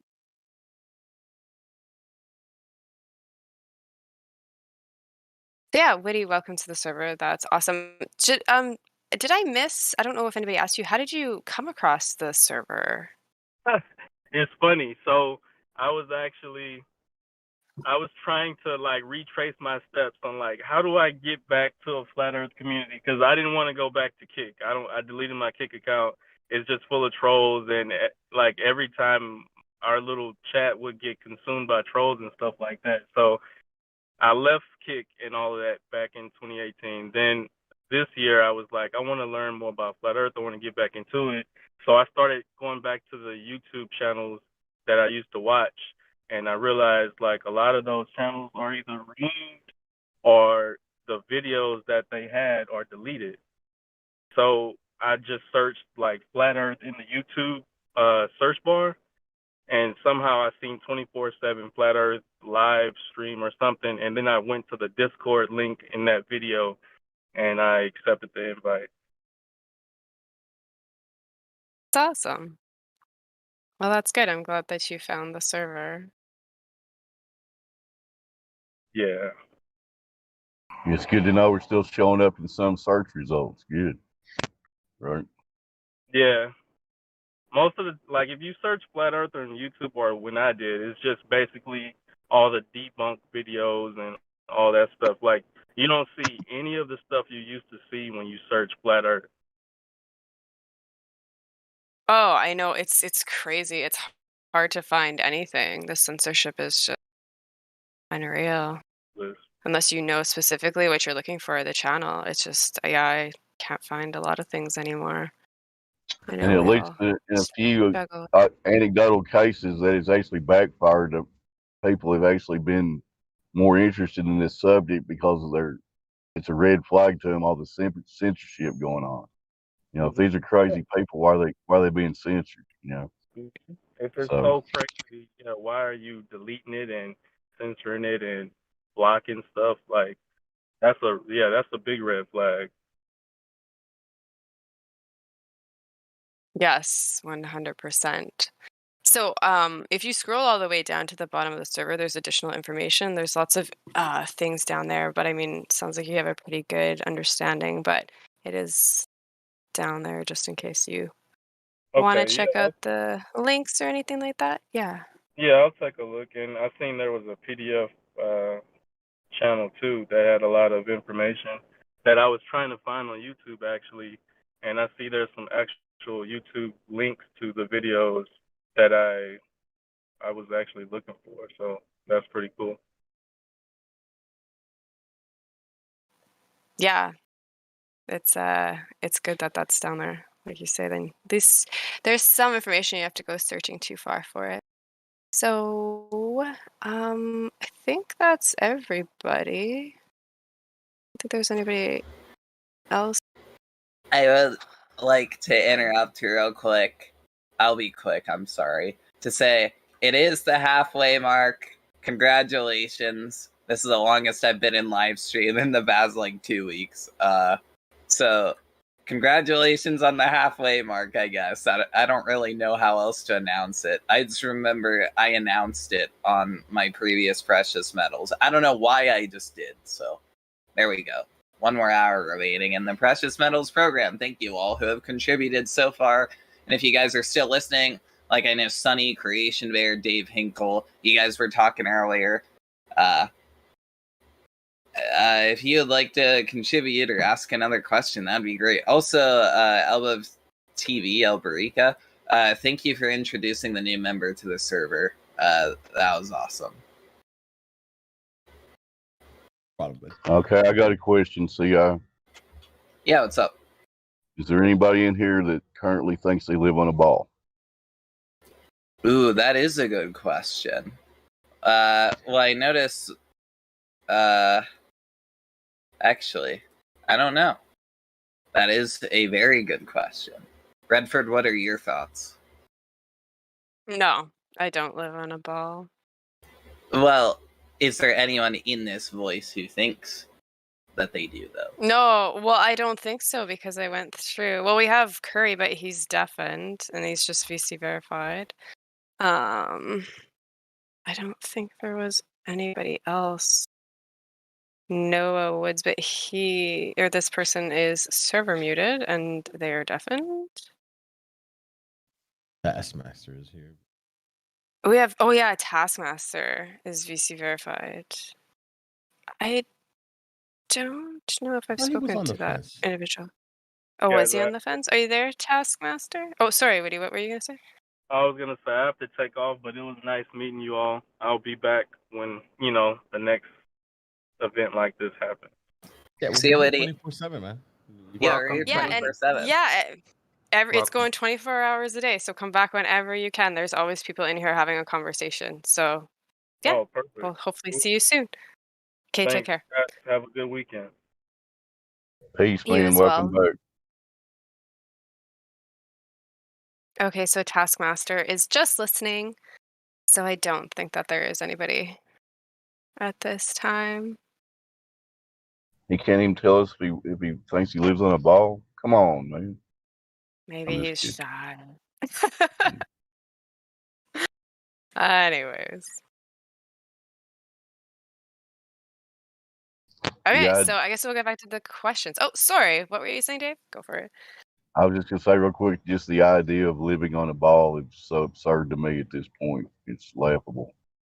Go ahead, continue. Oh, I agree. Because, yeah, once you go through all the information, you can't. It's just mind blowing. But, Drace, are you there? Can you unmute your mic now? Yes, I can. Yay! Hey, Drace, how are you? Sorry, I didn't mean to cut you off. No, go for it. Go I for it. love You can. hearing his voice. Well, did you want to ask Drace the question then? See, you can go for No, it. well, no. That's a co-host job. okay. I just wanted to say yay. I'm sorry. No need to apologize. So, Drace, I just wonder if you wanted to answer the question. Sorry, I Over. wasn't following along. My mom That's just went to the hospital, and I was getting information about that just now. Sorry. Oh, I hope she's okay. Me I hope too. everything is okay. Yeah, that's not a yay. I'm sorry about that. I was just saying yay because you're here. It's all good. I believe she will make it. Perfect. Oh, that's good. So, over the last 2 weeks, what's the most important skill or lesson that you have learned? That was our topic for today. If you'd like to answer that. It's the most important skill or lesson that I have learned. Yeah. I don't know. Over the last week, yeah. Well, I will. C said 2 weeks, so you can extend it to 2 weeks or what. You know what? If you don't want to put a time frame on it, then just It's what fine. you know. I've been looking into criminal investigation and interrogation techniques. So, in criminal psychology, I spent like 48 hours watching interrogation tapes. So, yeah, that's what I've been doing. Nice. So, what's the most important thing you learned from watching all of that? I mean, I think I have an idea, but we'll let you answer. People lie a lot, but they can be caught on it. And one of the things that I think we could incorporate, especially, and people have been trying to do is the civility of the interrogators. Even the bad cop is not going over the line. They're so good at it when you see good interrogators that we could all take a page from that book. And I think Crypto does it really well, being a soft-spoken, nice guy. So, and when he puts it on his foot, it's also, he does it in a firm but not trying to be a dick manner. So I really appreciate that kind of stuff, and I learn from everyone here on a daily basis. I have a question. Sorry. I'm interested in this too, actually. Did you watch the YouTube channel JCS Criminal Psychology or no? Because if so, I love that channel. I love their videos. Like, honestly, the like, there's this one that, wait, was it that channel? Yeah, that was what got me started on this. So yes, exactly. It's so good. Like, what pretending to be crazy looks like. Wrath of Jody was a really good video. There was one, I don't know if I can find it, but there was one that was like talking about like, I can't find it. I think he took it down. But there was one where it was like a guy that was innocent and like how to determine the difference between someone who's innocent and someone who's guilty. And yeah, are you talking about the black guy who had a weird innocent reaction beyond the norm?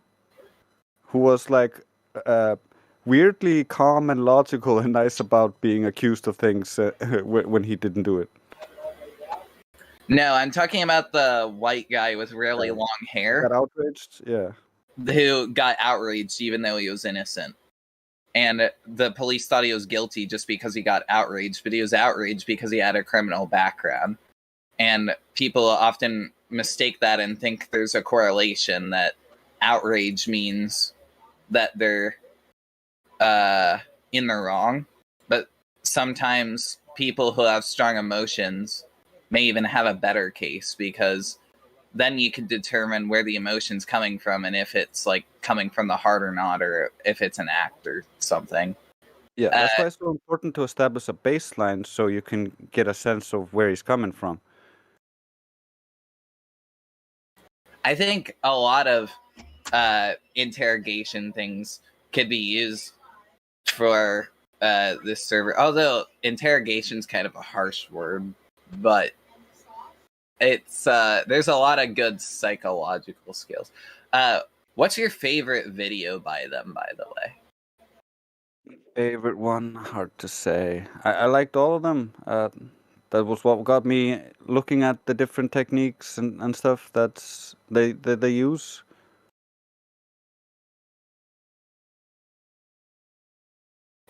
Did you ever? Oh, I'm sorry. Sorry, that's fine. Did you ever watch the one about the girl who paid someone to kill her husband or whatever, and then she acted like she was crying, but like the police already knew ahead of time because there was like an agent or something? Yeah, that was a little bit absurd because not only that, but she was like, "Save me from this," to the guy she planned to murder, and like he watched her on tape solicit an assassin to kill him. So she was like, "Why would I?" And she was even trying to call him for sympathy, like, please, I didn't do it. And he was like, I don't know why you're trying to get someone to kill me. I can't really help you. Like, she was begging from sympathy from the person she tried to kill. It's just weird. Like, me and you started watching these videos, like, around the same time. Like, that's weird. Maybe it's, like, something to do with the YouTube algorithm.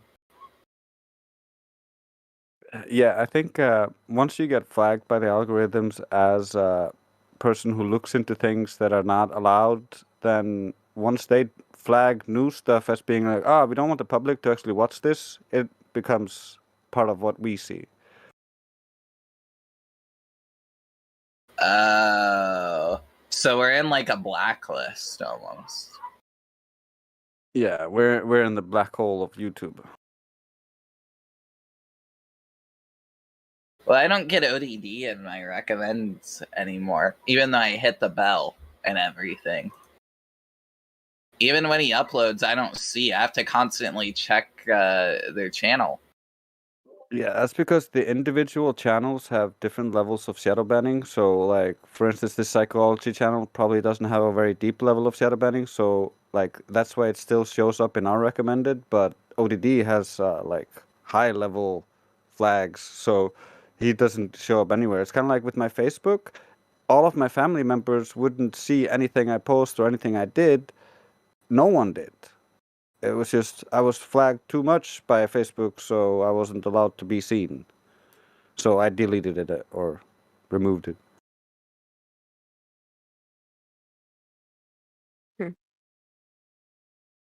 That's really interesting. I might have to get some links to that, to the videos we're watching. I'm actually interested in seeing some of that. I will DM you a bunch of them, actually. If you want. Fantastic. Yeah, I do actually. Thank you. That would be great. Do we have a new person? Are they in the live stream or not yet?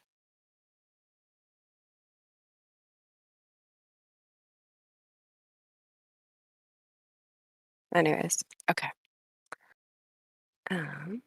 Oh, hey, Roger. Shout out to Roger. Happy 1-year anniversary on the server. Hope you're doing well today. Happy 1-year anniversary to 24/7. I enjoyed my anniversary when it happened in March, so I really hope you enjoy yours today.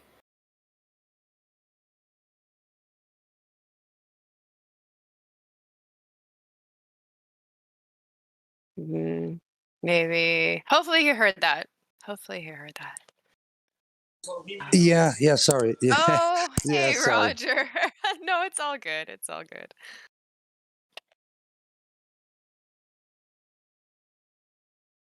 Okay. Yeah, I was in the lobby.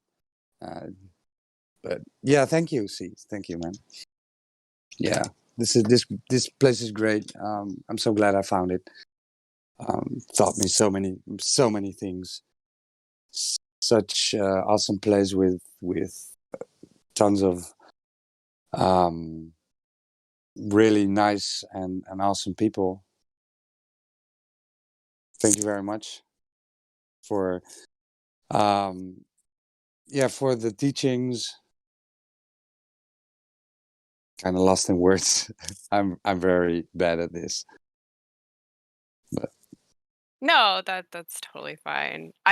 Did you want to answer the question that we have today for our agenda? Sorry. Well, I just hopped in, and I have visitors coming over in like 10 minutes, but I can try. What was the question? So, over the last 2 weeks, what is the most important skill or lesson that you have learned? Well, I've programmed my live stream to start automatically when it stops. It's nothing to do with flat Earth, but indirectly. But I had to do it manually all the time. But so I think that was I was pretty I was pretty proud of myself that I finally managed to make it work. So Thanks so for the you backup have stream, Roger. That's Sorry? super helpful. Yeah. Yeah, so you're live streaming on your own YouTube channel? Is that what you mean? Yeah, the 24/7 live 2 is mine. Yeah, I don't like call it mine. It's the communities. I mean, I run it, but I don't like to call it mine, right? But Oh, Dandelion just dropped the link. That's awesome. I didn't know yeah, that was actually going on. I haven't been around too much okay, lately. So that's awesome. I will yeah, join that and subscribe. That is a big deal. It doesn't necessarily have to be like a something within it is to to do with the server, but it's always good when we can learn a new skill and yeah. technology, So right? So that's fantastic. I did some programming in the past, some Python programming, Bash programming,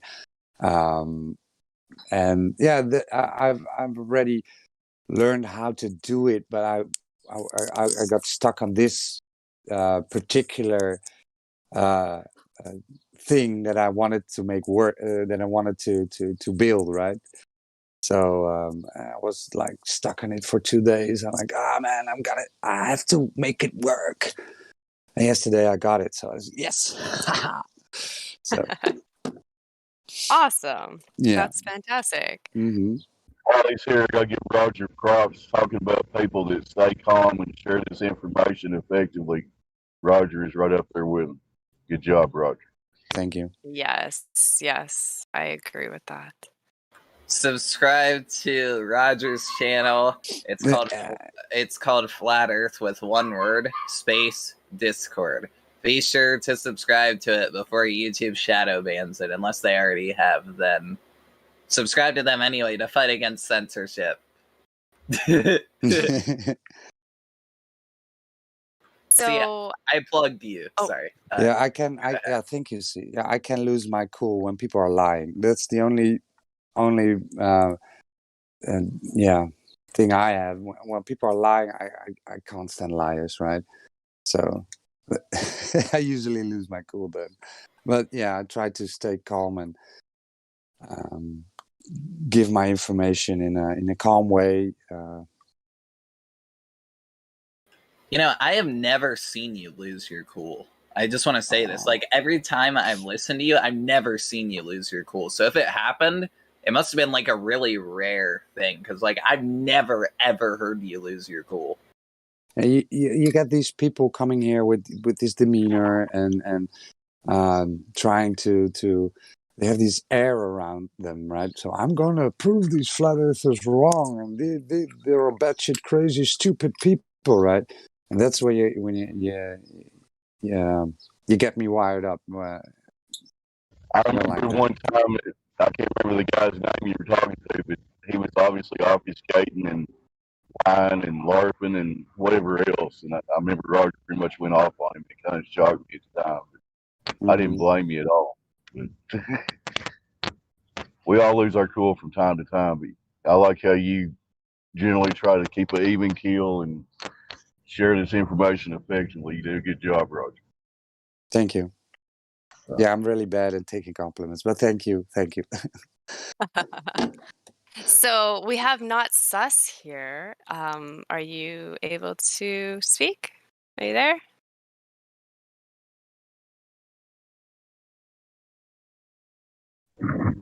Yeah, that's not sus at all. Yeah.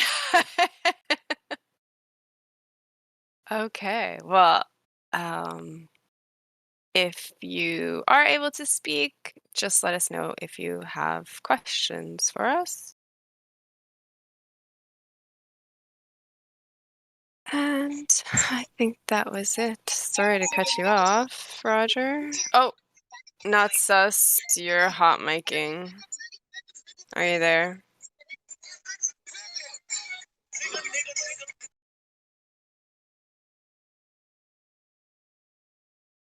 Maybe he's having technical difficulties. I'm not sure. You might want to pop him on mute. I can't. Can somebody else do that?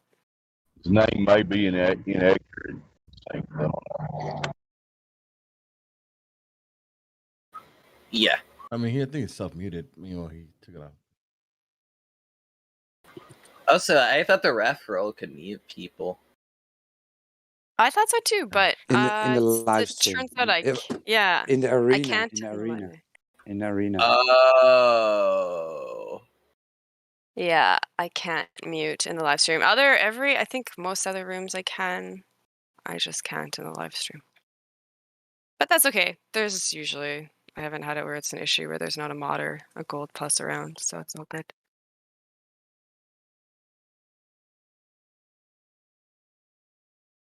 Okay. Oh, no, Zan is a flat earther. Hello. Hi, Zan. How are you? I'm good, and you? I am good, thank you. Okay, so I guess we'll get back to the questions. So who hasn't had a chance to answer that wants to answer the question today? I'll go. Oh, hi, Flat Earth. Or, yeah, Truth Flat Earth. How are you? What up? So, what did I learn? It's not specifically related to flat Earth. It's I learned grafting plants. So I don't know if you guys know, but one plant can create 2 or more different types of fruit. You can have a plum and a peach possibly coming out of the same tree if the species are related, right? So like you can't graft a mango to a mulberry tree or anything, but you can graft a different type of mango to another mango. So I did a different type of mulberry to one of these mulberries growing in my mom's backyard. So I learned some grafting, and I also learned some air layering. Air layering is when you make a plant, like let's say you have a big plant, you have a big branch or something, and you don't want to exactly cut it off, but you can turn that branch into another tree, a whole new tree by air layering. And that's all I'll say about that. You can look up the technique, it's just a technique. But these are the things I learned. That's really interesting. I have heard of grafting actually, and yeah, my friend brings that up every now and then because they want me to like graft things onto my apple tree, which I think would be kind of cool to do. But I haven't looked too far into it. But this, what did you say was air layering? Yeah, the air layering is making another branch of a tree into a whole new tree. So you can make roots form on a certain branch and just take it off and then plant it elsewhere, and it'll become a whole new tree, the clone. Oh, yeah, okay. I know about the cloning, but you're saying so that's that's interesting. Okay, so then I have heard of that then, that you can do that. And actually I tried to do that, but I don't think we did it properly. Everything died. I tried to do Oh that yeah, too. yeah. It's a hit or miss sometimes. Grapes. Yeah. So it just depends. But that's really cool. That's actually, I don't know. I think that's a good skill to learn. I'm gonna look into that again more.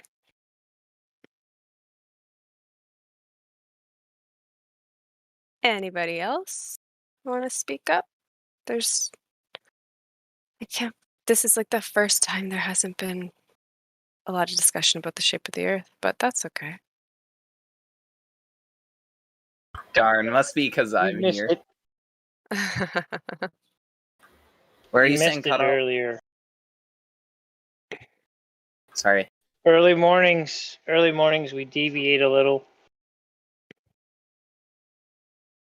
Early morning. Well, I guess it depends where you are. Right. Well, 5, 6, 7 a.m. for me. So. Ah, I see. Yeah, it's the afternoon where I am. So. Okay. What about the golden lemur? Are you there? Yeah, I'm here. Can you hear me? Yeah. Hey, how are you? I'm doing good. That's good. So our question for today is, in the last 2 weeks, what is the most important skill or lesson that you have learned? Yeah, I'll try to think through that when when you ask the question. I would just say I would put it like something I've noticed that I think flat earthers in general, particularly at this server, seem to get, which is seeing through. I mean, the way I would describe it is that I think flat earthers throw all the stories and the assumptions and the evidence on the table and sift through it. And I just sort of consistently reminded of that need and trying to communicate that to people who accept, say, the scientific consensus. It's very difficult to do. So that's something I'm certainly working through. But I feel like I'm kind of continually drawn back to the idea of finding wisdom rather than like scientific consensus. Yeah, that's kind of like, I guess I go off of that more as well. So that's cool. Anything else you'd like to add?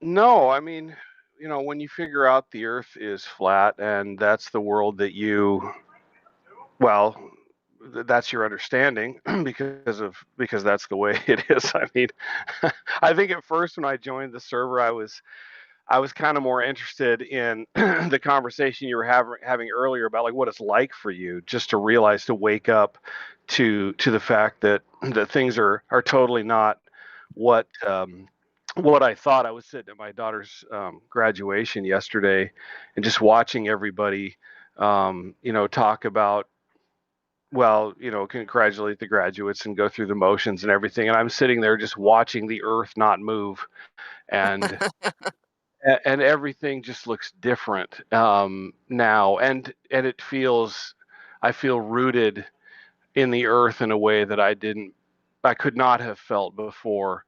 um, and it is a weird place to be in, to be maybe the only person there, maybe one of just a handful of folks that has any clue. And I guess I was seeing how important it is to to um, have your mind in alignment with what is, well, with the reality, with the truth. Like it shapes everything. The way that you think. It's not just the facts. It's not just sorting through the facts. Like you want to align yourself to what is true. I thought that was just a weird experience, and so I'm kind of continually going through that. Yesterday, somebody had posted on the in the lobby, I think, about the Challenger expedition that occurred in the late 1800s. It was about a 4-year expedition in the outer southern lands. There was a boat that left England and then went across the Cape, what is it, Cape Hope, South Africa. Do I have that right? Um, and did a circumnavigation primarily in the outer lands, and it was 68,000 miles. And I traced it on the Gleason's projection, and you just see I could see a picture of how much bigger the south is than the north. And that's, the best proof of the flat earth is that there is no detectable curvature, but you see clues of it. You also see clues of it everywhere. And I kind of had one of those experiences again, like, oh my gosh, this thing's flat. What in the world? So I get a kick out of that, and I enjoy hearing other people tell their stories too. Yeah, I would agree. I enjoy hearing people tell their stories and everything too, and just it gives you a different perspective, like you say, just sitting at the graduation. Yeah, it's interesting, that's for sure. But I wouldn't have it any other way at this point. So that's great. No. Yeah, that's it for me. Thanks. Yeah, thank you for sharing that. That was awesome. Anybody else want to speak up, or I'll start calling on people again? Who's left? From lies to going into truth, you think at first that you're lonely, and then you find groups like this. Then you get into deeper things. And it's funny because you end up having that same issue twice when you start getting into things that other people that know truth and red pills don't want to get into.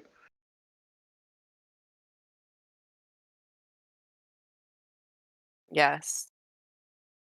That's what I'm seeing. I don't know that. I mean, I guess I'm learning what I'm observing, but other than that, I don't think I have anything new that I'm learning other than how to break down the globe model other ways than what I've been doing. So you said, well, I think you have the on the fence tag, but what shape do you think the Earth is? Well, water is level at rest, and we have mountains and we have flatlands and salt flats and valleys. So, I mean, it's just as flat as it can be for the majority of whatever's here.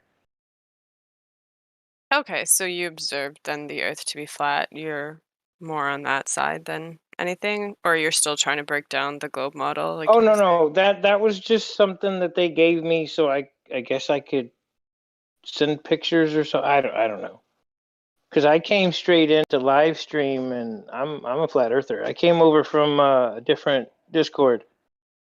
Oh, okay. Yeah, because you said that in the chat, so I just wanted to make sure that I was understanding properly. Okay, so you know that the Earth is flat then. Yeah, I'm 4 years into flat Earth. Oh, awesome. Okay.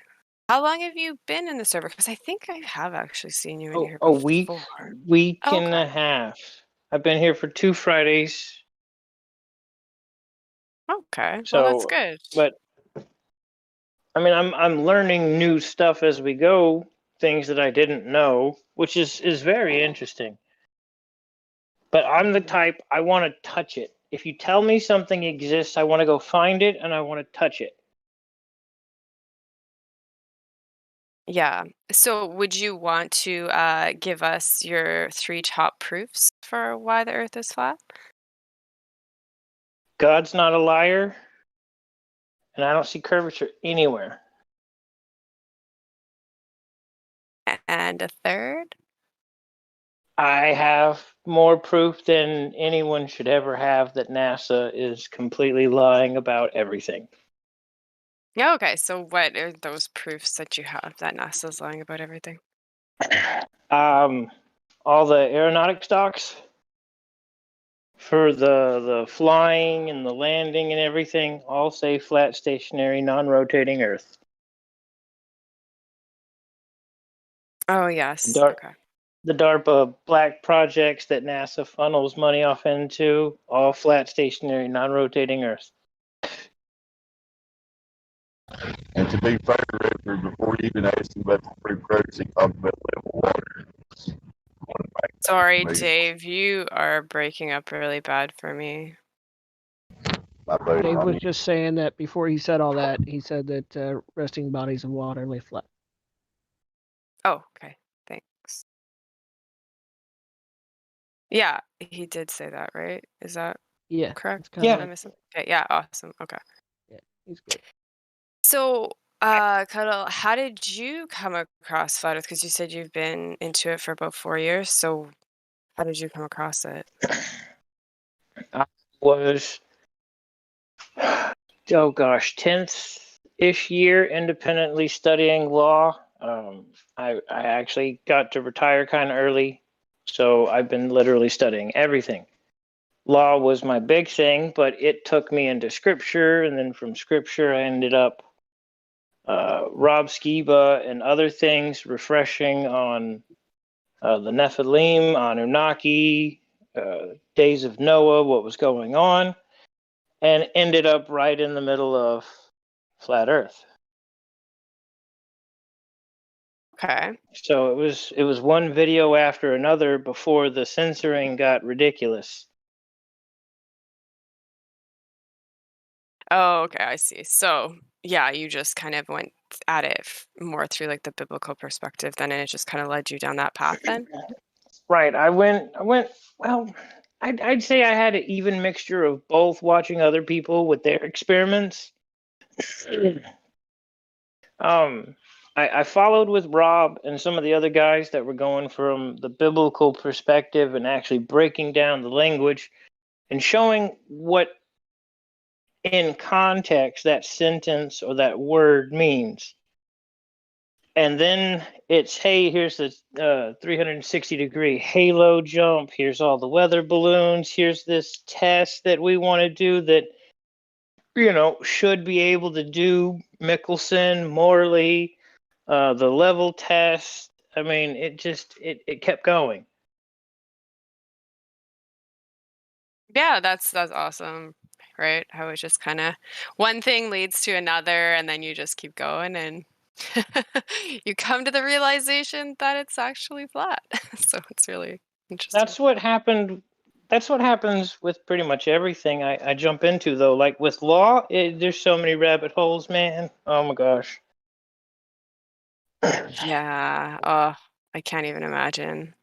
I was actually gonna do that as my degree, and I decided against it. I kind of wish I would have done it, but at the same time, yeah, that's okay. Well, they changed the code in the middle of me studying my first 4 years because I was trying to at least, you know, knock in 4 years of solid studying to go take the bar. I think it was like my third year.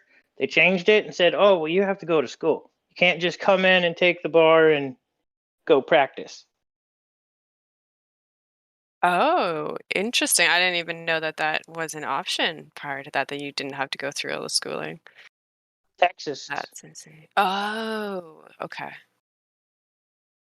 Yeah, that's too bad that they changed it then. Well, I don't want to be a bar dog.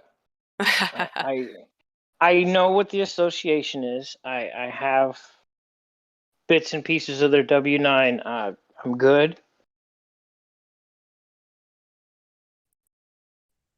Yeah, and if you actually read and believe scripture, I don't know if you'd actually want to be in a profession where, you know, it says woe unto you lawyers twice.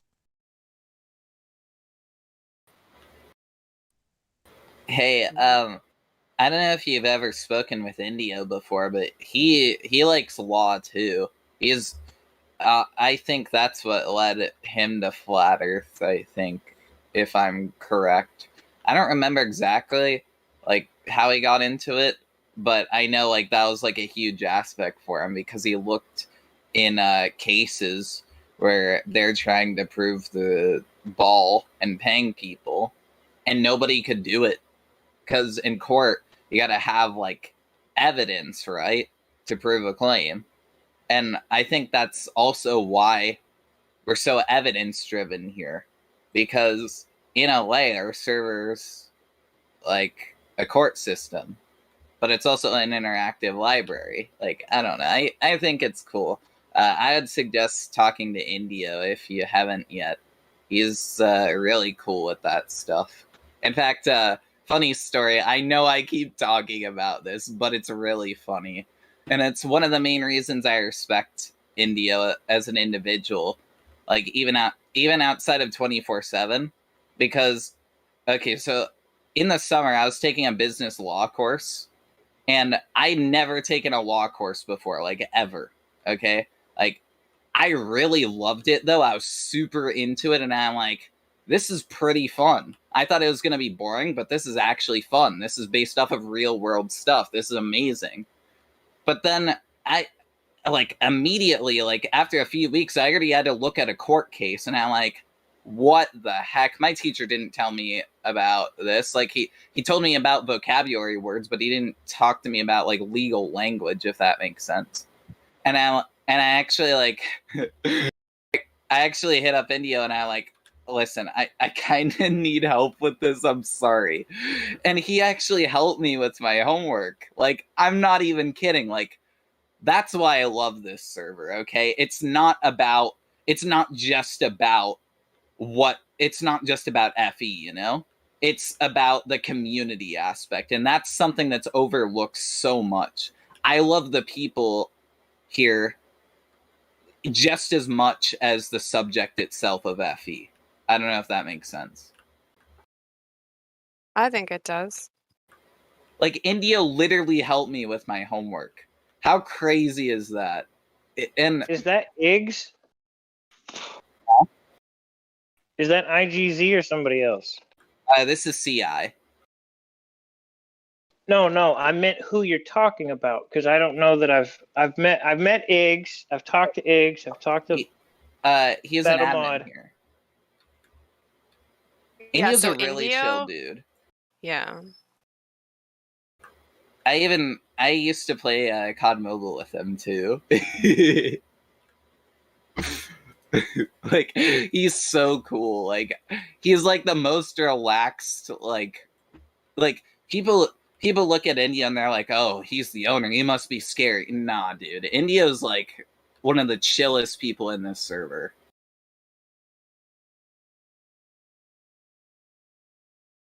Actually, I was wrong. Since finding this place, I picked up something, but it's going to be difficult for me to share because it's a personal thing between me and the creator. But it has to do with flat Earth and how everything is layered. But I mean, you guys helped me get there, so thank you. No problem, dude. Go for it.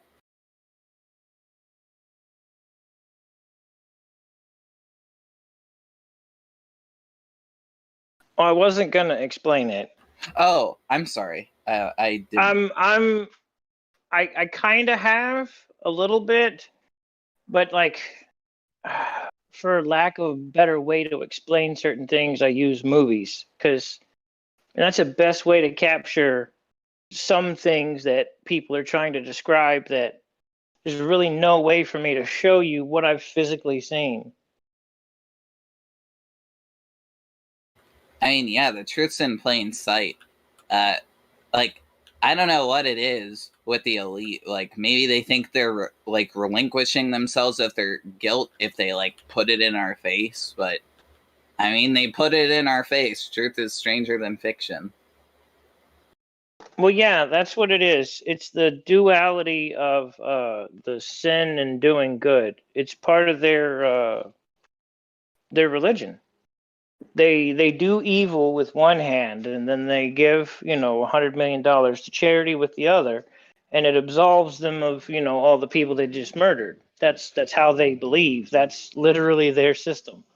No, that's not true. That money that they donate to charity doesn't go to actual charitable causes. It just goes to offshore funds, and it goes to corruption and stuff like that. That's very true, sadly. Like, the Gates Foundation. Clinton Foundation, Goodwill, Helping Hands. I mean, you go down the list. There's FOIAs have been done for all these companies donations, earnings, profits, take home, all that. It's all laid out. They literally have a spreadsheet for the percentages that all of those so-called charities actually donate to help people. No, it doesn't. Like Bill Gates donating his money to from his Bill Gates Foundation to the World Health Organization is just a bribe. I mean, it's just corruption. When they write it off as a donation, they get their tax cuts and everything, but it's a bribe. And all those politicians with their foundation, that's all offshore funding. They just put it in offshore funds, so they don't have to pay taxes anymore. So it's all bullshit. There's no charitable causes being done. It's just corruption.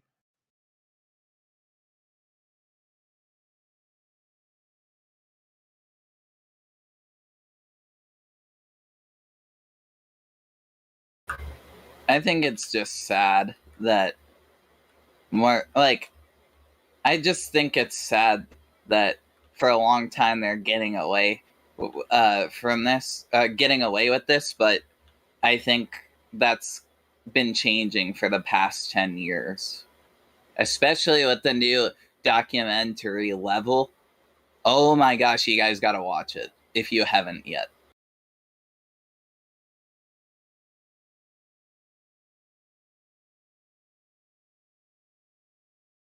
I haven't yet. I'll watch it the next few days. Hell yeah, Drace.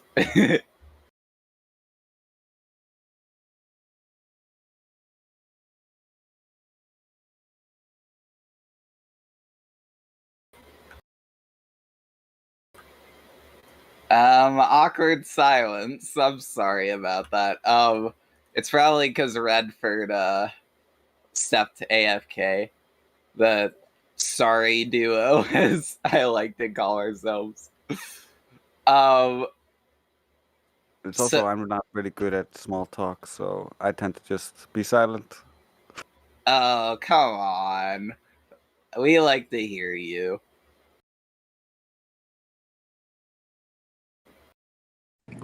Reporting from the lobby, we've got another boats going over the curve. Proof of the globe.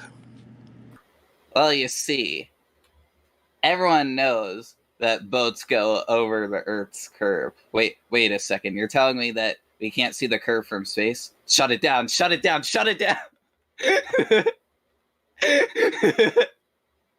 That's like my favorite thing that's like my favorite positive claim that they make, is when they say boats go over the Earth's curve, because that's just, that by them typing that, it's like waving a white flag, essentially. It's like, I don't know what I'm talking about, I give up, by them making that claim. Like, they can't defend that claim. Even because the only guy who really substantiates it is Bill Nye.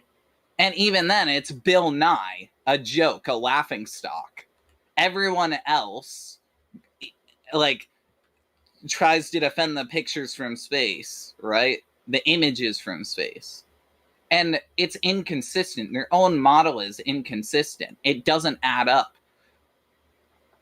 I would get it, but my internet's kind of slow. It's on ODD's channel, though. And it's also on Eric Dubé's channel for Level.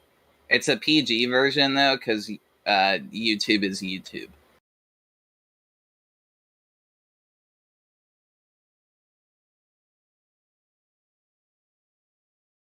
Oh, Jace got it.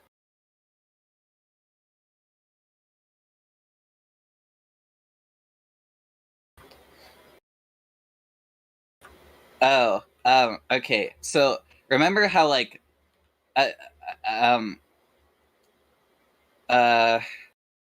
okay. I'm curious as to know how many people knew my origins, I guess, to this server. Like, how many people knew me before I started doing music stuff? I'm kind of curious.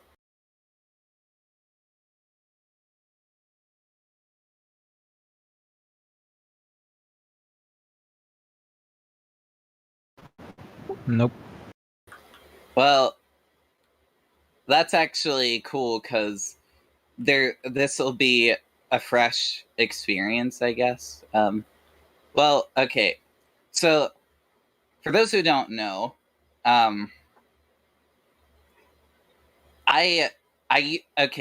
I got my humble beginnings in the server by, first of all, Jose invited me, but I've told my story before, so I'm just gonna skim over that. But I first started with drawing people, and it was kind of weird because like no one had really done that before. So people are like, "Wait a second, why do you draw me?" Right? Because the first few people I drew, I didn't really ask, so I kind of felt awkward. And like, I just started drawing people, and then eventually people started asking me to draw them, and I felt kind of honored, right? Because I'm like, I don't even consider myself that good at this. I just do this as a hobby, right? And a lot of the mods I've actually drawn at some point. They can confirm. That's actually why some of them have like emojis in this server. They're my drawings. Yeah, Drace's profile picture is one of my drawings. So like that's how I got my beginnings. And then I wasn't very confident. Like I liked music a lot, but I didn't really. I didn't have confidence. Like, and what I used to do was I actually got a robot called Vocaloid to sing instead of me in my very first few songs. I don't know how many people remember that.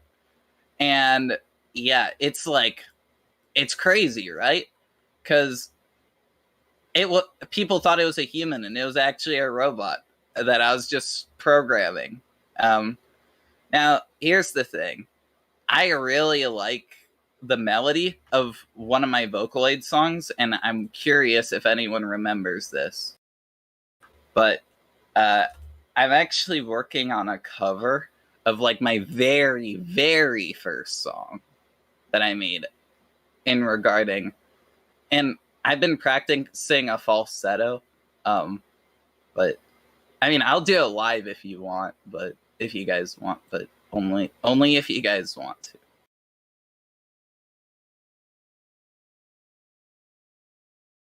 Yeah, go ahead, man. All right, are you?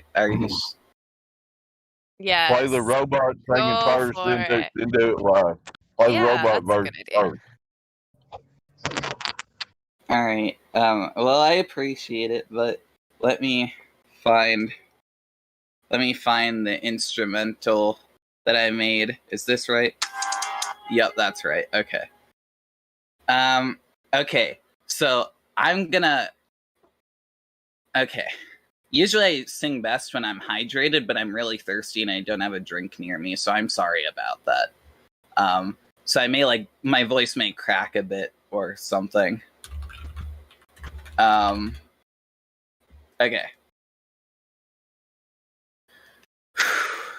Man, now I'm nervous because I haven't been here in a while. I used to just do this stuff in front of people, but I don't know. It's been a while, so I'm scared.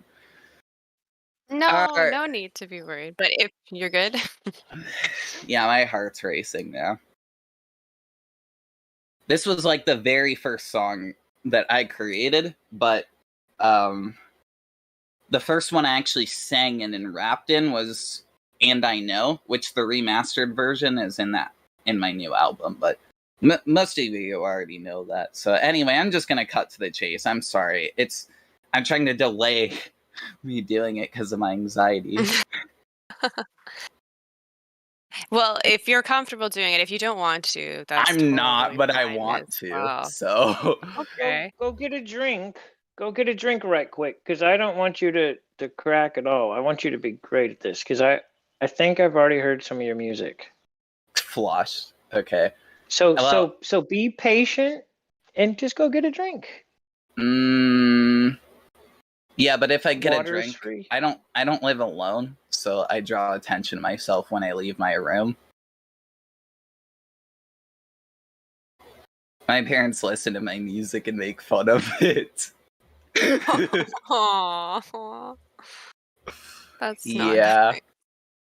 Yeah. Gotta love how all these parents are just so supportive and loving, right? Right. Well, some of them are. I mean, my parents love me. It's just They also like to embarrass me. All right, whatever. Does this work? Can you hear that okay? Yep. Okay. I think it sounds okay. Oh God. Okay. Just take a deep breath. I am strong because the earth is flat, and I know what is true, true, true. 9/11 was planned and planned. No, the planes were CGI.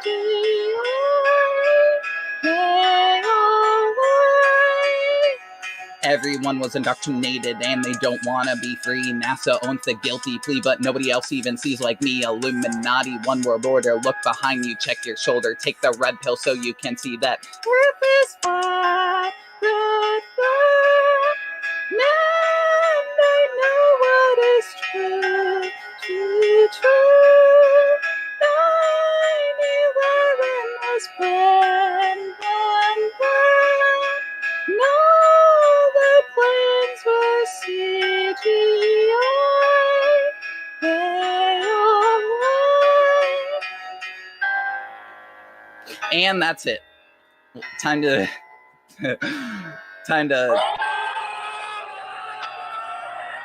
shove my head in a pillow and never see the light of day. No.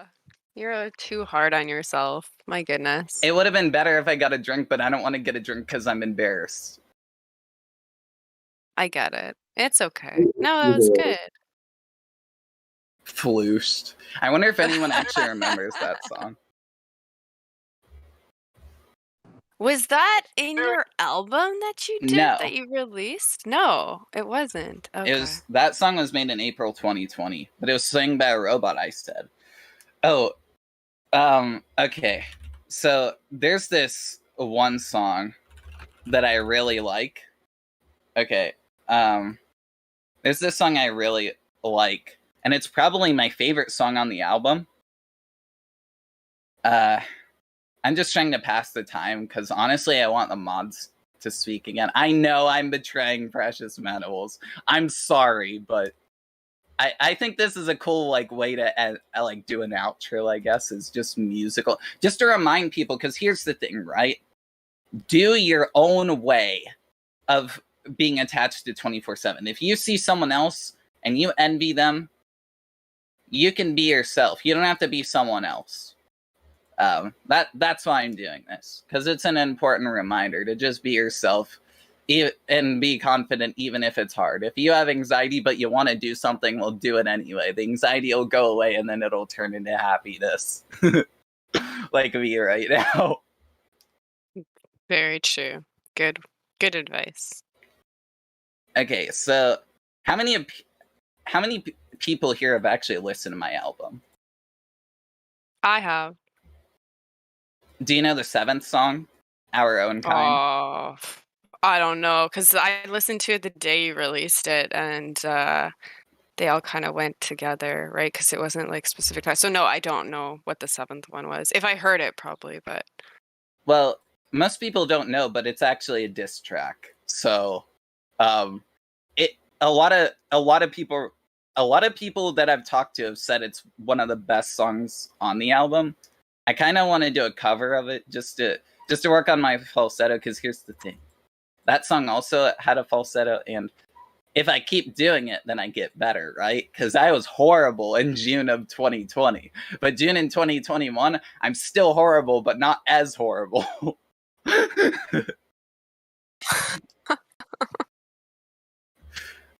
Anyway, I just like the beat because it was inspired by ODD, actually.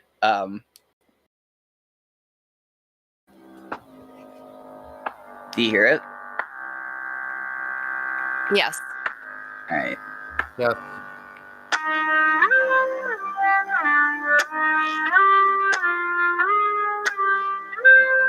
I'm about to rap it and sing. Where Johnny walked through the door, subside eagle, there is still more. We are fighting our own kind, and it is getting inside our mind. You sit here acting like a secret king, still shitting on your friends with nothing to bring. Your reputation is all bright like silver. You're looking shiny, yet still second best, taking our quivers. False innocence, sitting here pretty with a smile of fake. Not to mention your ignorant ass just takes. We build you up and you destroy our construction. Your actions are repetitive, like this song's percussion. Where Johnny walked through the door, subside eagle, there is still more. We are fighting our own kind, and it is getting inside our... Yeah, I keep on catching your lies, gaslight and fool. You really think you're wise? You can't fool the community that gave you birth. We're so smart, we figured out what's with this earth. Honestly, without us, you have nothing of worth. Settle down a few days so we can take this north. Don't talk about the firmament, just discuss the fisheye lens. Quit running your mouth, cause you'll get banished to gems. Where Johnny walked through the door, subside eagle, there is still more. We are fighting our own kind, and it is getting inside our mind. Oh god. Okay, that's really hard singing and transitioning to rapping, because in the production version, like, there's a bit of overlap between the chorus and the rap. So, like, trying to, like, do that live is really hard when I'm doing both parts. Anyway, yeah, so, Flushed. Yeah. You did good. I like that one. That's good. A lot of people really like that one. My favorite's in That You Knew, because it was the first song I sang in, like, ever. But I don't know, it's kind of embarrassing, because, like, not a lot of people like that one, but anyway, it's 3 o'clock. Sorry, guys.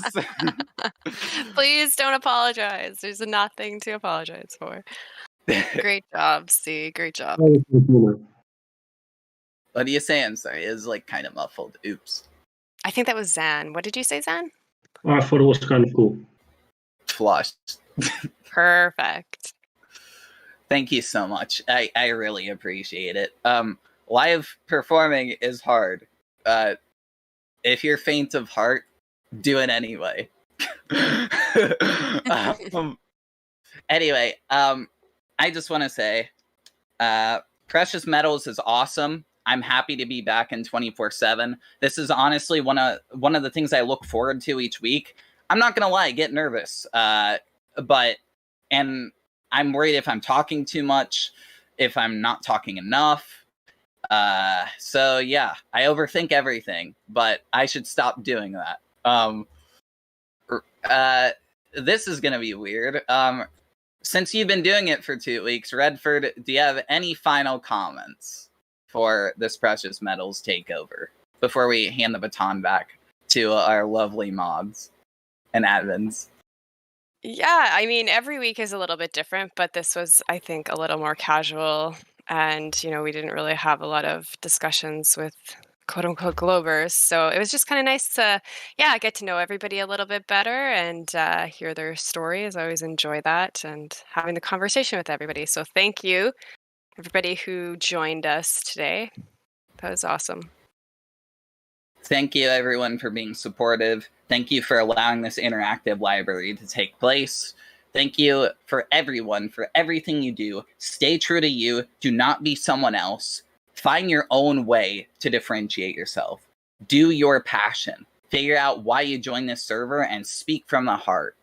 Do not let anyone take your passion away from you, regardless of if you're flat, if you're a flat earther, if you're on the fence, or even if you're a Glober. Do not let anybody take your passion away from you. We're all human. We all make mistakes. And life is about helping each other move forward.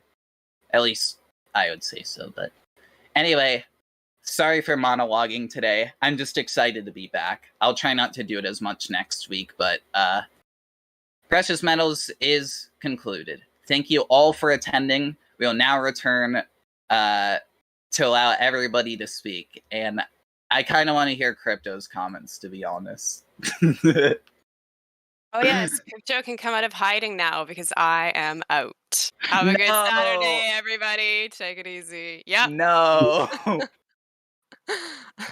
Yeah, I only have one criticism, and the criticism was that you said we're going to hand over to the lovely mods and admins. No mention of lead mods, so obviously I'm extremely offended. Well, excuse me, sir. Lead mods are mods, in a way.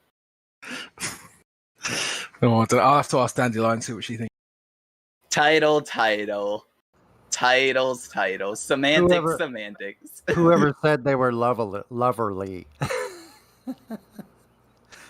Just kidding. Well, that's what I'm thinking. Is he saying we're not lovely? I mean, why would anybody say they're lovely? Okay. Lovely admins, mods, lead mods. Hand the baton over to same species. Hey, Dandelion's on my side. Hey. Fine.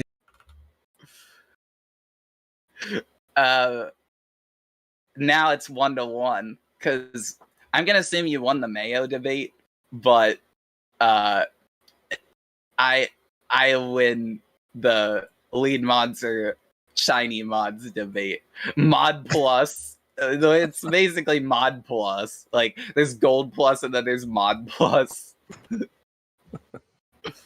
Exactly. Yeah, cool. Yeah, no, obviously I enjoyed the show. Really good as always. Obviously Redford said a lot of what I was going to say anyway, not a lot of globe action, but is what it is, you know. They're a bit scared to come in. All good. We do have a very confident Glober in the chat if anyone wants to talk to him. But yeah. Let's see who it is. Six Spider. He says, can you tell me what is casting the shadow on Everest? Yeah, and I've already explained he's not really giving enough information to answer the question, so. He's still stuck on that. He spent hours on that yesterday, didn't he, Crypto? No. Yes, see, she came back yesterday. I need to say hi to her because it's been a while.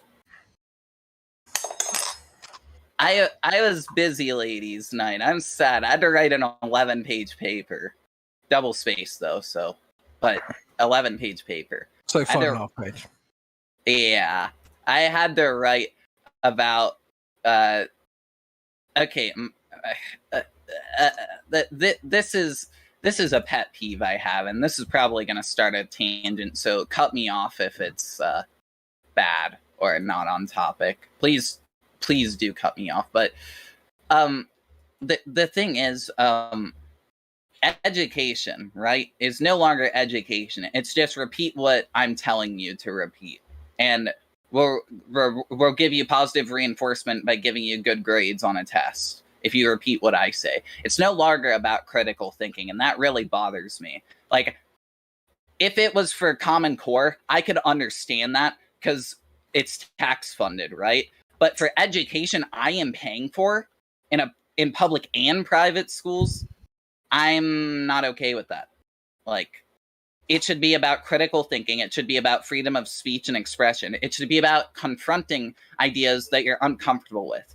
That's what I really love about this server. It's about open discussion. It's about discussing the things that people are too afraid or don't want to think about. And that's what draws me to this place. And that's why I love this place from the bottom of my heart. That and the community. I love the values this server stands for. I love the fact that there are people who agree with me with the same values. But Common Core and education is honestly disgusting at this point, and there needs to be reform. There needs to be people to actually go up and figure out how to get our freedom of expression back. Because social media was invented to allow this. Now that's being controlled too. And corporations are becoming, in a way, the de facto government. Okay, I'm sorry. Spurg tangent over.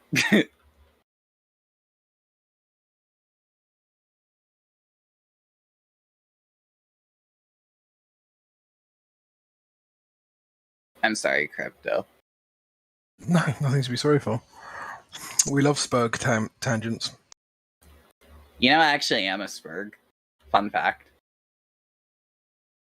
Does Spurg mean Asperger's? Yes. Like, I actually have it. So can we have this spider? Spider. What was his claim? Oh, right. Sorry. He said, "Can you tell me what is casting the shadow on Everest?"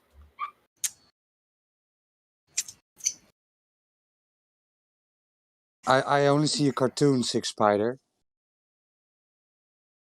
He gave me a cartoon. Yeah, he hasn't really given enough information. Like, what's the shadow from? What's the height of that thing? Where is the sun? All of this stuff. So it's just a story again. This guy? I was just asking, like, what causes a shadow? I mean, light being blocked. I have a counter question, if that's fine. What makes Everest so special? Tallest point on Earth, right? So, Six Spider, you think the Earth is a flat plane and the sun goes underneath it? No, I think the Earth is a globe. Okay, well, you just said that the sun, in your eyes or your belief system, is that the sun is going lower. What does that have to do with the shape of the plane of existence we live on? The plane of existence? I'm talking about, sorry, they asked me about the shadow? Right, so we can tell that the Earth is flat. We depend on it being flat and stationary, but you're saying the sun does something that you're saying the sun goes lower than the Earth, right? So you're saying that you believe you live on a flat plane that the sun goes underneath, or what? I don't believe. I believe in a globe. I know. You keep saying I'm on a flat. I'm saying I'm on a flat. I know that's plane. that's No. the point. So when are you ready to talk about the shape of the Earth instead of hiding from it? I'm not. I'm asking you about a shadow. How can it happen on Mount Everest? That means so the light I'm source. saying I'm saying it's called angular resolution. You're saying it's not, so we're disagreeing. So are we ready to measure the shape of the Earth yet? How is that related to the shape of the Earth? That's the point. It's not. That's the point. No, you're not, sorry. You're avoiding the shape of the Earth. Yeah. Okay, sorry. Yes. No problem. I'm showing in the video. Right. I'm showing in the video. So if you take the light source understand. below, Yes, you're not showing a video about Earth curvature. You're showing something about a light source that you don't understand. You don't understand angular resolution. That's why I made the meme asking you if you think the ceiling is changing altitude since the end of the hallway appears to be lower. No, the ceiling does not change altitude. Right. So, but it appears to be lower, right? It appears to be lower. Tough one. Sure. Yeah, there you go. So the same altitude appears to be lower the farther it is away from me. Wow, that was a nice concept that you finally learned about. So are we ready to discuss the shape of the plane of existence that we live on? If you're saying that the sun does not go lower, are you saying does the ceiling go lower? Does the ceiling go lower as it goes away from me? Okay, so you're saying the sun appears, isn't. And Perfect. The sun, right, and they both appear to be lower the farther they go away from me, right? How can an object cast a shadow that is taller than itself if the light source so the is ceiling not is lower? Okay, below it? Okay, right. So you think the ceiling is lower the farther it goes away? Okay. No, I think the sun is, not the ceiling. Well, I'm sorry, you're hiding from every other observation in reality. Every single observation in history of something higher than the person, as it goes away from them, it appears to go lower. That's what the sun does too. That's amazing. Yeah, you assume the Earth is a ball, and you assume at sunset at Everest, there's a shadow that goes from below to the top. What's because as the sun goes away, it appears to go lower. That's called angular resolution. And I'm showing in the video with geometry that that's impossible. You're so please making explain. thousands of assumptions. You can't. You're obviously saying that end of the ceiling is lower than the ceiling that's closest. I'm obviously to me. not talking about the ceiling because I'm talking about the sun. Yes, you are. You're saying no, it works. You're for the talking ceiling, about but the doesn't ceiling. work for the ball for your sun ball. You're right. It no, I'm talking about if there's a light source. Right. Hey, okay. If in right, that ceiling, right. Yes, sick. Can you show me one object going away from me that does not appear to go lower if it's higher than me? Can you show me anything? No. Right. That was easy. Wow, amazing. Yeah, but what, okay, so what if that object is right. moving? What if that object is moving? Okay, so if there's a drone above me and it's at Yes. 10,000 feet and it Yes. continues to travel away from me, even though it maintains the altitude of 10,000 feet, is What it if going to appear? You're not letting me finish, Sick. Just relax. Sorry. Is it going to appear to be coming lower as it goes away from me? Yes. What happens if it turns There left? we go. That's well, that's another conversation, isn't it? Yeah. So Right. if it turns left, right. it's going to also go left. Yeah. What is your goal here, I want to know Six Spider? if What the is your sun. goal here? No? Here's the thing. You no, keep saying. I don't care about the sun now, right? What is your goal here? I'm Is it to learn? Is it to? No, I want an explanation. Is it to be a sophist? You're is it saying to deceive. What is your goal here, right? How am I deceiving? Okay, Yeah. So this particularly yeah. thing you are doing, right? How is It's this sun ridiculous. deceiving? What I'm is showing this, you with geometry that no, You want to learn, but you know nothing about light. You talk about shadows and you know nothing about light, man. Did you see the video? It's a thing you do, Six Spider. It's the thing you do, right? When you talk, how is this? You have this air around you, right? As if you are the smartest man in the room, and we need to be schooled, right? You have this goal or this mission, right? That's why I'm asking, why are you here? Do you have a mission? What is your purpose here? It's my purpose. Yes, this exactly. What are you doing, right? What is my purpose? I don't know what it is. So annoying, right? And You're it's saying unnecessary. do your own and research, and right? it shows that you have.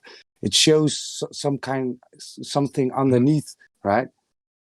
Some that you think that you are the smartest man in the world in the room here, right? And you need to teach us something. Is that why you're here? No, you said No. do your own Okay. research. This is something that I found, and I'm looking for an explanation. Now, can I explain what I think? Listen. No, can I ask you him very explain to quickly? me. You explain to me right now what happens with the light, yeah, from a light source of 100 lumen, yeah. How far away that light source can shine light I don't on? know. You I don't don't know. know why? I don't know. Why you don't know? Because Why I you never don't know? researched that. I Why don't do you know. talk about things you don't know then? Go and learn that. How But far what away I'm showing is how light a travels, 100 lumen not if light it's. can shine. Yeah. So what you're doing, right? You're making so many assumptions. You assume that what the flat Earth is, and then you assume what the globe is. You assume what the sun is in the flat Earth. You assume what the sun is in a globe Earth. You deny refraction at this point, right? Because you're saying, look at this, right? It's so you throw everything out concerning refraction. So you have a double position, right? You notice that I have only one question, right? Right. But So you you do can't answer understand that that your question. assumption. You do. I asked it so many times. What did you ask so many I times? answered it. What 10 past I answered- shadow yeah, we're gonna let on you- right, Everest? I just want to say, yeah, I answered you 10 times and you conceded every time. Thanks. Go ahead. I've got a good question for Six Spider. What's 1 divided by 1? Oh, we're doing that again? I don't know. 1 perfect. times 1? I don't know. 1 plus 1? I don't there's know. your problem. Yeah. This guy doesn't know anything, so why are we talking to him? Troll. Is he a slopsilist? Is this a slopsilist, Crypto? I don't know who he is. Well, he can't tell me because he doesn't know what he is. So I was hoping you could tell me, Crypto. No, but I can tell you that 1 plus 1 is 2. Yeah. On a flat Earth, it is. I don't know what it is on a globe. I mean, it could be But something. sick is in the description. Can you verify that? 1 divided by 1 has always been 1. Not in the globe world. Actually, he's being honest because the globe world can't answer anything. I got to give him credit. Yeah. Yeah. Great, that might have great backfired, position. huh? Awesome position to take, huh? All right. Yeah. Thank you, If guys. you can't Have a good convince evening. somebody that babies are real, you're going to have a hard time with everything else. Thing.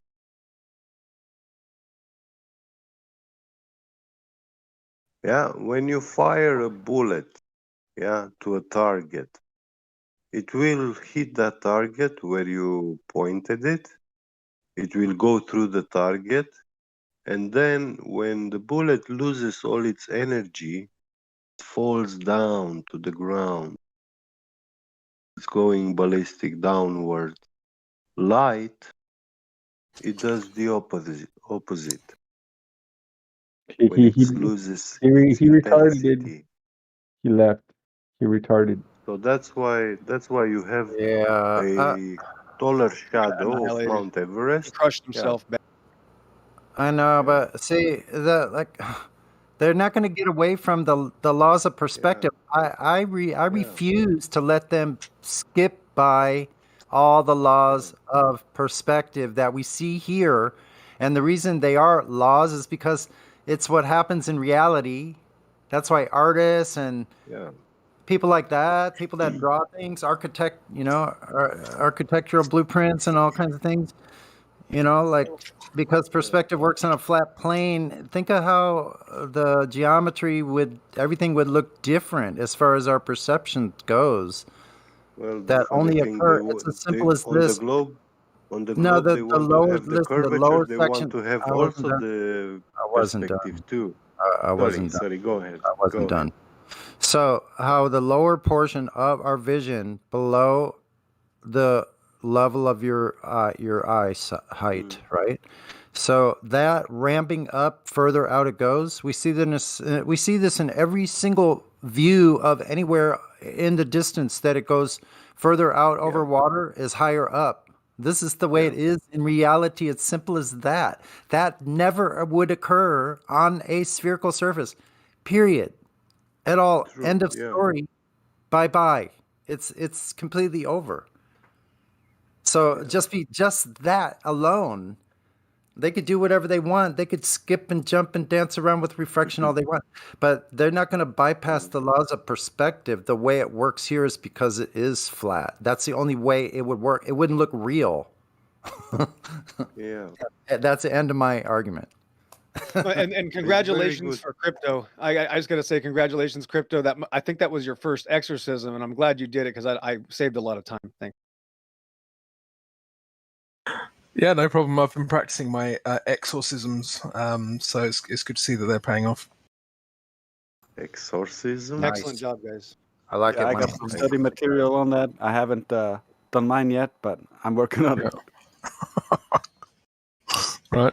Crypto, do you happen to heal cosmonautism too? Cosmonautism? Yeah. Do you mean as in like astronauts? No, the head is lost in the cosmos, and they have autism. The cosmautism. Cosmautism. The autism knot. No, the autism knots. Well, actually, that's evolution, according to them. Right. They went back in time and they changed they changed it so that we'd become autism knots. Well, didn't you guys hear the guy a couple of days ago? I asked him, okay, so you're saying if we have a human being and he's got an ailment and he loses the ability to reproduce, that's evolution? He said, yeah. Just a quick tip, guys, for if Six Spider comes back in, don't answer anything he says until he answers what is 1 divided by 1. Yes. Oh yeah. Because when he says it's obviously 1, then you just take him through the black swan. That's where that came from. He avoided the black swan, right? And so that's why I keep bringing that up, because he refuses to go through the black swan because he knows it destroys him. I know. It totally does.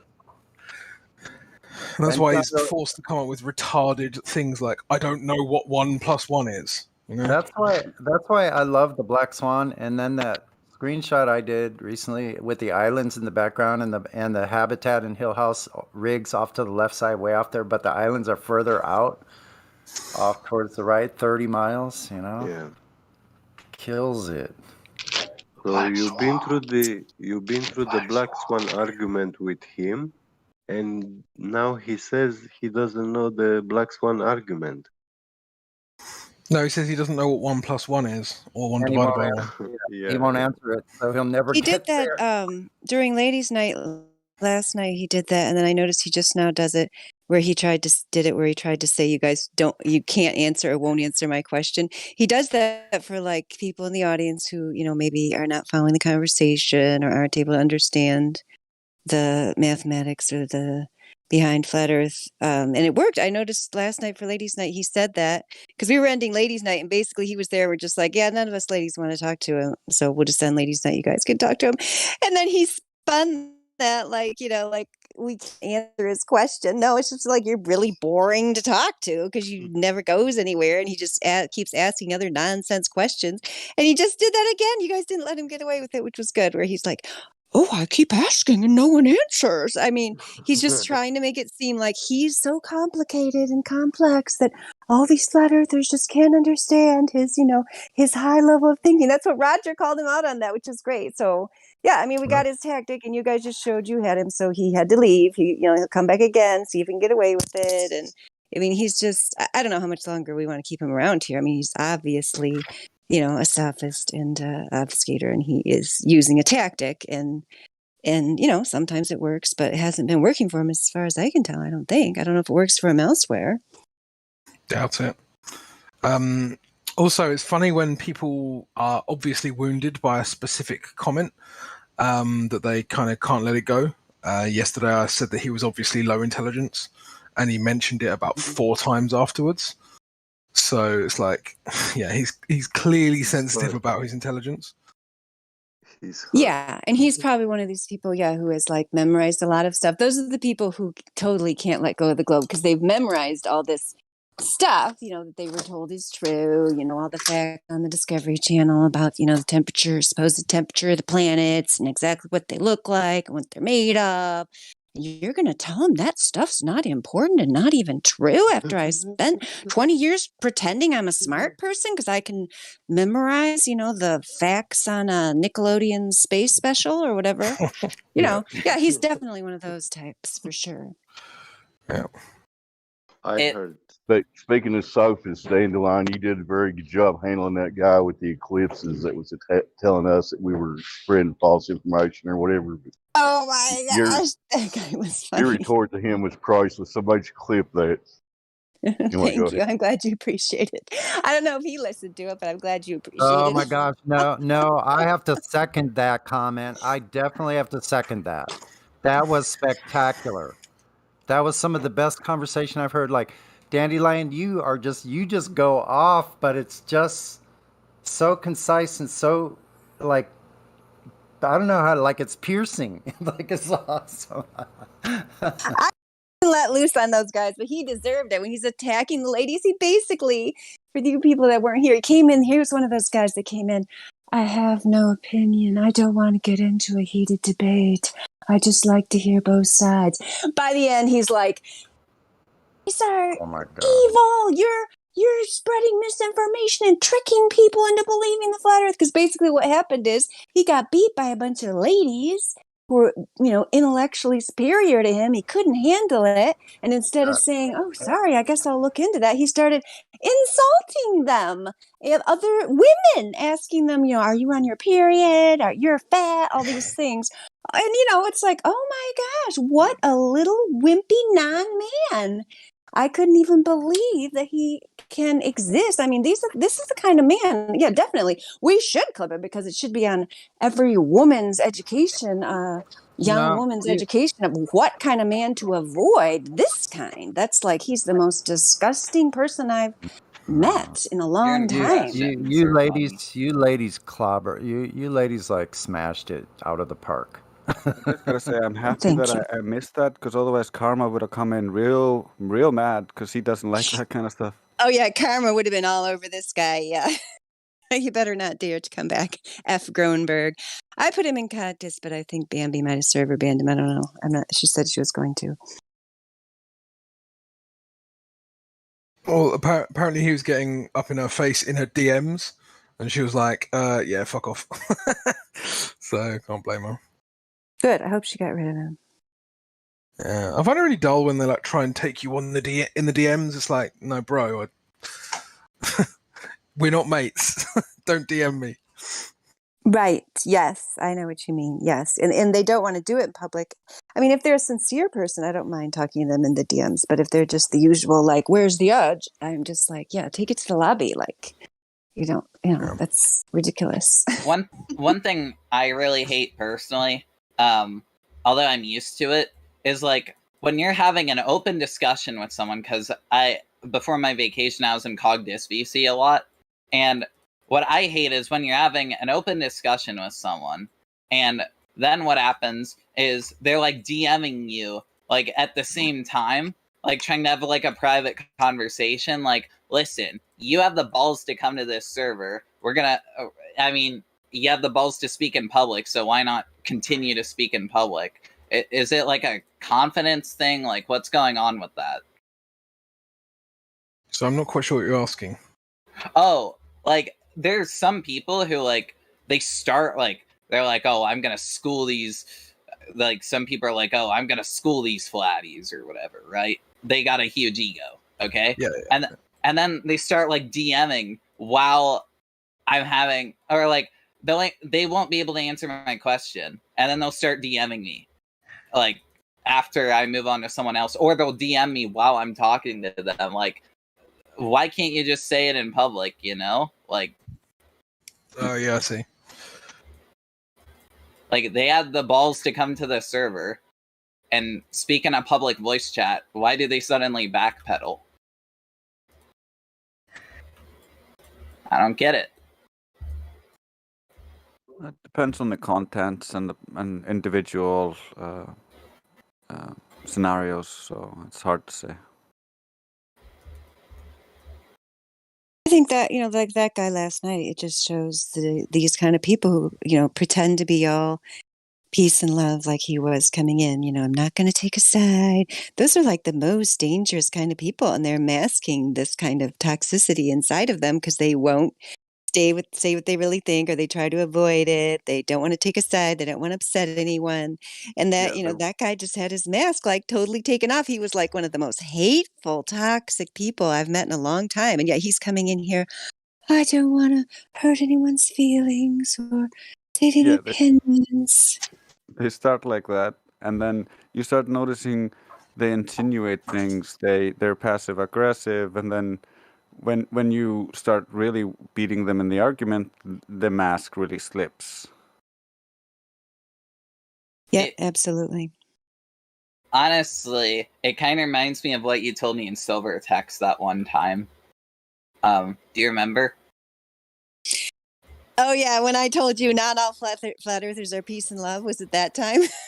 Yeah, but it's humanity in general, honestly. Yeah. Like, it's like, yeah, I was on vacation, so like, I was just trying to do what I could while I wasn't here, if that makes sense. But I had no idea what was going on. So, but anyway, yeah, so basically, it's a really good point. Like, I think that's another reason why some people are on edge around me, because I portray myself in that regard. Don't get me wrong, I can be toxic from time to time, but I don't like to be that way. I'm not gonna say I'm gonna be easygoing if I'm not gonna be easygoing. Like, sometimes, like, another thing that happens is people in CogDis like to change the topic and hear our opinions about other stuff, and I'll take the bait, and I'm like, you really don't want to have this discussion with me? And they're like, oh, it's fine. Then I have the opposite opinion they're expecting, and suddenly they're biting my head off. So it's with every subject. It's with all types of people. It's rather unfortunate.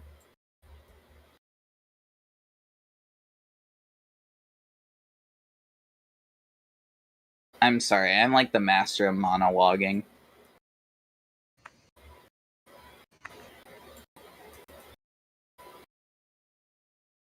You were not, because I was listening to you. Yeah, listen. You're not monologuing at all. Like, keep on monologuing. Monologue for some more until you. Here's how you can tell that you're doing a good job at monologuing. You just do it until somebody tells you to stop. Yeah. Then you If know. everybody's, Okay. if everybody's silent, it generally means that everybody's thinking about what you said because you said something thought-provoking. Yeah, exactly. I was listening too. I was quite reflecting.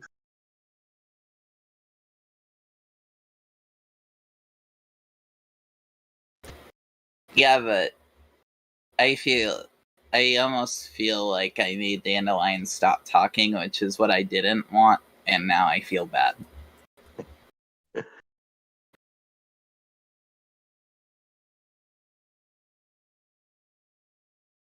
Dandelion, are you there?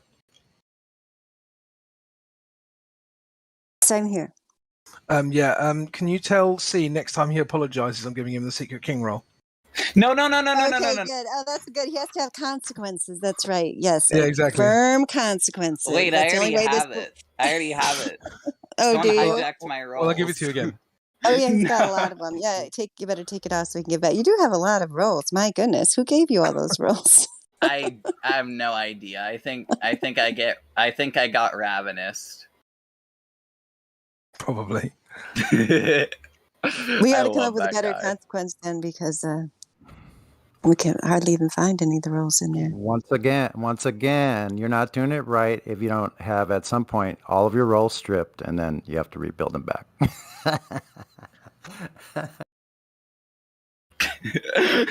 Dre's just posted something really funny.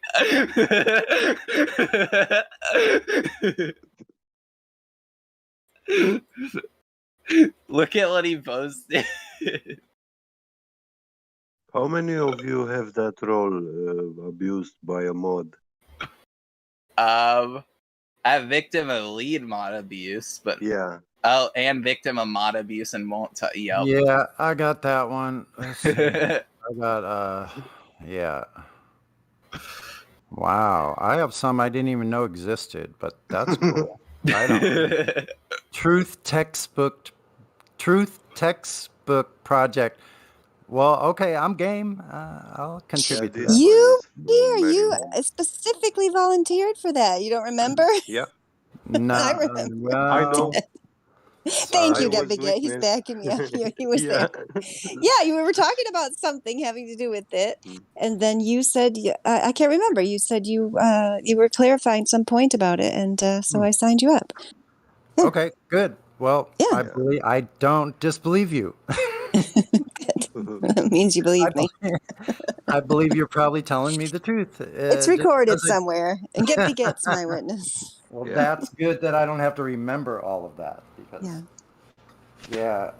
can't say I have a perfect memory anymore, but I can't try to stay active. Like, I think being physically active, it's a good way to do that. It's reliable. That's funny though, talking about all these.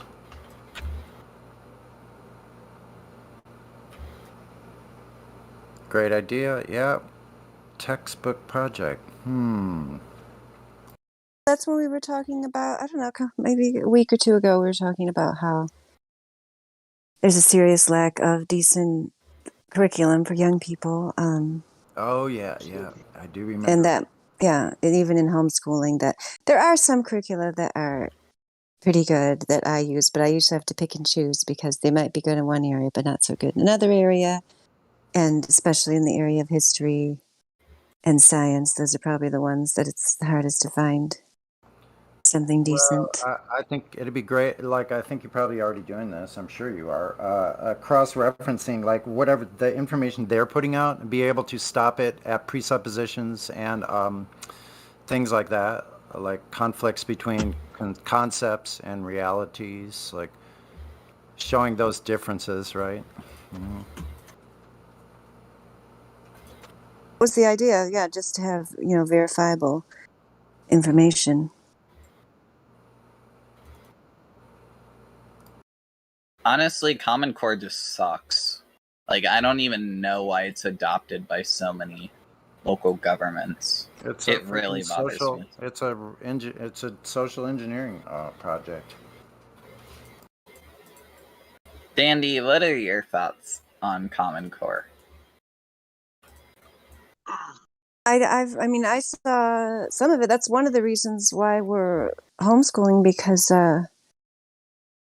I had, well, I used to teach in the public schools, and at that time my daughter was in the public schools, but then, and then after I stopped teaching the public schools, I put her in the private school for a little while, but then, and then my oldest two boys were in the private school, but then they put Common Core in the private school. It's like, why would you pay to get something that's the same as what they're doing in the public school? I mean, and they even advertised on their website, because they have people brainwashed to think that's something good. We offer Common Core curriculum. It's like, oh my gosh, you might as well just advertise that you want your school to go down the tubes, because, like, how can you compete with the government if you're just offering, like, I guess they're offering